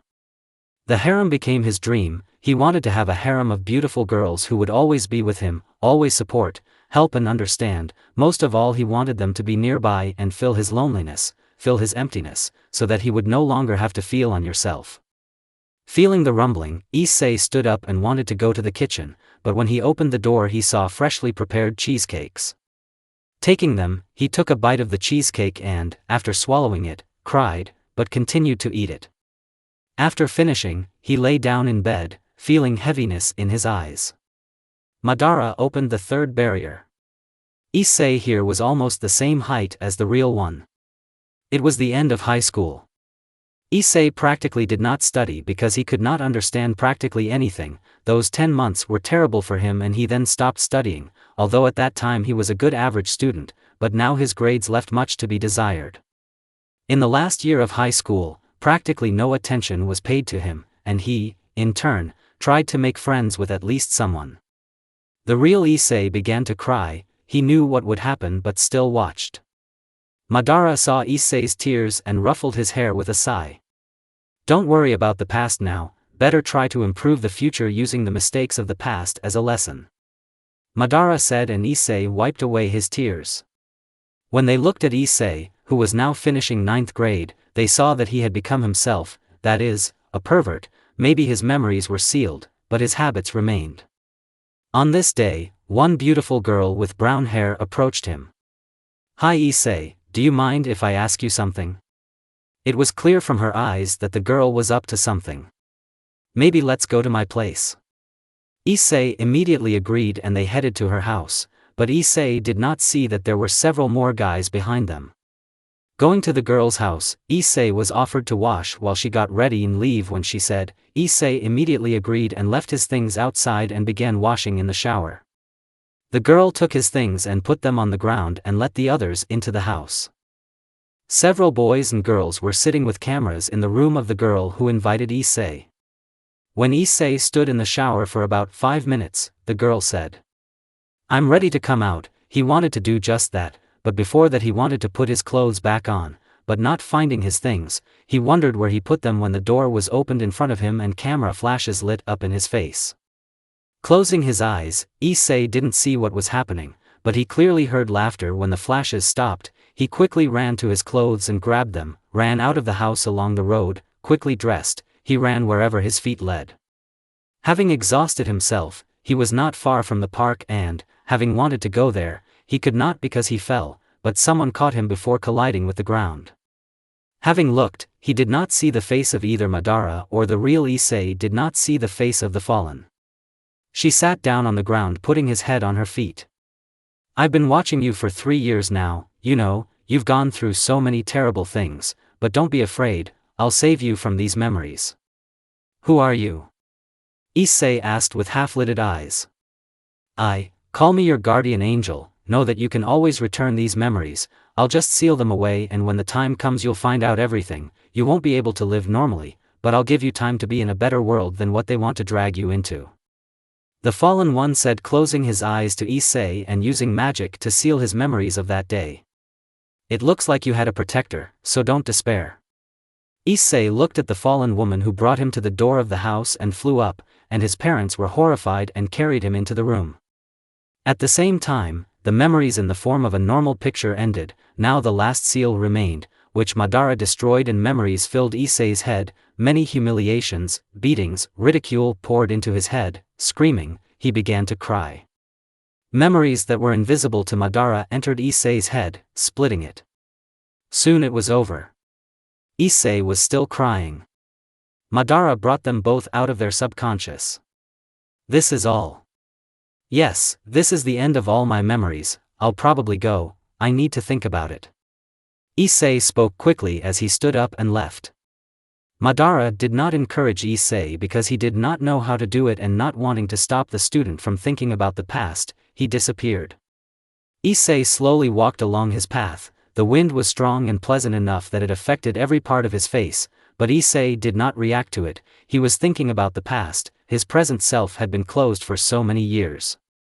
Now he understood that it was better not to open these memories at all. Now he wanted them to disappear. Issei sat down on a nearby bench and leaned his head back. Closing his eyes, he looked through each memory over and over again. The reason why he became a pervert: emptiness, pain, loneliness, cold, fear, anger, sadness. All emotions were mixed up, and for a moment he spent all his thoughts and fell out of reality, but soon, as if having woken up, he stood up from the bench. My past was hidden from me for so many years. I should be grateful to the fallen one for helping me. If it weren't for her, then who knows what could have happened to me. But now I'm here, I feel the emotions of the past. What I want now that I know everything about myself this. Okay, first I have to go home. My parents were impatient with a lot of things because of my past. I am guilty of them. I can't just leave it like that. Issei thought and moved home, but his gaze became different. Because of the newly lived feelings and memories, he became firmer. Now there was no stupidity in his eyes after the emotions he experienced. He just wanted to be with his family, and never stay in alone. The next day, Issei did not come to the academy, although no one really noticed this except the student council and the occult research club. Madara, in turn, knew why Issei didn't come, and although he wasn't particularly worried about him, he knew that he needed a little time to think about it. Sitting in his office, Madara copied the results of the students in the lessons. There was a knock on his door, to which he just looked up and allowed him to enter. Strangely enough, Sona Sidori, the head of the student council of Kuo Academy, entered. "What question did you come for?" Madara asked, returning his gaze to the papers and continuing to write down data. "Question about Hito Issei. He was last seen leaving the academy in your company," Sona said, sitting down at the table and adjusting her glasses. "Didn't his parents notify you that he was home?" Madara asked the question, knowing the answer to his question. "Yes, we were told that he got sick, but it's quite strange that this happened after meeting you, Madara-san," Sona said, looking intently. "Don't stare at me, it won't help you in any way, Sidori. People getting sick is normal, or maybe you want to say that this is impossible." Madara asked a rhetorical question, raising one eyebrow with a mocking smile. "No, since you don't know what happened to him, I won't bother you anymore," Sona said, standing up and leaving the office. "What a stupid thing to use magic on me," Madara said to himself, resting his chin in his palm. The bat that was watching him heard these words and headed to its owner to report everything, but Madara appeared in front of her and used genjutsu to erase the memories from the bat's head. Leaving the bat, Madara again took up the letter. At Hito's house, Issei was having dinner with his family. With joy in his eyes, he was at home, and he felt it the entire time he was around his parents. The guilt was still strong, but he was glad to just spend time with them. "Issei, you know that tomorrow you will go to the academy. Maybe it's good that we spend our time like this, but studying has not gone away." Issei swallowed in Kuo. Of course he was not humiliated in the same way as in previous places, but the fear was still present. "Yes, of course, don't worry, I can handle everything," Issei said with a twitching smile. "Don't worry, Mickey, I'm sure Issei has learned his lesson and will now try to make up for lost time, and we will help you with everything we can, dear." Tears flowed from Issei, but he noticed this and immediately wanted to wipe them away. Reggie, seeing the tears, together with Mickey, hugged Issei. "Well, why are you really so emotional just because of my words?" Reggie said, looking at Issei's head. "Maybe so, thank you very much, I'm glad that you are my parents," Issei said, hugging his parents tightly. After lunch, Issei went to his room, and when he entered, he was not surprised to see 3 posters with girls, videotapes with 18+ games, and many different albums with photographs of naked girls. I almost forgot how many things I have. Issei said, starting to collect all the things scattered on the floor. Albums, cassettes and posters go in one pile and the rest of the trash in another. Sitting down on the bed to rest, he remembered that under the bed there was also a hentai manga. Rolling his eyes, Issei looked under the bed and saw there were many more manga he had read. Taking one stack at a time, he carried them from his place to the pile with the cassettes. Having finished collecting everything in heaps, he looked around the room, which had become cleaner and seemed larger in size. And now all this needs to be thrown in the trash. Issei sighed and took many bags and put all the garbage there. It was hard for him to part with things from another pile. He laid them down one by one. I want to start a new life. I have to get together and throw out all these things. Everything is now in the past. It will be hard to do. Issei spoke, but having pulled himself together, he closed his eyes and put everything in the trash bag. Having soon finished, he asked his father to help him move it all to the trash bin. Well, it looks like everything will be taken away tomorrow. And where did you get so much trash in your room? Asked Reggie a rhetorical question before leaving. Thanks for your help, Dad. Issei said, but still looked at the packages containing his past. Reggie waved his hand and called Issei into the house. To which he agreed and proudly followed his father. He still felt an attachment to throwing things away, but overpowering himself and forcing him to leave them in the past. In the evening, Issei felt a strong desire to return things, but overpowering himself, he simply went into the kitchen to talk to his mother. While Miki was cooking and talking with Issei, she did not notice how Issei was thinking. Issei, in turn, began to realize how much time he had wasted. He wasted almost 2 years of his life on porn when he could have at least tried to find a girl. As soon as he thought about the girl he shuddered, the memories of the past shone with new colors. Gulping, he stopped himself and decided to continue talking with his mother. After having lunch at a warm stop, Issei washed himself and went to bed. He was able to fall asleep only at 11 at night because of thoughts about throwing things away, but weakness took its toll and he fell asleep. The next morning they woke him up and he had breakfast, got ready and went to the academy. Coming out of the house, he looked to the right and did not see the discarded things. Sighing with a little relief, he moved to the academy. It seemed like an ordinary road along which he had been walking for the 2nd year already, but now everything was different. Everything seemed to him more alive. People around were rushing in all directions. Issei didn't smile, but he was pleased with what was happening in front of him. Having reached the gates of the academy, he calmly entered, or so it seemed. In fact, he was worried about what would happen next. A member of the student council, Genshiro Saji, immediately approached him. Issei Hito, come with me to the student council office. Issei followed him. Sona sat at her place in the office, waiting with Rias and her retinue for Issei Hito. When there was a knock on the door, she allowed entry, and as she expected, Saji and Issei arrived. Good morning. So Issei Hito, what is the reason for your absence from the academy yesterday? Sona asked. Well, my temperature has risen, but now everything is fine. I won't miss school anymore. Hito said, to which Sona asked. You have your medical card as confirmation. No, I didn't think that I would need it for such a minor problem. Issei tried to answer all of Sona's questions, not wanting to get on her list of enemies. Each of them was thrown out of the academy within a month with the right to enter back only after passing a test that she could prepare, and as Issei heard, no one passed this test. Okay, this time you can go, but if there are any more absences without confirmation from the doctor, you will be kicked out of the academy. Sona said, adjusting her glasses.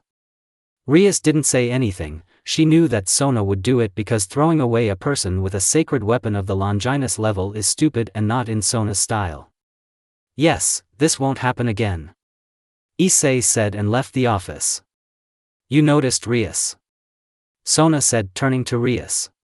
Yes, he didn't try to look at the chest like in the past, although who knows, maybe he was too scared. Rias said as she disappeared into the magic circle. It looks like something happened to him after all. Tsubaki keep an eye on him after the academy. In class, Issei tried to study, but due to so many years of inactivity, all he got was the initial topics.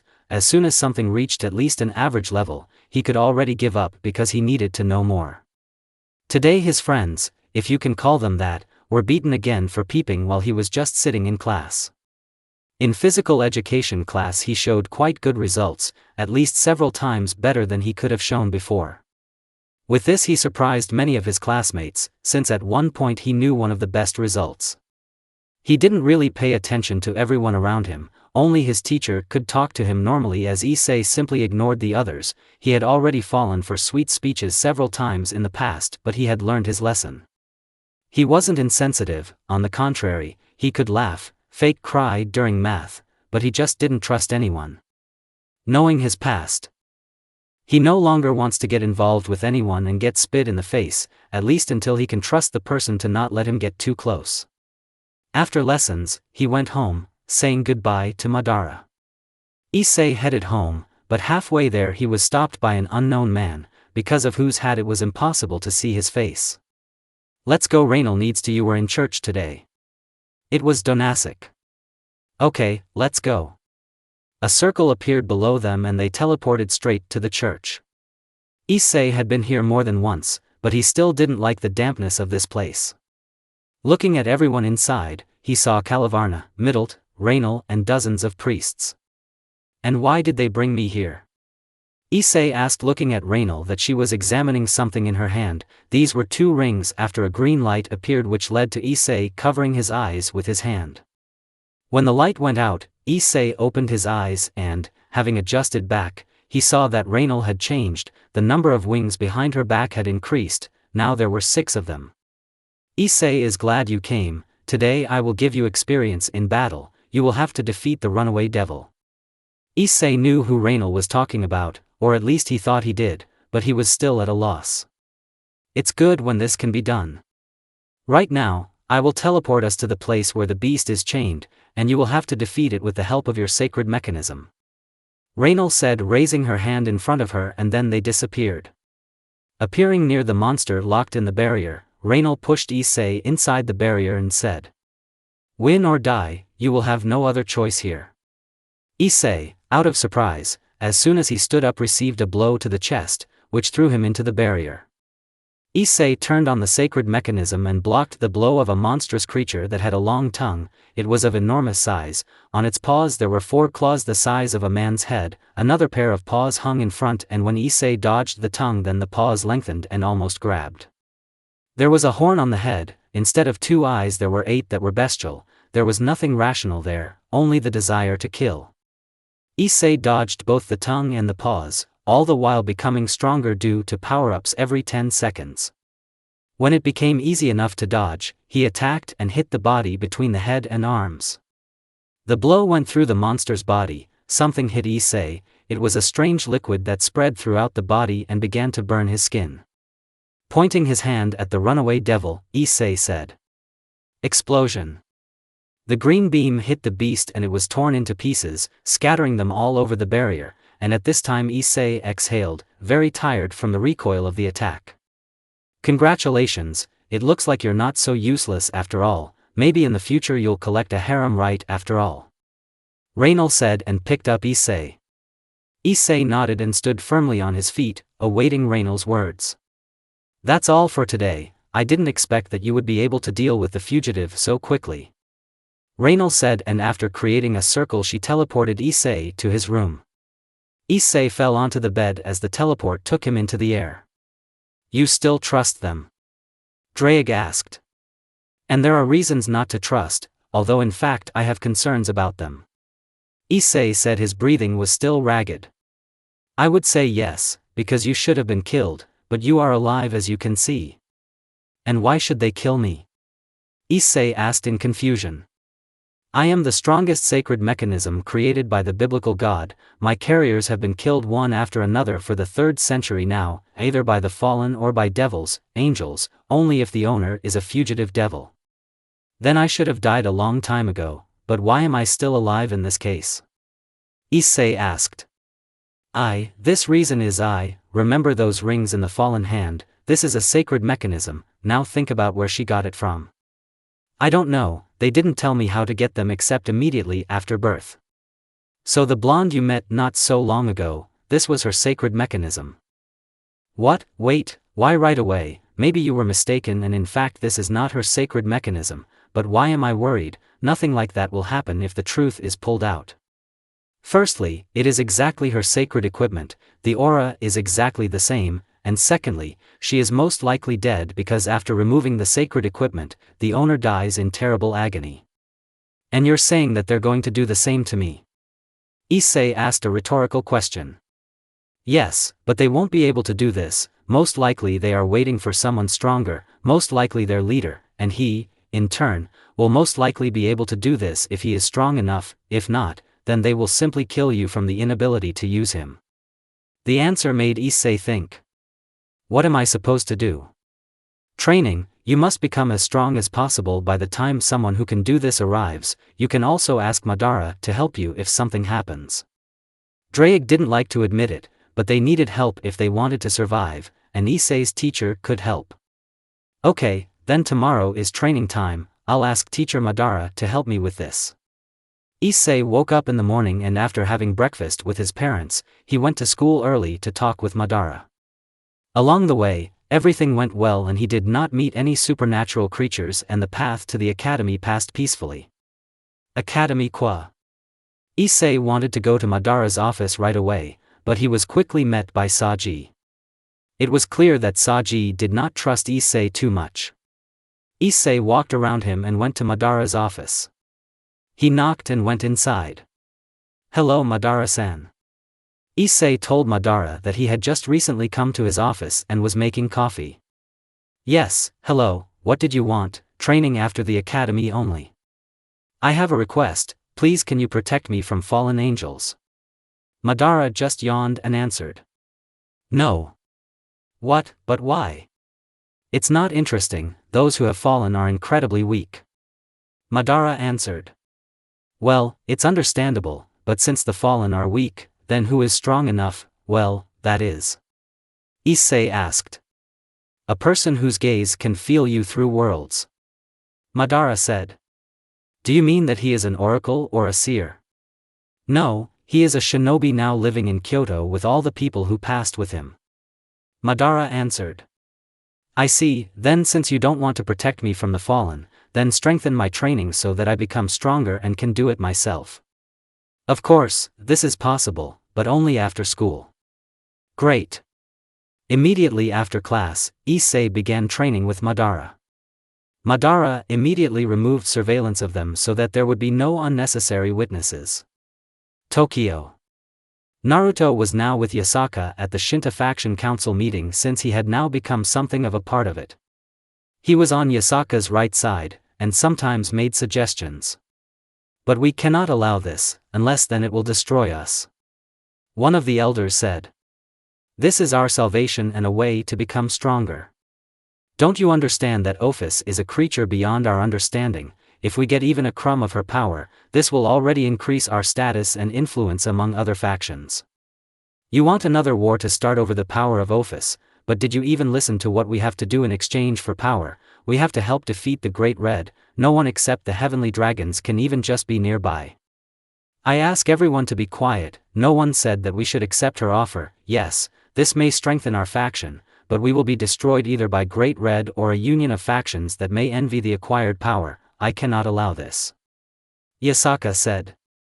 The elders were both pleased and dissatisfied with this state of affairs, but since Yasaka always has the last word, they cannot disobey her. Then what does the shinobi faction think about this? Some elders hoped for help from Naruto. There are no easy paths to power, and if there are, then you will have to pay an equal price for power. As has already been said, this power will consume us. I cannot give my consent and doom my people to death, regardless of the decision of the entire faction. Great then, let's move on to the next question. Yasaka said. After the meeting. Only Naruto and Yasaka remained in the hall since all the elders had left and Yasaka had dismissed the guards and servants. Naruto walked up to Yasaka and sat down next to her, putting his arm around her shoulders. Tired? Naruto said, kissing her neck. Yes, these meetings completely exhaust me. Naruto smiled and stood behind him and began to lightly massage Yasaka's shoulders. This did not last long. Yasaka fell into Naruto's arms, resting her back against his chest and closed her eyes, relaxing. Naruto hugged her and raised her above the ground. "I want to sleep, please." Naruto smiled and they disappeared in a gust of wind accompanied by leaves. Naruto appeared in Yasaka's room and laid her on the bed. "Since this is all, I'll go, sleep well." Naruto was stopped by Yasaka's hand grabbing him. "No, you can stay with me until I fall asleep." Yasaka asked and Naruto responded by sitting down next to her on the bed and kissing her. "Of course, I'm always happy to help," said Naruto and Yasaka. Yasaka immediately lay down next to him and grabbed his hand. A few minutes later. "Looks like she fell asleep, then I'll go." Naruto decided and kissed the sleeping Yasaka goodbye and left the room. In Naruto's office. Sasuke was waiting for Naruto. While he was in the office, a group of Naruto's assistants were signing documents in his absence. One of them offered Sasuke coffee but he refused. Soon Naruto himself appeared in the office. Sasuke immediately threw the scroll into his hands. "This is the research you asked for." Naruto put the scroll aside. Sasuke realized that Naruto wanted a short summary of the research. "As expected, your cells are stronger than the Uchiha cells, they simply absorbed them. So the Sharingan may disappear due to 2 weak cells. It's unlikely, if he hadn't disappeared before this moment, he was completely assimilated with your body. This can be seen by the fact that your eyes turned from black to dark blue. This can continue until they return to their previous color." "I see, thanks, if that's all, you can go." "Yes, by the way, Orochimaru was able to separate mana from the body of a supernatural creature and add it to the body of one of Mitsuki's clones. Now he is conducting experiments using mana and chakra at the same time. Most likely at the end of this research he will either be able to develop among shinobi the use of mana as an additional source energy. It will be useful, although I've lived here long enough, I still haven't learned how magic and chakra work if you use them against each other, whether there were any problems with Orochimaru." "No, he hasn't had any new victims yet, but it's worth keeping an eye on him." The study also revealed that the magic of the fallen does not allow wounds to heal. "I'll put an umbu behind him to keep him from causing any trouble to the others." "Okay, then I'll go." "Yes, sure." Before Sasuke left the office, one of the patrolmen entered it. "Naruto-sama, there was an unknown person who approached our territory." "And what's the problem?" "He had wounds all over his body. When he tried to escape, we caught him and wanted to cure him, but he doesn't want to give in." "Okay, where is it?" "Northern border." Naruto disappeared just like Sasuke. Having appeared at the border, Naruto, with the help of sensors, found out where he needed and almost at the same moment appeared at the right place. When he arrived, he saw that a couple of shinobi doctors were now trying to steal things from the child. "Naruto-sama, we want to check if everything is okay with him, but as you can see, he won't let us do this. Move away from him." At Naruto's order, everyone moved away from the child as he slowly approached. The child clutched his clothes and wanted to run away. Naruto caught him. "What is your name and what are you doing here?" The child wanted to say something, but he could only move his mouth. Naruto looked closer and noticed that the child had no tongue. Taking him in his arms, he felt that the child was trying to push him away but he clearly did not have enough strength. "It looks like you are tired, don't worry, we will help you heal, I won't harm you." Naruto said, smiling. To enhance the effect of his words he used natural energy to cover the child with it. The child immediately fell asleep because Naruto used the energy as a sleeping pill. "Take him and heal him, let him rest after. I will ask questions so that no one except doctors will approach him without my permission," said Naruto, handed him into the hands of one of the medics and disappeared. Naruto appeared in his office as the day had almost just begun. Unknown boy. A boy, no older than 12, flew through many obstacles in the form of circles, a smile on his face as he flew through obstacle after obstacle, his parents cheering him on, his black wings cutting the air like a knife. Soon the obstacles ended and the guy landed near his parents. "Mom, you saw, I was able to fly through all the obstacles without hitting anything. The boy rejoiced at his success. Of course, dear, you were simply incredible. I think in just a few years you will become stronger than your brother. Hey Mom, I'm not so weak that such a brat will overtake me. His brother said, but still patted him on the head. Let's not talk about it, you never know what will happen in the future, maybe I will become even stronger and you won't catch up with me. The father said, hugging them. Pfft, old man, what are you talking about? I need a little more and I will become stronger than you. Stupid Carl. The father said, turning away. So quiet, you have to eat, the games will wait. Okay Mom. The son said. Afterwards they went to lunch together. Unknown amount of time later. In the kitchen there were two fallen ones, both of them had 4 wings.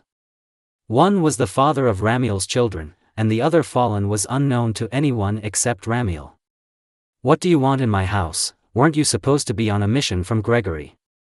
Oh, who needs them? Listen, I found a way to become many times stronger, you know about Ophis. He was interrupted. No, I already said that I don't want to go back to those times, I have a family and I don't need anything else. Fool, I offer you strength so that you can protect your loved ones from any threat. No, I will not become part of the Chaos Group, and I don't see you becoming stronger than before. Ramiel answered, looking at the wings of which there were 2 pairs. So you've heard about them, well, that complicates the task, okay then I'll go. The fallen man got up from his chair, but at the same second hit Ramiel in the chest with a spear. You bastard! Ramiel retreated using the portal, and he appeared near his children. Now get away from here as far as possible. Before he could finish, he received another spear to the head. Carl grabbed his dumbfounded brother and began to fly away with his mother. But I heard the words of the fallen one that he had killed their father. Don't be foolish, join the Chaos Group and stay alive. When Carl turned around, he saw their mother stop. Leave here and don't come back. She said this before turning around and attacking the now 6-winged fallen one. When Carl wanted to use the portal, it didn't work out and the magic disintegrated before his eyes. When 2 more fallen ones appeared in front of them, each of whom was 6-winged, Carl realized that he could not escape. He was about to give up, but a spear pierced his chest. Turning his gaze, he saw the same fallen one. That I already wanted to give up, but it's too late for that, said the fallen one. Suddenly, his brother's scream in his hands woke him up and he pushed away from the 6-winged body and, using his maximum speed, began to fly away. But soon he began to fall from lack of strength, covering himself and his brother with wings. He prepared for the blow. After they fell, a pile of dust appeared. Carl's breathing was ragged, his vision was blurry, he got down on one knee and began coughing up blood. I won't survive with such wounds, that's for sure, but at least you have to do this, he thought, and shook his brother and said. Wake up, idiot, I'm dying here if you haven't noticed, Carl said with bloody lips, smiling. His brother was still in a stupor. Grabbing him by the shoulders he continued. You must survive, and you still must become stronger than your father. The guy came out of his stupor and asked. What about you, brother? You should have. The brother began to cry, but Carl stroked his head and said. I'm unlikely to be able to do this, now run away from here, Carl said, and fell on his side. The guy began to call his brother, but Carl no longer answered. Although he was alive, he was unconscious.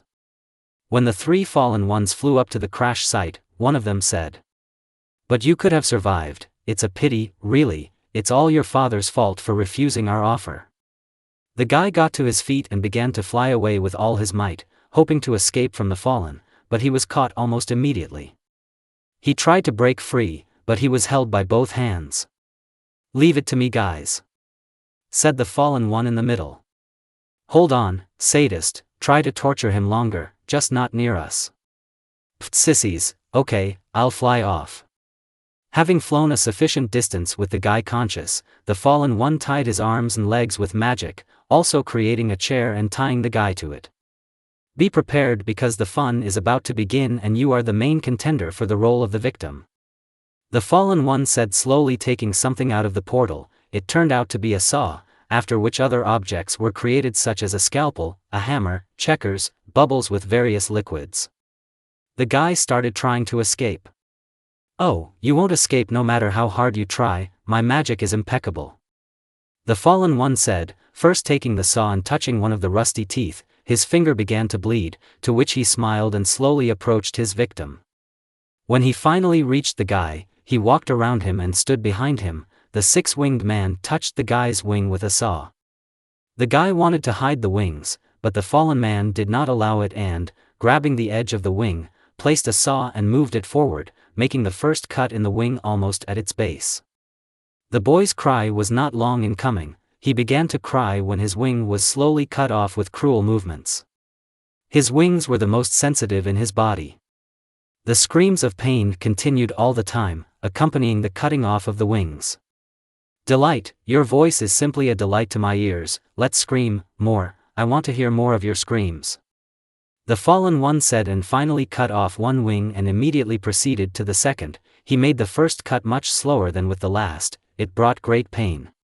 "Please stop." It was stupid to ask to stop, but that's all the guy could do. The fallen one did not stop for a second, but only began to laugh and continued to cut off the second wing. The screams did not subside, the tears flowed without ceasing, the blood under the cut in the wings was already dripping slowly, drop by drop. The fallen man walked away a little to watch his work. Having licked his lips, he tore the guy's clothes with magic and, taking a scalpel, approached again and saw how the boy began to rock the rocks. Approaching him point blank, he slowly began to draw a scalpel across the guy's chest, which led to screams of pain. Having made more than a dozen cuts all over his chest, the six-winged man only picked up the summoned rusty knife and ran it across the guy's cheek. Due to a shudder, the cut came out uneven and, angry at this, the fallen one hit the guy in the face. Seeing that the guy didn't scream, he plunged the knife into the guy's hand and left him there. Taking the scalpel again, he quickly cut the weight, leaving a deep wound right from the beginning of the eye to the ear.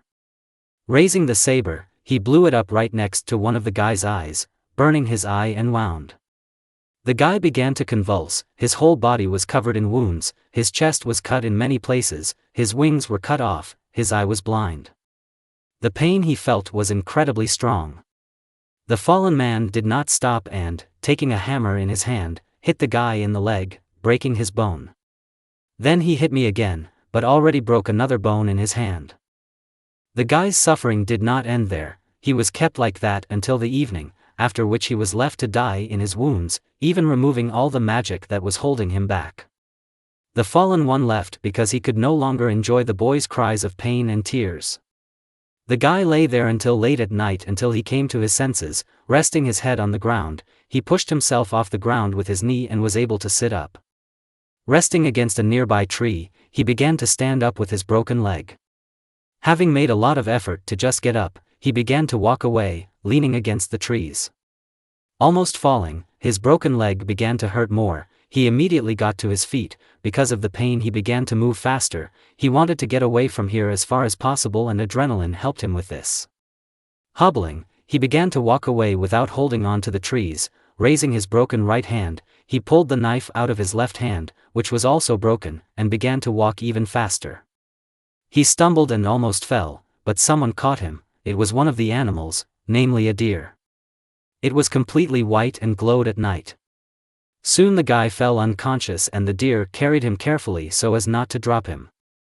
In the morning, when he brought the guy to the right place, he roared loudly, which immediately led to the fact that the shinobi guarding this area headed there. The guy woke up and noticed that he had some clothes on. He grabbed them and wrapped himself in them. They approached him and noticed. He wanted to run away, but the pain in his body this time did not allow him to do so. Naruto stretched and stood up from the table as he felt that one of the doctors began to approach his office. Hearing a knock on the door, he allowed entry. The medic came with a report. "Naruto-sama, the boy woke up but doesn't allow anyone to touch him. We healed some of his wounds, but surprisingly the deeper wounds are absolutely not giving in, as if something is stopping the recovery process. Sakura-san has already seen research on this matter and believes that in everything the unusual energy that caused the injuries was to blame," the medic said, to which Naruto disappeared at the same moment. Naruto appeared near Sakura and began to watch her explore something. Sakura, strangely enough, did not feel Naruto until a certain moment. You know what kind of energy this is, right? Sakura asked without looking at Naruto. Yes, this is the mana of fallen angels, or rather an aura, at least that's what they call it. It is almost identical to the angelic one but has a darker structure, a very unpleasant thing, the wounds from which heal many times slower, and for some, they do not heal at all. I see, okay, you can visit the boy, but look, just try to do something and you'll be done for. Sakura threatened. I know. Naruto answered smiling and leaving the office. Soon he reached the desired room. When he entered he saw several doctors watching the boy. Naruto tilted his head and told them to go out. What did they do? Walking up to the bed, Naruto sat down on his knee and asked with a smile. Well, hello, can you tell me who you are and where you are from? Naruto asked, but the guy looked at him in fear and tried to move away. Don't worry, I won't touch you, but you understand, I need to find out who you are. I name. The boy wanted to say something, but his gaze was filled with fear. Naruto sighed and with natural energy dispelled the fear and heaviness in the room, thereby calming the guy. My name. Orion, I don't know where is my home. Naruto frowned. It was clear to him that the guy was in a state of shock, but he didn't remember anything at all.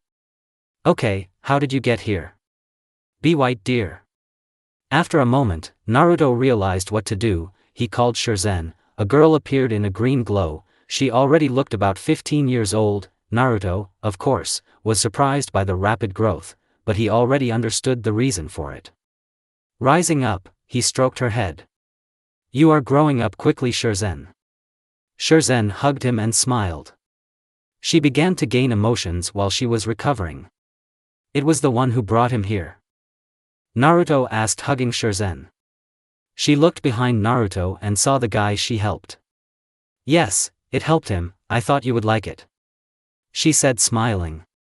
Of course, you're great, but you can tell where he's from. I need to find out about what happened. Shurzen nodded. Great, wait a little, okay? Naruto said and turned to the already named Orion. He wanted to touch him in order to heal his wounds, but his hand was pushed away. Don't touch me. Orion trembled. Naruto frowned. It's worth finding out what happened to him before doing anything. I will heal all your wounds, don't be afraid. Naruto wanted to help. You can't, don't come. Naruto raised his hands in a peace gesture. Then, Shurzen, could you help me? Naruto asked and Shurzen calmly walked up to Orion and, strangely enough, he let her come to him. Naruto saw this and sighed. Orion's wounds began to heal before his eyes, but his wings never grew back. Thank you, Shurzen. Now Orion, wait a little, we will be back soon. Naruto said and Shurzen came up and teleported them both to the place where she picked up the guy. Orion still had his eyes closed, but a few seconds after the heat disappeared, he opened them. He noticed that his second eye began to see again and, turning around, he thought that his wings had healed, but they remained chopped off. Starting to look around for the girl who healed him, he got up and left the room. Doctors immediately met him outside and stopped him. Boy, you can't leave the room. One of the doctors said. Orion did not listen to them and began to run away from them, but was almost immediately caught by a guard. Sorry boy, but you have to stay in the room. The guard carried Orion back to the room and put him in bed, sitting on a chair nearby. Somewhere in the forest. Naruto used his sensors and scouted everything within a radius of many kilometers. Having found what he needed, he disappeared, appearing in the same place where the guy was tortured. There was nothing at the site except blood and small remnants of aura. Having disappeared again, he appeared near the body of another fallen one who was already dead. Young, about 14, killed by a blow to the back, apparently tried to escape but failed. The wound in the chest weakened and he fell from a fairly large height. Looking in the direction where the fallen one was flying away, he already felt another corpse of a woman. Oh, immediately appeared next to him. She fell at a slight angle, most likely she was attacked and the inertia pushed her away. Well, since all the battles took place in the air, then there must be something. Expanding the range of his sensory, Naruto Naruto sensed a house on a flying island. There was another corpse. Is there something wrong? No, I just don't like the situation itself. Naruto answered and instantly flew up to the flying house. This is the starting point. Shirzan also hovered near Naruto and looked at the house, not understanding what Naruto wanted to do. Entering the house, Naruto slowly examined it and walked out to the entrance to the corpse's room. Seeing him, Naruto saw that it was a hotel in which the body of the deceased fallen was located. Looking around the room, Naruto noticed photographs of each family member. Everyone had smiles on their faces, everyone was in their own pose.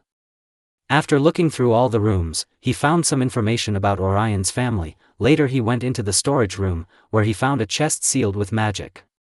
He destroyed it with his overwhelming amount of chakra, which began to corrode the rather weak barrier with its density. Having opened the chest, there was a photo where the father of the family was in full armor and with two swords without hilts in his hands. Right under the photographs these things were located. Naruto took them in his hands. It's worth giving them to Orion, I think his father won't mind. Naruto thought as he disappeared and reappeared inside the chamber where the guard was holding Orion, who was trying to escape. Leave us, Kansas. The guard immediately released the guy and disappeared into the Shunshin. Orion cried. Where is that girl? He asked. You're talking about Shirzan. She will appear soon, but I have something that I have to do so. Naruto did not finish his sentence. Instead, he used genjutsu and looked through the guy's memories until he appeared at the borders of his territory. Having removed the genjutsu, Orion came to his senses. It seemed that not even a few seconds had passed, but something had clearly changed. Orion, I have a small proposal for you. How about you live with me and my children? Orion immediately jumped away. No, I do not want. Are you sure of this? Of course I can give you housing in a dorm, but I'm not sure that you can live alone. Naruto said. I don't want.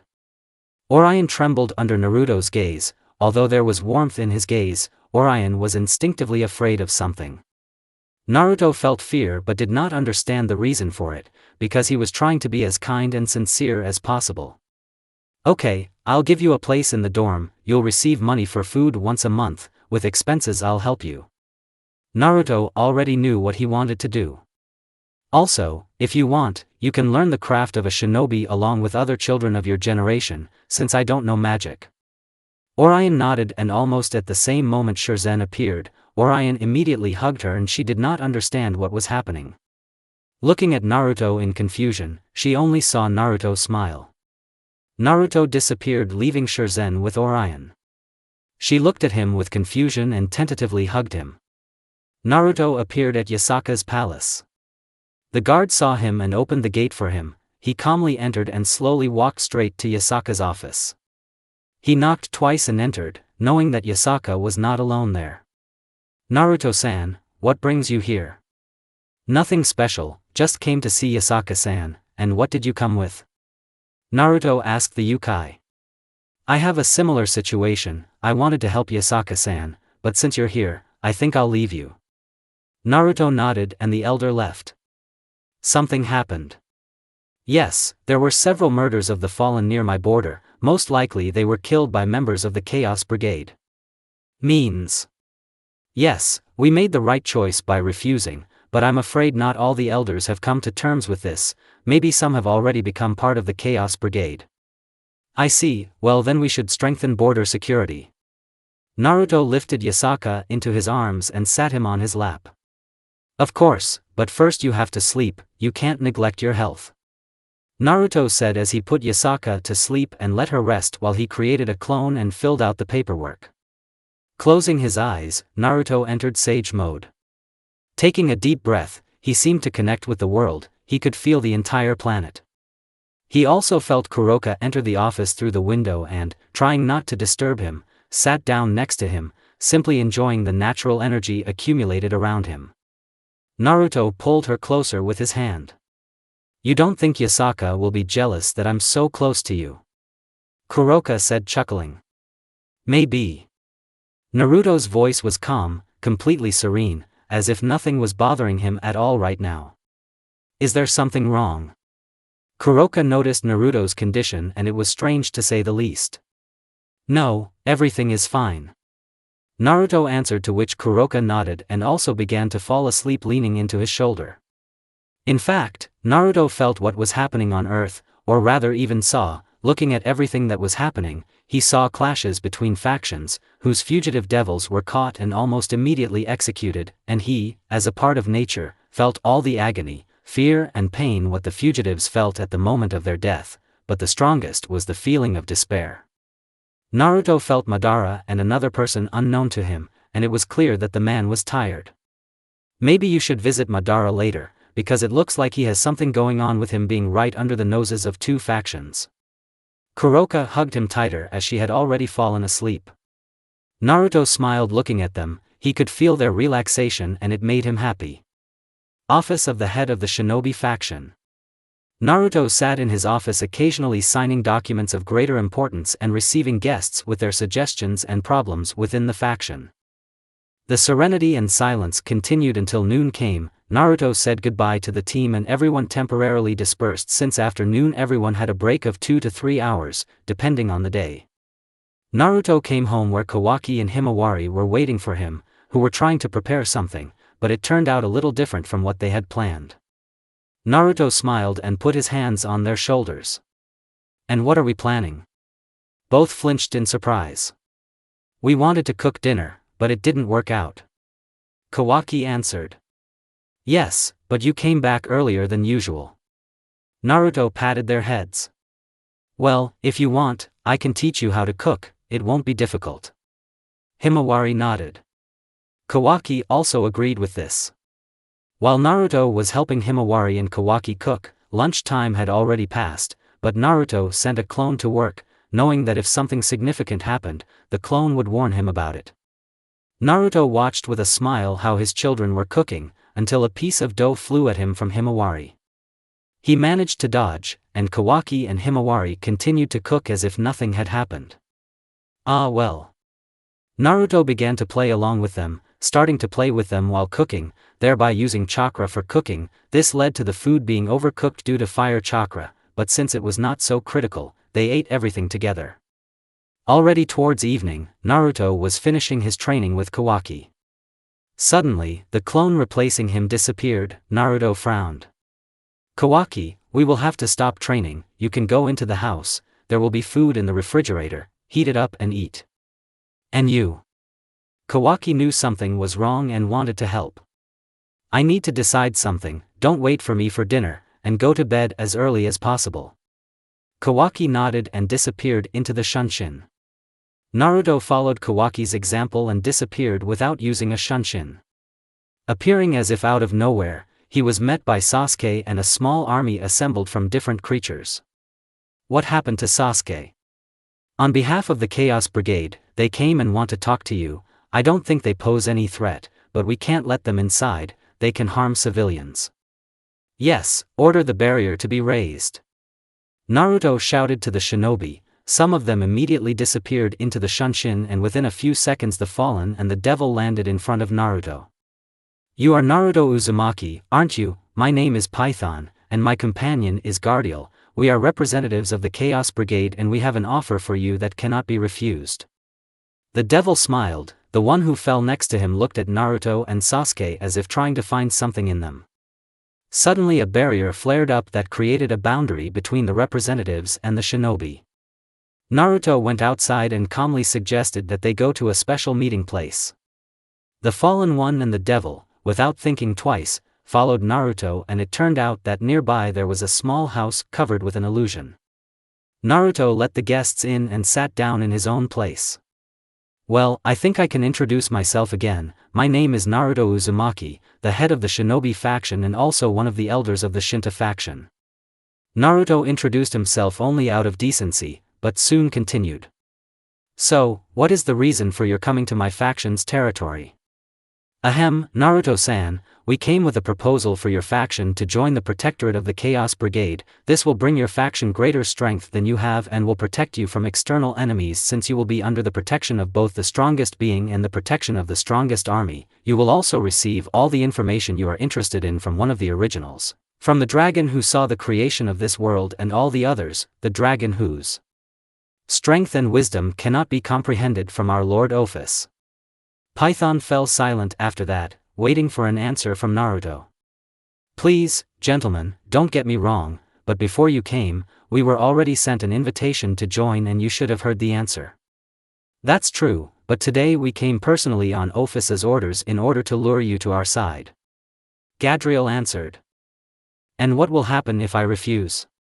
Destruction of your faction. Since we cannot become allies, it is better to destroy a possible threat from its very origins. And you think that you can cope with the Sint faction with such a small army? Naruto smiled as it was clear that something was wrong. No, they are also engaged in a conversation with our allies, and they have exactly the same armies. I don't think they will have time to intervene, since to do this they will have to destroy very strong opponents, which is almost impossible to do in a short time, so your faction will be finished if you refuse our offer. Let me think about it. Yes, after thinking about all the pros and cons, I decided, I refuse your proposal. The fact that you tried to put pressure from a position of strength is so stupid that it even makes you laugh. Naruto's eyes turned into Manjikyu Sharingan. And the fact that you negotiated from a position of strength only means that you know absolutely nothing about the level of power of my faction. The entire building was transformed into a room made of golden crystals. Naruto-san, please do not try to threaten us. This could lead to irreparable consequences. The barrier on your territory will not withstand attacks from such a strong army, and further attacks may harm your faction. Oh, I'm not worried about the faction, it's under reliable protection. You seem to overestimate your strength, what a pity, but I thought that you and I could become good allies. Python said and disappeared into the portal along with Gardiel. Naruto disappeared after the clones. He sent them to help protect his faction and now he needed to help the Ukai. Naruto knew that it would not be difficult for Sasuke to win a battle against any number of enemies. Naruto was already at the palace where a battle broke out between Yasaka and some elders. I knew that there would be traitors, I need to help quickly. Naruto appeared from Yasaka's side, stopping one of the elders' attacks. Thank you, as you said, there were traitors in the faction. They have already given their territories, including Ukai, under complete control. Yasaka said, shaking the dust off herself. She knew that she could defeat the elders in battle, but she could be attacked by creatures from the Chaos Brigade. It was not difficult for Naruto to slam one of the elders into the floor. This led to a shutdown as Naruto also applied pressure with chakra. You know, I wouldn't want to fight with you, but you decided to betray not only the faction but also your own people. This is none of your concern. With this power we will become the strongest faction and we will no longer be underestimated. No one will dare to look down on our faction anymore. We will rise as the strongest faction. Naruto interrupted the elder slug's speech by cutting his nerves with internal attacks, which led to the elder falling like a rag doll. Now you too, don't try to escape, you won't be able to.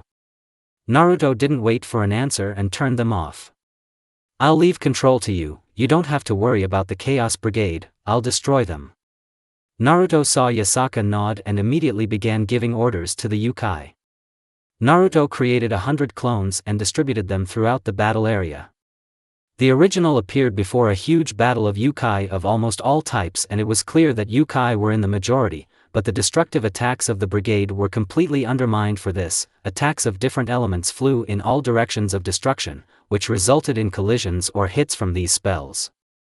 Naruto touched the ground and in a second divided the battlefield with a huge rift, which temporarily stopped the battle, but soon the members of the Chaos Brigade began to attack again.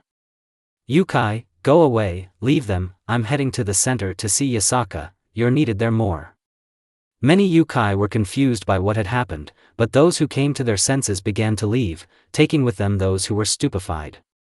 Naruto, using the element of wind, created a huge gust that covered the yokai's retreat.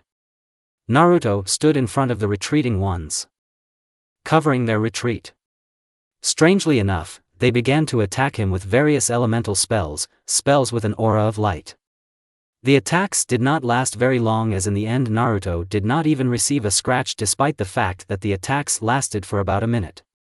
Having made an exit, the dust scattered and he himself disappeared and appeared right behind one of the Chaos Brigade, filled his hand with chakra. Naruto killed him. The others dispersed and wanted to attack, but Naruto disappeared from their field of vision. Suddenly attacks from the elements of lightning, wind and fire began to appear from different directions. Barriers were immediately created in response to the attacks. Naruto finally came into their sight, but it was not for long as he only touched the barrier and overloaded it and blew it up. I'm giving you one last chance, either leave now or disappear. No one wanted to retreat, or so it only seemed so, but soon the leader ordered a retreat. Naruto allowed them to leave as promised. The whole battle did not last very long as Naruto and his clones completely broke the line of attackers, and despite the fact that the strongest of the attackers never entered the battlefield, it was clear that the faction was being tested for strength by the weakest. Having fought off all sides, a fallen man appeared in front of Naruto, examining him. You put on quite an interesting show, I will be glad if we meet again. The fallen said this before disappearing into a gray glow. Appearing on the battlefield with Sasuke. Naruto noticed that everything was strewn with corpses, and the fact that Sasuke had left only a few attackers alive. Rare sparks of lightning could still be seen in different parts of the battlefield. It was black lightning. Amaterasu's fire was also present, but Sasuke practically extinguished it. What about the Sint faction? Asked Sasuke, who stood up. Everything is normal for the most part. This attack was just a test, since I felt quite strong creatures, so that it is quite possible to consider the attackers one of the weakest in their army. No wonder, I wouldn't believe it if it were the elite. Sasuke answered with a chuckle as he put his Kusanagi back into its sheath. Do you think they will launch another attack? Naruto asked, directing the shinobi to pick up the survivors. It's unlikely, but for security reasons it's worth putting a protective barrier on the entire faction in order to minimize losses from possible subsequent attacks. Okay, I need to go to Yasaka. Since no one was hurt, call half of the shinobi to help the yokai in recovery, finding the missing and treating them. Sasuke nodded. Naruto appeared in Yasaka's palace where she was with Kuroka. Yasaka, what is the situation regarding the losses and destruction?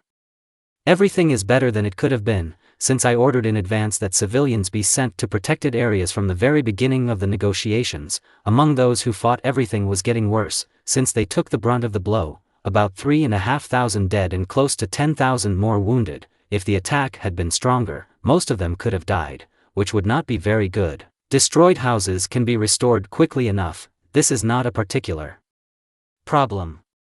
Okay. That means everything is better than I expected. We should secure the border. We shouldn't allow everyone to enter our territory. We need to limit ourselves to only representatives of different factions. We shouldn't allow a second attack, as this will greatly reduce the prestige of our faction among the others. This could have a bad effect, since loss of influence can lead to consequences that cannot be stopped peacefully. While Naruto was saying this, Yasaka was sitting next to Kuroka, holding her hand as Kuroka was trembling. During the conversation, Naruto noticed quite late that Kuroka was not himself. Kuroka, what happened to you? She was found by the devil who was judging his sister. She tried to kill him, but she was saved only by the fact that the stupid yokai noticed that she could have been killed. Naruto nodded. What happened to him? He escaped. Most likely he teamed up with the devil faction.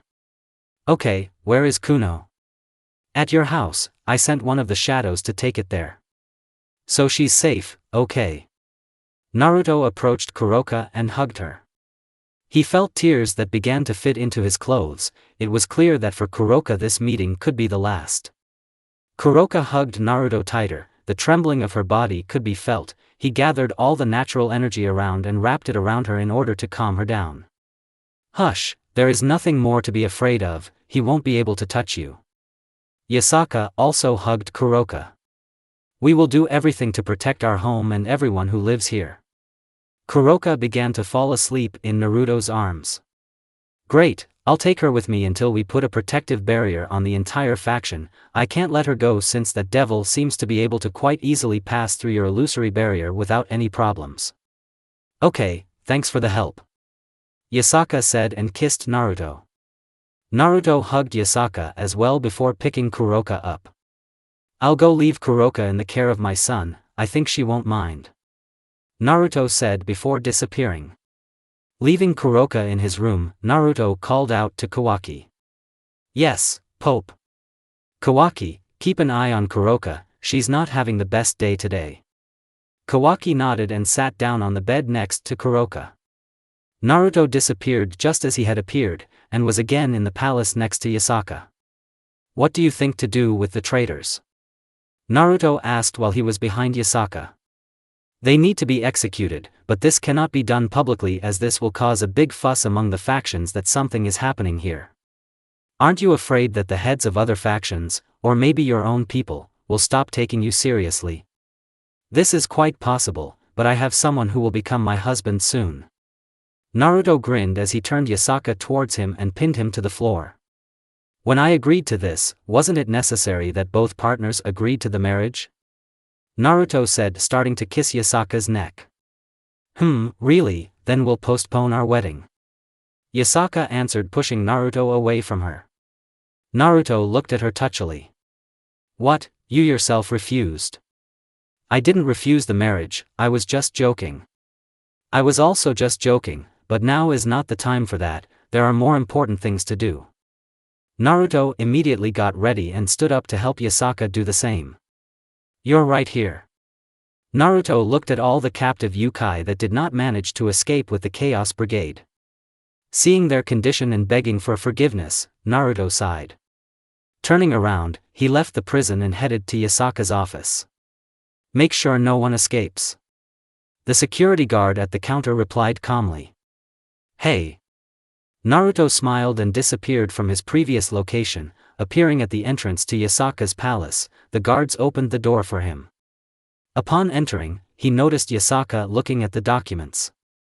Her face showed her terrible mood. Naruto, you know that everyone in this world is chasing power. The former Hokage at first did not understand the meaning of Yasaka's words. I'm afraid that soon we will have even fewer allies. Also, some informants reported that the same thing happened in almost every faction. You understand what this means, /span. Confrontation with the Infinity Dragon and her army, something else I should know. Yes, we are going to a meeting of the Japanese factions in Kwa. The relationship between us and the biblical factions depends on this. I see. Well, when does this meeting start? Naruto asked, sitting down next to Yasaka, taking some of the documents over himself.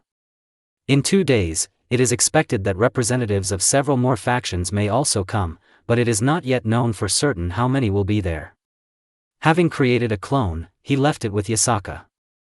After kissing her, the blonde stood up and said as he left. I'll get ready for the meeting, and you rest a little, my clone will get to work. After his words, Naruto left the office with the help of a shunshin. Soon he appeared in his office.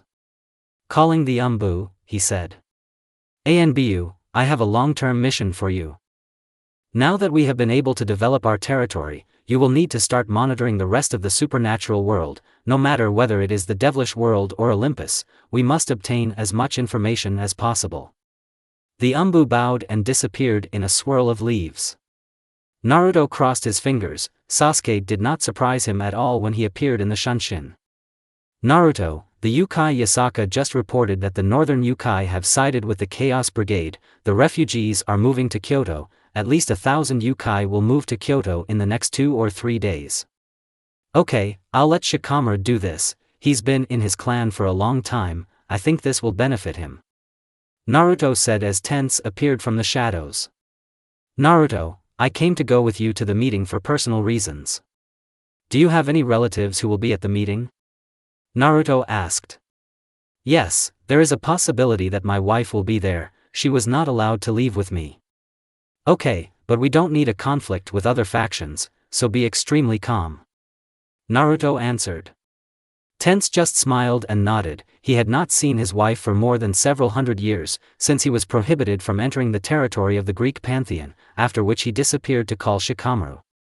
Time skip.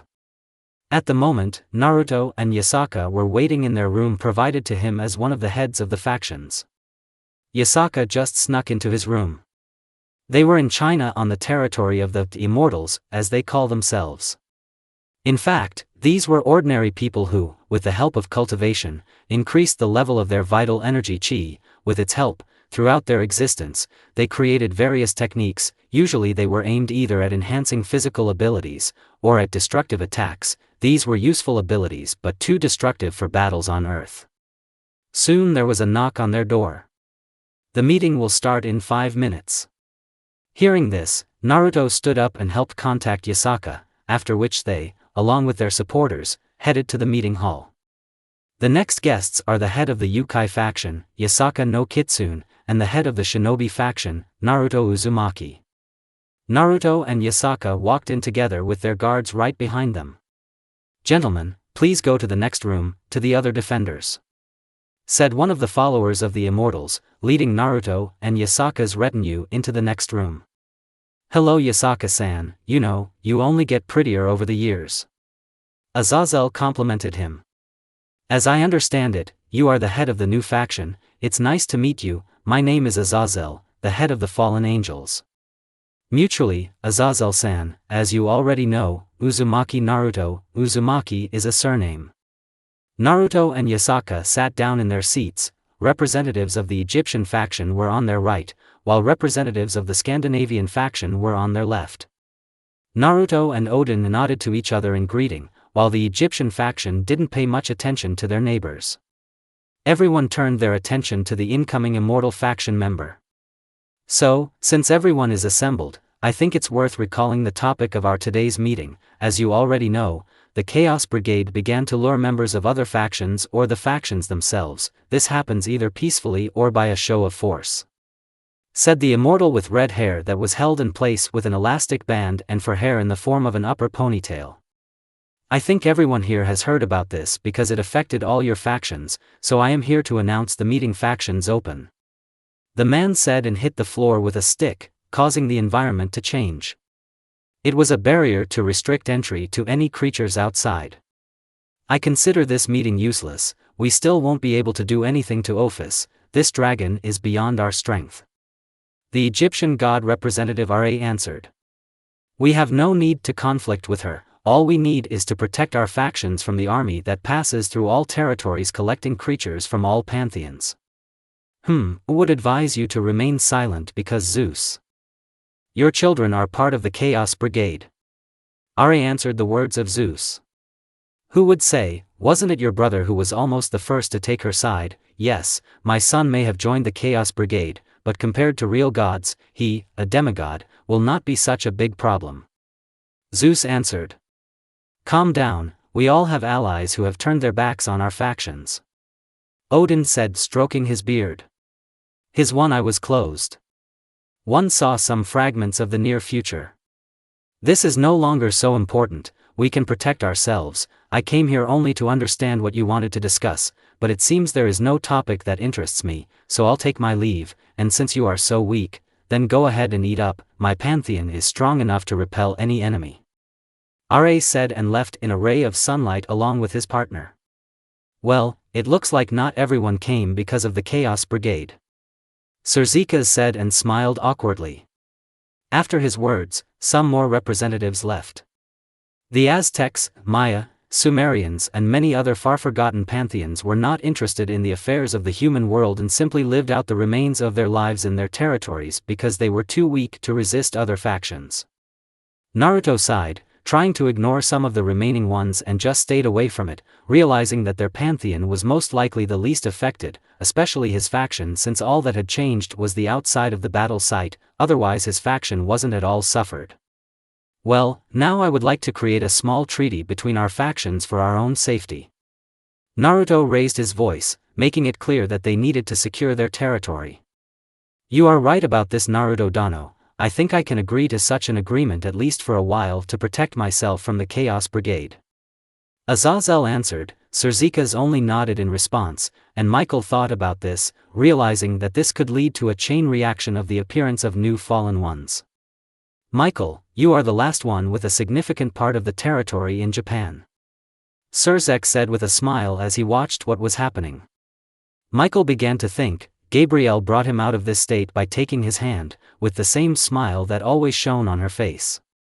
Sighing, Michael nodded slowly at Gabrielle's action. "I agree, but only in part of Japan. I don't want to divide the rest of my territory." Let it not change the situation much for us. Sasuke answered. And Naruto-san, I heard rumors that you don't like our faction. Honestly, I was very surprised when you voiced such a proposal. All for the safety of my faction. For me, the lives of my people are much more valuable than my personal scores with your faction. But I still wonder what the reason for such an attitude on your part is. Sasuke asked. Sasuke Lucifer, we did not call everyone here for your personal conversations. If you wish, you can talk after the meeting. Said Li Taiguai, one of the 8 immortals. The Night Elf faction supported the Immortal along with their near relatives the Blood Elves. The gods of Olympus, Zeus and Apollo, did not want to act in this conversation. Odin, in turn, conducted a mental dialogue with Heimdall, trying to find out what was happening outside. Teiwai-san, I think you should remove the barrier, otherwise our guards will start a massacre. Odin said, looking at the cultivator. Oh, looks like it was worth separating them. Said the second of 8. The barrier disappeared, and behind it was clear that Tense was knocked down by Achilles, pressing the blade to his throat, while Sasuke held the second guard of Ares with the help of Susanoo's hand while the Kusanagi blade was affixed to Achilles' throat. Your guard has interesting abilities. Azazel said while looking at Susanoo's skeleton. Tense, my son, didn't expect to see you here. Did you really decide to visit your father? Apollo said this theatrically, putting his hand to his face. Suddenly his hair covered his eyes. Or maybe you came to take revenge on me. Naruto walked up to Tense and, looking at Achilles with one glance, made him move away, extending his hand. He helped Tense get to his feet. Oh, so now you're in a different faction. What a pity that your sister can't accompany you, isn't it, Achilles? That's true. Achilles said and smiled. Well, since everyone has already met here, we should end this brawl. I don't think anyone wants to continue. Said the Immortal. Naruto stood in front of Tense protecting him. Suddenly lightning flew at him. He dodged the attack quite quickly. The lightning began to return to the owner's hand, wanting to pierce through Naruto's chest. Naruto moved a little to the side and caught the famous weapon. The lightning immediately lost its glow. Naruto wanted to destroy it with physical force, but he was too strong. Squeezing tighter, Naruto threw lightning straight at Zeus, to which he stopped its movements a couple of centimeters from his face. I don't think you want to start a war with another faction. Naruto said as he turned on his Manjikyu Sharingan. All the heads were on guard. No one wanted to fall under the influence of Naruto's attacks, since everyone understood that if they started a battle, then most of the life on the planet would be destroyed, which they simply could not allow. In Qua. While Issei was training, Madara only watched. He of course helped Issei develop his physical characteristics. His fighting skills left much to be desired. Watching the success of his second student, he thought about calling Naruto since he was better able to deal with internal beings, since he had the experience is better than his, because despite the fact that he was the Jubi Jinchuriki, he controlled the Tree of God by force. At the same time, Naruto formed companionship with all the Bijou despite their hatred of humanity for their imprisonment. We need to look at him as soon as possible. This idiot will need his help. At the Occult Research Club, Rias and her retinue were waiting for Graphia. The atmosphere was very tense. They were expecting the arrival of the heir of the Phoenix house, Riser Phoenix, and for a more favorable conversation, you need to wait for Graphia first.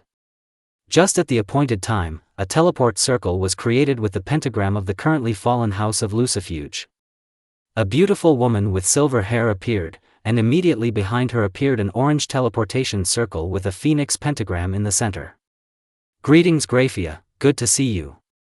Rias said, to which Graphia just nodded.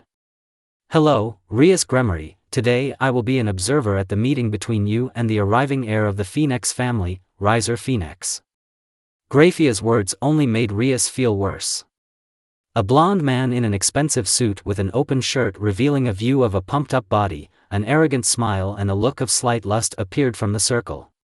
He sat down on the sofa and began to look around the room and criticize it.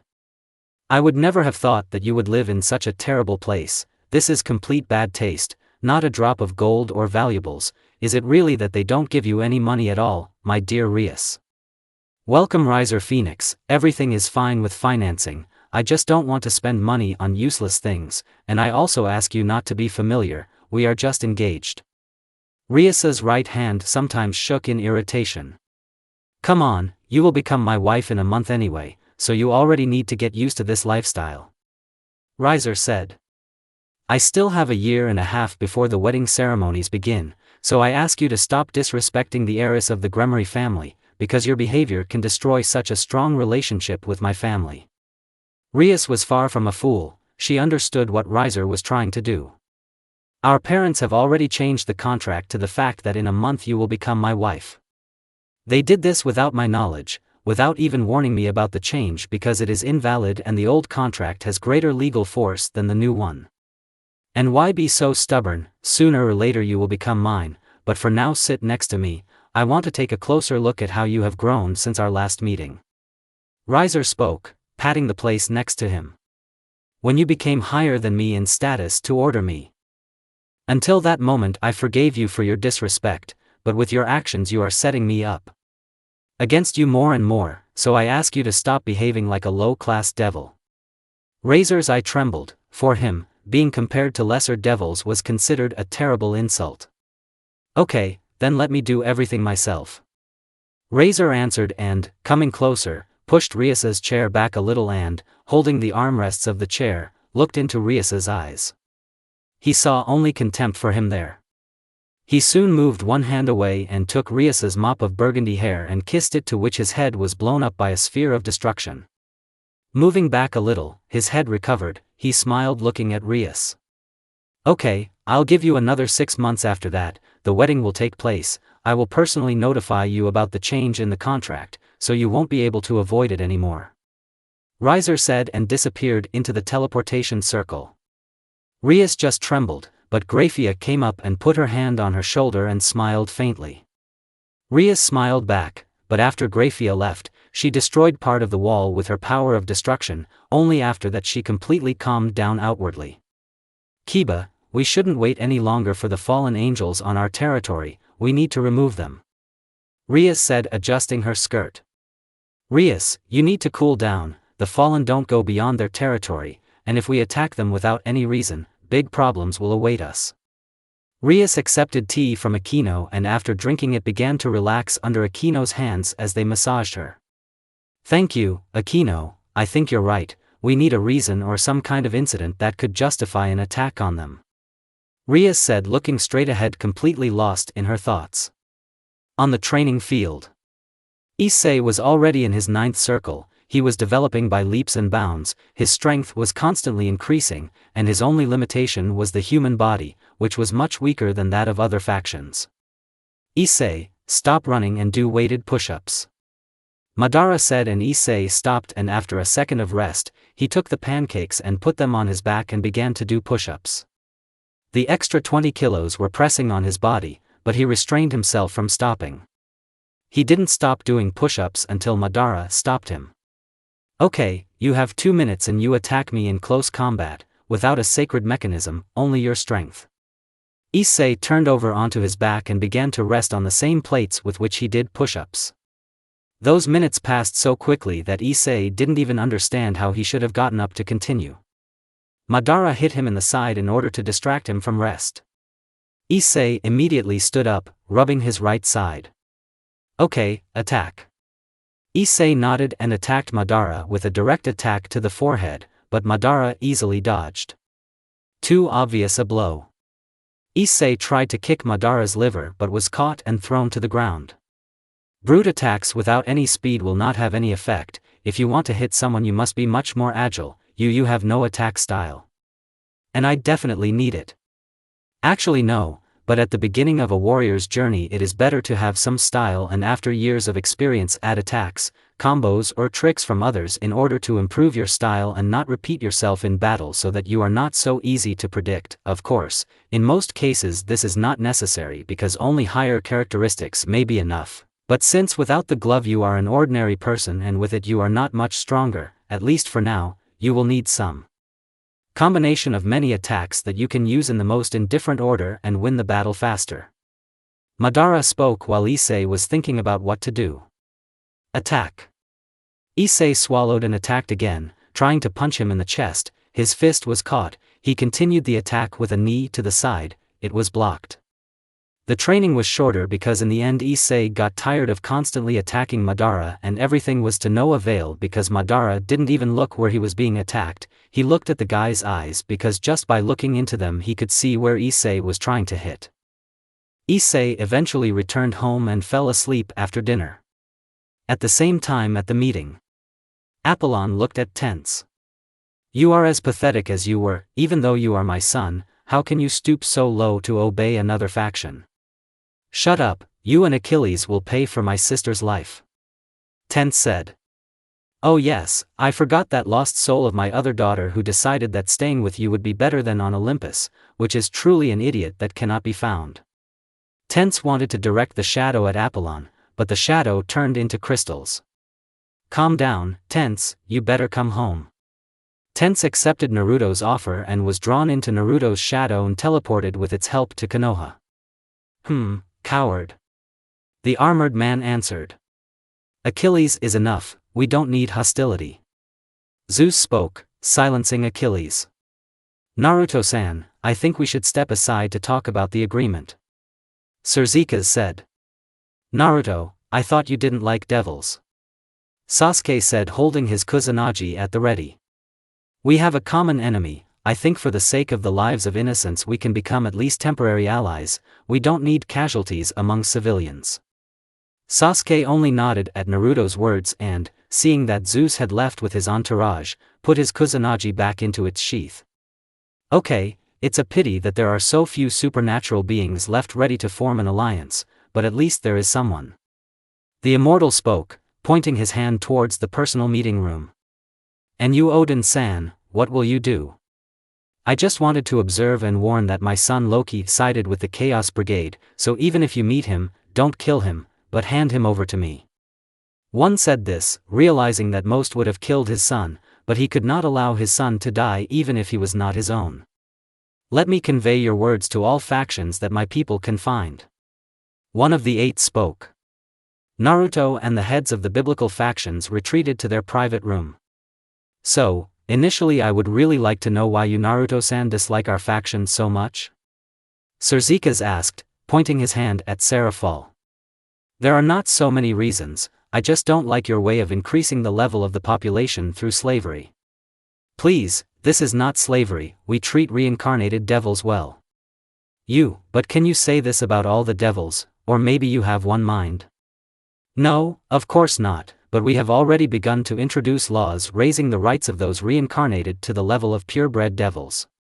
Slavery is the main reason for my rudeness towards your faction, because despite what you say, I will not believe that everyone will immediately accept this and begin to treat the reincarnated not as slaves, despite the fact that they can easily be accused of which they did not do, so I cannot allow my men to be near your devils except on the battlefield."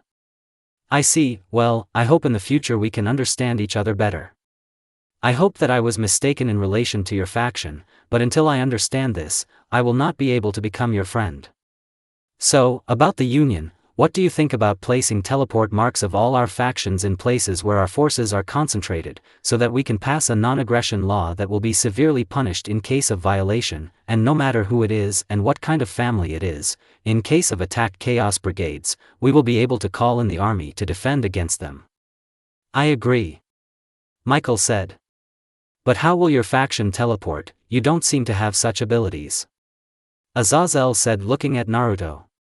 "We don't need this for the battle, we can only send a detachment of sufficiently strong shinobi since we won't risk everyone, our numbers are not so large as to scatter troops, we have the ability to teleport, so there's nothing to worry about."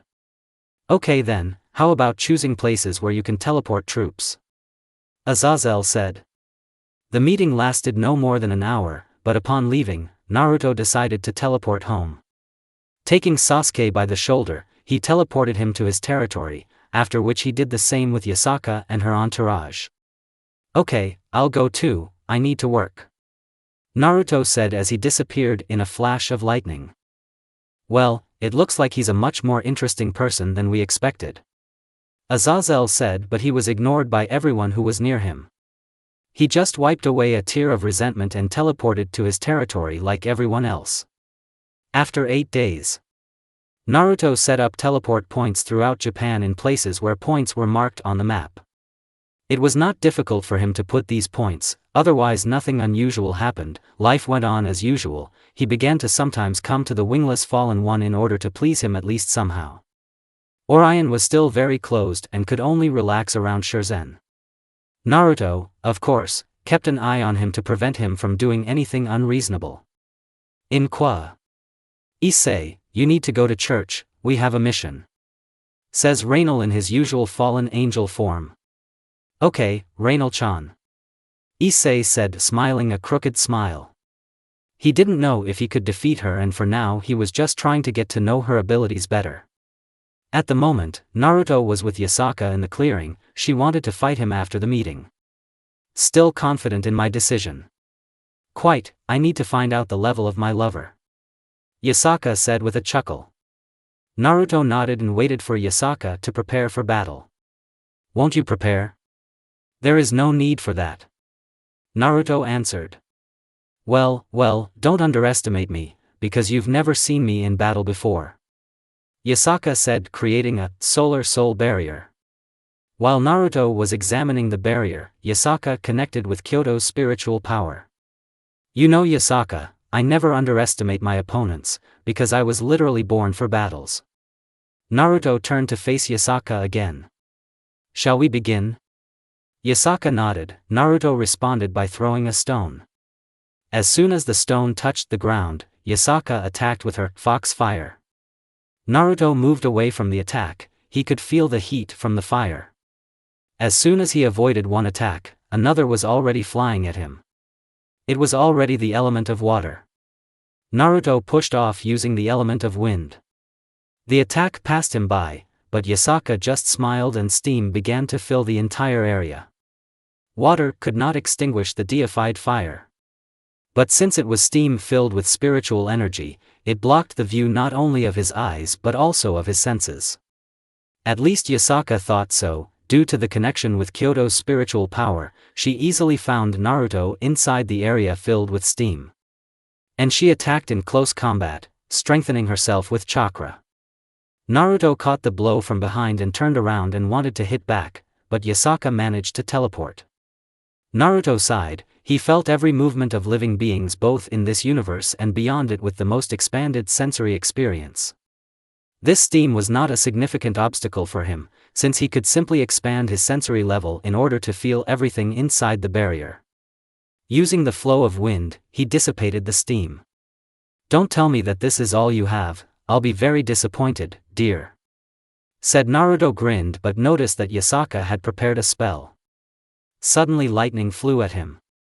In response, he pulled out one of the kunai and magnetized it with Shikaku's power, throwing the kunai to the right.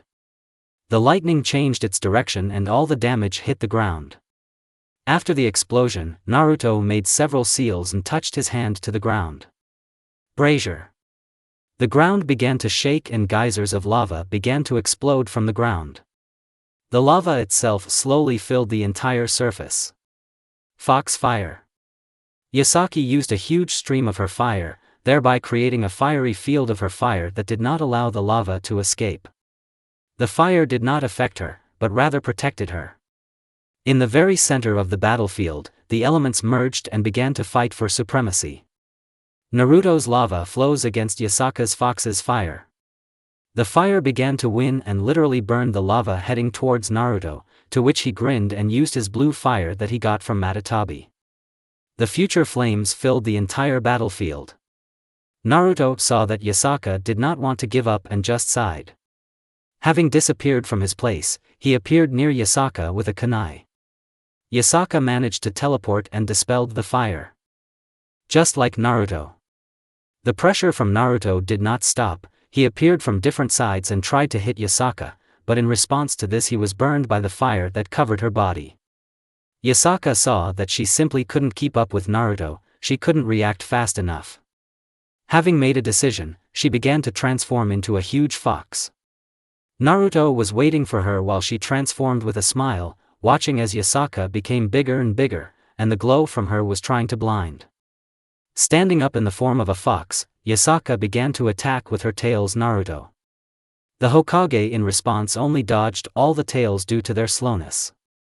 Soon he stopped running and, by folding his seals, created a huge gap in the ground into which Yasaka fell. Naruto jumped right onto her head. "I think that's enough, Yasaka," Naruto said, smiling. Yasaka transformed back into her human form. Turning away from Naruto, she pouted her lips offendedly. Naruto walked over and hugged her. "Come on, is it so important who wins this battle? We didn't even try to kill each other," Naruto said while inhaling the scent of Yasaka's hair. Yasaka turned to face Naruto while still being hugged by him. Her face was blank. Naruto's eyes widened. "Hey, it's okay, Yasaka, if you want, we can fight again, or we can go on a date." Yasaka just pushed Naruto away with force, causing him to fall to the ground. Yasaka immediately sat on him and grabbed him by the collar, kissed him and grinned cheekily, with her exact same look. "I won this battle, Naruto-kun." Naruto was truly surprised. He did not expect to see Yasaka like this. She was less like the image that he created in his head, and now this very image was crumbling. This part of Yasaka turned him on more than anything else. Reaching out with his arms, he hugged her and pulled her in unexpectedly with a kiss. He wasn't going to stop at just kissing and softly bit Yasaka's bare shoulder. "Naruto, what happened? Why are you?" Yasaka was surprised that she was stopped with another kiss. "You happened to me," Naruto said and teleported them to his room, and now he was on top. Grabbing her hands, he pressed them above her head. "And believe me, today you will not escape from me," Naruto continued, taking a mop of hair and kissing it. In the kitchen, Kawaki and Himawari were quietly having lunch until they heard groans. Kawaki covered Himawari's ears, creating a clone. He took food and a blanket with him to eat outside. Once on the street, Himawari removed Kawaki's hands. "You shouldn't have done this, I'm old enough to know what's going on." Kawaki just smiled. Yes, you are the oldest of all Himas," he said with a grin and laid the blanket and put their lunch on it, after which they continued to eat. Tartar Realms Hades. One of the many souls ran towards the castle of Hades. Having entered the castle, the soul knelt down and bowed its head. "My king, I have news about your proposal." Ark turned to her lord who was sitting on the throne. Raising her head, the soul saw her patron. He was a gray-haired, middle-aged man with a well-built body and green eyes tinged with brown. Persephone sat next to him on one of the parts of the throne. A beautiful woman with fair skin, dark blue eyes tinged with violet, with a tired body without any advantages in her figure. Instead she had an aura that in itself indicated her divinity. "Hello Feno, long time no see, how are things on earth?" Persephone spoke, smiling and waving her hand in greeting. "My queen, everything is as beautiful as always thanks to you." Well, don't embarrass me." Persephone's smile never faded. "Feno, continue what you started. How did the factions respond? Are they going to help?" Hades asked. "I beg your pardon, my king, but every faction you sent me to has refused your request." Ida in response only sighed and closed his eyes. He knew that this would happen, but there was still the slightest hope for the prudence of the heads of other factions. "Well, at least I tried. Now all that remains is to accept Ophus's offer. If other factions do not want to help save this world, then I will do it myself," Hades said, and a staff made of dead wood appeared from the darkness. The staff looked almost ordinary if you didn't look closely at the inscription on it, but it contained more than 10,000 spells. But suddenly the soul felt Hades' gaze. "Is there something wrong? Well, we can use the services of one more or less neutral faction, the shinobi faction. They are mercenaries, so I think it's enough for us to just indicate the required amount." "Shinobi, this is a new faction. I'm not sure that there is anyone there who can even withstand him." Hades understood that the new faction could not have any special fighting forces since the faction was still small. "Yes, but we have information that Tense is hiding on their territory and their leader protects him from our faction. They even met with Zeus and left unharmed. But this is another matter. If what you said is true, then they have some kind of power," Hades thought. "Okay, in any case, additional strength will not hurt, offer the head of their faction my loyalty and one service in exchange for help. Yes, right away, my lord. Fenno said and immediately flew out of the palace. You think he'll agree? Persephone asked, pulling Hades' head to her chest, letting him relax. This isn't that important anymore. In any case, if he doesn't agree, it means he'll have to use the power of the Infinity Dragon. It won't really change the situation. Hades said, sitting Persephone on his lap. Promise me that when this starts you will go to the world of the living. I can't let you get hurt. Okay, Hades. They pressed their foreheads and closed their eyes, enjoying each other's presence. Naruto was sitting in his office with his children watching him when he got tired of Kawaki's gaze. He asked. What happened, Kawaki? Nothing, just need to wait a little longer. Naruto only sighed in response at his children's silence. Soon two people burst through his windows. Naruto felt them inside the barrier and simply continued to sign rare documents despite the guests bursting into his room. The Umbu reacted almost immediately and stood in defensive stances in front of Naruto. Calm down, that's not what they're here for. Naruto said in response. The Umbu bowed and disappeared, and Naruto looked up and saw Madara and a man glowing with a faded green color that was letting light through himself. They examined each other until Madara released an aura, frightening his soul. So what brings you here? Naruto ignored Madara's aura and focused on them. Yes, Naruto, I need you to teach one person your taijutsu style. Let's see what you wanted. Naruto turned his gaze to the disembodied man. He immediately bowed to the former Kage. I am the messenger of my master, the ancient Greek god of the underworld, the guardian of peace, and the guardian of the old gods, Hades. I came to convey a message for help in an important battle. And who will you have to fight with? With the titans that are imprisoned in the deepest part of Tartarus. I see. So Madara, what kind of person do you want me to teach?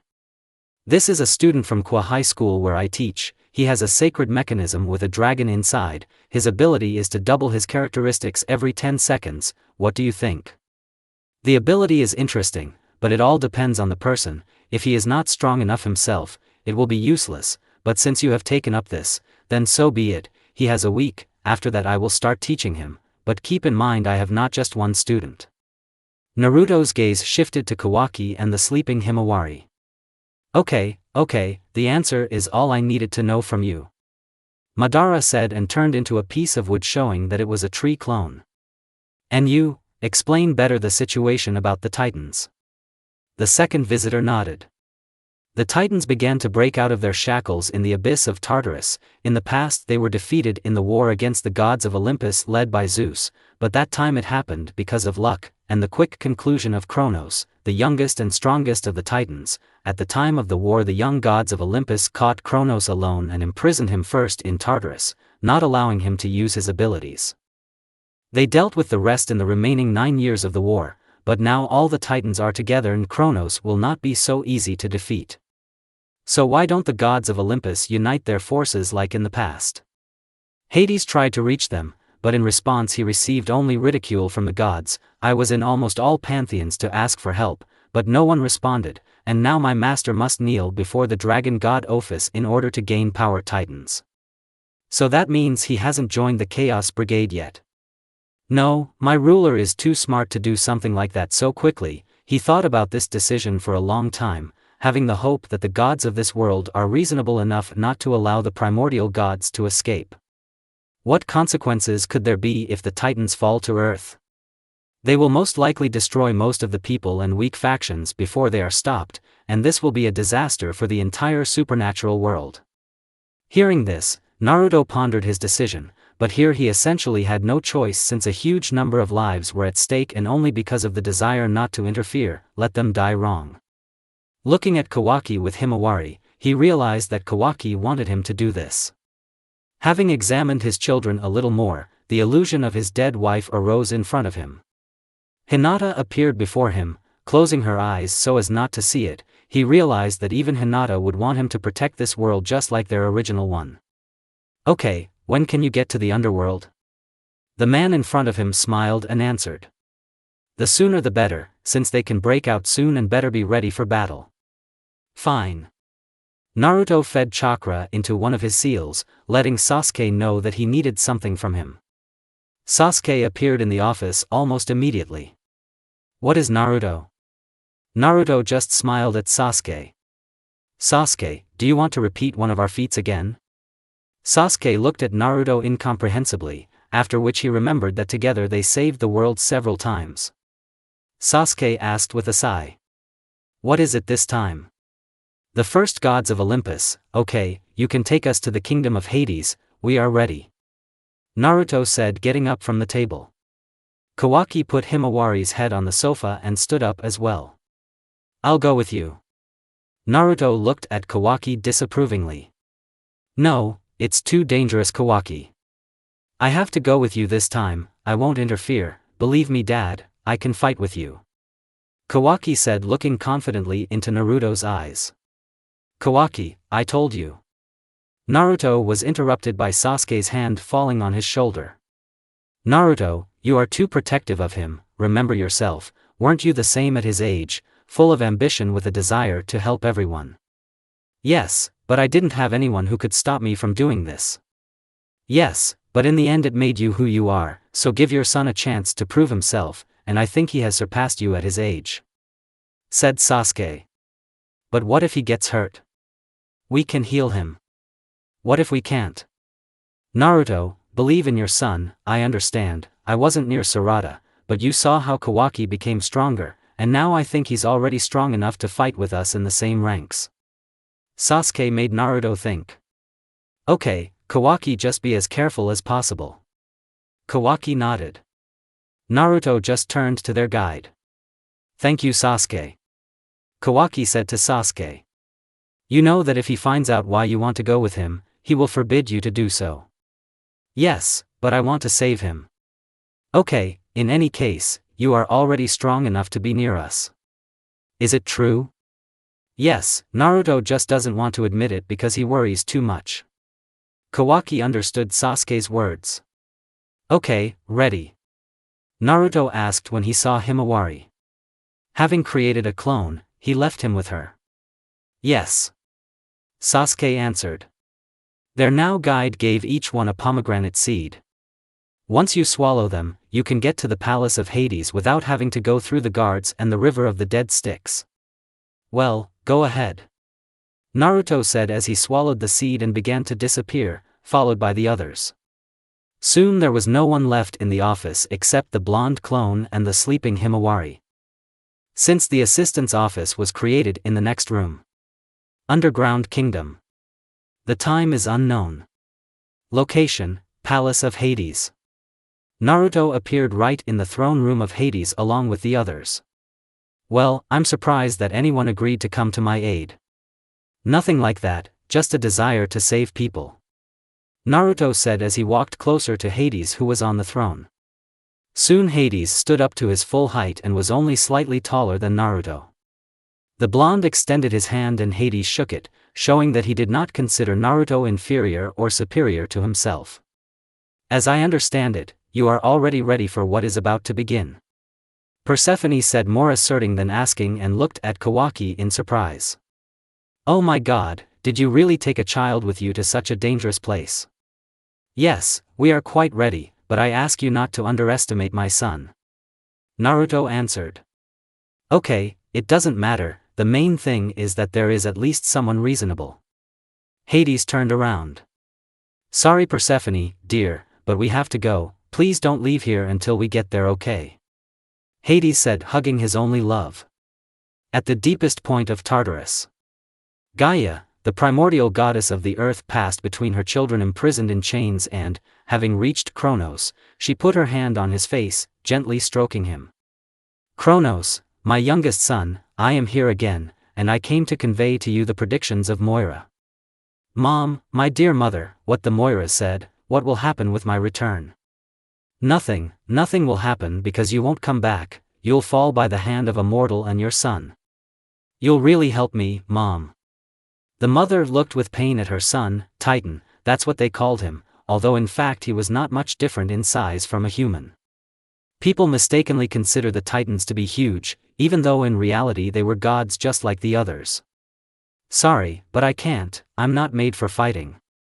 Gaia said, but in response she was grabbed by the Titans. In fact, they had already gotten out, they were just waiting for enemies in this kingdom, since this is where they have the highest level of power. Then we'll force you to help us win. Chrono said, taking out a sickle and cutting open the goddess's stomach. No, what are you doing, my son, why? Gaia screamed crying, she knew that she would not die as long as the earth existed. Sorry, Mom, but no matter how much I love you, I need an army that can be created from your blood and flesh, but don't be afraid, as soon as we win, I will free you and will never do anything like that again. Chrono said, kissing his mother's hand. Crius began to create giants from blood and flesh that could help them in battle. Since he was a titan of blacksmithing, he could create anything from anything. Just a drop of the blood of the original goddess is enough to create a monster that could frighten the gods due to its invulnerability to the power of the gods. Before entering the depths of Tartarus, Hades was at the front of the group looking at the gate which he and his siblings had agreed not to open under any circumstances. Well, I hope you're ready, said Hades, opening the gate with his power. An army of titans led by the Titans appeared before him. Oh, my son Hades, did you really think that so many allies and even mortals would be enough to defeat me? You overestimated yourself too much, attack. After Kronos' words, a huge army of giants ran towards them. Without tactics, without a plan, they simply ran towards them, wanting to kill them. My father hasn't changed, he's still as straightforward. I thought he'd get at least a little brain after so many years, but it seems like he's too confident in himself and his strength, just like in the past. Hades said and recreated his staff, turning it into a spear with 2 tips. He filled the spear with power, he lunged from the point of the lunge, a huge wave of force burst forward that broke the giants into pieces. But after a few seconds they recovered. Where did they come from? Didn't we destroy all the giants during the Gigatomachy? Said Hades. I'll leave the giants to you, I won't be able to kill them. Only mortals can do that. Hades said as he took off and, with the speed of darkness, crashed into one of the titans with his spear right in the chest, after which he sent a wave of force through the spear, tearing apart the titan. But after that, time itself began to slowly return and the titan Hyperon fully recovered, wanting to hit Hades. The blow hit the block with a spear. Behind Hades, only the explosions of 2 shinobi could be heard. Suddenly, a huge purple giant rose above the entire place and covered everyone with its shadow. Taking out his blade, he began to cut through the giants with both shock waves and the blows themselves. The blows of the giants could only shake Susanoo Sasuke. Also, huge cubes began to crush the giants with their weight, as did the huge arrows that tried the titans one after another. In another place, huge monsters fell one after another for no reason. The culprit of this soon stood near Hades. I'm thinking of leaving the giants to Sasuke and Kawaki. I think you won't get any help here, would get in the way, wouldn't it? Naruto said when suddenly he saw that one of the titans used his power to restore the entire army of giants. Yes, thank you, I saw the titan that brought everyone back to life, so this is our primary goal. Until we kill him we will not be able to defeat him since he will simply return everyone to life. So that means which one of them is Kronos? Naruto said to himself, his eyes flashed red and creating a spear, Naruto sent it at Kronos, but he stopped the spear in the air with his power, after which, taking a step to the side, the spear flew near him. We need to distract him. Despite the fact that he has such a strong ability, he will not be able to use it on himself or anyone else. Naruto disappeared from the sight of everyone except Kronos and killed one of the titans, taking him into the shadows. Hades used a huge number of magic circles and souls began to emerge from them, attacking the titans. The souls of great warriors attacked the titans, but they could not do anything to them. But the first circle was just a distraction. Behind the first circles of magic there were secondary ones. Now huge beams of energy are cutting through everything around at a speed incomprehensible to living beings. This attack did not kill even half of the titans. But Kronos used his ability to return everyone to their previous places. But Naruto was nowhere to be found. Suddenly he appeared right behind Kronos with a Bijou Raisin Shuriken. Kronos tried to stop time, but his power was shattered and the attack hit him, sending him hundreds of meters away and exploding. The explosion lasted quite a long time, and while Naruto was looking at the explosion, Hyperion, a god with enormous physical strength, attacked him. But his attack was stopped by the golden chains that chained him and destroyed him into pieces. All he saw before his end were Naruto's red eyes with a black pattern. Naruto burned the Hyperoin with Matatabi's flames. Hades also attacked with his spear, cutting everything in his path. He was strong enough to defeat the Titans in battle, but Kronos was someone who could not be defeated alone. At least this was the case more than 2,000 years ago. Hades received the attacks of the past ruler of the oceans, Koi, and by sending attacks of darkness at him, he killed him. But at one moment everything stopped and a whole Kronos burst out of the explosion and flew towards the frozen Naruto. Hades, like the Titans, were also locked in a field with time stopped. The space around Hades began to slowly collapse. Soon he clenched his fist and punched the space around him, thereby surpassing the power of Kronos time. Naruto used his chakra and escaped from the control of time, but also stood still looking at the huge meteorite that Kronos had turned into. Hades noticed that Naruto didn't move on purpose, just looking at the meteorite. "Pathetic mortal, how dare you hurt me?" These were the words of Kronos before hitting Naruto, but the meteor was destroyed by Hades' attack. Now instead of the meteor there was a lying Kronos. Using his power again, he returned to the opposite state, but saw that Naruto had disappeared from his previous location.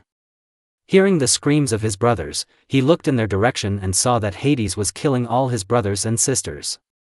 Using his power of time, he wanted to bring them back to life, but this did not happen. Hades had literally surpassed his power of time and now nothing could help bring them back to life. Suddenly he received a blow to the face with a Rasengan, thereby throwing himself back and falling again.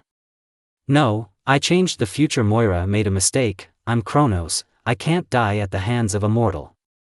Naruto appeared in front of him and, getting down on one knee, he said, "It's scary, isn't it, to realize that death will soon overtake you, you will no longer have a chance to recover," Naruto said before hitting Kronos with his chakra-filled hand, thereby cutting off his head. But nothing happened. Kronos only began to return time with the power of thought. But now he returned not only himself to his previous state, but also Naruto. Naruto was a little surprised. "Well, it's quite surprising that you were able to use the power of time against me." Suddenly all space and time stopped, the power of Kronos' time returned and received additional strength now and space stopped its flow. Naruto froze, but now not in anticipation, but because of the power of control time. But the stop was not so long. He began to throw a huge amount of chakra into the air, tearing apart the stopped space and forcing it to move again. Hades also escaped from the time trap, although it required a lot of effort since he did not use force to escape, but destroyed the very concept of time and space around him, thereby freeing only himself. He and Naruto attacked the remaining Titan. Naruto used his eye power to transform Kronos into crystals and then collected them in one place. "You can destroy him." Hades nodded and sent a huge amount of energy into the crystals, exploding them completely without leaving even the slightest piece of anything. Sasuke and Kawaki had long since finished destroying the monsters. And seeing the end, he quickly ran up to Naruto, appearing at Naruto's back, reducing the attack aimed at them to an atom and sending it to his subspace. "Kawaki, what happened?" "Nothing more, nothing," Kawaki said smiling. Suddenly Naruto put his hand on his head and stroked it. "I'm sorry I didn't believe in you, it seems like I worry too much about you and Himawari and don't notice your growth," Naruto said, and Kawaki hugged him. Expanding his senses, Naruto sensed one signature with pure energy within the place. "Listen, Kawaki, sit with Hades, I need to check something." Kawaki nodded and looked at Hades. Naruto began to go into the depths of Tartarus and reached the place where the imprisoned original and Titan blacksmith were. That he was going to create another giant from her blood, but noticing Naruto, he grabbed Gaia and wanted to escape, turned into a huge eagle, leaving behind a couple of ogres. Naruto did not pay attention to the slow ogres and appeared in front of Kree and, hitting the head of a huge eagle, sent him to the ground and then tore off his head with a chakra scalpel. Turning their gaze to the ogres, they escaped from prison. Now Naruto looked at the goddess who was lying on the ground with a blank look. Using natural energy and purifying it, Naruto restored Gaia's body. Covering her body with his robe, he lifted her and began to leave the prison of the Titans. "Thank you, mortal, what should I call you?" Gaia asked. "No, there's no need to thank me, because I didn't do anything like that, and yes, my name is Naruto Uzumaki," Naruto said as he left the prison, and a picture of the battlefield again appeared in front of him where Hades and Kawaki looked at each other without saying a word, while Sasuke simply stood aside. "I advise you to close eyes because you don't like what you see," said Naruto and put Gaia to sleep. "Naruto, who is this woman?" "I have no idea, I found her when I killed another Titan, he created monsters from her blood. This is Gaia, my grandmother and mother of Titans and giants," Hades said, taking his eyes off Kawaki. "I see, well then, since all this is happening, you can send us back to Earth." Hades nodded and gave exactly the same pomegranate seeds. "With their help, you will be able to visit me and leave without worrying about anything, red for the world to go to Earth and white for teleport to my kingdom," Hades said, after which Sasuke took the seeds. In response, Naruto gave Gaia to Hades. "I don't advise you to take off your cloak yourself, it can lead to consequences," Naruto said as he took one seed and swallowed it. "Thank you for your help, I hope I won't need something like this again. It is our duty to protect the human world," said Naruto, smiling before disappearing. Issei was now in the lair of the fallen and looked around at them. They were preparing something, and it was something that did not bode well. Reinal-san, are we expecting someone?" Issei asked with a nervous smile. "Yes, we will be visited by the fallen one who shelters us, and we are preparing for his visit," Reinal answered, not paying attention to the different suffix to the name. "It's clear," Issei answered, but they began to give him work to prepare. By evening everything was ready. Now all that remained was to wait for the arrival. Leaving the church itself now felt more like something closer to a normal home. "So, where is our patron?" Issei asked, drawing out the first word. "Shut up and wait," Kalavarna said. Another 2 hours passed. The night outside reduced Issei's visual abilities, unlike the fallen. The winged ones themselves calmly waited because for them it was not something impossible. At the same time, Issei wanted to go home since he had been in this place for too long. "This is Reinal, can I leave? I'm too tired," Issei said, to which he received a silent refusal. Sighing, he sat down on the ground. Well, who is it here, my dear Reinal? Kalavarna and Middlet have not seen each other for a long time," said a voice from the darkness. "And this, as I understand it, is my gift. Tell me your name, human insignificance." Issei swallowed. The pressure from the owner of the voice was strong enough for him to feel it well with his whole body. Pulling himself together, Issei said, "My name is Issei Hito, and as I understand it, you are our leader." "You're completely right, dragon, but what am I talking about?" "Reinal, grab him, I need to get my gift." They wanted to grab Issei, but he jumped away. He already had an idea of what would happen to him if he was caught. Summoning his sacred mechanism, Issei shouted, "Draig, come on." Red armor with green rubies began to cover Issei's body. Balance breaker, it came from the glove. After the armor completely covered Issei's body, he was finally able to see in the dark no worse than during the day. "Issei, we need time for you to become stronger, you have to distract them for a while, then we can at least survive." What was said by Draig was interrupted by a light spear from a 10-winged fallen one, who, as it turned out, was the head of a gang of fallen ones.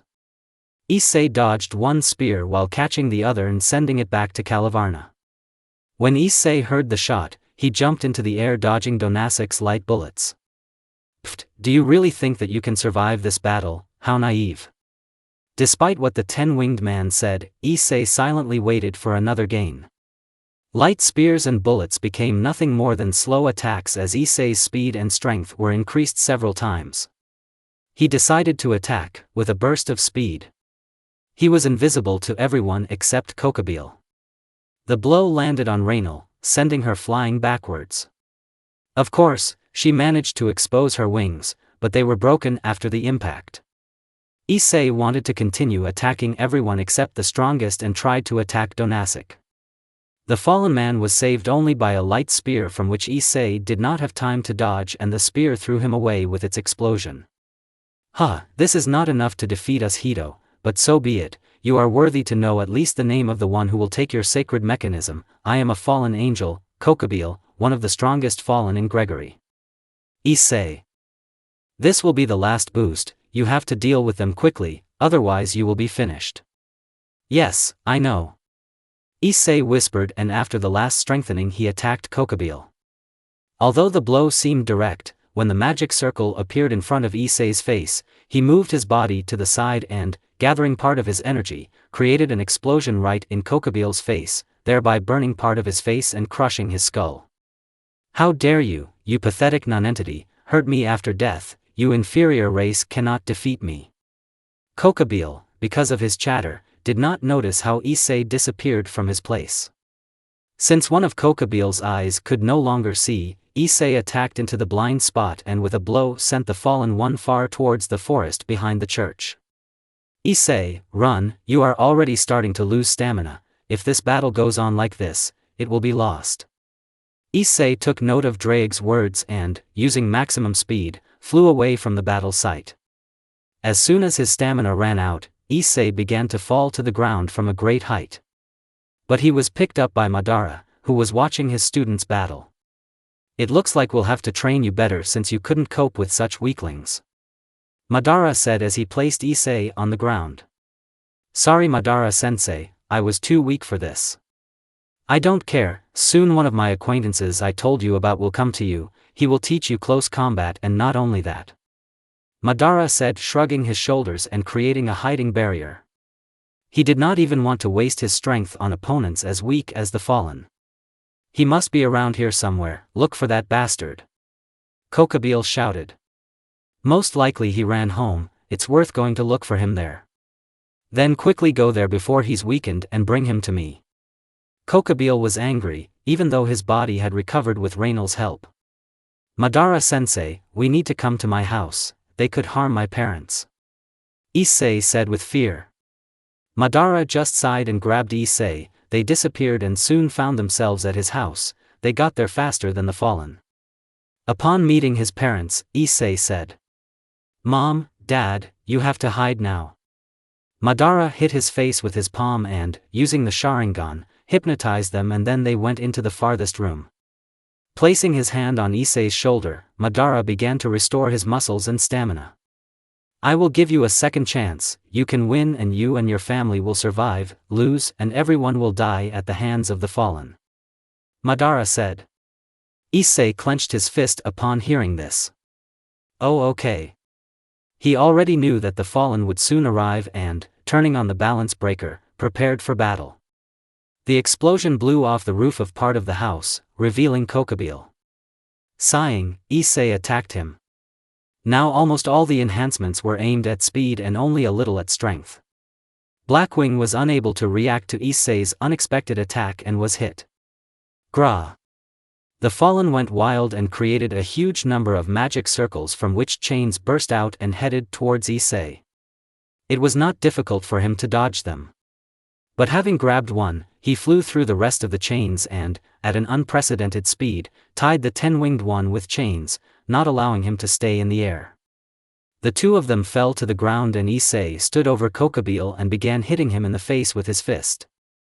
The fallen created a spear in an attempt to wound the brown-haired man, but he was grabbed by the arm and his spear was aimed at his own head. Issei killed Kokobile with a light spear and made a hole in the latter's head.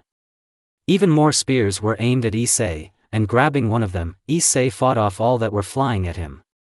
The rest of the fallen wanted to escape and the spear in Issei's hand dissipated.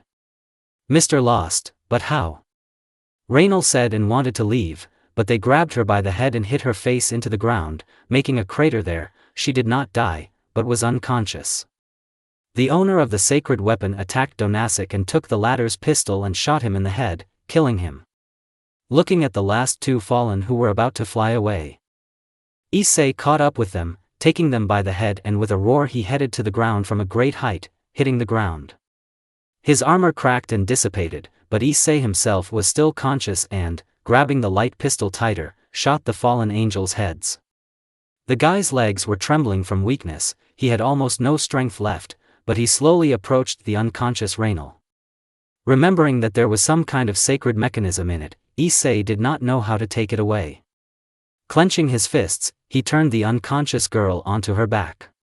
She began to wake up as her mechanism automatically, although weakly, healed. Seeing Issei in front of her, she wanted to run away, but Issei's hand, which was lowered directly to the place of her heart, could not do anything. Growling, Issei summoned the gauntlet of the Welsh dragon and forcefully thrust his hand almost into the heart, tearing the sacred equipment out of Raynal's chest. No! Enough, please! Raynal's scream echoed throughout the block as the sacred gear was forcibly torn out of her. When the screams finally ended, Raynal's wings simply fell out, leaving behind nothing but a human shell. Issei wanted to shoot her too, but Madara stopped him by lowering Issei's weapon. I think that's enough for today. Madara no, Issei said. With his remaining strength he raised his hand and shot Raynal in the stomach, causing her to scream again. They could have hurt my family, I don't want any of them to survive. Issei spoke.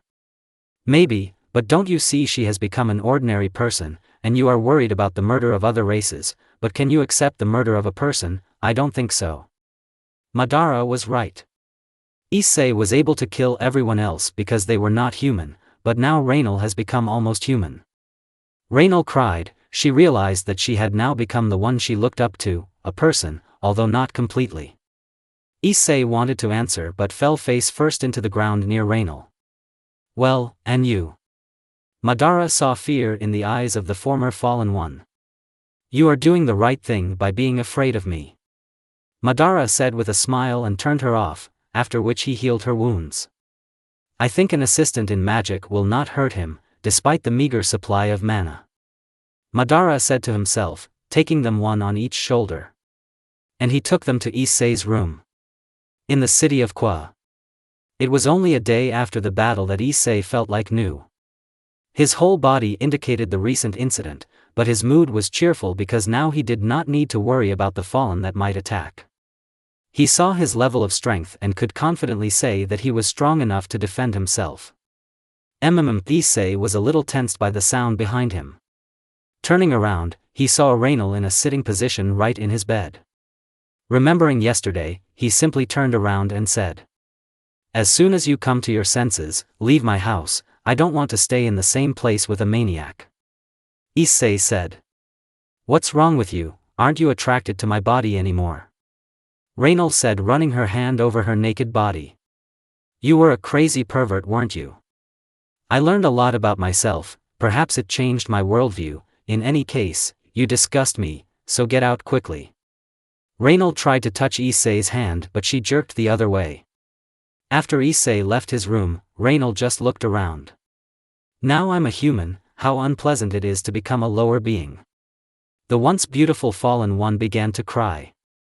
Why exactly is man this pitiful creation? How did it even come to this? It would be better if I died there with the others.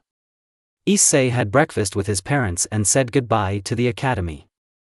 It's worth meeting with Madara-sensei, I think we need to find out why he left Raynal alive. Issei said to himself as he stretched himself once again this morning. Getting to the academy was not the slightest difficulty despite the distance. Now Issei was free to do what he wanted because he was no longer held back by fear of the supernatural, now he could fight back. "Hello Issei, I would like to invite you to the president's office after school." The person who interrupted Issei's thoughts was Yudo Kiba. Fine. The answer confused Kiba a little, but he accepted it. Then I'll come get you. In response, he saw Issei shrug his shoulders. It seems that what he has become less perverted is not just a rumor. Yudo thought before leaving. Hello Issei-kun, I see you are in a good mood. One of the classmates said to the owner of the dragon. Yes, sorry of course, but who are you? Issei didn't know the names of everyone in his class since no one except Matsuda and Matahama even exchanged a word with him, and then a girl started talking. I'm Madoka, your classmate. I'm sorry that I didn't introduce myself, it's just that before this you were, well you know, so there was no opportunity. Yes, I understand, nice to meet you, as you already know, my name is Hito Issei, nice to meet you. Issei said, smiling a little and holding out his hand. When the girl's hand touched his, he felt discomfort and quickly pulled it away, rubbing it. Sorry, just a reflex, girls usually just beat me, so that's what happened. Issei quickly came up with an excuse, or not, if you think about it, you can say that the girls themselves created such a reflex for him, and because of the vision of the past, he could say for sure that he began to trust people less as much as possible. Yes, I understand, so let's go to class together if you don't mind. Yes, of course, let's go. Issei answered.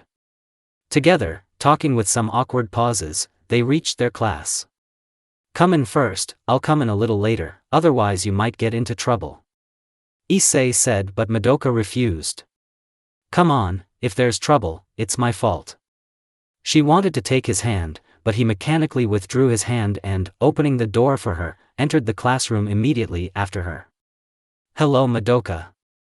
And hello to you too, Issei. Madoka's friend greeted him somewhat nervously. After that, Madoka and her friend went to their places and Issei to his. He had difficulty hearing them. Listen, why did you come to class with him? We joked about the desire, I thought you would refuse right away. Yes, everything is fine, he turned out to be a good guy. I hope we're talking about that same super pervert, you hated him because he spied on you in the past. He has changed, at least he pretends that he has changed, which means the rumors are not empty words, maybe he has become completely normal. Madoka answered. Okay, but let's see him less, he's strange. As you wish. I hate to hear the truth, said Drake. I can't help but agree, but why am I strange now? Well, I mean, I'm no longer a pervert, but they still avoid me. Prejudice, mistrust, past grievances, and your appearance, you people always care about this as if it matters at least some. Drake answered. I can understand the rest, but what's wrong with my appearance? I seem to look normal, there are no injuries or scars.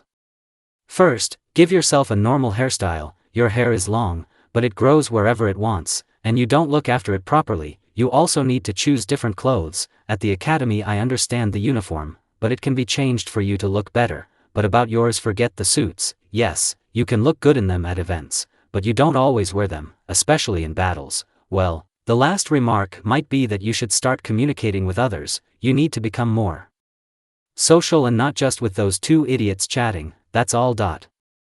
Drake spoke out. Okay, I'll change my image, let's see what changes. Making friends here is unlikely to work out, after the return of memories I don't have an ounce of trust in others. I think the latter will come naturally, the main thing at the moment is to change your appearance and then everything will go like clockwork. The lessons began, all these boring and monotonous lessons passed in an instant, and there was not even a moment of pleasure. Issei was not an excellent student, not for a second, he was rather the worst in the class. Of course, this has changed recently and he could at least maintain some level of knowledge that he has no need for.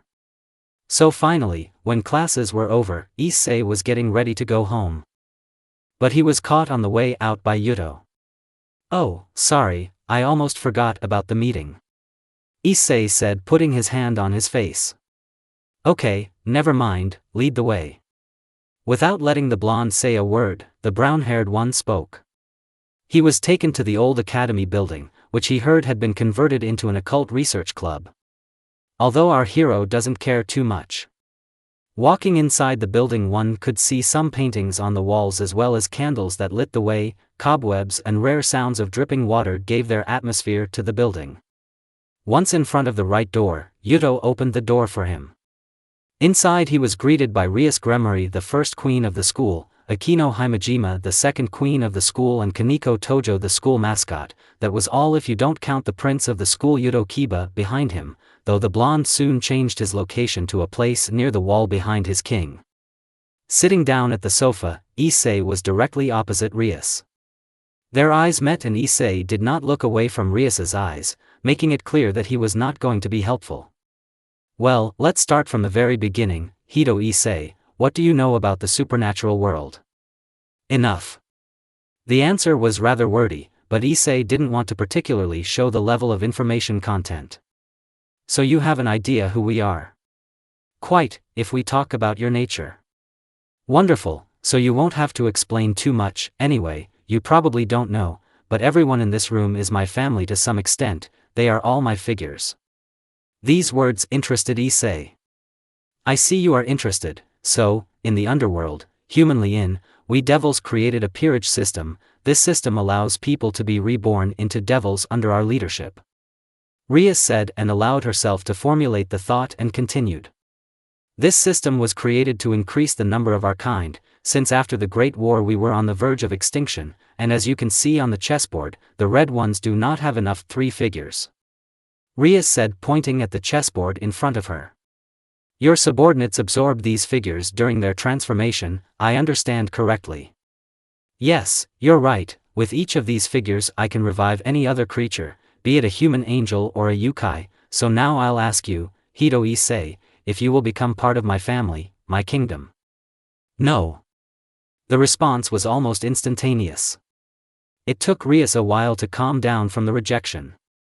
You can indicate the reason for the refusal, although wait, first I'll say this, by becoming a devil you will receive increased physical characteristics, the ability to fly, see better at night, instead of living a short life, you will become biologically immortal. Yes, and in exchange I will lose my freedom, my right to choose and my humanity, and you know, at the moment this is all I have left, and I don't want to lose even this. How can this compare with immortality and the power of magic? No, for me these things are much more valuable than the opportunity to live a little longer and use magic, and since that's all you wanted, then I'll go. Just know that I won't trade my humanity for anything, especially in those cases where they want to use me. Issei said, standing up and turning his back to them. I have not finished yet. Rias' irritation could be felt through the pressure in the air. Yes, but I'm done. Issei's response was to summon his sacred mechanism, hidden from everyone except Akino, who tensed. The mechanism slowly increased its characteristics. You will never understand my desire to leave myself as I am, because you do not have such a choice and never will. Issei was attacked by Yuto Kiba, but he dodged him and at great speed grabbed Rias by the throat and lifted her up, holding her against the wall. Try to attack me and she will get hurt. Issei said, seeing Akino ready to attack. And you, despite all your beauty, you are simply insignificant, that you could not accept the refusal and immediately decided to get rid of me. Issei said, slowly taking locks of Rias's hair in his hand. But you are late, maybe if you had done this earlier you might have been able to recruit me. But now that I know what you need from me, you will never do it. Receive. Issei said, squeezing Ria's throat, but then he let go. The red-haired girl fell coughing from lack of air. I will leave. If someone follows me to harm me, he will die, and no matter who it is, do not dare to pursue me, otherwise you will suffer the same fate as the fallen who tried to kill me. Issei said before leaving. Most likely I won't be able to study here anymore, they can't allow that. Thinking about this, Issei left the occult research building.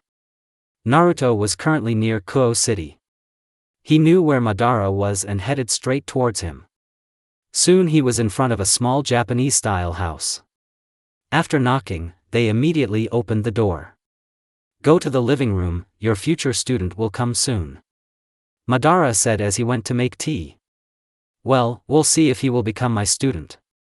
Naruto replied as he headed to the living room to wait.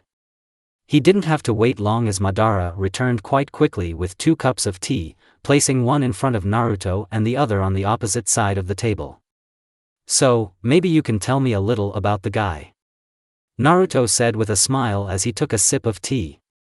Nothing special, there are just little animals inside and peculiarities because of it. This power is also called the sacred mechanism. After delving a little into his past, it turned out that he was subject to bullying from his peers many times. However, he was lucky in that he was a fallen one, erased his memories while protecting his psychological health. I can add that recently he stopped trusting everyone around him and also lost his perversity, from the current goals of protecting his parents and the desire to find the fallen one that protected him in the past.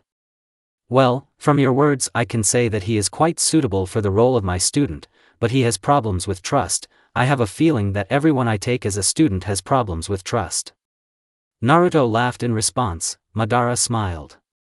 So, how long are you going to train him, and in what besides melee combat, because there is practically no magic in him? After checking him at first, I realized this myself, but I thought that I was mistaken when I first saw him because he had the meager reserves of mana, but after the fallen one explained the reason such a meager supply. Said Madara. Let's see, initially it will be training for a month, after which I will look at the development in general terms. I will think about the fighting style that I will probably teach him. If during this time I doubt his path, then most likely I will begin to change his worldview so as not to give the world another madman or so. Naruto said, taking another sip of tea and, after thinking a little, continued. Magic abilities, most likely when Orochimaru fully understands his research, I will be able to help him increase his reserves so that he can resist other mana users. I see, well then I think it's worth greeting him since he's already arrived.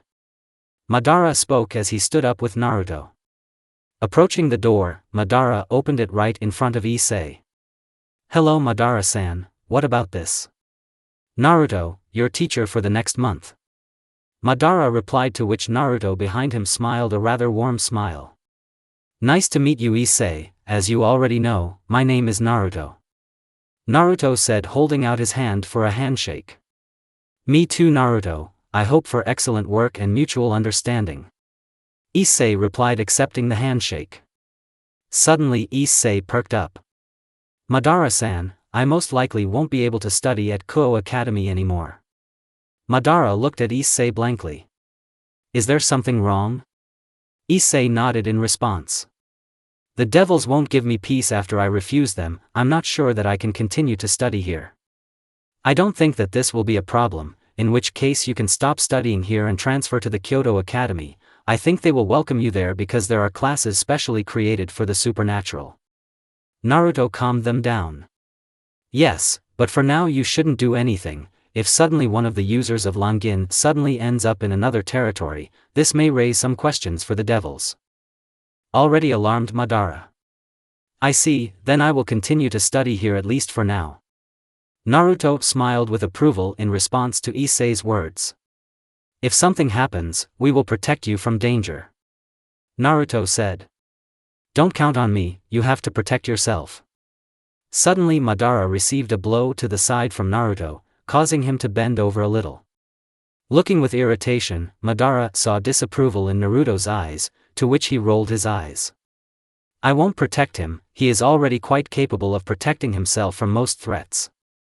Maybe so, but what if one of the gods intervenes, what then? This is not my problem. If God is too weak, I will not waste my strength on him.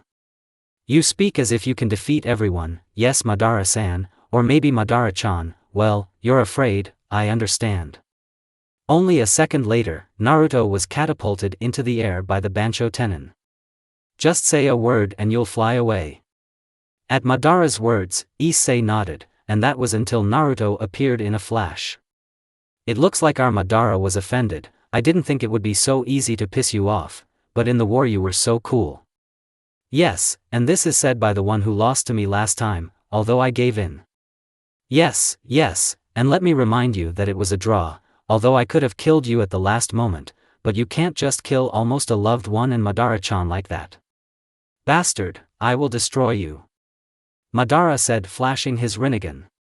God scared the hedgehog with the needles. I've already seen so many of these Rinnegans that all the users are tired, they can do the same thing. Naruto answered mockingly and suddenly ducking and jumping away. Oh, sorry Madara, it looks like your limbo clones can no longer do anything to me.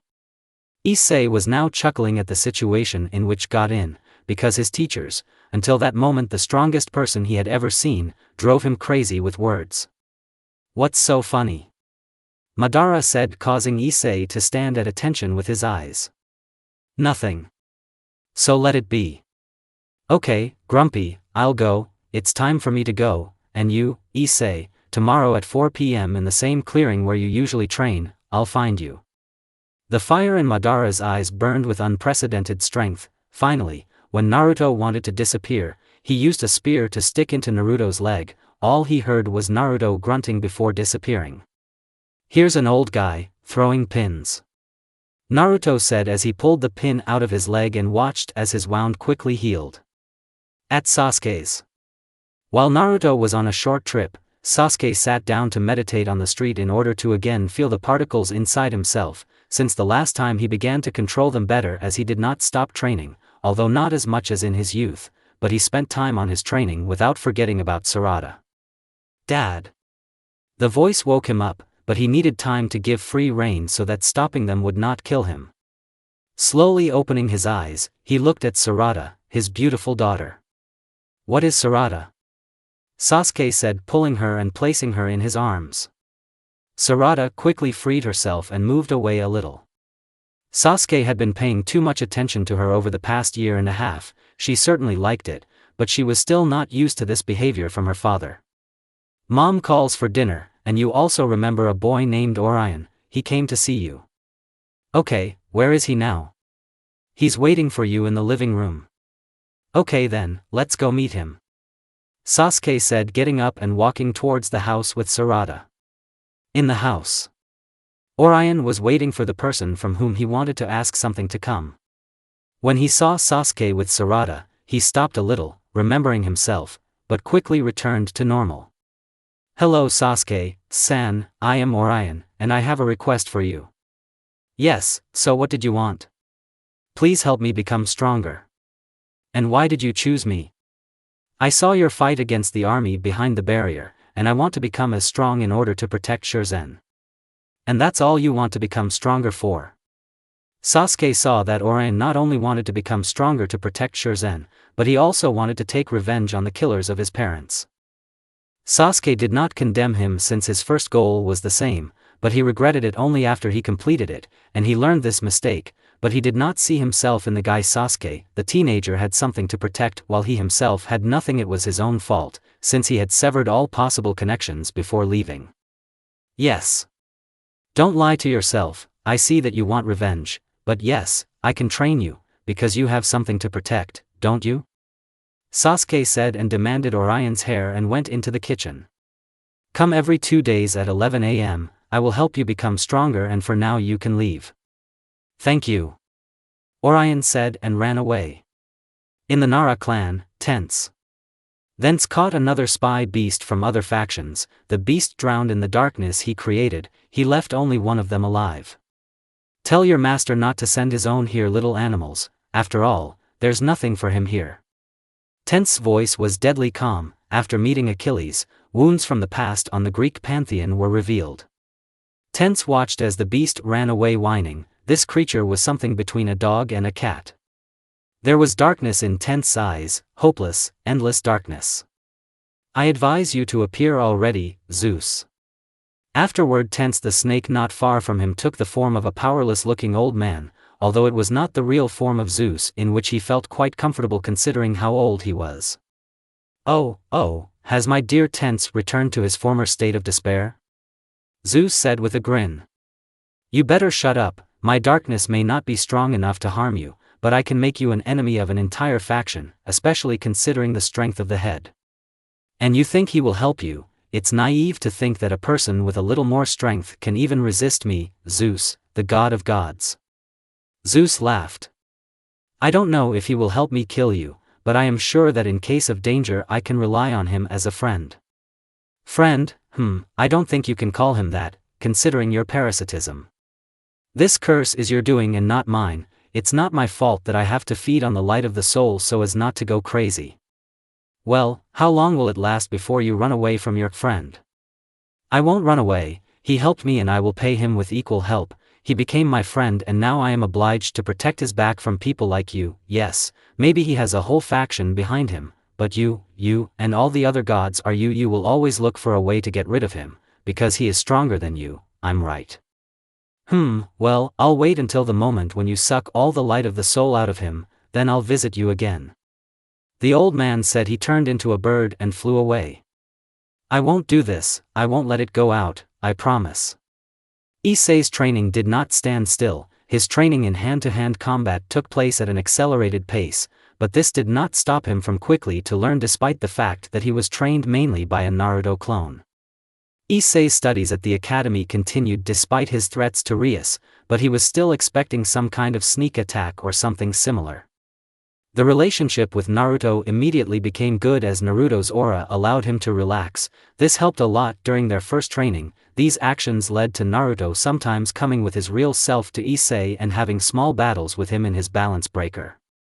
In the very first battle, Issei, due to carelessness, was defeated in the first minutes of the battle, despite the fact that Naruto was only defending himself. At the moment when Issei attacked, his teacher took a step to the side and hit the brown-haired man in the back with his elbow, which would have put him out of action for several hours, and the only thing that helped was healing from the blonde.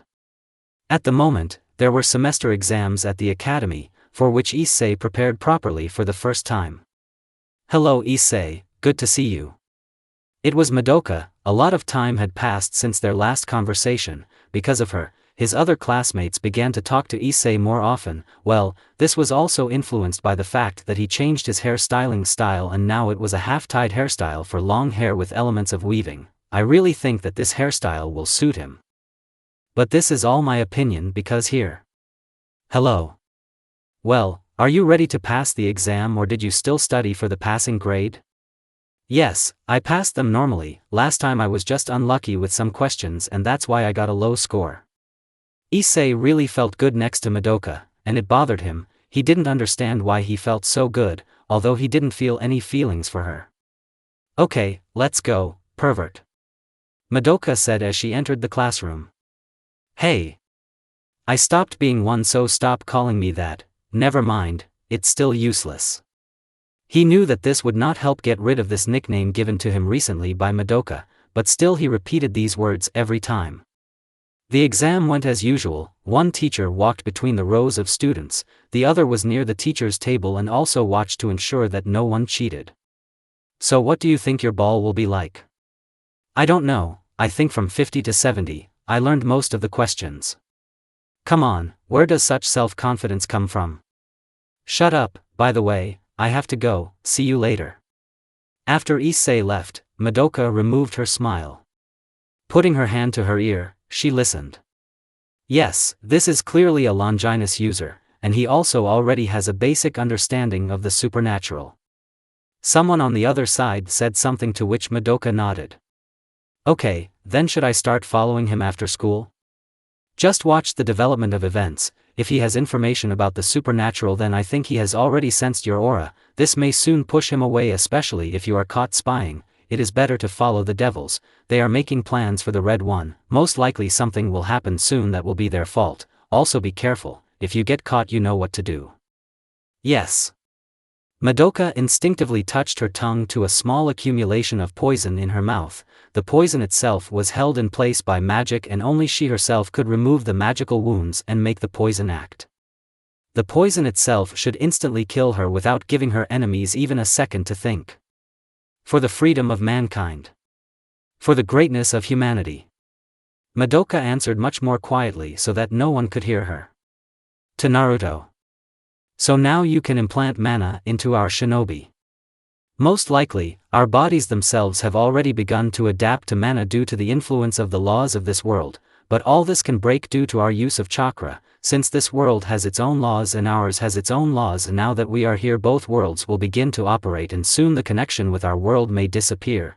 We can also add that mutations may appear in newborns from shinobi and an ordinary person in this world. Most likely due to the laws the child will have both chakra and mana. This may harm children since they will first need to learn control and change between these energies. The biggest disadvantage may be the maximum possible reserves in 2. Even newborns will now receive sacred equipment in the same way as ordinary people, because this world has registered us as people can say. Okay, then we can say that in a generation or 2 our shinobi will have not only the chakra but also the mana of this world. Well, it sounds quite strange, but at least this can be understood somehow. But I still have a question. Is there such a possibility that you can help increase mana reserves just like we do with chakra? I can't say that I won't be able to do something like that. It will be quite interesting. In any case, first I will conduct an experiment on one of my test subjects. Okay, but please, no new victims. Oh Naruto, well, you know me, I will do everything in my power. Seeing Naruto's gaze, Orochimaru gulped. Okay, I'll really try not to catch anyone for the sake of experiments. Wonderful, in any case, I have to go. Naruto said and disappeared in a burst of speed. Soon the blonde man appeared in the training clearing, to which Issei was already approaching. Hello, Naruto-sensei. Naruto said, warming up his fists. And hello to you too, Issei, just like at the academy. He summoned the gauntlet and began to strengthen himself. The exam, but I think I'll pass it because it was quite simple, a balance breaker. Armor covered Issei's body. I see, attack well. Naruto replied, raising his hand. Issei nodded and attacked with a combination of quick blows to the body, which Naruto blocked by deflecting the attacks from their original direction to the side. Less unnecessary movements, the body should be half relaxed for this style. Naruto punched straight into Issei's fist during the second attack. During such a counter-attack, try to hit with another part of the body, be it a leg or an arm, it will be quite effective against enemies of your level at the moment. A. Try to use the enemy's movements to your advantage. Most often any of your opponents will use the same tactics twice, sometimes 3 times depending on his experience. Try to find flaws in the movements, be it a slight displacement of the body or an incorrectly placed block. Then on the second attempt to use this or that combination you will be able to hit with unexpected attacks. If the battle lasts too long, study his style as the battle progresses. You can memorize his combinations, but you better remember your attacks and change them in places or redirect them to other places. If your opponent does not have enough experience, he will receive a blow and perhaps this will be the decisive blow. The former Kage dodged attacks or redirected them to the sides. Fine.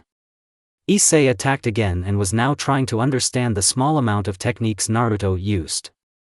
Seeing that his left side was open in more than half of his movements, Issei launched a series of attacks, directing one like a blow to the liver. The blonde blocked the attack. He used the same moves for several days so that Issei could get used to it. Now he will add 1 or 2 moves at a time to increase the variability. By the way, what about friends at the academy? The teacher asked, redirecting another of the attacks. Yes, everything is as usual. I talked with someone about trifles. I had an argument with someone. Issei said and received an elbow to the chest, flying away. No, you don't understand. What about new friends and not acquaintances? You know that it's difficult for me to accept people, although there is one annoying girl, she constantly hangs around me, but it only annoys me because she emits some kind of aura that attracts. Issei said before running into the teacher trying to overcome him, but in the end he was thrown over his shoulder to the ground. Well, you can't do that, you need those who will protect your back. Naruto said. I can defend myself. Issei said in a hoarse voice as he attacked again. True, what would happen if I were your enemy? What do you think your chances of winning would be?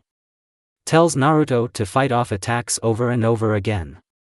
Well, I think in this form I wouldn't have a chance. You are superior to me in everything at the moment, but I will surpass you and then I will be able to prove to everyone that I am not just a person and that my words are not just an empty phrase.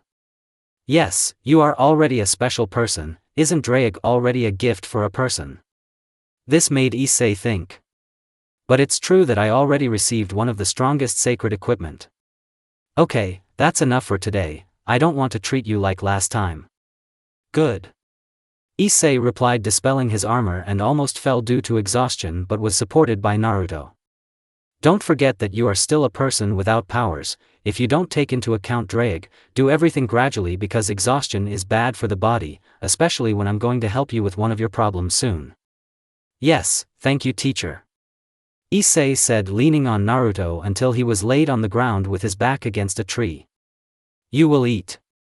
Naruto asked, offering a box of food. Of course, you cook so well, it's blasphemy to refuse your food. Issei said and laughed with trembling hands as he took his box of food. Don't suck up, it won't make it any easier. Naruto replied with a chuckle. By the way, what problem will you help me with? Let it be a surprise, I think you will like it very much. The blonde answered. Okay then, Ida Takimas. Issei said and began to eat the bento Naruto prepared. Suddenly, Tense appeared from Naruto's shadow. Hello Naruto and young man. His name is Issei, something happened anyway. Tense nodded. Several genies are waiting at the entrance to our territory, they say that they are fleeing persecution. Okay, let them be released, but also assign 2 ANBU to each of them. Fine. Tense answered and disappeared into the same shadow. Naruto looked at Issei's confusion. Didn't I tell you that I am the head of one of the factions of Japan? I am the head of the shinobi faction. You didn't talk about such a thing, and who was this guy? Well, excuse me, but this guy, as you put it, Tense, is the god of shadows from Greek mythology. He is the god of shadows. And that he obeys you? I wouldn't say, it's more likely that I just get along well with him, we became friends, that's all, and he's just the fastest way to get to me, so they sent him. It's clear. Issei absorbed this information without eating anything. You finish eating, your strength won't restore itself. Well, with that, I'll go with you, I'll leave a clone in case of an emergency, and I need to check what's going on with these genies. Said Naruto, creating a clone and disappearing. Hi. Issei said to the clone and waved his hand. In Kyoto. Naruto appeared almost immediately in his office, in which there was no one, although all the current guests were outside the door. Come in. Naruto in his office sat on a chair looking at his guests, next to him were Sasuke, Kawaki and Umbu on the ceiling. Yasaka was also warned in case of emergency. His guests were 3 genies. Everyone was silent until Naruto decided to start a conversation. So, gentlemen, genies, as I understand it, what brought you to our lands? Why yes, we would like your protection from the hunt that recently began against us. And who started this hunt? People are mainly magicians, hunters and also owners of sacred equipment. I see, then the other question is why they are hunting for you. After the question, the genies looked at each other and said something in a strange language. Sorry, but this information must be hidden from everyone, we cannot allow anyone to find out about the reason for this hunt. The eldest of the genies apparently said, bowing. Okay, you can tell me this later if you're in the mood, now I'm interested in your names. Once again, I apologize, but we don't have names, we are genies, creatures who only have a name. And why don't you have names? Sasuke asked. He, like Naruto, felt that something was wrong. The genies began to talk again, and the eldest sighed. Despite the words of his companions, he made his choice. This is one of the curses of the genie race, if someone of another race gives us a name, then he himself will become a genie and the one to whom he gave the name will become free from the shackles of the 3 curses. Other races, but what about yourselves, haven't you tried to name each other? We have names among ourselves, but if we are called by some name, it can already be called a complaint and the curse will take effect. Okay, then the last question is what is the benefit in your protection? The elder responded almost immediately. Knowledge, we genies have knowledge about the world almost from the very beginning of its existence, and we will allow you to find out everything that interests you. Sasuke looked at the genies with suspicion, Kawaki looked at them with some joy, he already had fragments of what the genies are for his family and friends in the world. Naruto thinking already agreed. Well, I think I can provide you with protection, however, I cannot allow you to live among my people as this could lead to unpleasant incidents, and I would like to avoid such situations. I understand, we are grateful for your kindness and will do everything to avoid danger to civilians. Naruto stood up from the table and, coming closer, extended his hand for a handshake. The elder returned the gesture.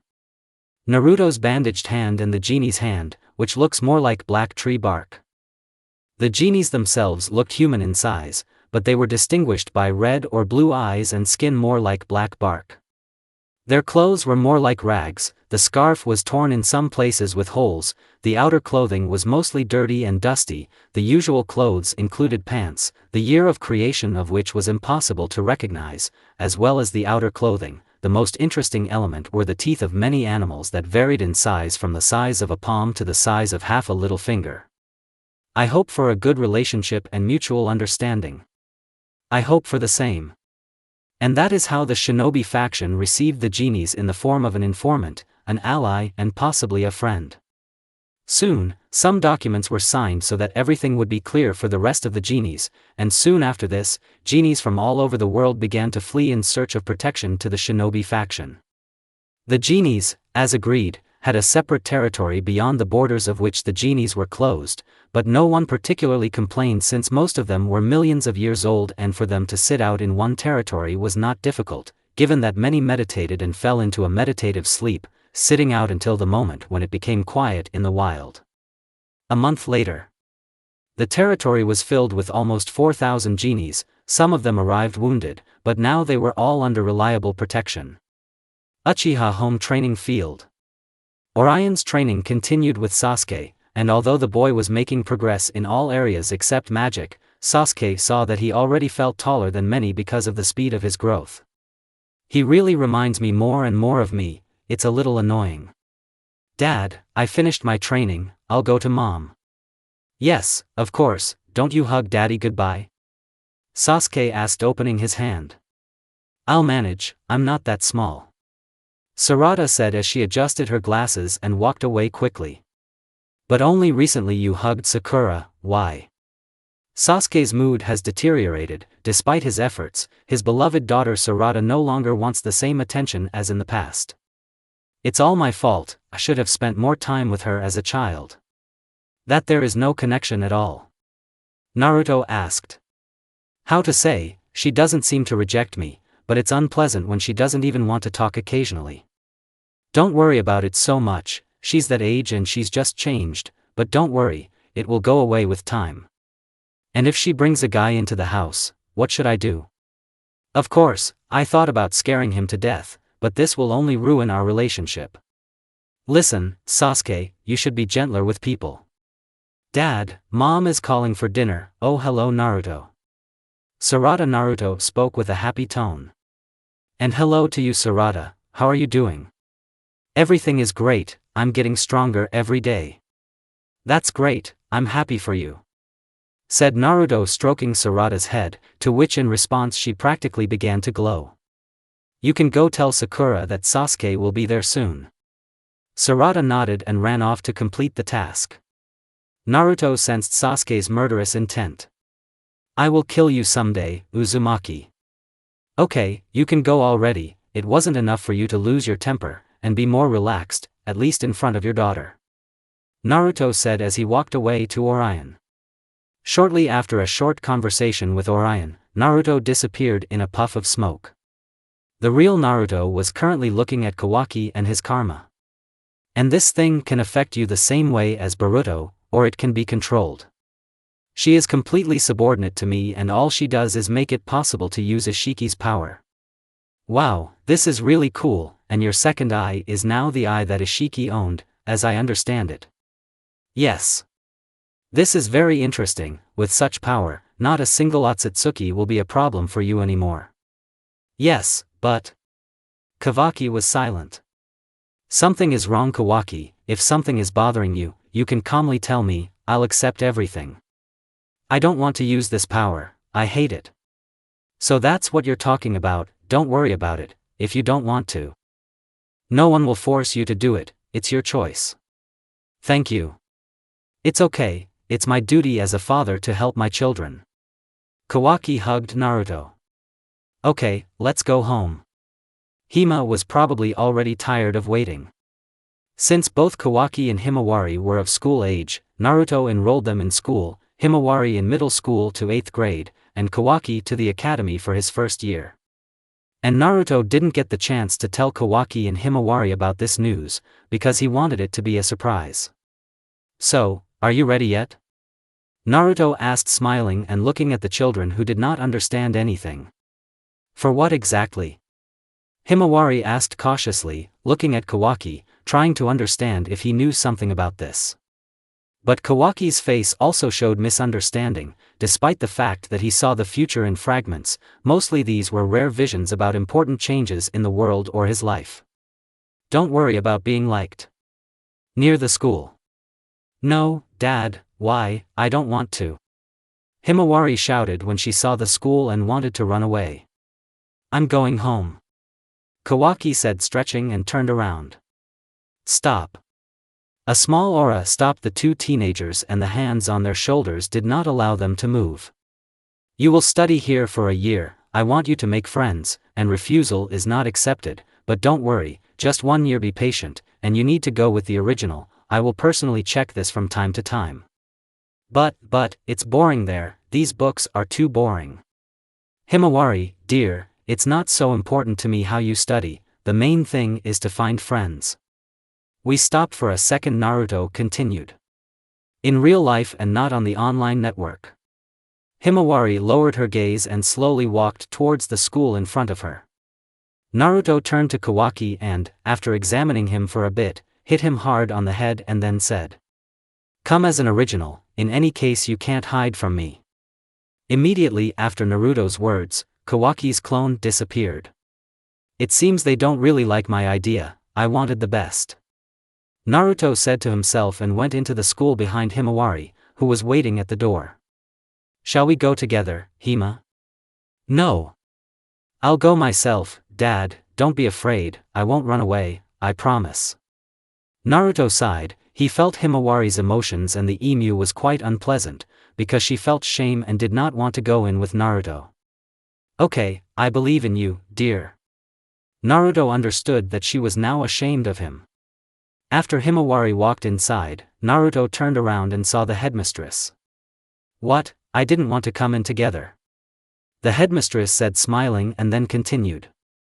Don't worry, at their age it's normal, now they feel like adults and everyone wants to do it themselves only in public, just give her time, support her and it will pass. I know, of course she loves me, but she has no one to speak to because I'm a man. Yes, I saw your documents, it's not so easy to be a single father, but I believe that you can handle it. Thank you, please take care of my daughter. Naruto said as he left. Kawaki had the same situation, but now Naruto himself did not impose himself. At the shinobi faction's territory, Naruto sat in his office and filled out documents until there was a knock on the door. Come in. The Hokage herself wants to talk to you. The Umbu said, getting down on one knee. Well, escort him here under close supervision. Come on. They come one after another all the time, is it really because I helped Ida? Okay, what's done is done. Naruto said to himself, covering his face with his hand while waiting for the guest. There was a knock on the door again and first 2 Umbu, a guest, and at the very end 2 more Umbu entered. Naruto looked at the man and he was exactly that and realized that he was not too much of a threat. With a wave of his hand, Naruto let the Umbu go about his business. Now left one-on-one with the guests, Naruto crossed his fingers on the table and met the gaze of a man with dark brown hair. So, your name and purpose of arrival. My name is John Bayer, and I have a proposal for you. Okay, so what is your offer since you went so far to meet me? My organization has information that you are hiding the genies from hunting them, so, I'll tell you straight out that we are dumping them out, and I am ready to share the result of this hunt if you let us catch the remaining genies. And what result should this fishing have? Well, if you don't at least tell me about the result, I won't agree, I need to know what I'm risking. No risks, initially I want to ask what you know about jinns and their history. All I know is a small part of the customs and the fact that these are one of the most ancient creatures on Earth. So, I'm sure no one told you how they appeared. Let's start with the fact that initially there was an original genie, and you could make 2 wishes from him. I think now you understand the meaning of our agreement. What will happen to the jinns? They will become one, and after making these 2 wishes, they will separate again and the next wish can be made millions of years later, and of course there is a catch to fulfilling wishes, you must initially conclude an agreement in which you allow the original genie to be freed after 2 wishes, if you refuse, then you will become part of it. Naruto thought deeply, this was a chance to revive everyone he lost, all those who left him, some earlier and some later. I can use 1 wish and revive everyone, that's a great idea. Suddenly Naruto had an idea. But what will they say to what I do? I'm just warming up for life, my mother and Hinata would not approve of this, as well as everyone I know, but I can revive them. Naruto was torn between accepting the offer or refusing. But then he sighed. It's time to stop stirring up the past, death is death, and they didn't see that kind of person in me, everyone should have a choice and I can't take it away, rather, I don't have the right. Sorry, I cannot accept your offer, so I ask you to leave our territory. TSS, okay, but remember, I'll be back, believe me. The man said and tried to use the portal, but Naruto himself teleported him outside the barrier so that he could leave. It's worth talking to the genies, Naruto said to himself, finding a Shinobi along the way. Naruto ordered to strengthen the defense in case of invasion. If something happens, you must report the problem to me or Sasuke at the same moment. Do not allow unregistered residents to enter without double-checking. Come on. Naruto disappeared in a whirlwind of speed and appeared at the entrance of some of the genies. Head of the faction, hello, welcome. I need to find out something about how your security is going.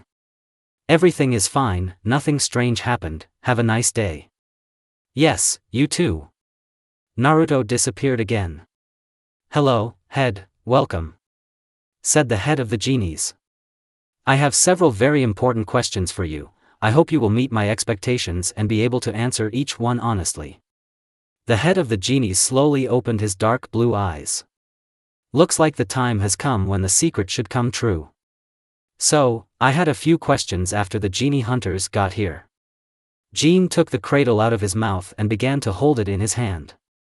Start, it will be better for both of us anyway. I hope that you will not deceive me, as I will immediately feel it, and since you have agreed, let's start with the first question, what will happen if we combine all the genies into the original one? I'm sure that person has already told you that you can make a wish from our deity, just one, and of course, for the wish you will have to pay 1,000,000 souls so that they become genies, but the next wish can be made only after 1,000,000 years. Wait, they told me that after fulfilling the wish you will be scattered around the world, and also the fact that there are 2 wishes. I did not feel the lie in his words.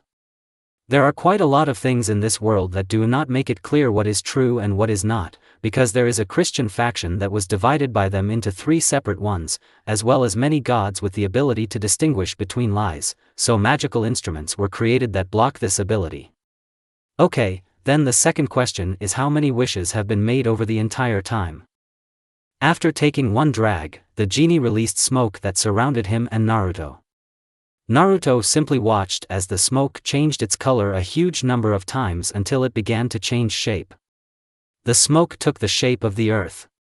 At the dawn of time, when the gods first arrived on Earth, the original genie in our faction lived here. This planet was an inhabited Earth, a real paradise, and all that happened on Earth was fun. We genies were a race like us. We thought we were gods, we owned magic, controlled mothers, could create something out of the void.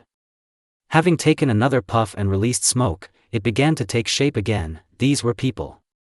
This was so until the moment real gods began to appear on Earth. First there was the Christian god, then after him the entire Scandinavian and Greek pantheons, and so on until all the gods known to mankind appeared on our planet. The gods saw a threat in our race as in those who were closest to the gods, and they sent their servants to destroy us. As a result we survived only the original one. Although he acquired this name much later after the destruction of our paradise, angry at the whole world, the original one whose name even we don't know absorbed what was left of the souls of the dead genies.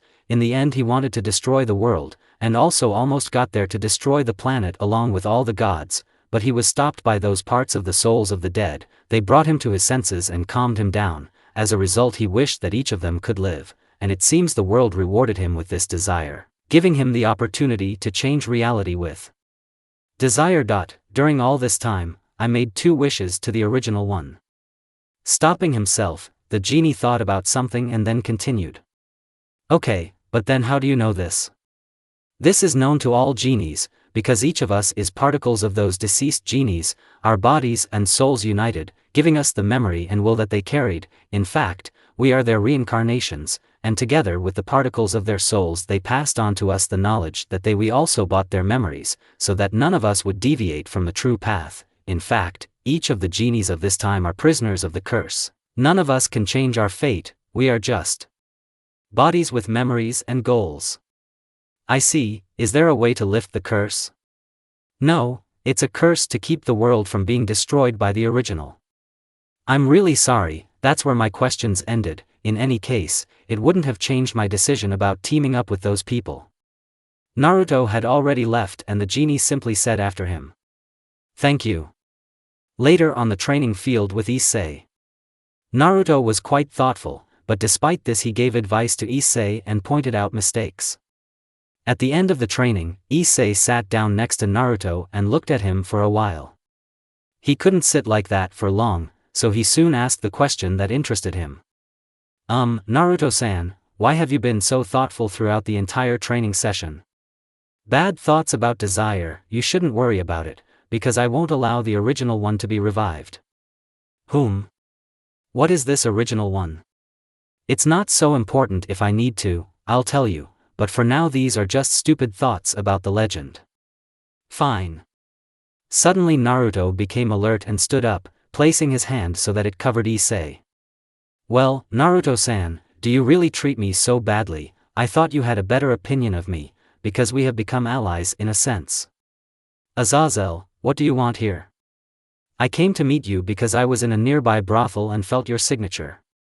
And what do you want? Would you like to go and talk about a little cooperation? Looking behind Naruto, Azazel saw Issei. God, this guy's signature is so small that I could see him just by looking. Is it really you, Issei? How do you know him? Issei stood behind Naruto. He felt the power of Azazel, and it was monstrous. He thought that only with his energy the stranger could kill him.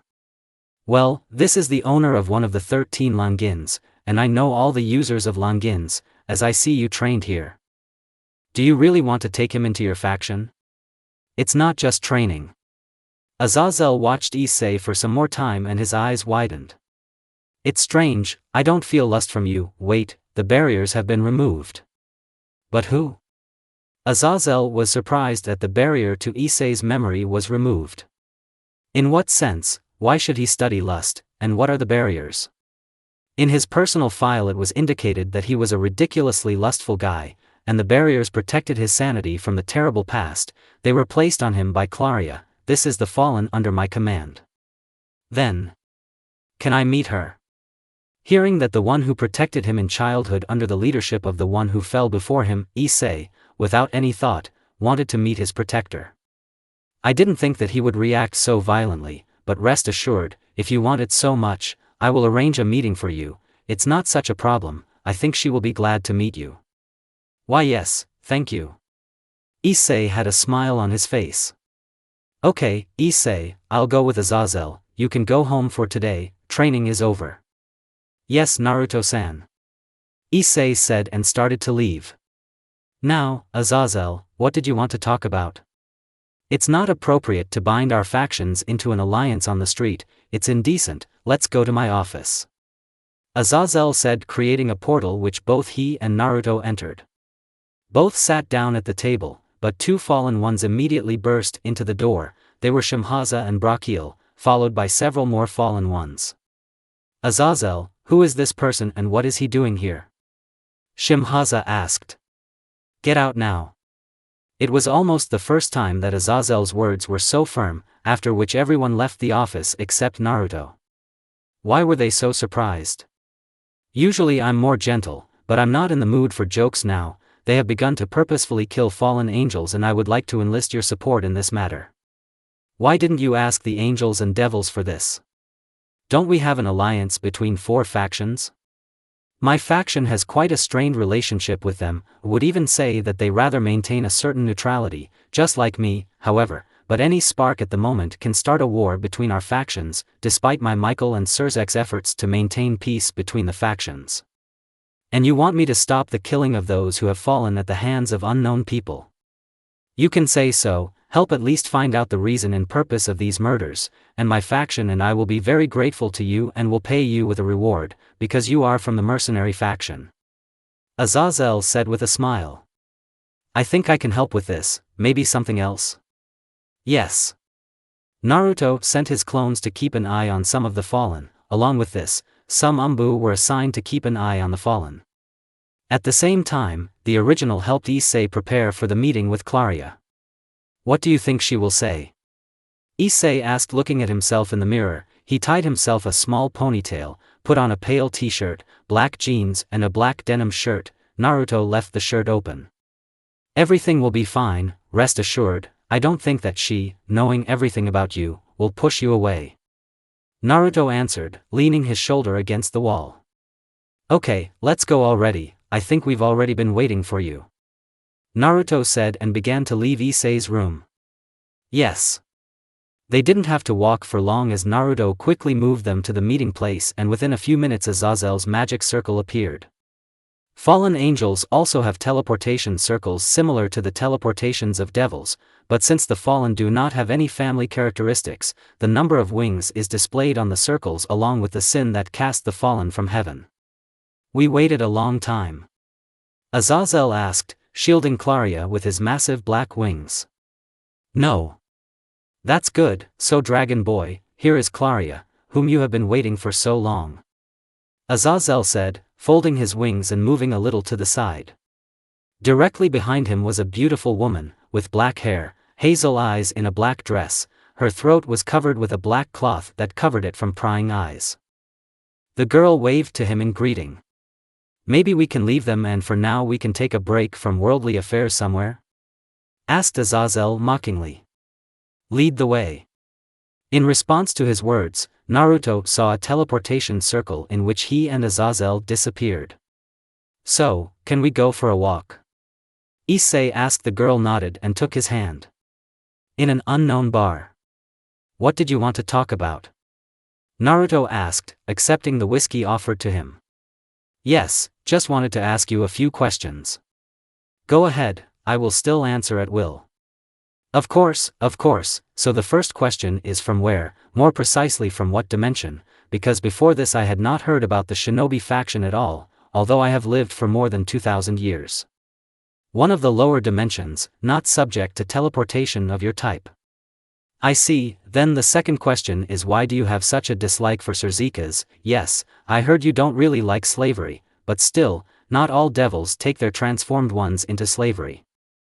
I don't evaluate everyone as one, this is the first thing I can notice. However, in their presence, my empathy screams of anger. This is a little annoying, since I feel all devils are thirsty for blood, lust and dominance, or rather, pride.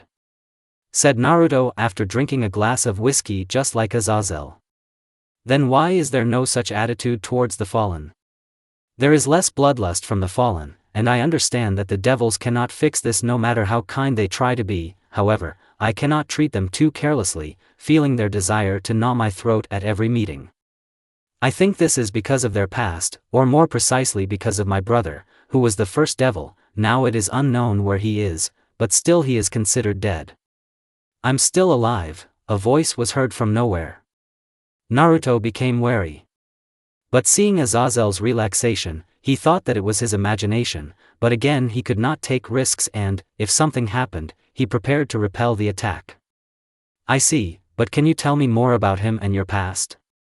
Well, I don't want to tell you much about Lucifer, because he is the culprit of my father's death, but I can tell you about the past. You should start from what moment? TCH, a narcissistic freak like you has no right to say that. From the war of your factions. Cold. Remembering the past 13,000 years ago. Lucifer, what have you done? The voice of the biblical God resounded throughout the heavens, and his children's gaze was cast on Lucifer, the morning star of heaven, currently holding his bloody blade in his hands. Almost the first angel that appeared killed his youngest. Why did you kill Namiel? He is your younger brother. Lucifer's body began to change. After he killed one of the angels, he received his power, but in exchange for this, his wings began to turn black. It was God's fault. Because of his thoughts, the morning star of paradise began to change.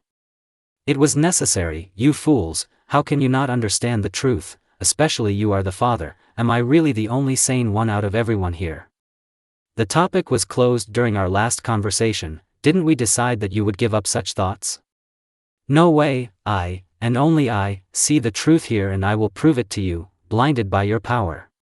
You fool, I overthrow you. You betrayed your ideals, your home and your family. For this you will never be able to enter heaven again, and your wings will become so heavy that you will not even be able to fly. From now on you will become a prisoner in underworld from which you have no right to escape.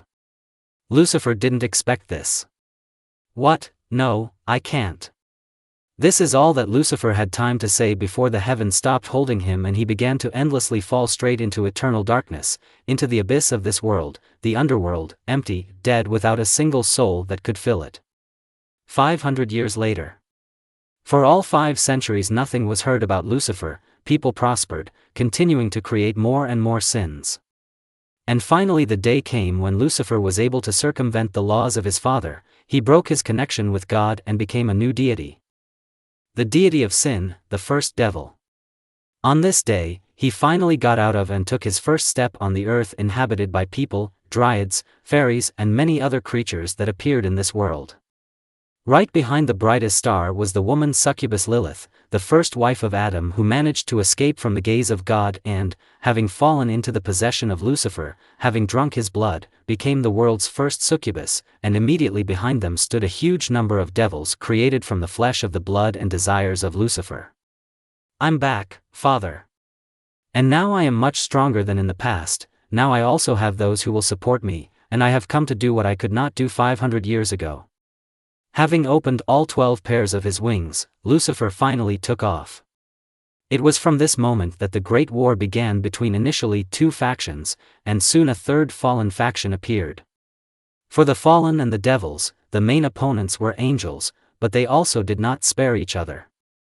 It was a 2-way war for 3 sides, each battle was terribly long, the world trembled under the new power of Lucifer and the power of God. The main power of the morning star was his 2 sons and daughter, together they were called the original Yandai Mao, each of them had powers comparable to 10 archangels, the secondary power was the devils whom Lucifer created, each of them possessed one of his abilities, and the weakest were people of sin, they were much weaker than the original and created devils, but their strength was in numbers. And finally the lowest ranking devils, those who were born from nothing, they had acquired sin. They did not have special powers, but each of them had minimal possession each type of elemental aura. On the side of God he had 10 great seraphim, each of whom had 6 pairs of wings, then came the cherubim, a minority of the army of angels, most often they have 4 pairs, a little less often 5 pairs of wings. Their main weapon is the light with which they could destroy any evil spirits and also initiate people so that they could fight low devils. The second face. Dominions are invisible mentors of earthly authorities, rulers, appointed by God, with their help the divine army was in charge, they were the ones who monitored the battlefield and pointed out the enemies, often they had either 1 pair or 2 pairs of wings, but they were not fighters, rather navigators, so it was impossible to see on the battlefield. A special place in the angelic hierarchy is occupied by the archangels of the heavenly hosts, from 2 to 3 pairs of wings. And finally, the lowest part of the army of heaven, angels, usually have 1 or less often 2 pairs of wings, but unlike domination they have more combat abilities. Of the non-combatant saints in the heavenly army there were thrones on which God sat and moved. The war lasted about 1,000 years, it was a fierce war in which the main battlefield was occupied by Mao and God with several archangels. Their battle could have destroyed the earth, but because of the God spell, the earth was fortified to withstand all this force. The end of the war was not even foreseen, or at least it was impossible to foresee, like what was ancient the creature that was supposed to destroy the world awakened from bursts of power. Trihexa shocked this world the most, despite all the efforts of God, all he managed to do was seal this monster, the power still stood in the air and Lucifer did not waste time and absorbed all the darkness that Trihexa released during the battle. And since God was wounded, he needed to restore the strength lost in the last battle, this led to the fact that the devils began to win everywhere, and since now most of the power goes to holding the Trihexa seal, he awakened all the seraphim.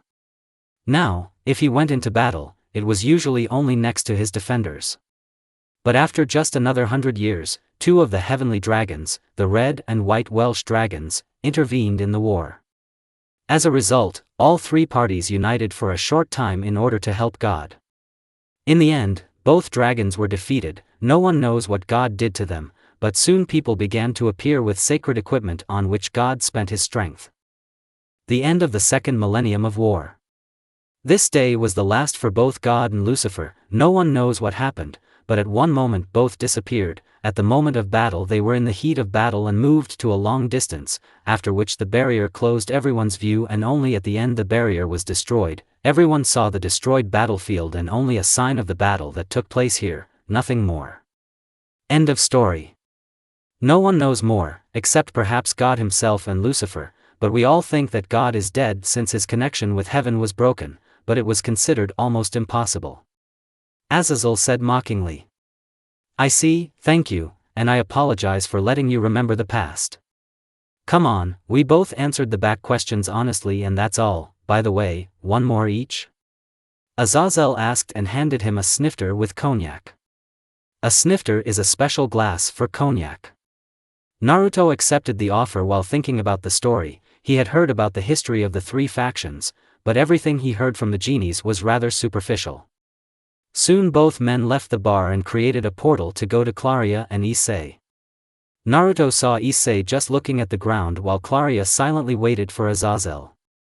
Let's go, if you want, I can send you to him again. She nodded before she and Azazel disappeared into the teleporter with a bright flash. Did something go wrong, Issei? Naruto-san, Claria lost the magic of the fallen, and basically any powers, and she also lost her voice. Her soul was burned through, leaving a hole in her throat, which is why she can't speak at all. Naruto was surprised. He saw Issei crying. The blonde elder sat down next to Issei and put his hand on his shoulder and said, then become strong enough to protect her, and make it your goal to find a way to heal her. And you can't heal her throat. I'm not sure, usually my power only works on physical objects, I haven't tried it on spiritual parts of the body. Shinobi faction territory, Naruto's home. Kawaki. At the moment, Kawaki Uzumaki was sleeping, and for an unknown reason, he sometimes twitched. Kawaki's dream. As usual, I woke up without any problems, but due to a reason unknown to me, my eyes hurt. Once in the shower, I saw red eyes in the reflection of the mirror. The reason was still not known. After washing his face and coming to his senses a little, Kawaki moved to the kitchen. Good morning, Dad. Kawaki said and saw his father smiling slightly and Himawari talking to him. Good, how did you sleep, Kawaki? It's normal, but for some reason my eyes hurt, but I think everything is fine. Okay, listen Himawari, you can leave us for a while, I need to talk to Kawaki. Naruto asked while stroking Himawari. Okay, Dad. Himawari said, stretching and walking past Kawaki. After the already grown Himawari left, well, to some extent, she looked 17, and for some reason Naruto looked older. Kawaki looked at his father and asked a question. So, what did you want to talk about, father? Sasuke and I will need to leave for an indefinite period of time. We need to take care of one task. You can take care of protecting our home during this time.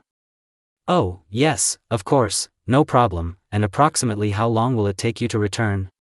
I think it may take a week or two at most. Okay, good luck. Thank you, I will need it.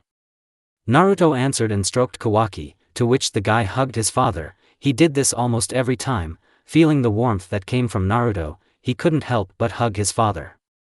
Breakfast is ready, you eat and I'll go already because Sasuke had already gotten here. Naruto said and stroked at the end. Kawaki left the house. Ready, Naruto? To go. Time instantly changed. Kawaki did not understand what happened. He had just been in the kitchen and almost immediately found himself in another place. Looking around, he saw only Sasuke's dead body. Hey Sasuke, you're alive. Kawaki began to speak as he examined the body of the deceased. Opening one of Sasuke's clamped hands, the guy opened it and this led to the activation of a temporary genjutsu. Kawaki, it's you. Okay, if you see this genjutsu, no Naruto, and I couldn't do %#N, be careful and protect the village. I'm not sure what's wrong with Naruto now, but if someone saw this genjutsu, then I'm dead, but Naruto may still be alive. Try to save him, I think you can handle it. He is in %% at I believe in you, Kawaki. After that, the genjutsu dissipated. What, where is Naruto, what does this mean, what even happened? End of dream. Kawaki woke up. Breathing heavily and with cold sweat on his body, the teenager, trembling, headed to the bathroom. This is the first time I have had a vision of the future in a dream. It seems that this leads to the dream becoming too realistic. I should talk to my father about it. Kawaki thought as he washed himself and came to his senses. The shaking had almost disappeared, but the guy himself was still not himself. When he was finally completely calm and collected, he went down to the kitchen. In the kitchen, Himawari was looking at something on her smartphone. "Good morning, your breakfast is in the refrigerator. Dad left it there because you didn't wake up." "Where is father?" "At work, where else?" "Fine." Kawaki took his portion and started eating breakfast. Naruto. "So, I think that we should expand the sale of our tobacco at least throughout Japan. I have already drawn up the entire plan and indicated all the details. As you can see, it is also worth checking the mission customers better. The last time our people suffered greatly due to an attack customer. We also received a letter for help from Romania from vampires. Having studied this question, I found out that they are currently undergoing a civil war and one of the parties, namely the Carmilla faction, as I understood everything is due to the fact that their opponents are the Teeps faction took possession of one of the Longins, so this is what I should answer them. First, let the Umbu on the territory of Romania bring more information about both factions. I need to understand who I am sending help to. Okay, then I'll send a message so that he returns without any fuss. Shikamaru said and stretched out of the office. For some reason, it seems to me that he became much more active after the arrival of Tense. It's worth finding out why. I don't want to find out anything, but from the laziest person I know, he becomes an active person," said Naruto laughing. The blonde was about to disappear from the office but felt that Kawaki was already at his door. Opening the door, Kawaki saw Naruto in his place. "What is Kawaki?" "Father, I would like to talk to you." Naruto frowned a little and stood up from the table. "And what did you want to talk about?"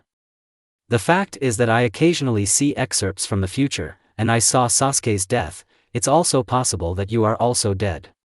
Kawaki squeezed one hand with the other as he said this. "It's clear." Naruto relaxed even though it wasn't real. "Don't worry Kawaki, everything will be fine. If necessary I will change this future and recreate it," said Naruto. "After all, fate is nothing to me, and I will always find a way to change it." "Yes, of course, but please be careful in the future. I don't want to lose you." "I promise I will be extremely careful," said Naruto smiling. "Better go and sleep. I need to absorb this information in order to better understand everything, and you should rest because there are no missions for you today, although one may appear soon." Kawaki said goodbye and left. Naruto didn't really have time to think about anything when Yasaka's teleportation spell appeared in his office, from which she jumped straight into the hands of Naruto, who was still standing. "You know, I don't understand that today is such a special day that so many people come to see me right from the very morning." Yasaka kissed Naruto. "Do I need a reason to visit you?" Yasaka asked a rhetorical question while warming up in Naruto's arms. "God, why are you all like this today?" Naruto repeated before kissing Yasaka. "Yasaka-sama, go back to work." It was Kuroka. She went after Yasaka after the second one disappeared from her workplace. "I don't want to. I'm tired, let me rest," Yasaka answered, hugging Naruto even tighter and not wanting to let go, calming down. "Come on Kuroka, give Yasaka a little rest and you too if you want to stay," Naruto says and takes Yasaka in his arms like a princess, walking past Kuroka and going to the sofa to the left of the table chapters. Yasaka didn't want to change anything, so she hugged Naruto tightly and kissed him before closing her eyes for a while in his arms. As you can see, she had a rather difficult day. Rest too. Kuroka accepted the offer and sat down next to Naruto. She leaned her head on his shoulder. "You know, I still remember the day we met. Why do you want to rant about the past?" "Maybe so." Yasaka stroked Kuroka's cheek with her palm. "Everything is fine now. I think you'll see your sister again soon," Yasaka said. Well, rest a little," Naruto said before starting to spread his chakra combined with natural energy into the air so that the yokai could sleep peacefully, which soon happened. Naruto left both of them but never left the office. Instead, he created a clone and sent him to Yasaka's office in order to do some of her work. The original continued to look at what Shikamaru brought him. The Umbu should have already received an order to return. But at one moment, Kawaki's words sounded in his head again. Death means, as if I can allow myself to die so easily. Naruto muttered to himself, but the thoughts of his death never left him. After an hour, Yasaka woke up. As it turned out, she and Kuroka fell asleep leaning on one another. Laying Kuroka's head on her lap, Yasaka looked at Naruto. The blonde lay back in his chair with his feet on the table and thinking about something. What are you thinking about? About your possible fate. Oh, fate is important, and what did you think of while I was sleeping? It's not as important as it was before. Wonderful, as always in your presence. I'm happy for you. I think Kuroka likes it too. Naruto said as Kuroka purred occasionally while Yasaka stroked her. That's true, but she deserved it. She made great efforts to become a part of us again. Currently she works without rest for several hours. Yasaka smiled. I'm glad for you, and now I think you should go to your temple, said Naruto, appearing in front of Yasaka. Briefly inactive Naruto kissed Yasaka. There will be guests here soon. Yasaka agreed to Naruto's words. She felt everyone inside Kyoto. Well, then I'll leave you alone for a while. Yasaka finally spoke, disappearing together with Kuroka in the teleportation circle. Naruto-sama, I have arrived on your orders. Okay, Wolf, report the situation between the Teeps and Carmilla factions. Hi, from recent news, the owner of Longin appeared in the Teeps faction. Because of his intervention, Teeps started a war against the Carmilla faction and they are successfully pushing them through. So far this is not so critical, but in the future this could lead to the fall of the second. The disagreements were due to the fact that the vampires could not decide who would become the future heir, and since there was a dispute about the heirs, whether there was a female or male heir, on this basis the faction was divided into two sides, and as mentioned above, until recently they simply divided the territory, but now it is a war between a male-dominated faction and the Carmilla faction, a female-dominated faction of vampires. Well, what about the vampires themselves, their habits, weaknesses, the danger of their actions? From the main point, they are hunters of people, as they indicate in myths. They have hostility towards other races, especially werewolves. They consider themselves superior to all other races. They value pure blood, which is why the half-breed heirs, Dampiers, are the scum of vampire society. But recently something changed and the Teeps faction began to conduct experiments on purebreds and half-bloods. From the fact that I was able to find out that someone is sponsoring them, but so far I don't know who is doing this and why. Okay, what kind of Longinus? The Holy Grail. Its abilities are currently unknown since its owner is very carefully hidden and kept under constant surveillance. But there is information that it is basically an amplifying mechanism. From my observations, with its help, some vampires received resistance to their own type of powers. Okay, you will have a week off from assignments, after which you will return to surveillance. Hey! The shinobi disappeared in a swirl of leaves. Lynx, bring Kawaki to me, tell him that I have a task for him. The ANBU immediately disappeared from his location. Kawaki did not take long to wait and appeared in the office together with the ANBU. What kind of task? You are a lynx and a wolverine. This name of the animal should not be confused. Winking face. Will go to Romania to help the Carmilla faction. In case of unforeseen circumstances, send Chakra to the seal so that I can help. A task for an unlimited amount of time. Hi. The three disappeared and at great speed headed to Transylvania, a part of Romania where vampires mainly live. I hope at least there won't be any problems here. On the way to Romania. The first part of the journey passed in silence and Nico did not utter a word, but pretty quickly one of the ANBU got bored with the silence. Listen, Lynx, I read about vampires and aren't they afraid of the sun and daylight? No, most likely these are inventions of people in order to at least somehow imagine that vampires are weak to daylight. They are the same as devils, they have a weakness only to the sacred energy of angels. What do you think, Kawaki? I think we need to get moving. Kawaki actually didn't care if daylight worked for vampires and whether it was their weakness. at the moment his thoughts were thinking about how to save Naruto and, if possible, Sasuke. Without answering anything else, Kawaki disappeared from his place in the whirlwind.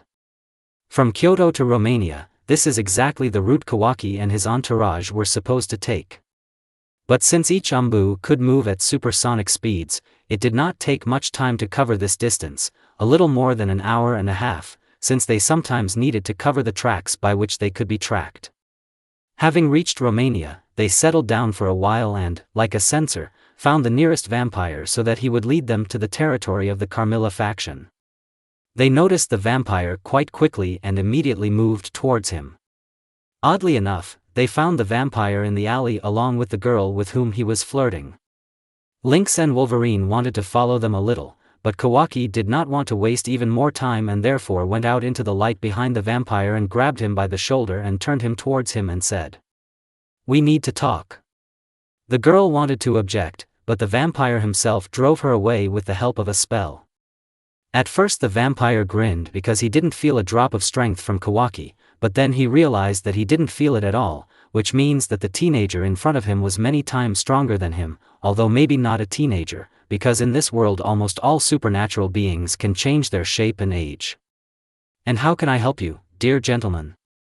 Despite his pride, it would be quite dangerous to snap in front of such powerful creatures.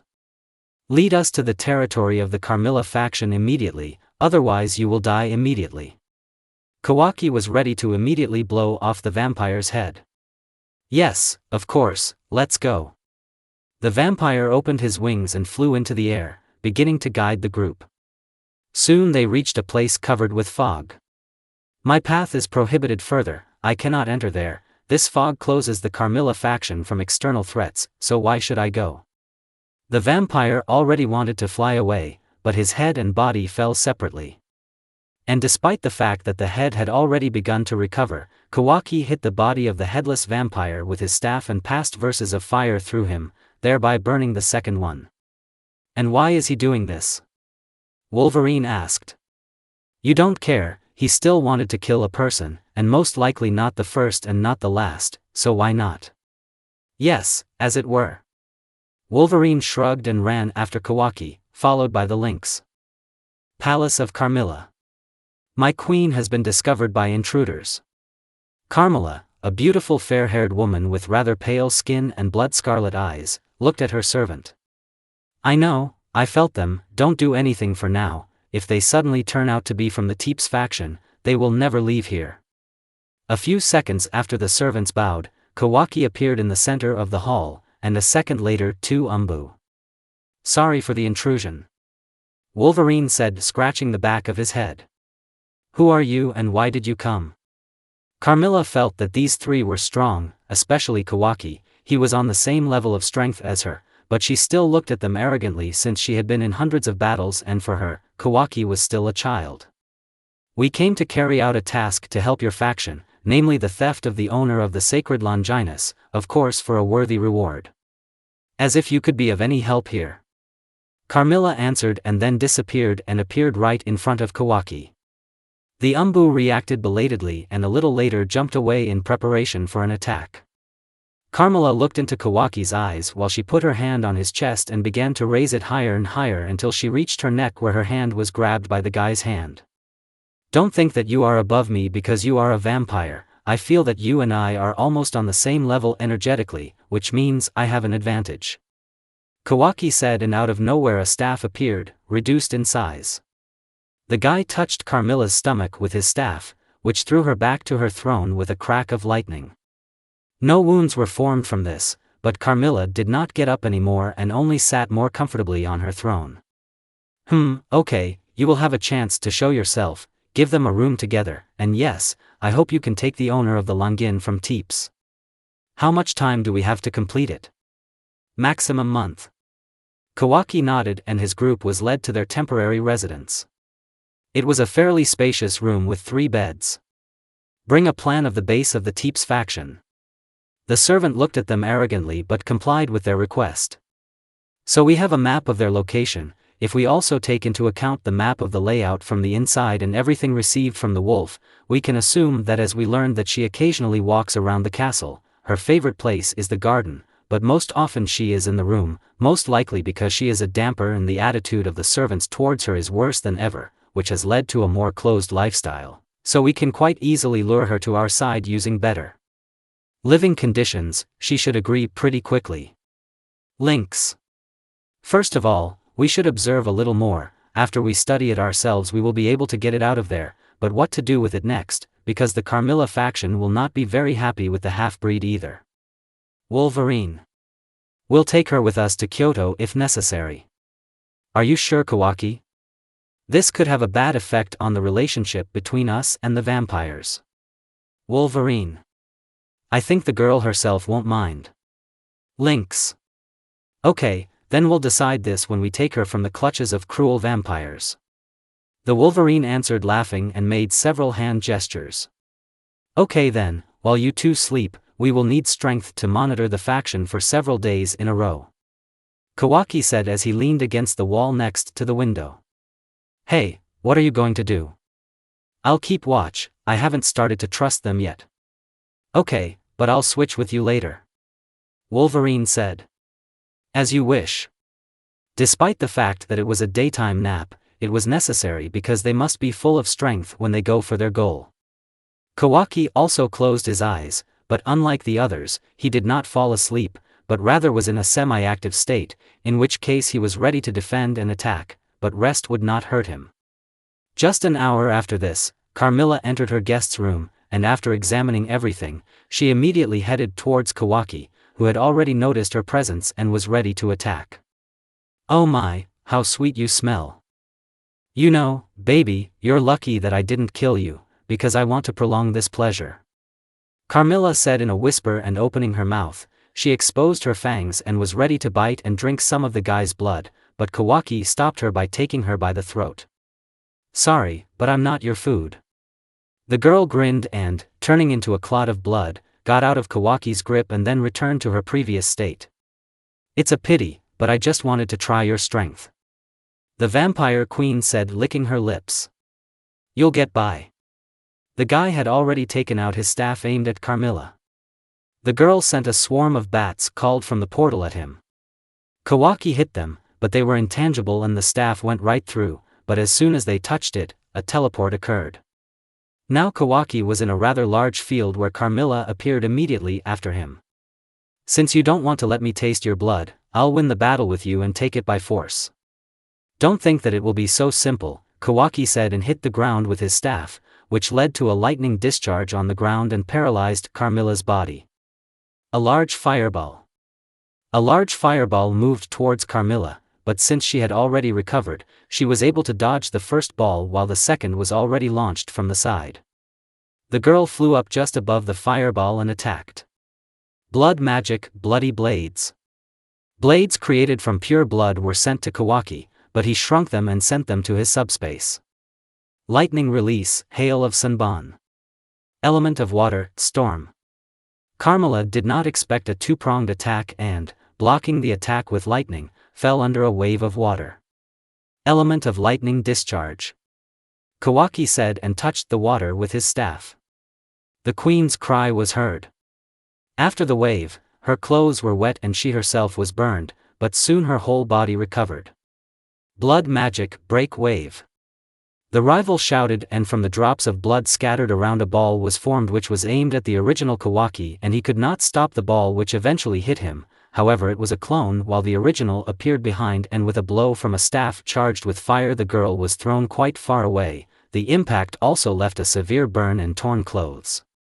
It hurts, ha. The clothes and the wound were restored almost instantly. Getting up, she looked around and saw Kawaki's arrogant face. Don't be arrogant. With a movement of the hand, all the blood on the battlefield rose. Wow, you'll show me something interesting again. Blood magic, bullet. Blood clots began to move like bullets. Kawaki had difficulty reacting to them and received several injuries, and a smile appeared on the queen's face. Kawaki blocked the view of one of the smoke bombs and then summoned huge cubes directly above Carmilla, which crushed her. In the form of blood, she escaped from the pressure and became whole again. Kawaki appeared behind him and with a movement of his hand he cut him in two with a chidori. Carmilla was paralyzed and unable to move due to the constant lightning from Kawaki.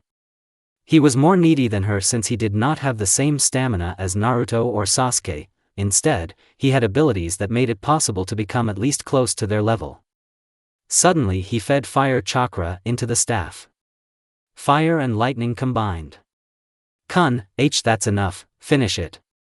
A column of black smoke burst out of the girl and burst out of her body. I am Carmilla, queen of the vampires, how dare you, Immortal, show such disrespect. Columns of smoke began to tear up the ground and appear all over the battlefield, but Kawaki looked straight into her eyes. You are much weaker than those with whom my father fought, I can assure you of this, so don't get your hopes up, I will win this battle even if I use karma. Said Kawaki, and the colossal flow chakra flowed into his body along with the appearance of karma. His second Jugen eye opened again, but now it showed the following movements of the vampire queen. Kawaki could trust his brother's gift, so he did what he had to do, namely, he jumped aside from the explosion of darkness under his feet. Smoke began to cover the entire area around Kawaki. Most likely it can kill me, don't inhale the smoke. Kawaki began recycling chakra into air for his lungs so he didn't need to breathe. Since karma increased all his characteristics, he appeared behind Carmilla in the blink of an eye. With just his jerk he created an explosion at his previous location. Using wind chakra, he tore Carmilla's body apart, but it didn't do her any harm as she came back together almost instantly. Annoying. Kawaki. His Jugen began to increase its glow, which led to the fact that Kawaki, with his next blow, destroyed the smoke from which Carmilla was currently composed, and at the same time a huge flow of power began to split all the darkness created by the vampire. Carmilla did not stand aside and, strengthening the smoke, wanted to attack Kawaki in the back, but the guy dispelled the attack and, using his left eye, launched her own attack with bloody blades. Get it? The black-haired guy again appeared out of her field of vision and with an attack split most of her body, after which he began to levitate and stood above the smoke. Element of wind, gust of wind. The smoke dissipated in huge quantities due to the included Jogen. It erased any matter that the owner's chakra came into contact with. Together with the bloody ones, dark bullets now began to attack Kawaki from all sides. All these bullets were aimed by Carmilla from inside the smoke. Some hit Kawaki, because of which black spots appeared on his body, and they did not heal very well due to the special structure of the smoke. Using his left eye again, Kawaki summoned and enlarged the cubes to enormous sizes so that they covered the entire area in which there was smoke. Carmilla was able to get out, but all her previous advantage evaporated, as did most of her stamina. I can't lose to a man, I'm never a queen. These were Carmilla's thoughts before the staff charged with lightning did not hit her. She used all her powers to restore her body, but it was clear that the regeneration had slowed down greatly. It looks like you are already very weak. Shut up.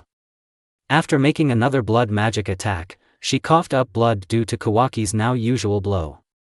So now you don't even have the strength to become intangible, somehow you don't find it boring. Carmilla coughed up blood again from Kawaki's next blows. Come on, vampire queen, you wanted to take my blood by force, where is your vaunted strength? Carmilla was already lying exhausted. Get up. A bolt of lightning struck the ground again. That's enough, I give up. Carmilla screamed. I hope you learned your lesson. Carmilla started crying after Kawaki turned around. How could I lose? I let down all my people, and even my relatives. Stop, kill me. Yeah, I'm just running to do it, I didn't come here for that, I just needed to complete the task, it's your fault that you lost. Kawaki said as he leaned on the nearest rise created by their attacks. As soon as Kawaki's body relaxed, level 1 karma turned off and Kawaki coughed up blood. My body hurts, it's so hot. Grabbing his left eye where the Jugen should be, Kawaki clenched his teeth. It feels like it's boiling, I overextended myself with karma, the impact was too great, if I can't hold out a little I might die. Kawaki felt as if his body had been torn apart thousands and thousands of times. The side effects soon subsided.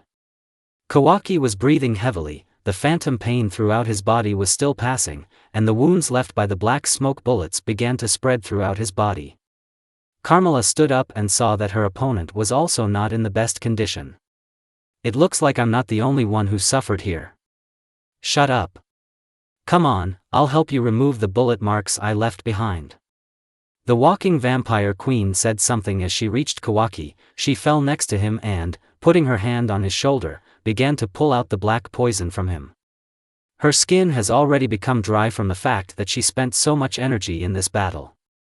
I have removed the poison from your body, Carmilla said, sitting next to Kawaki. Thank you, I thought you'd leave me here to die. I'm not crazy enough to do this. Your dad killed the Titans of Olympus, it would be stupid to kill his beloved son. You can teleport us to my room. I was just trying to mock where I should get so much strength after such a fight. Kawaki pulled back the clothes that were covering his throat a little. Drink, but only a little, I don't want to see your impudence again. What, isn't this what we just fought for, and whoever talks about arrogance, you're no better than me. Yeah, of course, it was I who started the battle here with confidence in an easy victory. Kawaki said and coughed up blood again. Drink quickly, you can restore some of your strength as soon as you can teleport us back, unhook right away. Okay, Mr. Touchy. Carmilla sat down in front of Kawaki and slowly began to move towards his throat, moving her hand a little along his chest. Don't flirt with me. Carmilla held his neck, and when she finally bit and began to drink his blood, it almost instantly recovered to normal until Kawaki pushed her away. Enough for you. How greedy you are, although I am now in much better condition than you can therefore afford. Carmilla said and again clung to Kawaki's lips, and all the blood grew on his lips. Moving away, she licked her lips. You are really incredibly delicious. Where does the divine blood come from in you? Aren't your father and you people? It doesn't matter, the main thing now is to return. Okay. She took him in her arms like a princess. Well, go ahead, princess. In our next battle, I will finish you off instead of leaving you alive. And this is what the half-dead princess says. How cute it would have been, and ended up eating it. They were surrounded by a flock of bats, after which they disappeared and reappeared in the group room. Carmilla was immediately attacked, but she stopped the blade with her hand. Stop and help me, Kawaki said, pushing away from Carmilla and letting himself be held by the lynx. Oh, your princess is so touchy, it's really cute. Vampira was about to reach out to Kawaki, but she was stopped by the approaching Wolverine with his katana. Get away from him, otherwise I will finish what he started. Carmilla knew that if she got into a fight with these two now, she might die completely, so she simply raised her hands. Okay, then I'll go, princess, I'll visit you again, she finally said to Kawaki and walked out the door. What happened to you, Kawaki? We fought for my blood, and I won. But then why did she bring you? And she looked completely intact. Kawaki responded by showing a bite mark. I let her drink my blood so that she could teleport us, since I myself could die too. Wow. She really has such a high level, as you said then. Yes, okay, heal me and let me sleep. Yes, sure. Lynx immediately began to treat Kawaki, and when all the wounds were finally healed, the lynx and Kawaki fell asleep because although the lynx was a medic, his main specialty was silent killing and sensory. He spent an exorbitant amount of chakra on treatment. A few hours after Kawaki fell asleep, Carmilla entered the room, but Wolverine immediately stood in front of her. What are you doing here? The vampire queen moved her weapon to the side and answered. I came to visit the touchy princess. She pointed to Kawaki. Wolverine smirked a little at that remark. Okay, then I hope I don't have to use a weapon against the lady. Wow, it feels like you're the only one of them all who has manners. By the way, since this happened, maybe you can take off the mask from your face, because anyway, they already know your face. Wolverine nodded and slowly took off his mask. Before that only brown hair and white eyes were visible, but now a face covered with scars from the war was clearly shown. At that time he was a member of the Hyuga clan at the Chunin level, and he was also one of those Tao who followed Naruto in that war. He will never forget the glow from Naruto, who defended the Shinobi Union with all his might. What's your name, and can you tell me more about the boy and yourself? I'm really interested in where you got so many scars from. My name is Tatsu, I am a shinobi of the Hyuga clan, and also one of those who went through the war along with our leader. War? You're talking about the Great War of Factions. No, I don't know what kind of war there was, I'm talking about what happened in our dimension. We shinobi, like devils or angels, came from another dimension, and in our world there were only 4 great wars before the establishment of peace by our hero. All of these I received scars in the war against the strongest enemies. And how many there were? Quite a lot, but most of them were resurrected under control. These were our relatives and past rulers, but they were able to defeat them before the most terrible enemy appeared, Madara Uchiha, and his student. The 2 of them destroyed most of the allied army, but those who were lucky enough to survive here now follow our leader, and each of us is ready to give his life for him, just as he almost gave it once. And Kawaki.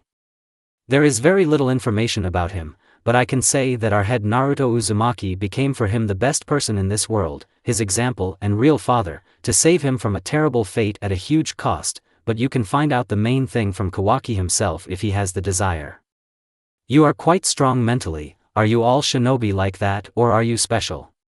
From the word shinobi, you can understand that we have no other way than to have our hands up to our elbows in blood, but no, I'm from a special unit. We carry out the most dangerous missions because we are taught to keep our face even in the most vile and terrible situations, but we are shinobi with by the will of fire. We will give our lives for our duty, and we will do everything to protect our world, no matter what the cost. The lives of our relatives, our families are above all and no one dares to take them away from us, even death. Tatsu said with a small smile. You are an amazing person. Thanks for the compliment. Let them bring some tea and snacks. You don't mind talking a little more, do you? No, as long as my comrades are safe. He bowed to Tatsu. You really have good manners, you should give manners lessons to your friends. Hee hee. An hour and a half later. NGH, Kawaki woke up. My head is cracking, Wolverine, what are you doing with Carmilla? Oh Kawaki, we were just talking about stuff, do you need help? Tatsu perked up. No, I have, in principle, partially recovered. Kawaki said, holding his head and getting out of bed. What happened while I was gone? He asked Kawaki a question and, having examined the Wolverine, saw a bite on his throat. And why did you bite him? Don't worry, everything is fine, I'm just helping the lady recover faster. Okay, I don't care what time it is. 6:34 p.m. Okay, then I'll move to the Teep's base. What, but you just woke up and haven't fully recovered, you can't leave, we have a task and I'm going to carry it out, you watch over Lynx while I'm gone, but this is an order. Wolverine sat down on his knee. Hey, but I dare to object, in your condition it is dangerous to go alone. It doesn't matter if I call my father in a critical situation. Come on. I don't think you need to leave so early, princess, and it's raining outside, are you sure you want to go? Carmilla asked, hugging Kawaki from behind and making a fake bite to the neck. Let me go now, I don't have time to hang around here anymore. Carmilla did not confront him, instead, she helped restore the amount of blood in the body a little by donating her own. Here is a talisman, it will help hide you from the magic of vampires. Kawaki wanted to object, but instead he accepted help and took the amulet, quickly putting the equipment on his body and covering him with slaves. Kawaki opened the window and climbed onto the windowsill. Thanks for the help, the guy said before disappearing. Well, I didn't really expect gratitude. Don't worry, he has already started talking to you, I can say with confidence that you are already on the way to his loyalty, he's just too shy and distrustful of people, and not only people. Tatsu noticed. By the way, you should also go to sleep. I'll keep watch over the surrounding area and protect you in case of a threat. Tatsu smiled. Okay, whatever you say. Carmilla grinned, this man cheered her up today, and removed the burdensome shackles of the royal person, although of course Kawaki humiliated her first, but she lets it go. Good night Tatsu. Same to you, Queen. Tatsu laughed and waved one last time. Carmilla left the room. God, I lost track of time, this man is really funny. Kawaki. I ran through the territory of Romania as unnoticed as possible, my shadow was not visible, and the rain hid the smell of my wounds, although the pain from these wounds was in no way dulled, which is why I have tremors. Finally, I see, this is the territory of Teeps, now I should be much more careful, if I get caught here, the only way is to call on my father, but I don't want to do that, I will prove that I can do everything myself, and no one will stop me with this task. Because of the amulet, the fog couldn't detect me, thanks to Carmilla, her trinket came in handy. So wait, this looks like a palace, I looked at the map and compared it and realized that this is indeed the real palace of King Teeps. Having looked around the area, I realized that there was much more security here than the Carmilla faction. After examining all the passages and windows, I finally noticed them. Wait, what kind of person is this? She knows King Teeps, yes it looks like that, but what are they doing with the child? Cheer up Valerie, you still need to train your sacred mechanism, show what you have achieved since the day our dear guest left. Pouring chakra into my eyes, I saw the appearance of this guest. He looked like a 40-year-old man with dark silver hair, wearing about the same clothes as Surzek's, but with a silver color. So I remember his appearance, it's worth taking a self-portrait of him later so that we can find out who he is. They are going to the underground storage facility, they can find me there, though. Kawaki came up with a plan, I silently got inside and turned into a mosquito, without making any sounds I went straight to the bottom floor hiding myself in the shadows. So come on Valerie, you know what needs to be done don't you? The girl nodded tremblingly and raised her hands and said. The Holy Grail calls upon you, let this vampire rise. A completely healthy and whole vampire resurrected in front of them, but Teeps immediately killed him back by erasing him with an arrow of darkness. As you can see, this is one of the abilities of the Holy Grail that we discovered, now we can resurrect anyone as many times as necessary. We also discovered a new ability, now I'll show you, bring the prisoner. I saw how a damper was brought into the hall, trembling with fear. Forward Valerie. I invoke the Holy Grail, give this vampire the strength to resist fire. Teeps immediately tested his stability in practice and it was successful, the fire had no effect on the damper at all, but Teeps also cut off the prisoner's head with a blade of darkness.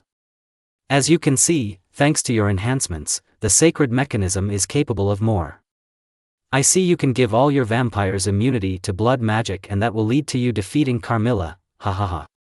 Of course, dear guest. By the way, besides this, there is something interesting. Yes, because of the Grail, the level of strength of vampires who fall under its influence increases and the regenerative factor also increases. Very good, keep up the good work, give all your vampires some of the power so that you can destroy Carmilla and become the true heirs to the throne. So be it, now what will you do? I need to meet someone else so that you can definitely win. Thank you. King Teeps said before his guest disappeared. Teeps turned and punched Valerie in the face. Useless trash, remember your only purpose in this life is to help defeat our enemies. Yes, father. Don't call me father, I can't accept a damper as my child. Okay, sir. Go to your room, and don't come out until the morning, until I tell you, you'll have another training session. Okay, sir. Valerie bowed deeply and walked next to her father, from whom she received another blow, but this time with her foot. Hurry up, crap, I'm not going to wait. Valerie ran to her room, followed by King Teeps and Kawaki flying. God, what an idiot, if he just leaves the girl in his room, then simply stealing her won't be any problem, guarding the barrier outside is of course all good, but how stupid do you have to be to leave everything like that? I'm very surprised that the damper didn't run away herself.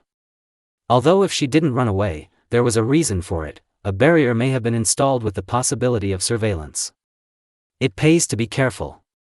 Kawaki wanted to enter the barrier but was afraid that he might be detected, but not entering was a loss of the chance to talk with Valerie. And so that there are no games, practice using the Grail. Fine. Kawaki gained strength and still entered the barrier. Fortunately he was not found, there was another guard inside, but Kawaki already knew how to neutralize him and steal the owner of the Langin.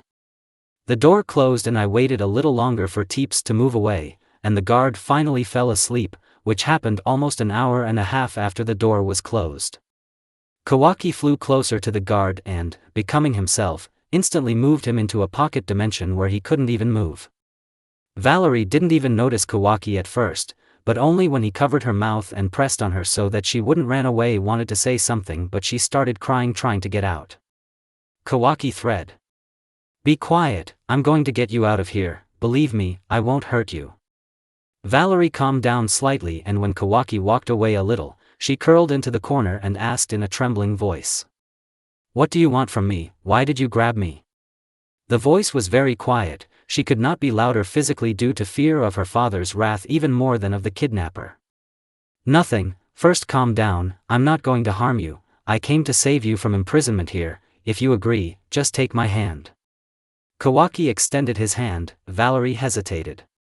What if my father finds out and finds me? I don't want to be punished, but what if he doesn't find me? Then I can become free and see the world. With tears in her eyes, she took Kawaki's hand and trusted him. Please help me get out of here. Kawaki nodded and, taking her in his arms, used the Jugen to create a portal behind the palace. Since Kawaki is not fully restored, large loads are dangerous for him, and loads of chakra coils are even more dangerous. After exiting the portal, Kawaki had shortness of breath and felt tired. Still holding Valerie, he began his movement towards the temporary refuge in the Carmilla clan. Everything will be fine soon, don't be afraid. Kawaki felt that Valerie was holding on to him tightly, very tightly. Using a little more chakra, Kawaki sped up and was already close to Carmilla's territory and settled briefly on the ground with a lot of shortness of breath. What's wrong with you? Everything is fine. Yes, I just need to rest a little, I only recently started recovery and have not yet fully recovered. Then I will use the Grail to heal you. No, this will give away our location to your father and, in principle, to all the vampires in the area. Kawaki used a minimum of chakra to warm his body. He did not want the bandages to get wet and the wounds to fester.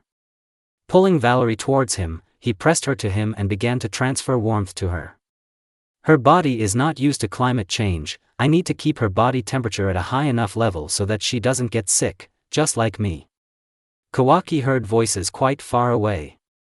You can't stay here anymore, they're too close, for sure. Kawaki sent some chakra into the binding seal. Kawaki himself, again taking Valerie in his arms, began to move towards the border. Since he could not run fast enough, he was met by a wolverine and a lynx right in front of the border. You idiot, you haven't fully recovered and you're already saving yourself, don't forget to take care of yourself first. Wolverine says and takes Valerie, who did not want to tear herself away from Kawaki, into her hands. I saw a chance, so I completed the task. I should return quickly since there is a chase behind me. Lynx began to support Kawaki.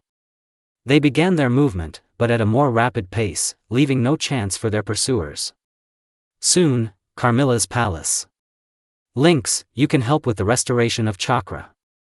Yes, now. Lynx began to pour chakra into Kawaki so that he could leave faster. Savior, you are fine, can I use the Grail to restore you? It's okay, I just need to rest. Wolverine, take care of Valerie, give her something to eat and drink. Okay, although you can be a lynx. I can't give her my blood myself. Idiots, she is a damper, blood is not necessary for constant consumption. If she wants blood, give her a little, but first let her sleep normally. Sorry Mr. Genius, we forgot. Wolverine answered and went into the kitchen. So that means we will be returning soon.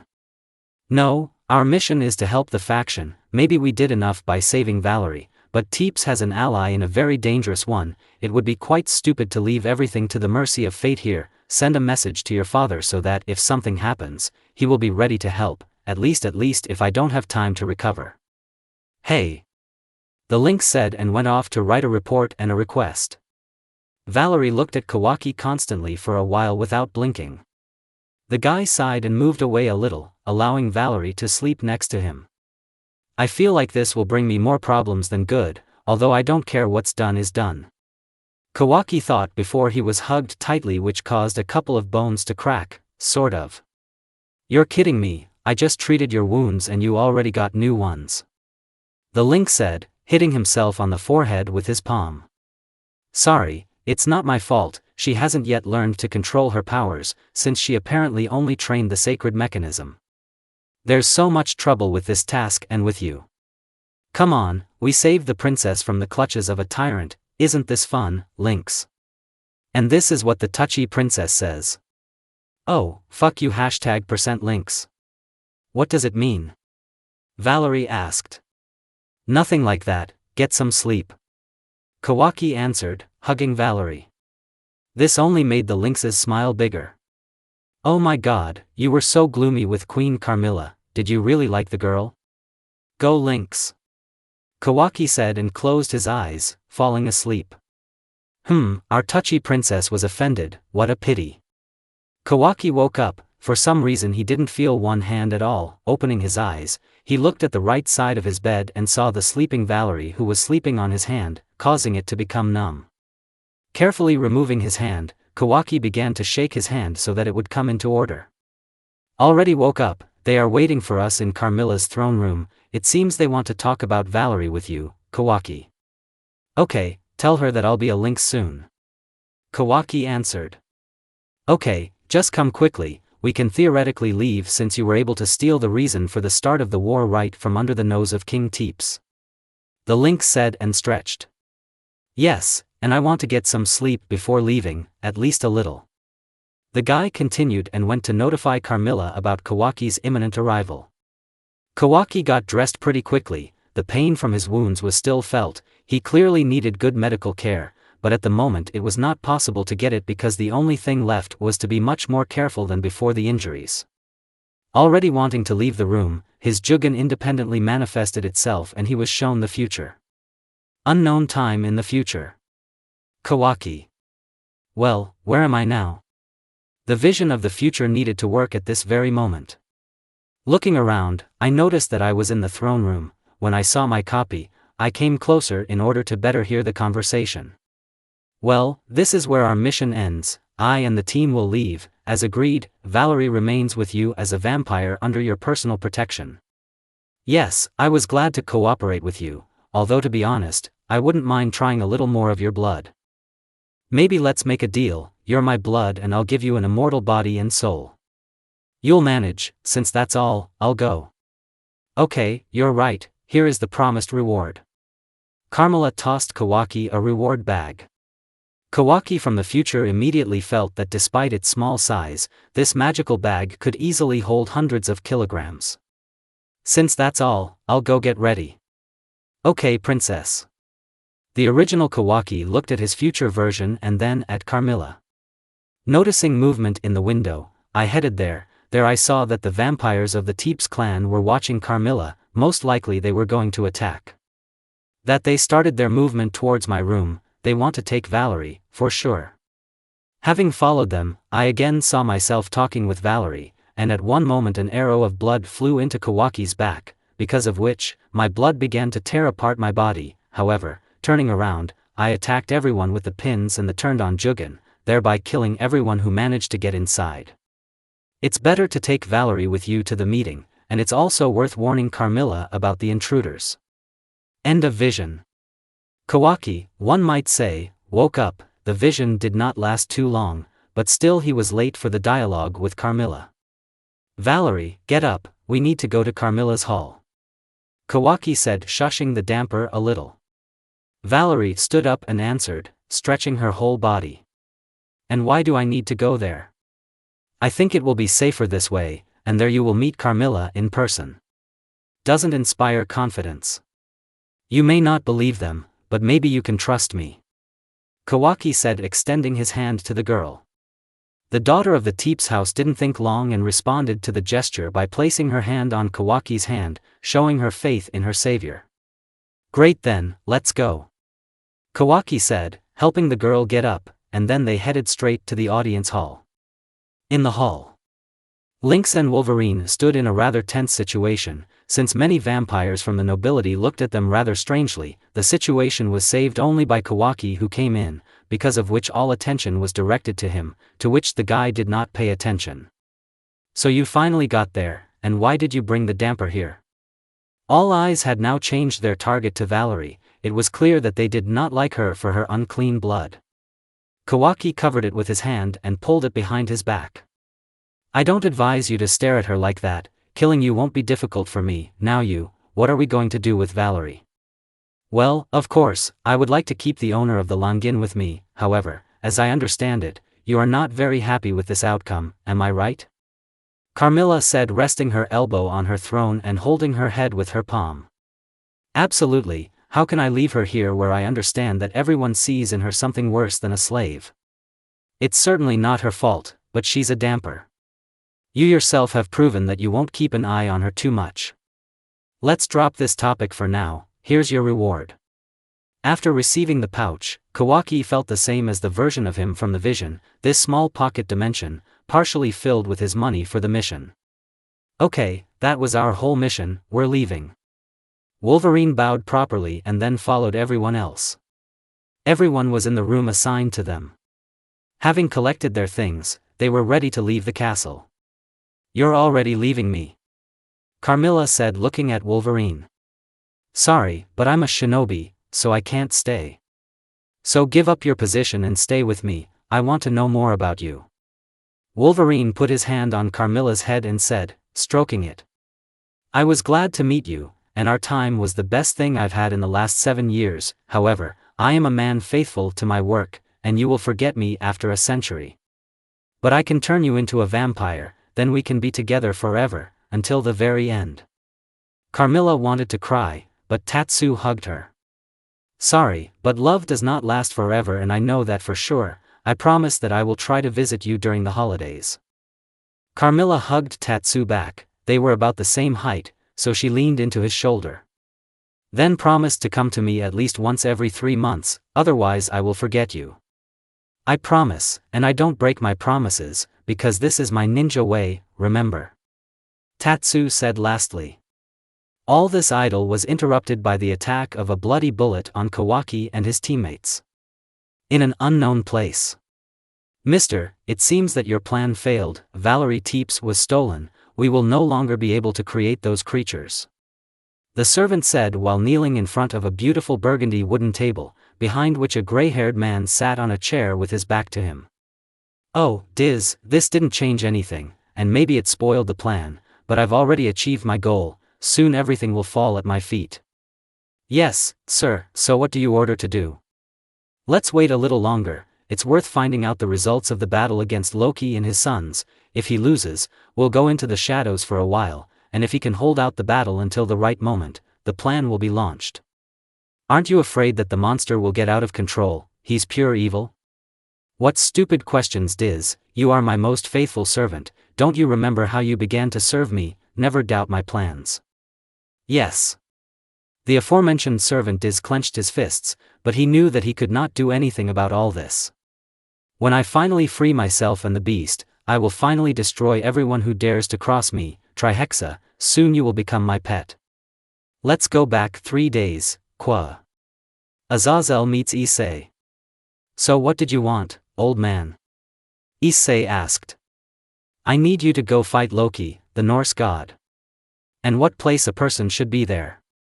Well, you know, this way you can become much stronger than you already are, and you can also save the world for the first time from the greatest threat to humanity. Why don't you send others? You won't go there alone. Rias and Sona with their peerages will go there, as well as the team of your opponent's white celestial dragon Albion. I am not interested in battles, I only take part if I am in danger. I'm sure, because then the world will perish and you won't be able to save Claria. Shoo, okay, I understand what needs to be done. Great, then let's go ahead. Azazel said and created a teleport. They were transferred to the meeting room between Mikhail, accompanied by Gabriel, Surzex, accompanied by his maid with a name unknown to Issei, and of course, behind them were those who would go on a mission to eliminate the god of cunning Loki. Rias and Sona's groups, the blue-haired one with a green arch with her hair cut off just below her chin, and the orange-haired one with long hair tied in 2 ponytails. Also next to the participants of this gathering was a middle-aged, silver-haired girl. And he and Azazel, They were alone until a group of the owner of the Divine Division appeared from the magic circle behind, consisting of a girl who has shoulder-length blonde hair and blue eyes. He wears a large blue hat and cloak, a dark skirt, and a Japanese school uniform, which is considered rather strange considering his foreign appearance. The second was a seemingly ordinary guy wearing ancient Chinese armor from an era unknown to Issei with reddish hair. The last person Issei noticed was a guy with blonde hair and blue eyes, wearing glasses and a black tailcoat. In principle, for Issei the whole team looked strange, but he didn't care, he wasn't going to get any closer to them. Since everything is now assembled, our guest will fully explain the situation to you, please. Mikhail said, pointing to the silver-haired girl. Hello, I am a Valkyrie named Rosweiss. I came to this place on a visit because one of our gods, Loki, the son of the All-Father, alone took the wrong path. He entered into an alliance with the Chaos Brigade as well as one creature unknown to us. We ask for help in eliminating it, that's all. Well, I hope everyone understood everything. Now maybe introduce yourself so that it will be easier for you to communicate. Stop, stop, stop, are we going to attack God without preparation? Or at least minimal information about our enemy and his possible allies? You decided to make fun of me. Issei could say that both Naruto and Madara knocked one important thought into his head: everyone can be defeated with information. Well, Loki is a rather closed deity and shows his abilities to a minimum number of acquaintances, and all of them are his allies at the moment. Rosweiss answered. I don't care, it must be a rather weak god, or maybe you were afraid that my opponent was a coward. Issei was silent in response for some time after hitting himself in the face with his palm. He just wanted to laugh at the situation between life and death of the world, and which no one seemed to care about. I already hate them all, and I only needed one question for this. Okay, let's continue. From what we know, Loki can manipulate consciousness, create illusions, create mirages, create a material copy of himself. That's all we know about his abilities, the rest was hidden from everyone by him. The Valkyrie said. Well, at least thanks for that. Issei replied sarcastically. Valkyrie was surprisingly quite emotional and was almost immediately offended, but this did not change the situation. Okay, now we know where he is and teleport nearby to him. He is currently in the world he created. The world is quite large, about the size of the Earth, maybe a little smaller. I think you can cope against him. Okay, we're ready. Rias said. Or maybe we'll at least come up with a plan so that if we lose, we can calmly retreat, and why don't you three come with us? It'll obviously be easier for us to cope. We will have another fight. Azazel answered. I can agree about the plan, just break into the personal world of God and expect the battle to be easy. Well, at least one of those present here has at least some sense, thank you Sona. Sona was a little embarrassed by this statement, but quickly calmed down. Sorry, but you don't have time. If you don't hurry, then everything will end. You'll come up with a plan there, good luck to you. Surzek said and, together with the others, teleported the group to the world created by Loki. The gravity was much stronger, which is why everyone initially felt pressure, but the quick adaptation due to their nature and sacred mechanisms helped them quickly feel like they were on Earth. Loki. Wow, are they really guests? Wonderfully wonderful, my first spectators. Why Jormungandr, go greet those whom these fools sent. Let's go back to Issei. So, where do we go now? Valley asked. Your first smart thought today, congratulations. Issei said, causing the guy in ancient armor to laugh while Valis started to get annoyed. Aquino. Yes, but you need to go in the direction of 143 degrees, I will lead to make the task easier. Aquino answered. The groups exchanged their guesses about the upcoming battle and ideas about victory among themselves. Issei at that moment was behind everyone, but Tsubaki noticed him and, slowing down, she stood in tandem with Issei. Why don't you want to share your thoughts with others? It doesn't matter anymore, you can probably handle it, I don't need to get involved in this. I'm sure, I think you were able to help us well, it's not for nothing that Mr. Azazel brought you personally. Issei didn't answer. Suddenly, a huge shadow appeared above them out of nowhere. Looking up, everyone saw a huge mountain, starting to run away towards Issei. She grabbed Tsubaki and helped fly out of the impact zone. Thinking that not too long a distance would be enough, Tsubaki stopped, because of which the shock wave almost hit her, but Issei raised the earth's rock, covering them from the shock wave and small stones. When it was all over, Issei looked at Tsubaki and said, "Now we're even." A column of dust blocked the view of everyone looking at the fallen mountain, but this did not help hide the fact that, as it turned out, a living creature had begun its movement. Lightning appeared from the sky and knocked the creature back into the ground. "Jormungandr, the world serpent," Tsubaki stated. "It looks like you should be prepared to leave the affected area if something happens." Tsubaki nodded. "I'm not late." The god of lightning, already known as Thor, said that he had come to fight his brother. Jormungandr almost instantly disappeared into the portal and appeared in full combat readiness behind Thor to attack him in the back. Thor smiled and sent the serpent flying with a blow from Mjolnir. "A monster, not a god, honestly," Issei said, shaking off the dust. "I'll deal with the world serpent and leave the rest to you." Thor spoke, already on the way to the serpent with Mjolnir ready to strike. "Well, it looks like the calm is over," Issei said, looking at the new opponents, one of whom attacked him, but Issei used a boost and held the blow. Freeing one hand, he hit the huge wolf in the jaw, and despite the fact that the jaw moved, it did not cause much damage. Instead, Issei was teleported to a separate space. "Where I am. This is our battlefield. I challenge you, Fafnir, as you can see," said a 40-meter tall and 90-meter long gray wolf, with a Gleipnir that bound most of his body, but he stopped interfering with movement, and there was a large wound from a sword in his muzzle. "This will be a very difficult battle, apparently," said Issei, began covering himself with armor. "Balance breaker."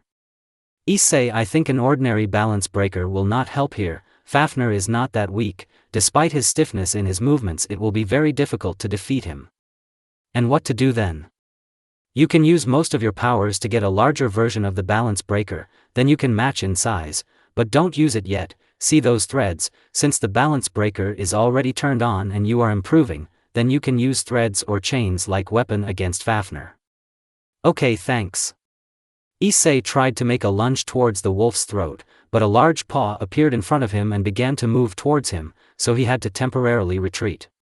"Take that, insignificant dragon," Fafnir said as he began to release a stream of fire from his mouth. Issei dodged the attack, trying to counter, but the wolf was completely covered in fire and at the same moment became for Issei a moving point that he is unlikely to catch, seeing only a trace in the form of an afterimage. Issei concentrated on his reaction, sensing danger behind him. Issei jumped forward right before he was snapped into two pieces. Making another jerk, but twice as fast, Issei was still able to take Fafnir by surprise, after which he grabbed his shackles and, pulling them, using all his strength, he knocked the one who was supposed to kill Odin, according to legend, to the ground. Fafnir tried to get up, but Issei began to entangle him with Gleipnir. Fafnir, with every effort to get out, only narrowed his bonds, and now they were pressing so hard on his throat that he was suffocating. Issei looked at the wolf, who was looking at him with pain in his eyes and fear. Issei couldn't understand what was happening, but he wanted to help the wolf. He began to slowly approach the beast, extending his hand. "Issei, wake up. You are controlled by charms." Issei immediately stopped breathing heavily. What was it? This is one of Fafnir's abilities. She passed it on to him from his father. This is the power of suggestion. With the help of it, he can inspire you to do something that you don't want or can't. Thank you for your help, Drake. It looks like it's time to end this fight," Issei said and jumped on the wolf, grabbing the thread. Issei began to use the transmission for the next boosts, after which he made the last movement for this battle, namely, he pulled the Gleipnir and began to cut Fafnir's throat. The howl of the divine wolf was too loud through the entire space. With the help of great efforts, Issei's head was the wolf is cut off. Gleipnir was pulled from Fafnir and surprisingly absorbed by the glove. Drake, what did you do?" "I connected with Gleipnir so that in the future we could use its threads." Fafnir began to rapidly shrink immediately after death, at the very end of which lay a wolf slightly larger than normal in size. "I just had to rest a little and then I went straight to Loki, I think." Issei said this, moving away a little from the corpse. Sitting and leaning against a stone, resting from the fight, after using the balance breaker. Yes, I can agree. Drake agreed with this plan of action, since their group should somehow get to Loka even faster than Issei, since he was alone and the rest were distributed into groups by their opponents. Vala's group. Luffy, dodge. The blonde tried to dodge, but the wolf with black fur wounded her with its claws. The wound extends from the costal margin to the lunate line, and her stomach and intestines have been torn out. The wolf was about to finish her off, but Valley flew into him and threw him a considerable distance, despite the enormous size of the wolf. Arthur, help her quickly. Baiko, try to enter from the back. Everyone followed orders. It hurts a lot. The darkness from the blow from the son of Fenrir began to spread throughout Luffy's body. Luffy, use the magic of light on your body, otherwise the dark energy will absorb it. Unfortunately, I am powerless against the darkness. Arthur said, trying to do something. Luffy clenched her fist and, opening it, a magic circle appeared from which a ray of light appeared and covered the brother and sister. The magic of darkness on the younger girl's body began to corrode. Arthur took out a vial with a glowing blue substance.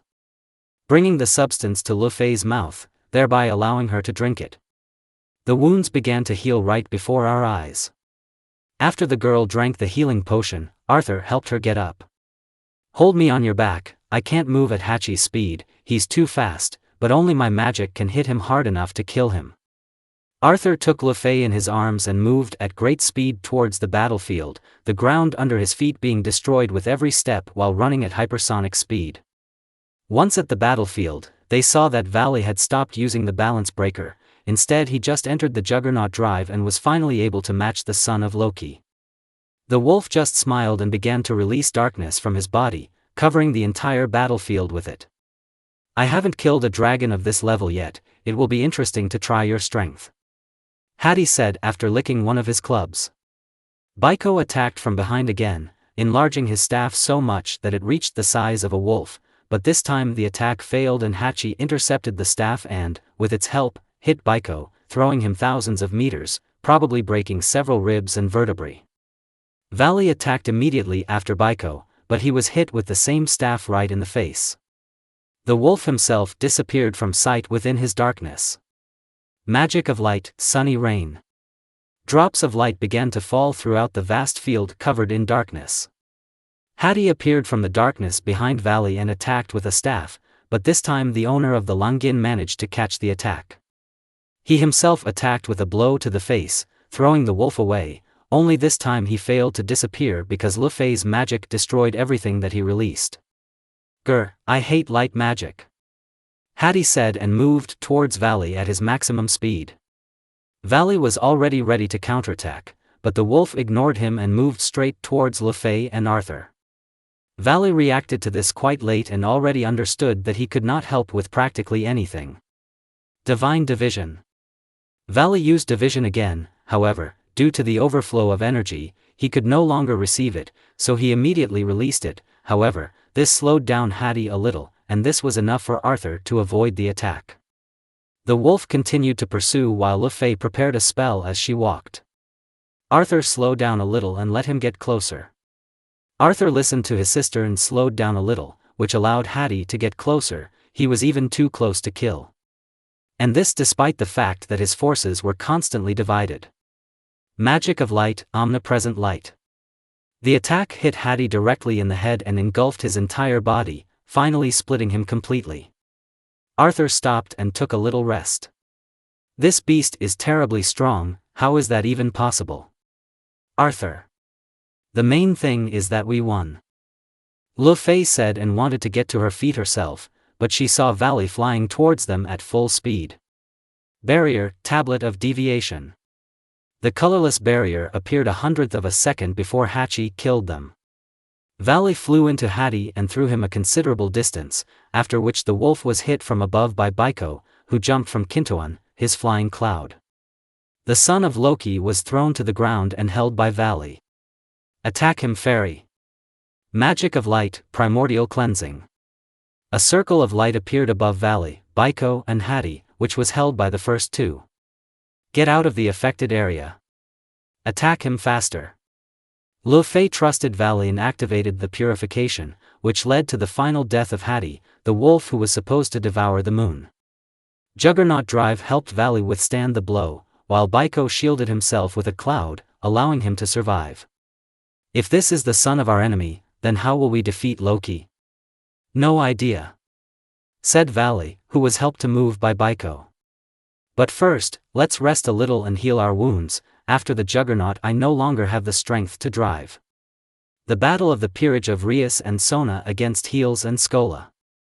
Hela, sitting on a throne of corpses, watched the battle of Skol, her subordinate who was supposed to absorb the moon with his light. Both groups of devils could not do anything with Skol, he played with them without making an effort. They don't have a single chance. If I also join, it will just speed up the battle, but this is not fun at all. They are all too boring. Even though their attribute is ideal against Skol, they do not know how to control it. This battle was literally against children, although it's worth adding them to your set anyway. It's time to finish. Hela thought, raising her right deathly hand with her palm to the sky, and clenching her fist. Immediately after Hela's actions, tens of thousands of skeletons burst out of the ground. Their armor consisted of pieces of the body. Even more restless souls appeared from behind Hela's back. One of their touches could injure creatures of light, but since devils are against her, her attacks are slightly less useful. However, physical one's attacks could still hurt. Bring me their souls.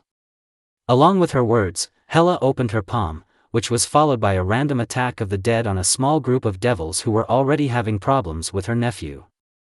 Suddenly Hela felt that Fenrir and Hattie had died. Why, my brother is not so weak even considering the fleece. Be careful with them since they defeated the two of them then. Skol, do not leave anyone alive except the kings. She shouted out an order, after which Skol immediately attacked one of Sona's group. It was Momo Hanakai. Sona tried to stop the wolf but the attack went through him, while her rook was left without its head and half of its upper body. Rias, we need to retreat, we can't handle it.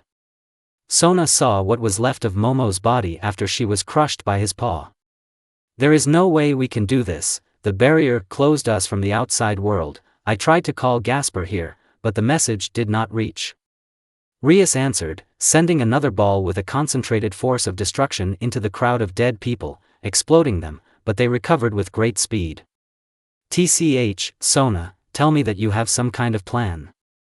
I'm afraid we don't have many options, but first we need to somehow defeat Skol, and it looks like I know what to do. Sona said, blocking part of the team from Skal's attack with a barrier of water with enormous density. Skol's claws almost reached the chest of the powerless Tomoya. Suddenly, part of the wolf's body turned into light and was recreated directly on the body of Tomoya, who in horror tried to move away, or rather, crawl away from under the paw. Sona attacked with the dragon she created from water, but the wolf missed the attack through itself, turning into particles of light. After the barrier fell, the wolf grabbed the Toma into his mouth, looking at Sona with mockery and arrogance.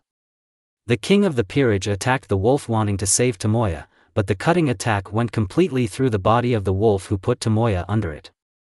Thus, the girl's body, cut in two, fell to the ground looking at Sona in the last moments of her life.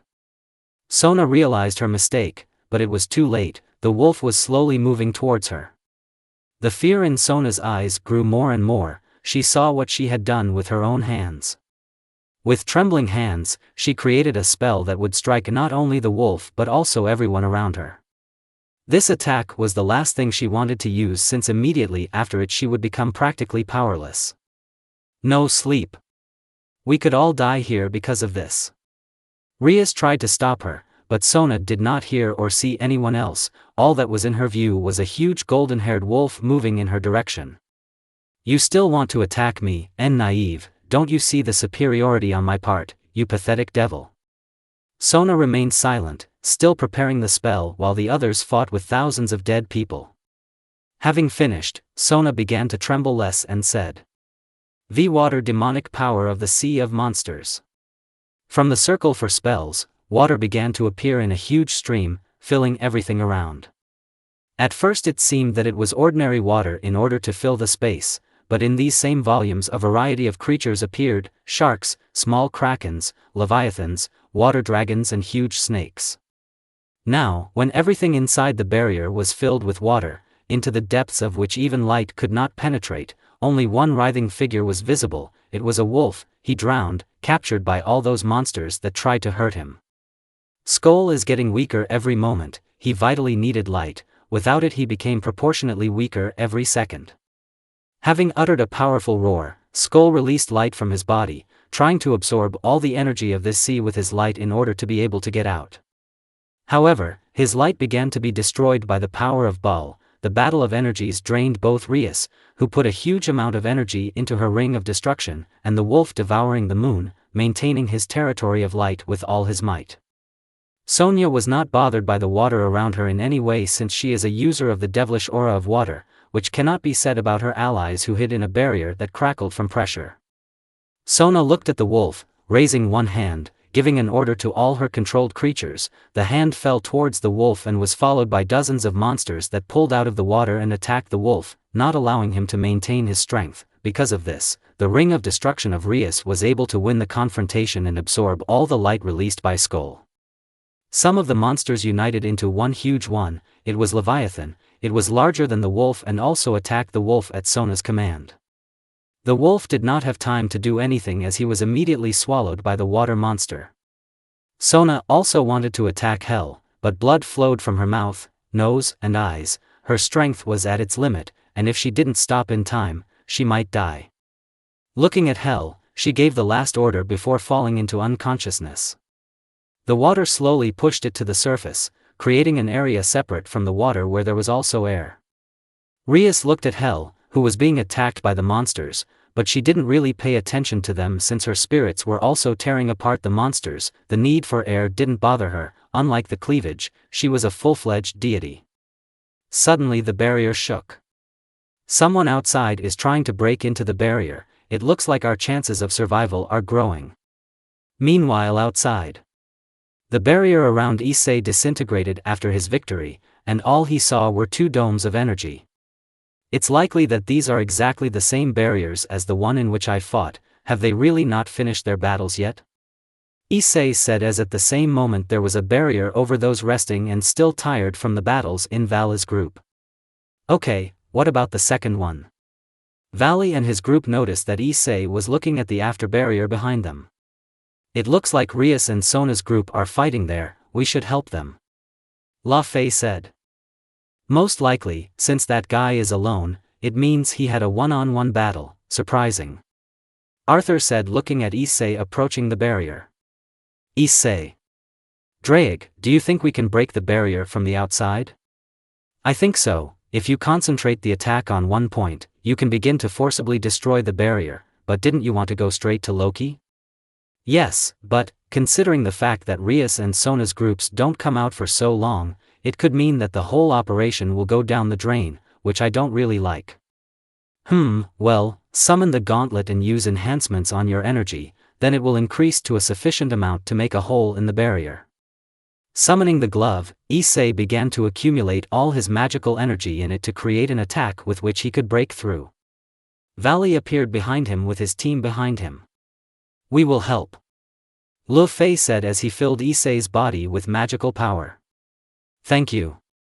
Issei replied while concentrating on increasing the density of the attack and decreasing its diameter.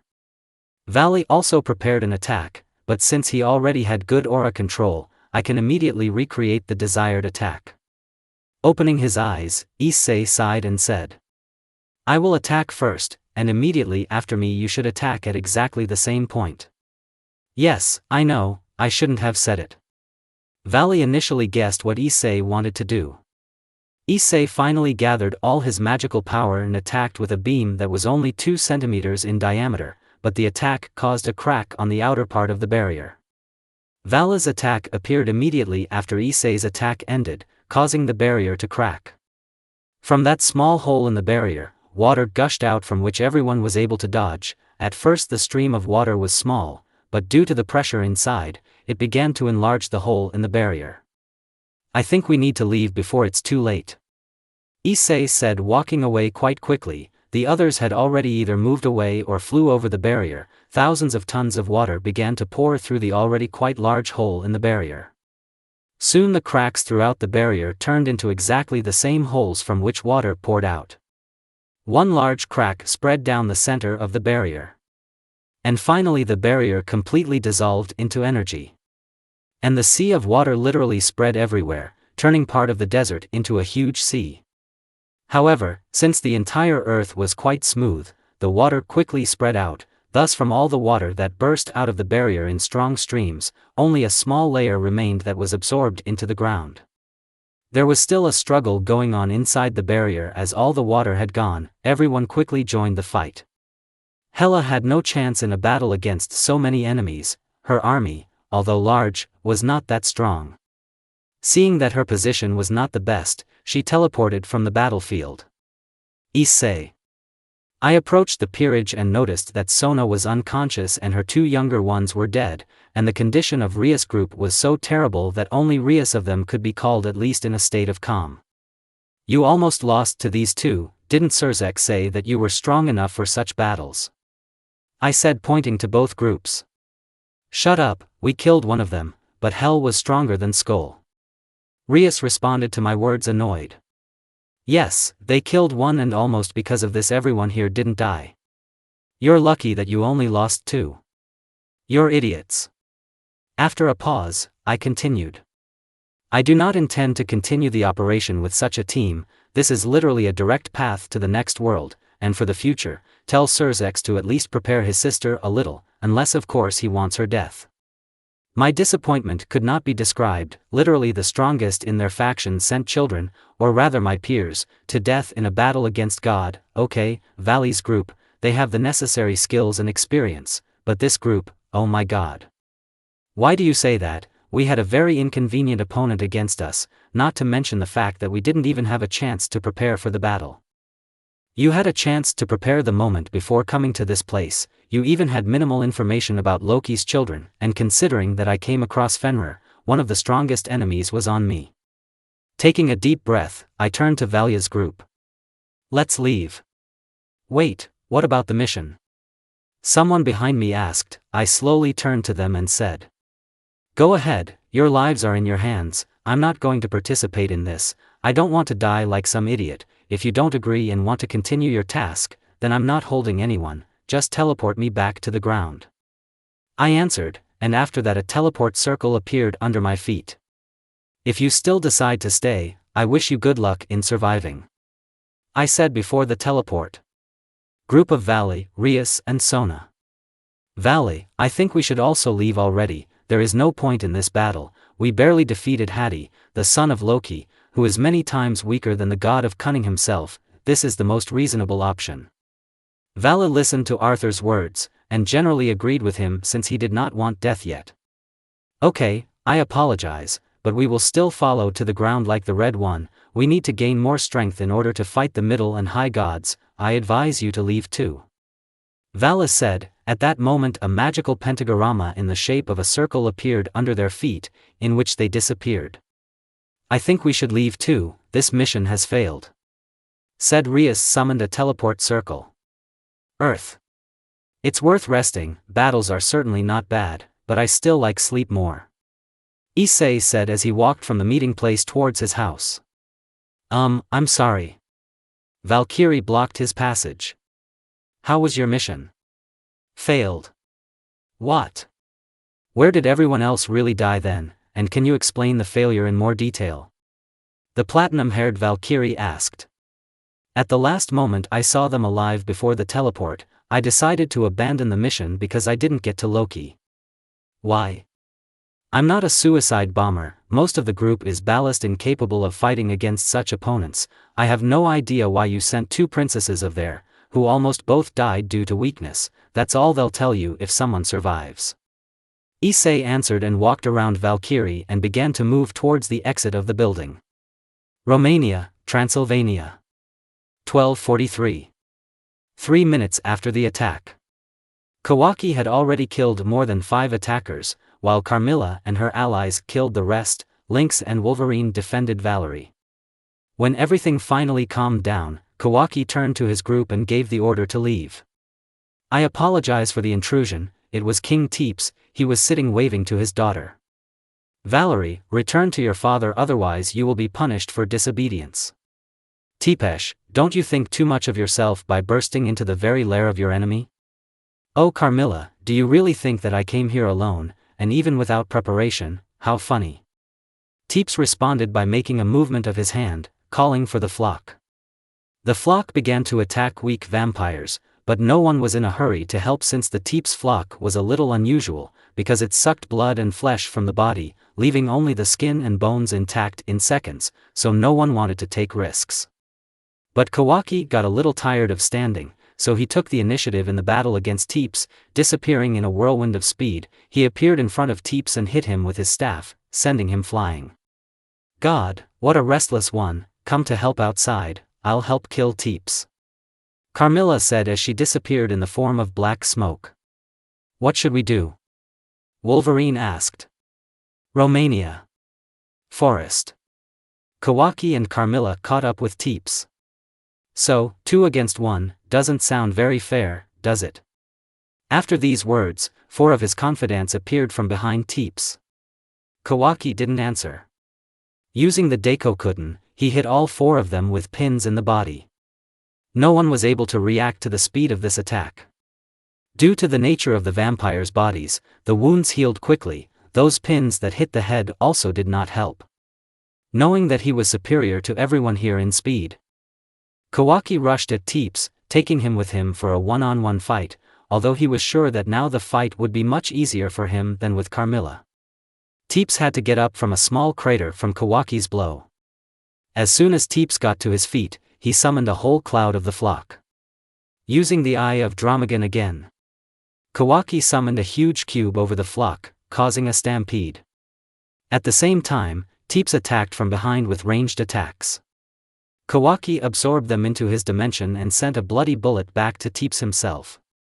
The attack had no effect as Teeps became intangible and let the attack pass through himself.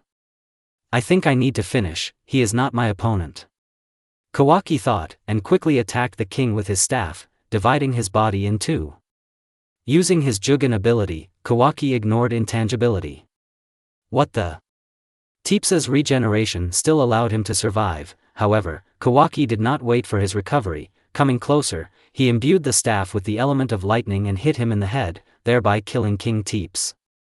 Turning towards Carmilla's battle, Kawaki noticed that her attacks did not affect other vampires. It's strange, didn't I select the owner of the Holy Grail? Having said this, Kawaki attacked one of the vampires from the back and instantly killed him, after which he stood in front of Carmilla. Your attacks are useless against them, I will take them upon myself and you must find out where they got another Holy Grail from. I'm afraid everything may not end as well as we would like. The vampires, noticing that Teeps was no longer there, knelt down. What? What does it mean? Their heir to the throne is dead, now I am the only one who can claim the title of the true king of the vampires. Carmilla looked at these people, they looked strange. Since no one else except her can lay claim to the throne, they must become her faithful servants. However, something was wrong. Answer where you got the power of the Holy Grail. Teeps's guest gave us a fake Holy Grail, its effect lasts less, but its power is still the same. A copy of Longinus's power, who could be capable of something like that? I don't think it's that important at the moment, we need to get back to your castle. By the way, how did you defeat Teeps? He was terribly weak, and I turned out to be the most terrible opponent for him. Kawaki said and disappeared. Carmilla also returned back. The vampires that remained on the battlefield did not dare to go. So what now? Considering that we were on the other side, we might be executed. I'm sure Carmilla will be more favorable towards us because we are purebred vampires, not to mention everyone's titles of nobility. While they were talking, dark energy accumulated around the 2 dead. Then we should quickly get to Queen Carmilla and give her an oath of allegiance. One of the vampires said, and at the same moment, a dark aura exploded behind them. It looks like we won't need this, our king is alive. They all began to approach the newly deceased, not having time to reach their king as the body of the nearest vampire. What happened? Let's leave, something is wrong with Teeps. These were the last words of the 2 remaining vampires. In refuge Rhizavima. My lord, Loki has won the battle, it seems the time has come to free Trihexa. Indeed, how wonderful it is, everything is going according to plan, which means this world will soon become mine. I'm sure your grandfather would be proud of you if my master were alive. Lucifer, the funny thing is that in the supernatural world he is considered weaker than the heir of Baal. Idiots, only my father and God himself knew about the real strength of Lucifer, the first devil. Looking out the window, Rhizavim smiled. Tell the evil dragons to begin liberating Trihexa. Let it be so. Romania. Queen Carmilla's castle. I, as the only heir to the throne, order you to stop the battle. After Carmilla's words, both sides stopped their confrontation. Is the king really dead? This cannot be, where is the evidence? Queen Carmilla, what happened? The screams of the vampires were heard from all over the battlefield. Previously the vampires considered Carmilla an equal opponent to Teeps, but Carmilla's condition was much better than anyone expected. We won the battle, which means now I am the true king of all vampires. There were dead bodies of vampires on both sides on the battlefield. The bodies began to release a dark aura. The same thing happened with living vampires from Teeps. What's happening? Explosions of dark aura began everywhere, and the vampires died one by one. Step aside, don't let yourself get hit by dark energy. Kawaki shouted. The vampires retreated, and the Lynx and Wolverine did the same. Summoning cubes of destruction, Kawaki brought it down on those who were inside and emitted a dark aura. They were crushed. Kawaki wanted to calm the others down, but something crashed into his back, wounding his spine. Kawaki broke through the castle walls with his body and almost lost consciousness. What just happened? He thought before he tried to stand up. Given his badly injured spine, he could not even move his legs. In the distance, he saw explosions of a dark aura. They covered the entire area outside the castle. King Teeps, but what brought him to this form? Kawaki felt the entire battlefield but could not help anyone, which meant there was only one way left. Pouring chakra into the seal, Naruto instantly appeared in front of Kawaki. Seeing Kawaki in such a terrible state, Naruto was surprised. Kawaki, what happened to you? Father is outside, we need help, something is wrong with the vampires.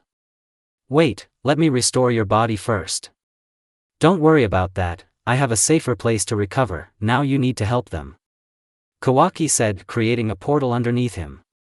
Okay, you'll explain what happened later. Seeing a nod from Kawaki before he disappeared. Naruto disappeared in a whirlwind of speed and appeared on the battlefield. Many black dragons were destroying everything around. Lynx, Wolverine retreat. Naruto said, making a jerk and tearing off the head of one of the dragons. And you will regret that you touched my son. Said Naruto, creating 40 clones. There were more dragons, but for Naruto the clones were just a way to finish the fight faster, because all these snake-like dragons did not pose any threat to him. The original took on the largest kite. The snake fired a beam of dark aura at Naruto. Naruto simply stuck his hand out and turned the attack into his weapon with the Mangekyo. The clones killed the dragons without any delay. The original sent huge spears made of crystals at the dragon. It dodged the attacks, but as soon as one of them hit, the dragon was cut in half. Without giving a chance to recover, Naruto appeared in front of the dragon with a huge Rasengan and crushed its head. After this, only scraps and the lower part of the body remained from the dark snake. Noticing the wounded woman, Naruto approached her and healed her wounds. Thank you, as I understand it, you are Kawaki's father? Carmilla asked. She was able to be wounded both by an unexpected attack and by ignoring her intangibility. These factors almost led to her death. And you, his friend? You can say so, I am your customer, Queen Carmilla. Do you know what happened here? No, it's just that after defeating the enemies, these creatures began to appear, and because of them, a huge part of the vampires died. Said Carmilla, who had risen to her feet. However, there are suspicions that this happened because of the false Holy Grail that was provided to our opponents after the disappearance of the original Longinus. Okay, go gather your people and get away from here as far as possible, I sense something dangerous emerging. Thank you again, Carmilla said before leaving. Naruto saw explosions of a dark aura from the side of the snakes, but these explosions and a direct hit could not have injured his body, so he could not worry, but a feeling of anxiety did not leave him. In an unknown place. Apophis, have you completed your part? Grindel asked. The two dark dragons were waiting for the rest of their allies. Yes, now it remains to remove the last two seals. One seal, said Kateria Leviathan, who approached them. After just a minute, an ocean of energy filled the entire space, and the pressure from such a force only grew. Finally, soon this world will be in our hands. Apophis spoke. Is the portal ready yet? Earth. Cataclysms began all over the planet. Volcanic eruptions, earthquakes, tsunamis, hurricanes, floods, rivers overflowing their banks. Entire continents shook from the surging force. Cracks constantly appeared in the ground, changing the landscape and dividing countries in two, lava bursting out of the ground.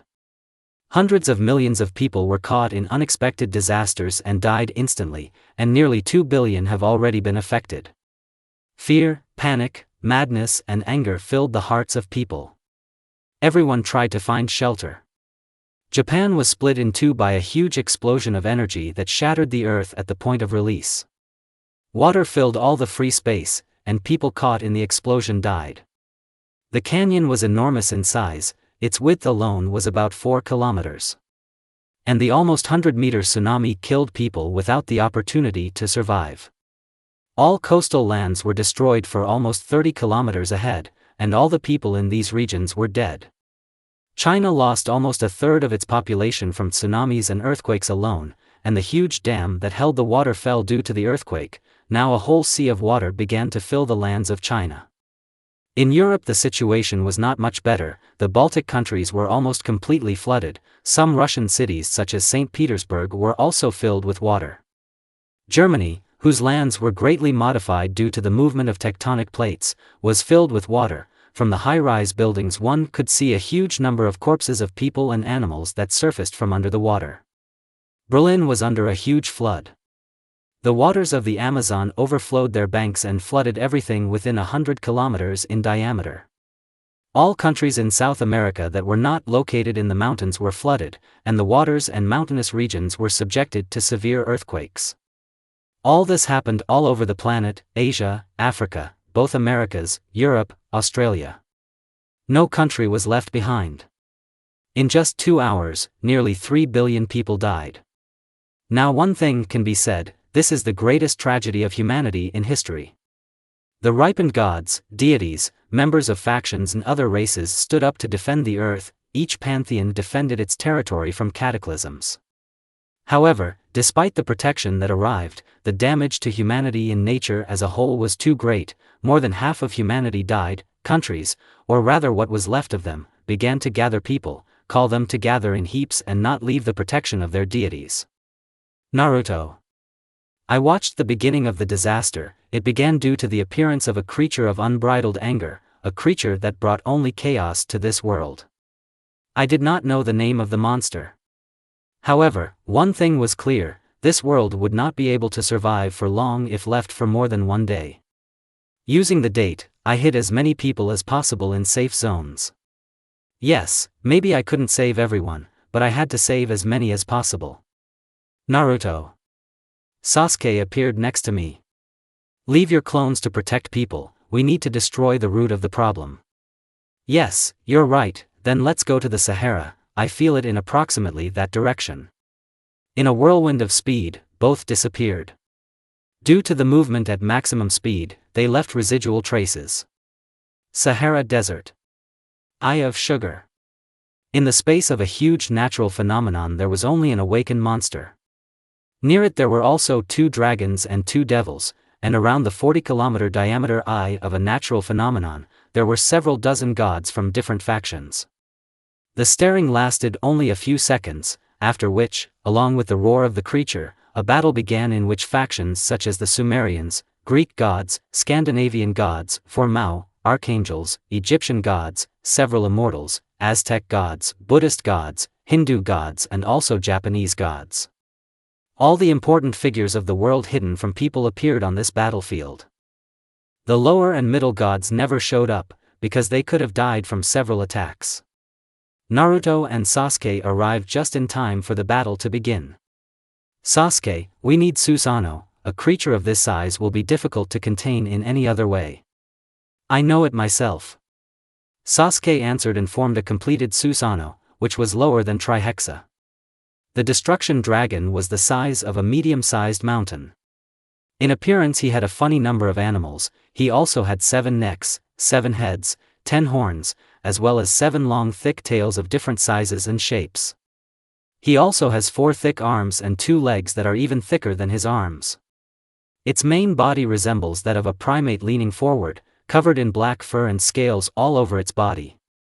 The appearance of a huge humanoid warrior distracted some of the combatants, but this did not in any way affect the battle itself. Naruto poured more chakra into Susanoo which caused it to grow in size. We need to understand how to destroy it, said Sasuke while looking at the battle in which one of the gods summoned lightning that destroyed a huge area of the earth, but this did not affect the monster himself. I use the power of the Manjikyu to increase the penetrating power of the attack, Naruto said as Susanoo pulled the blade out of its sheath. The sharp edge of the blade was filled with golden light. Sasuke didn't wait and teleported over the creature, making an attack. The attack sent a shock wave that divided the desert in the surrounding 30 kilometers.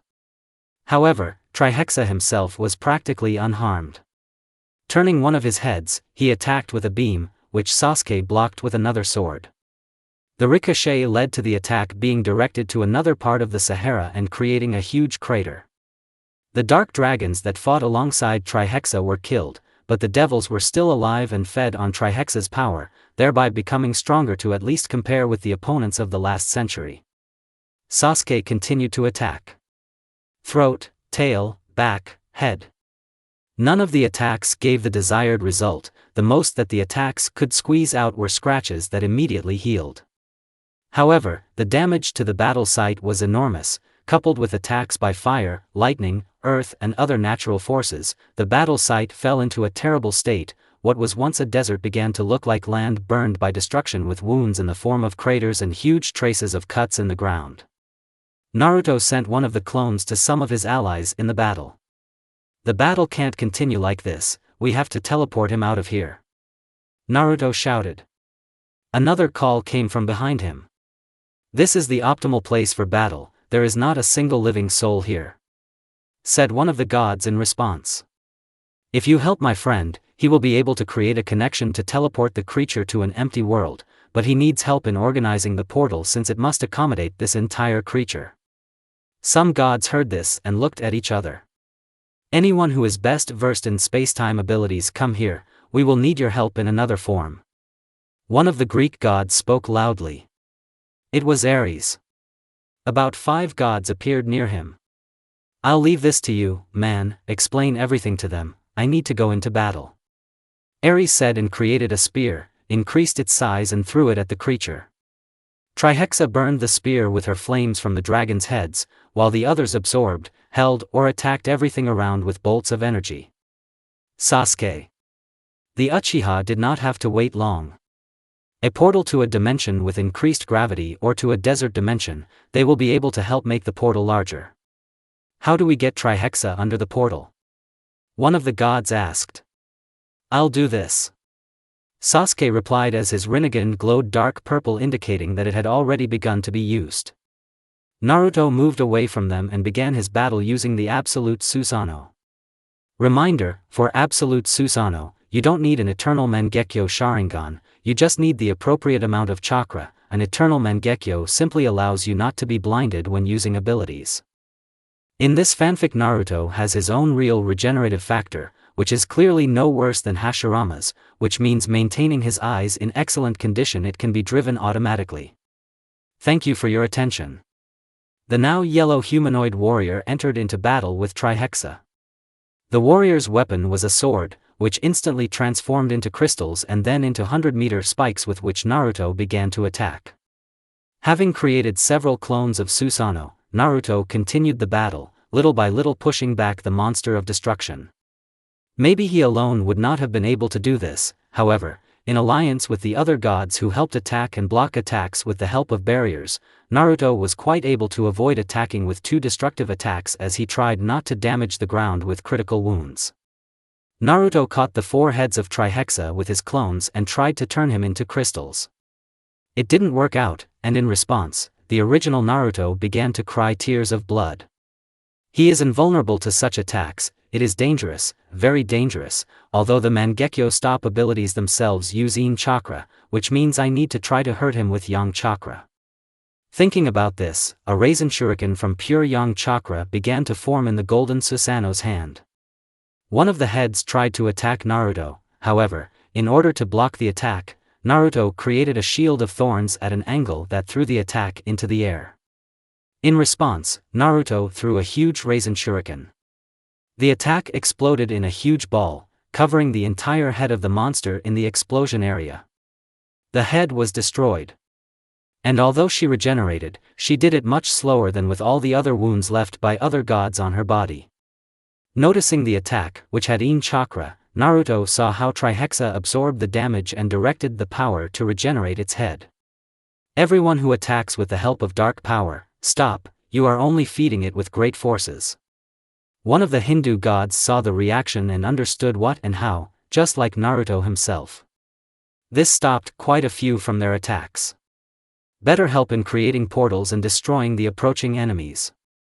Braham, the Buddhist god, alerted the defenses to defend against the hundreds of dark dragons appearing. We have already destroyed their teleport capabilities and killed the avatars of Apophis and the devils have already fled with their tail between their legs. Said the sun god Ra, speaking about Kateria Leviathan and her accomplice. At the other end of the battlefield. Try to synchronize your portals and mine. Sasuke said, opening a small portal on the ground. All five gods began to help him create a large enough portal. The god of Greek Olympus, Hephaestus, was able to synchronize his portal with Sasuke's, which led to Sasuke finally being able to stop the flow of chakra for the portal.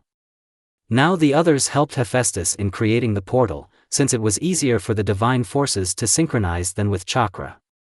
After everyone was prepared, they created a portal which began to expand with the appearance of more and more gods who could help and who were removed from the battle due to their inappropriate attack types. Now the portal covered sufficient ground for teleportation. Move him in battle closer to the portal.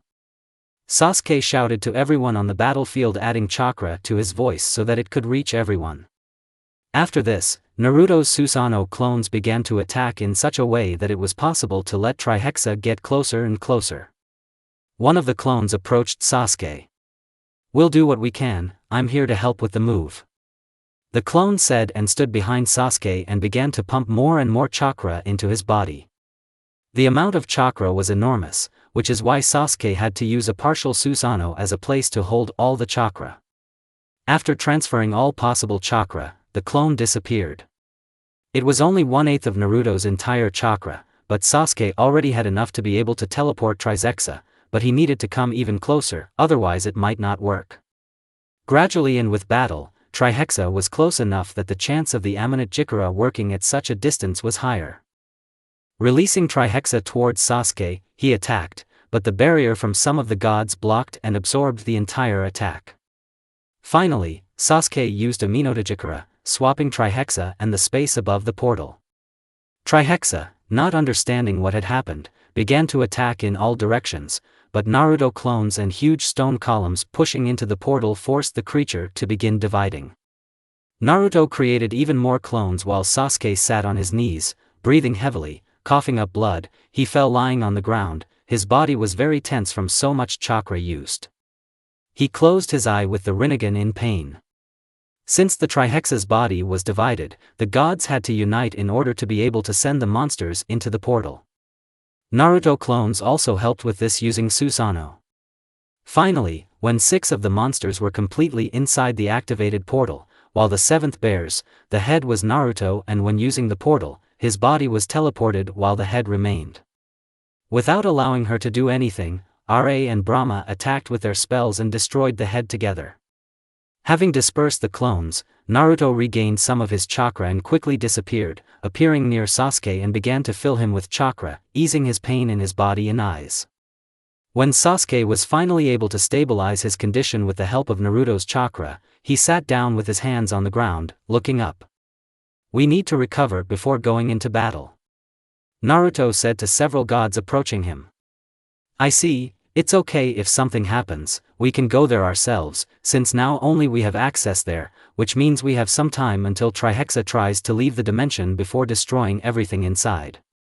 Of course, but it's still worth taking a little break and thinking about what we will do with him. It's almost impossible to kill him, at least in our case it will be extremely difficult to do," Indra said. "This means we just have to seal it again," Zeus answered. "Yes, however, it will take time to prepare a seal against a beast of this level, not to mention the fact that this seal should only have divine yang power in it, which already complicates the task since here only 8 of us can control this type of energy, if we don't take into account archangels," Amaterasu said. "Oh yes, about the archangels, didn't you really release Samuel even in such a critical situation?"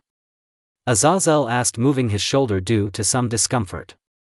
"Samuel is too dangerous. Maybe we can greatly weaken Trihexa. The situation could become much worse if he goes out of control at the time of the battle against the beast of the apocalypse, and I have not yet been able to reach the level of my father's strength, although gradually my strength is growing and approaching to the proper level. I need a few more years so that I can comprehend all the abilities and possibilities, not to mention the fact that he is in Cocytus under the supervision of Hades," Michael answered.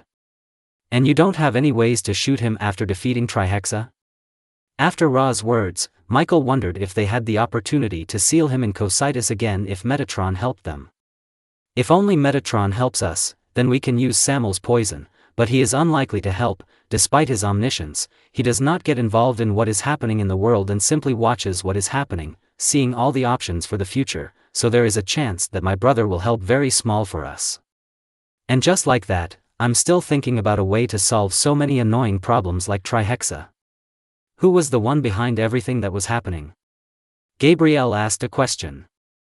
"Most likely the faction of the Real Mao and the Chaos Brigade, but one thing is not clear: who gave them information and planned all this. From the information I know, Revan and Rizavim do not participate in the events taking place in the world." Surzex wondered. "The warriors of different factions coordinated their actions and restored their strength. Considering that now not 100 strong gods will fight, but only 9, the battle will be much more difficult than it seemed. So, since everyone is ready, you take care of this world while we deal with Trihexa. Don't let people disappear." Ari entering the portal along with the rest of the allies who had a close affinity with light, sun or Een aura. There were 11 in their team in total, which did nothing to bolster morale. "Father is already on his deathbed, so there is no need to worry. Mikhail can cope with sealing Trihexa." Naruto heard this and paused slightly, causing him to get strange looks. Glancing at the Archangel, Naruto only smiled slightly. "It seems that soon you will fully take the place of your father." Initially, not understanding the meaning of the blonde's words, Mikhail asked, "What are you talking about?" "You'll feel it soon." "Wait, God is still alive." It was Surya's voice. From his words, everyone else turned their attention to what was happening. "It seems like, at least I heard this information. Then he can be saved. I don't know, but for now I feel how he is weakening every second, wherever he is, and soon, along with his death, all his power will pass to Mikhail, which means Trihexa can be sealed. We need to go faster. Trihexa is already beginning to distort the space of that world and may be able to get back to this world," Sasuke said, and everyone nodded as they entered the newly opened portal. When they entered, they discovered that all that was left of the world of the planet were huge pieces of earth and a lot of dust.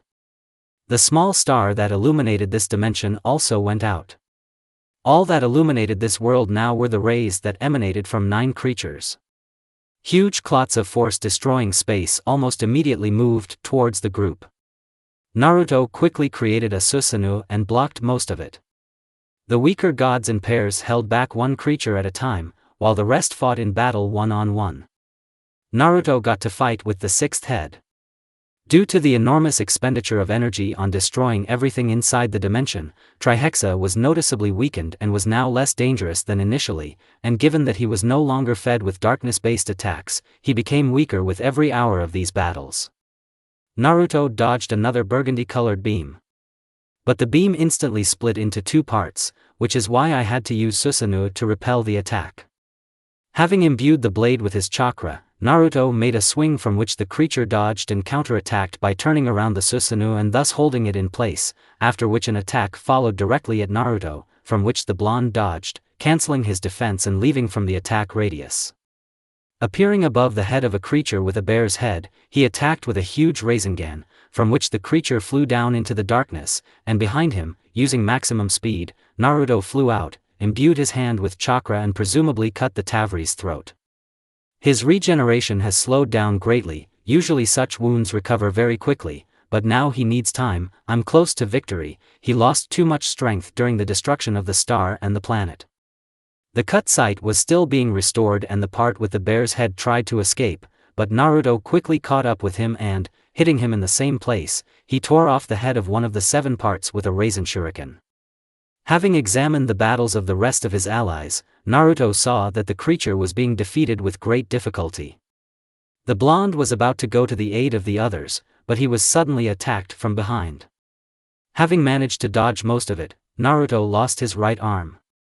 Before that, his attacks were much weaker. What happened? How did I lose my vigilance? I felt that he was dead. I was deceived. Compressing the wound, Naruto burned it with the element of fire to stop the bleeding. The creature has practically recovered. How he bypassed my sensory, or maybe, he adapted to it, we need to warn the others.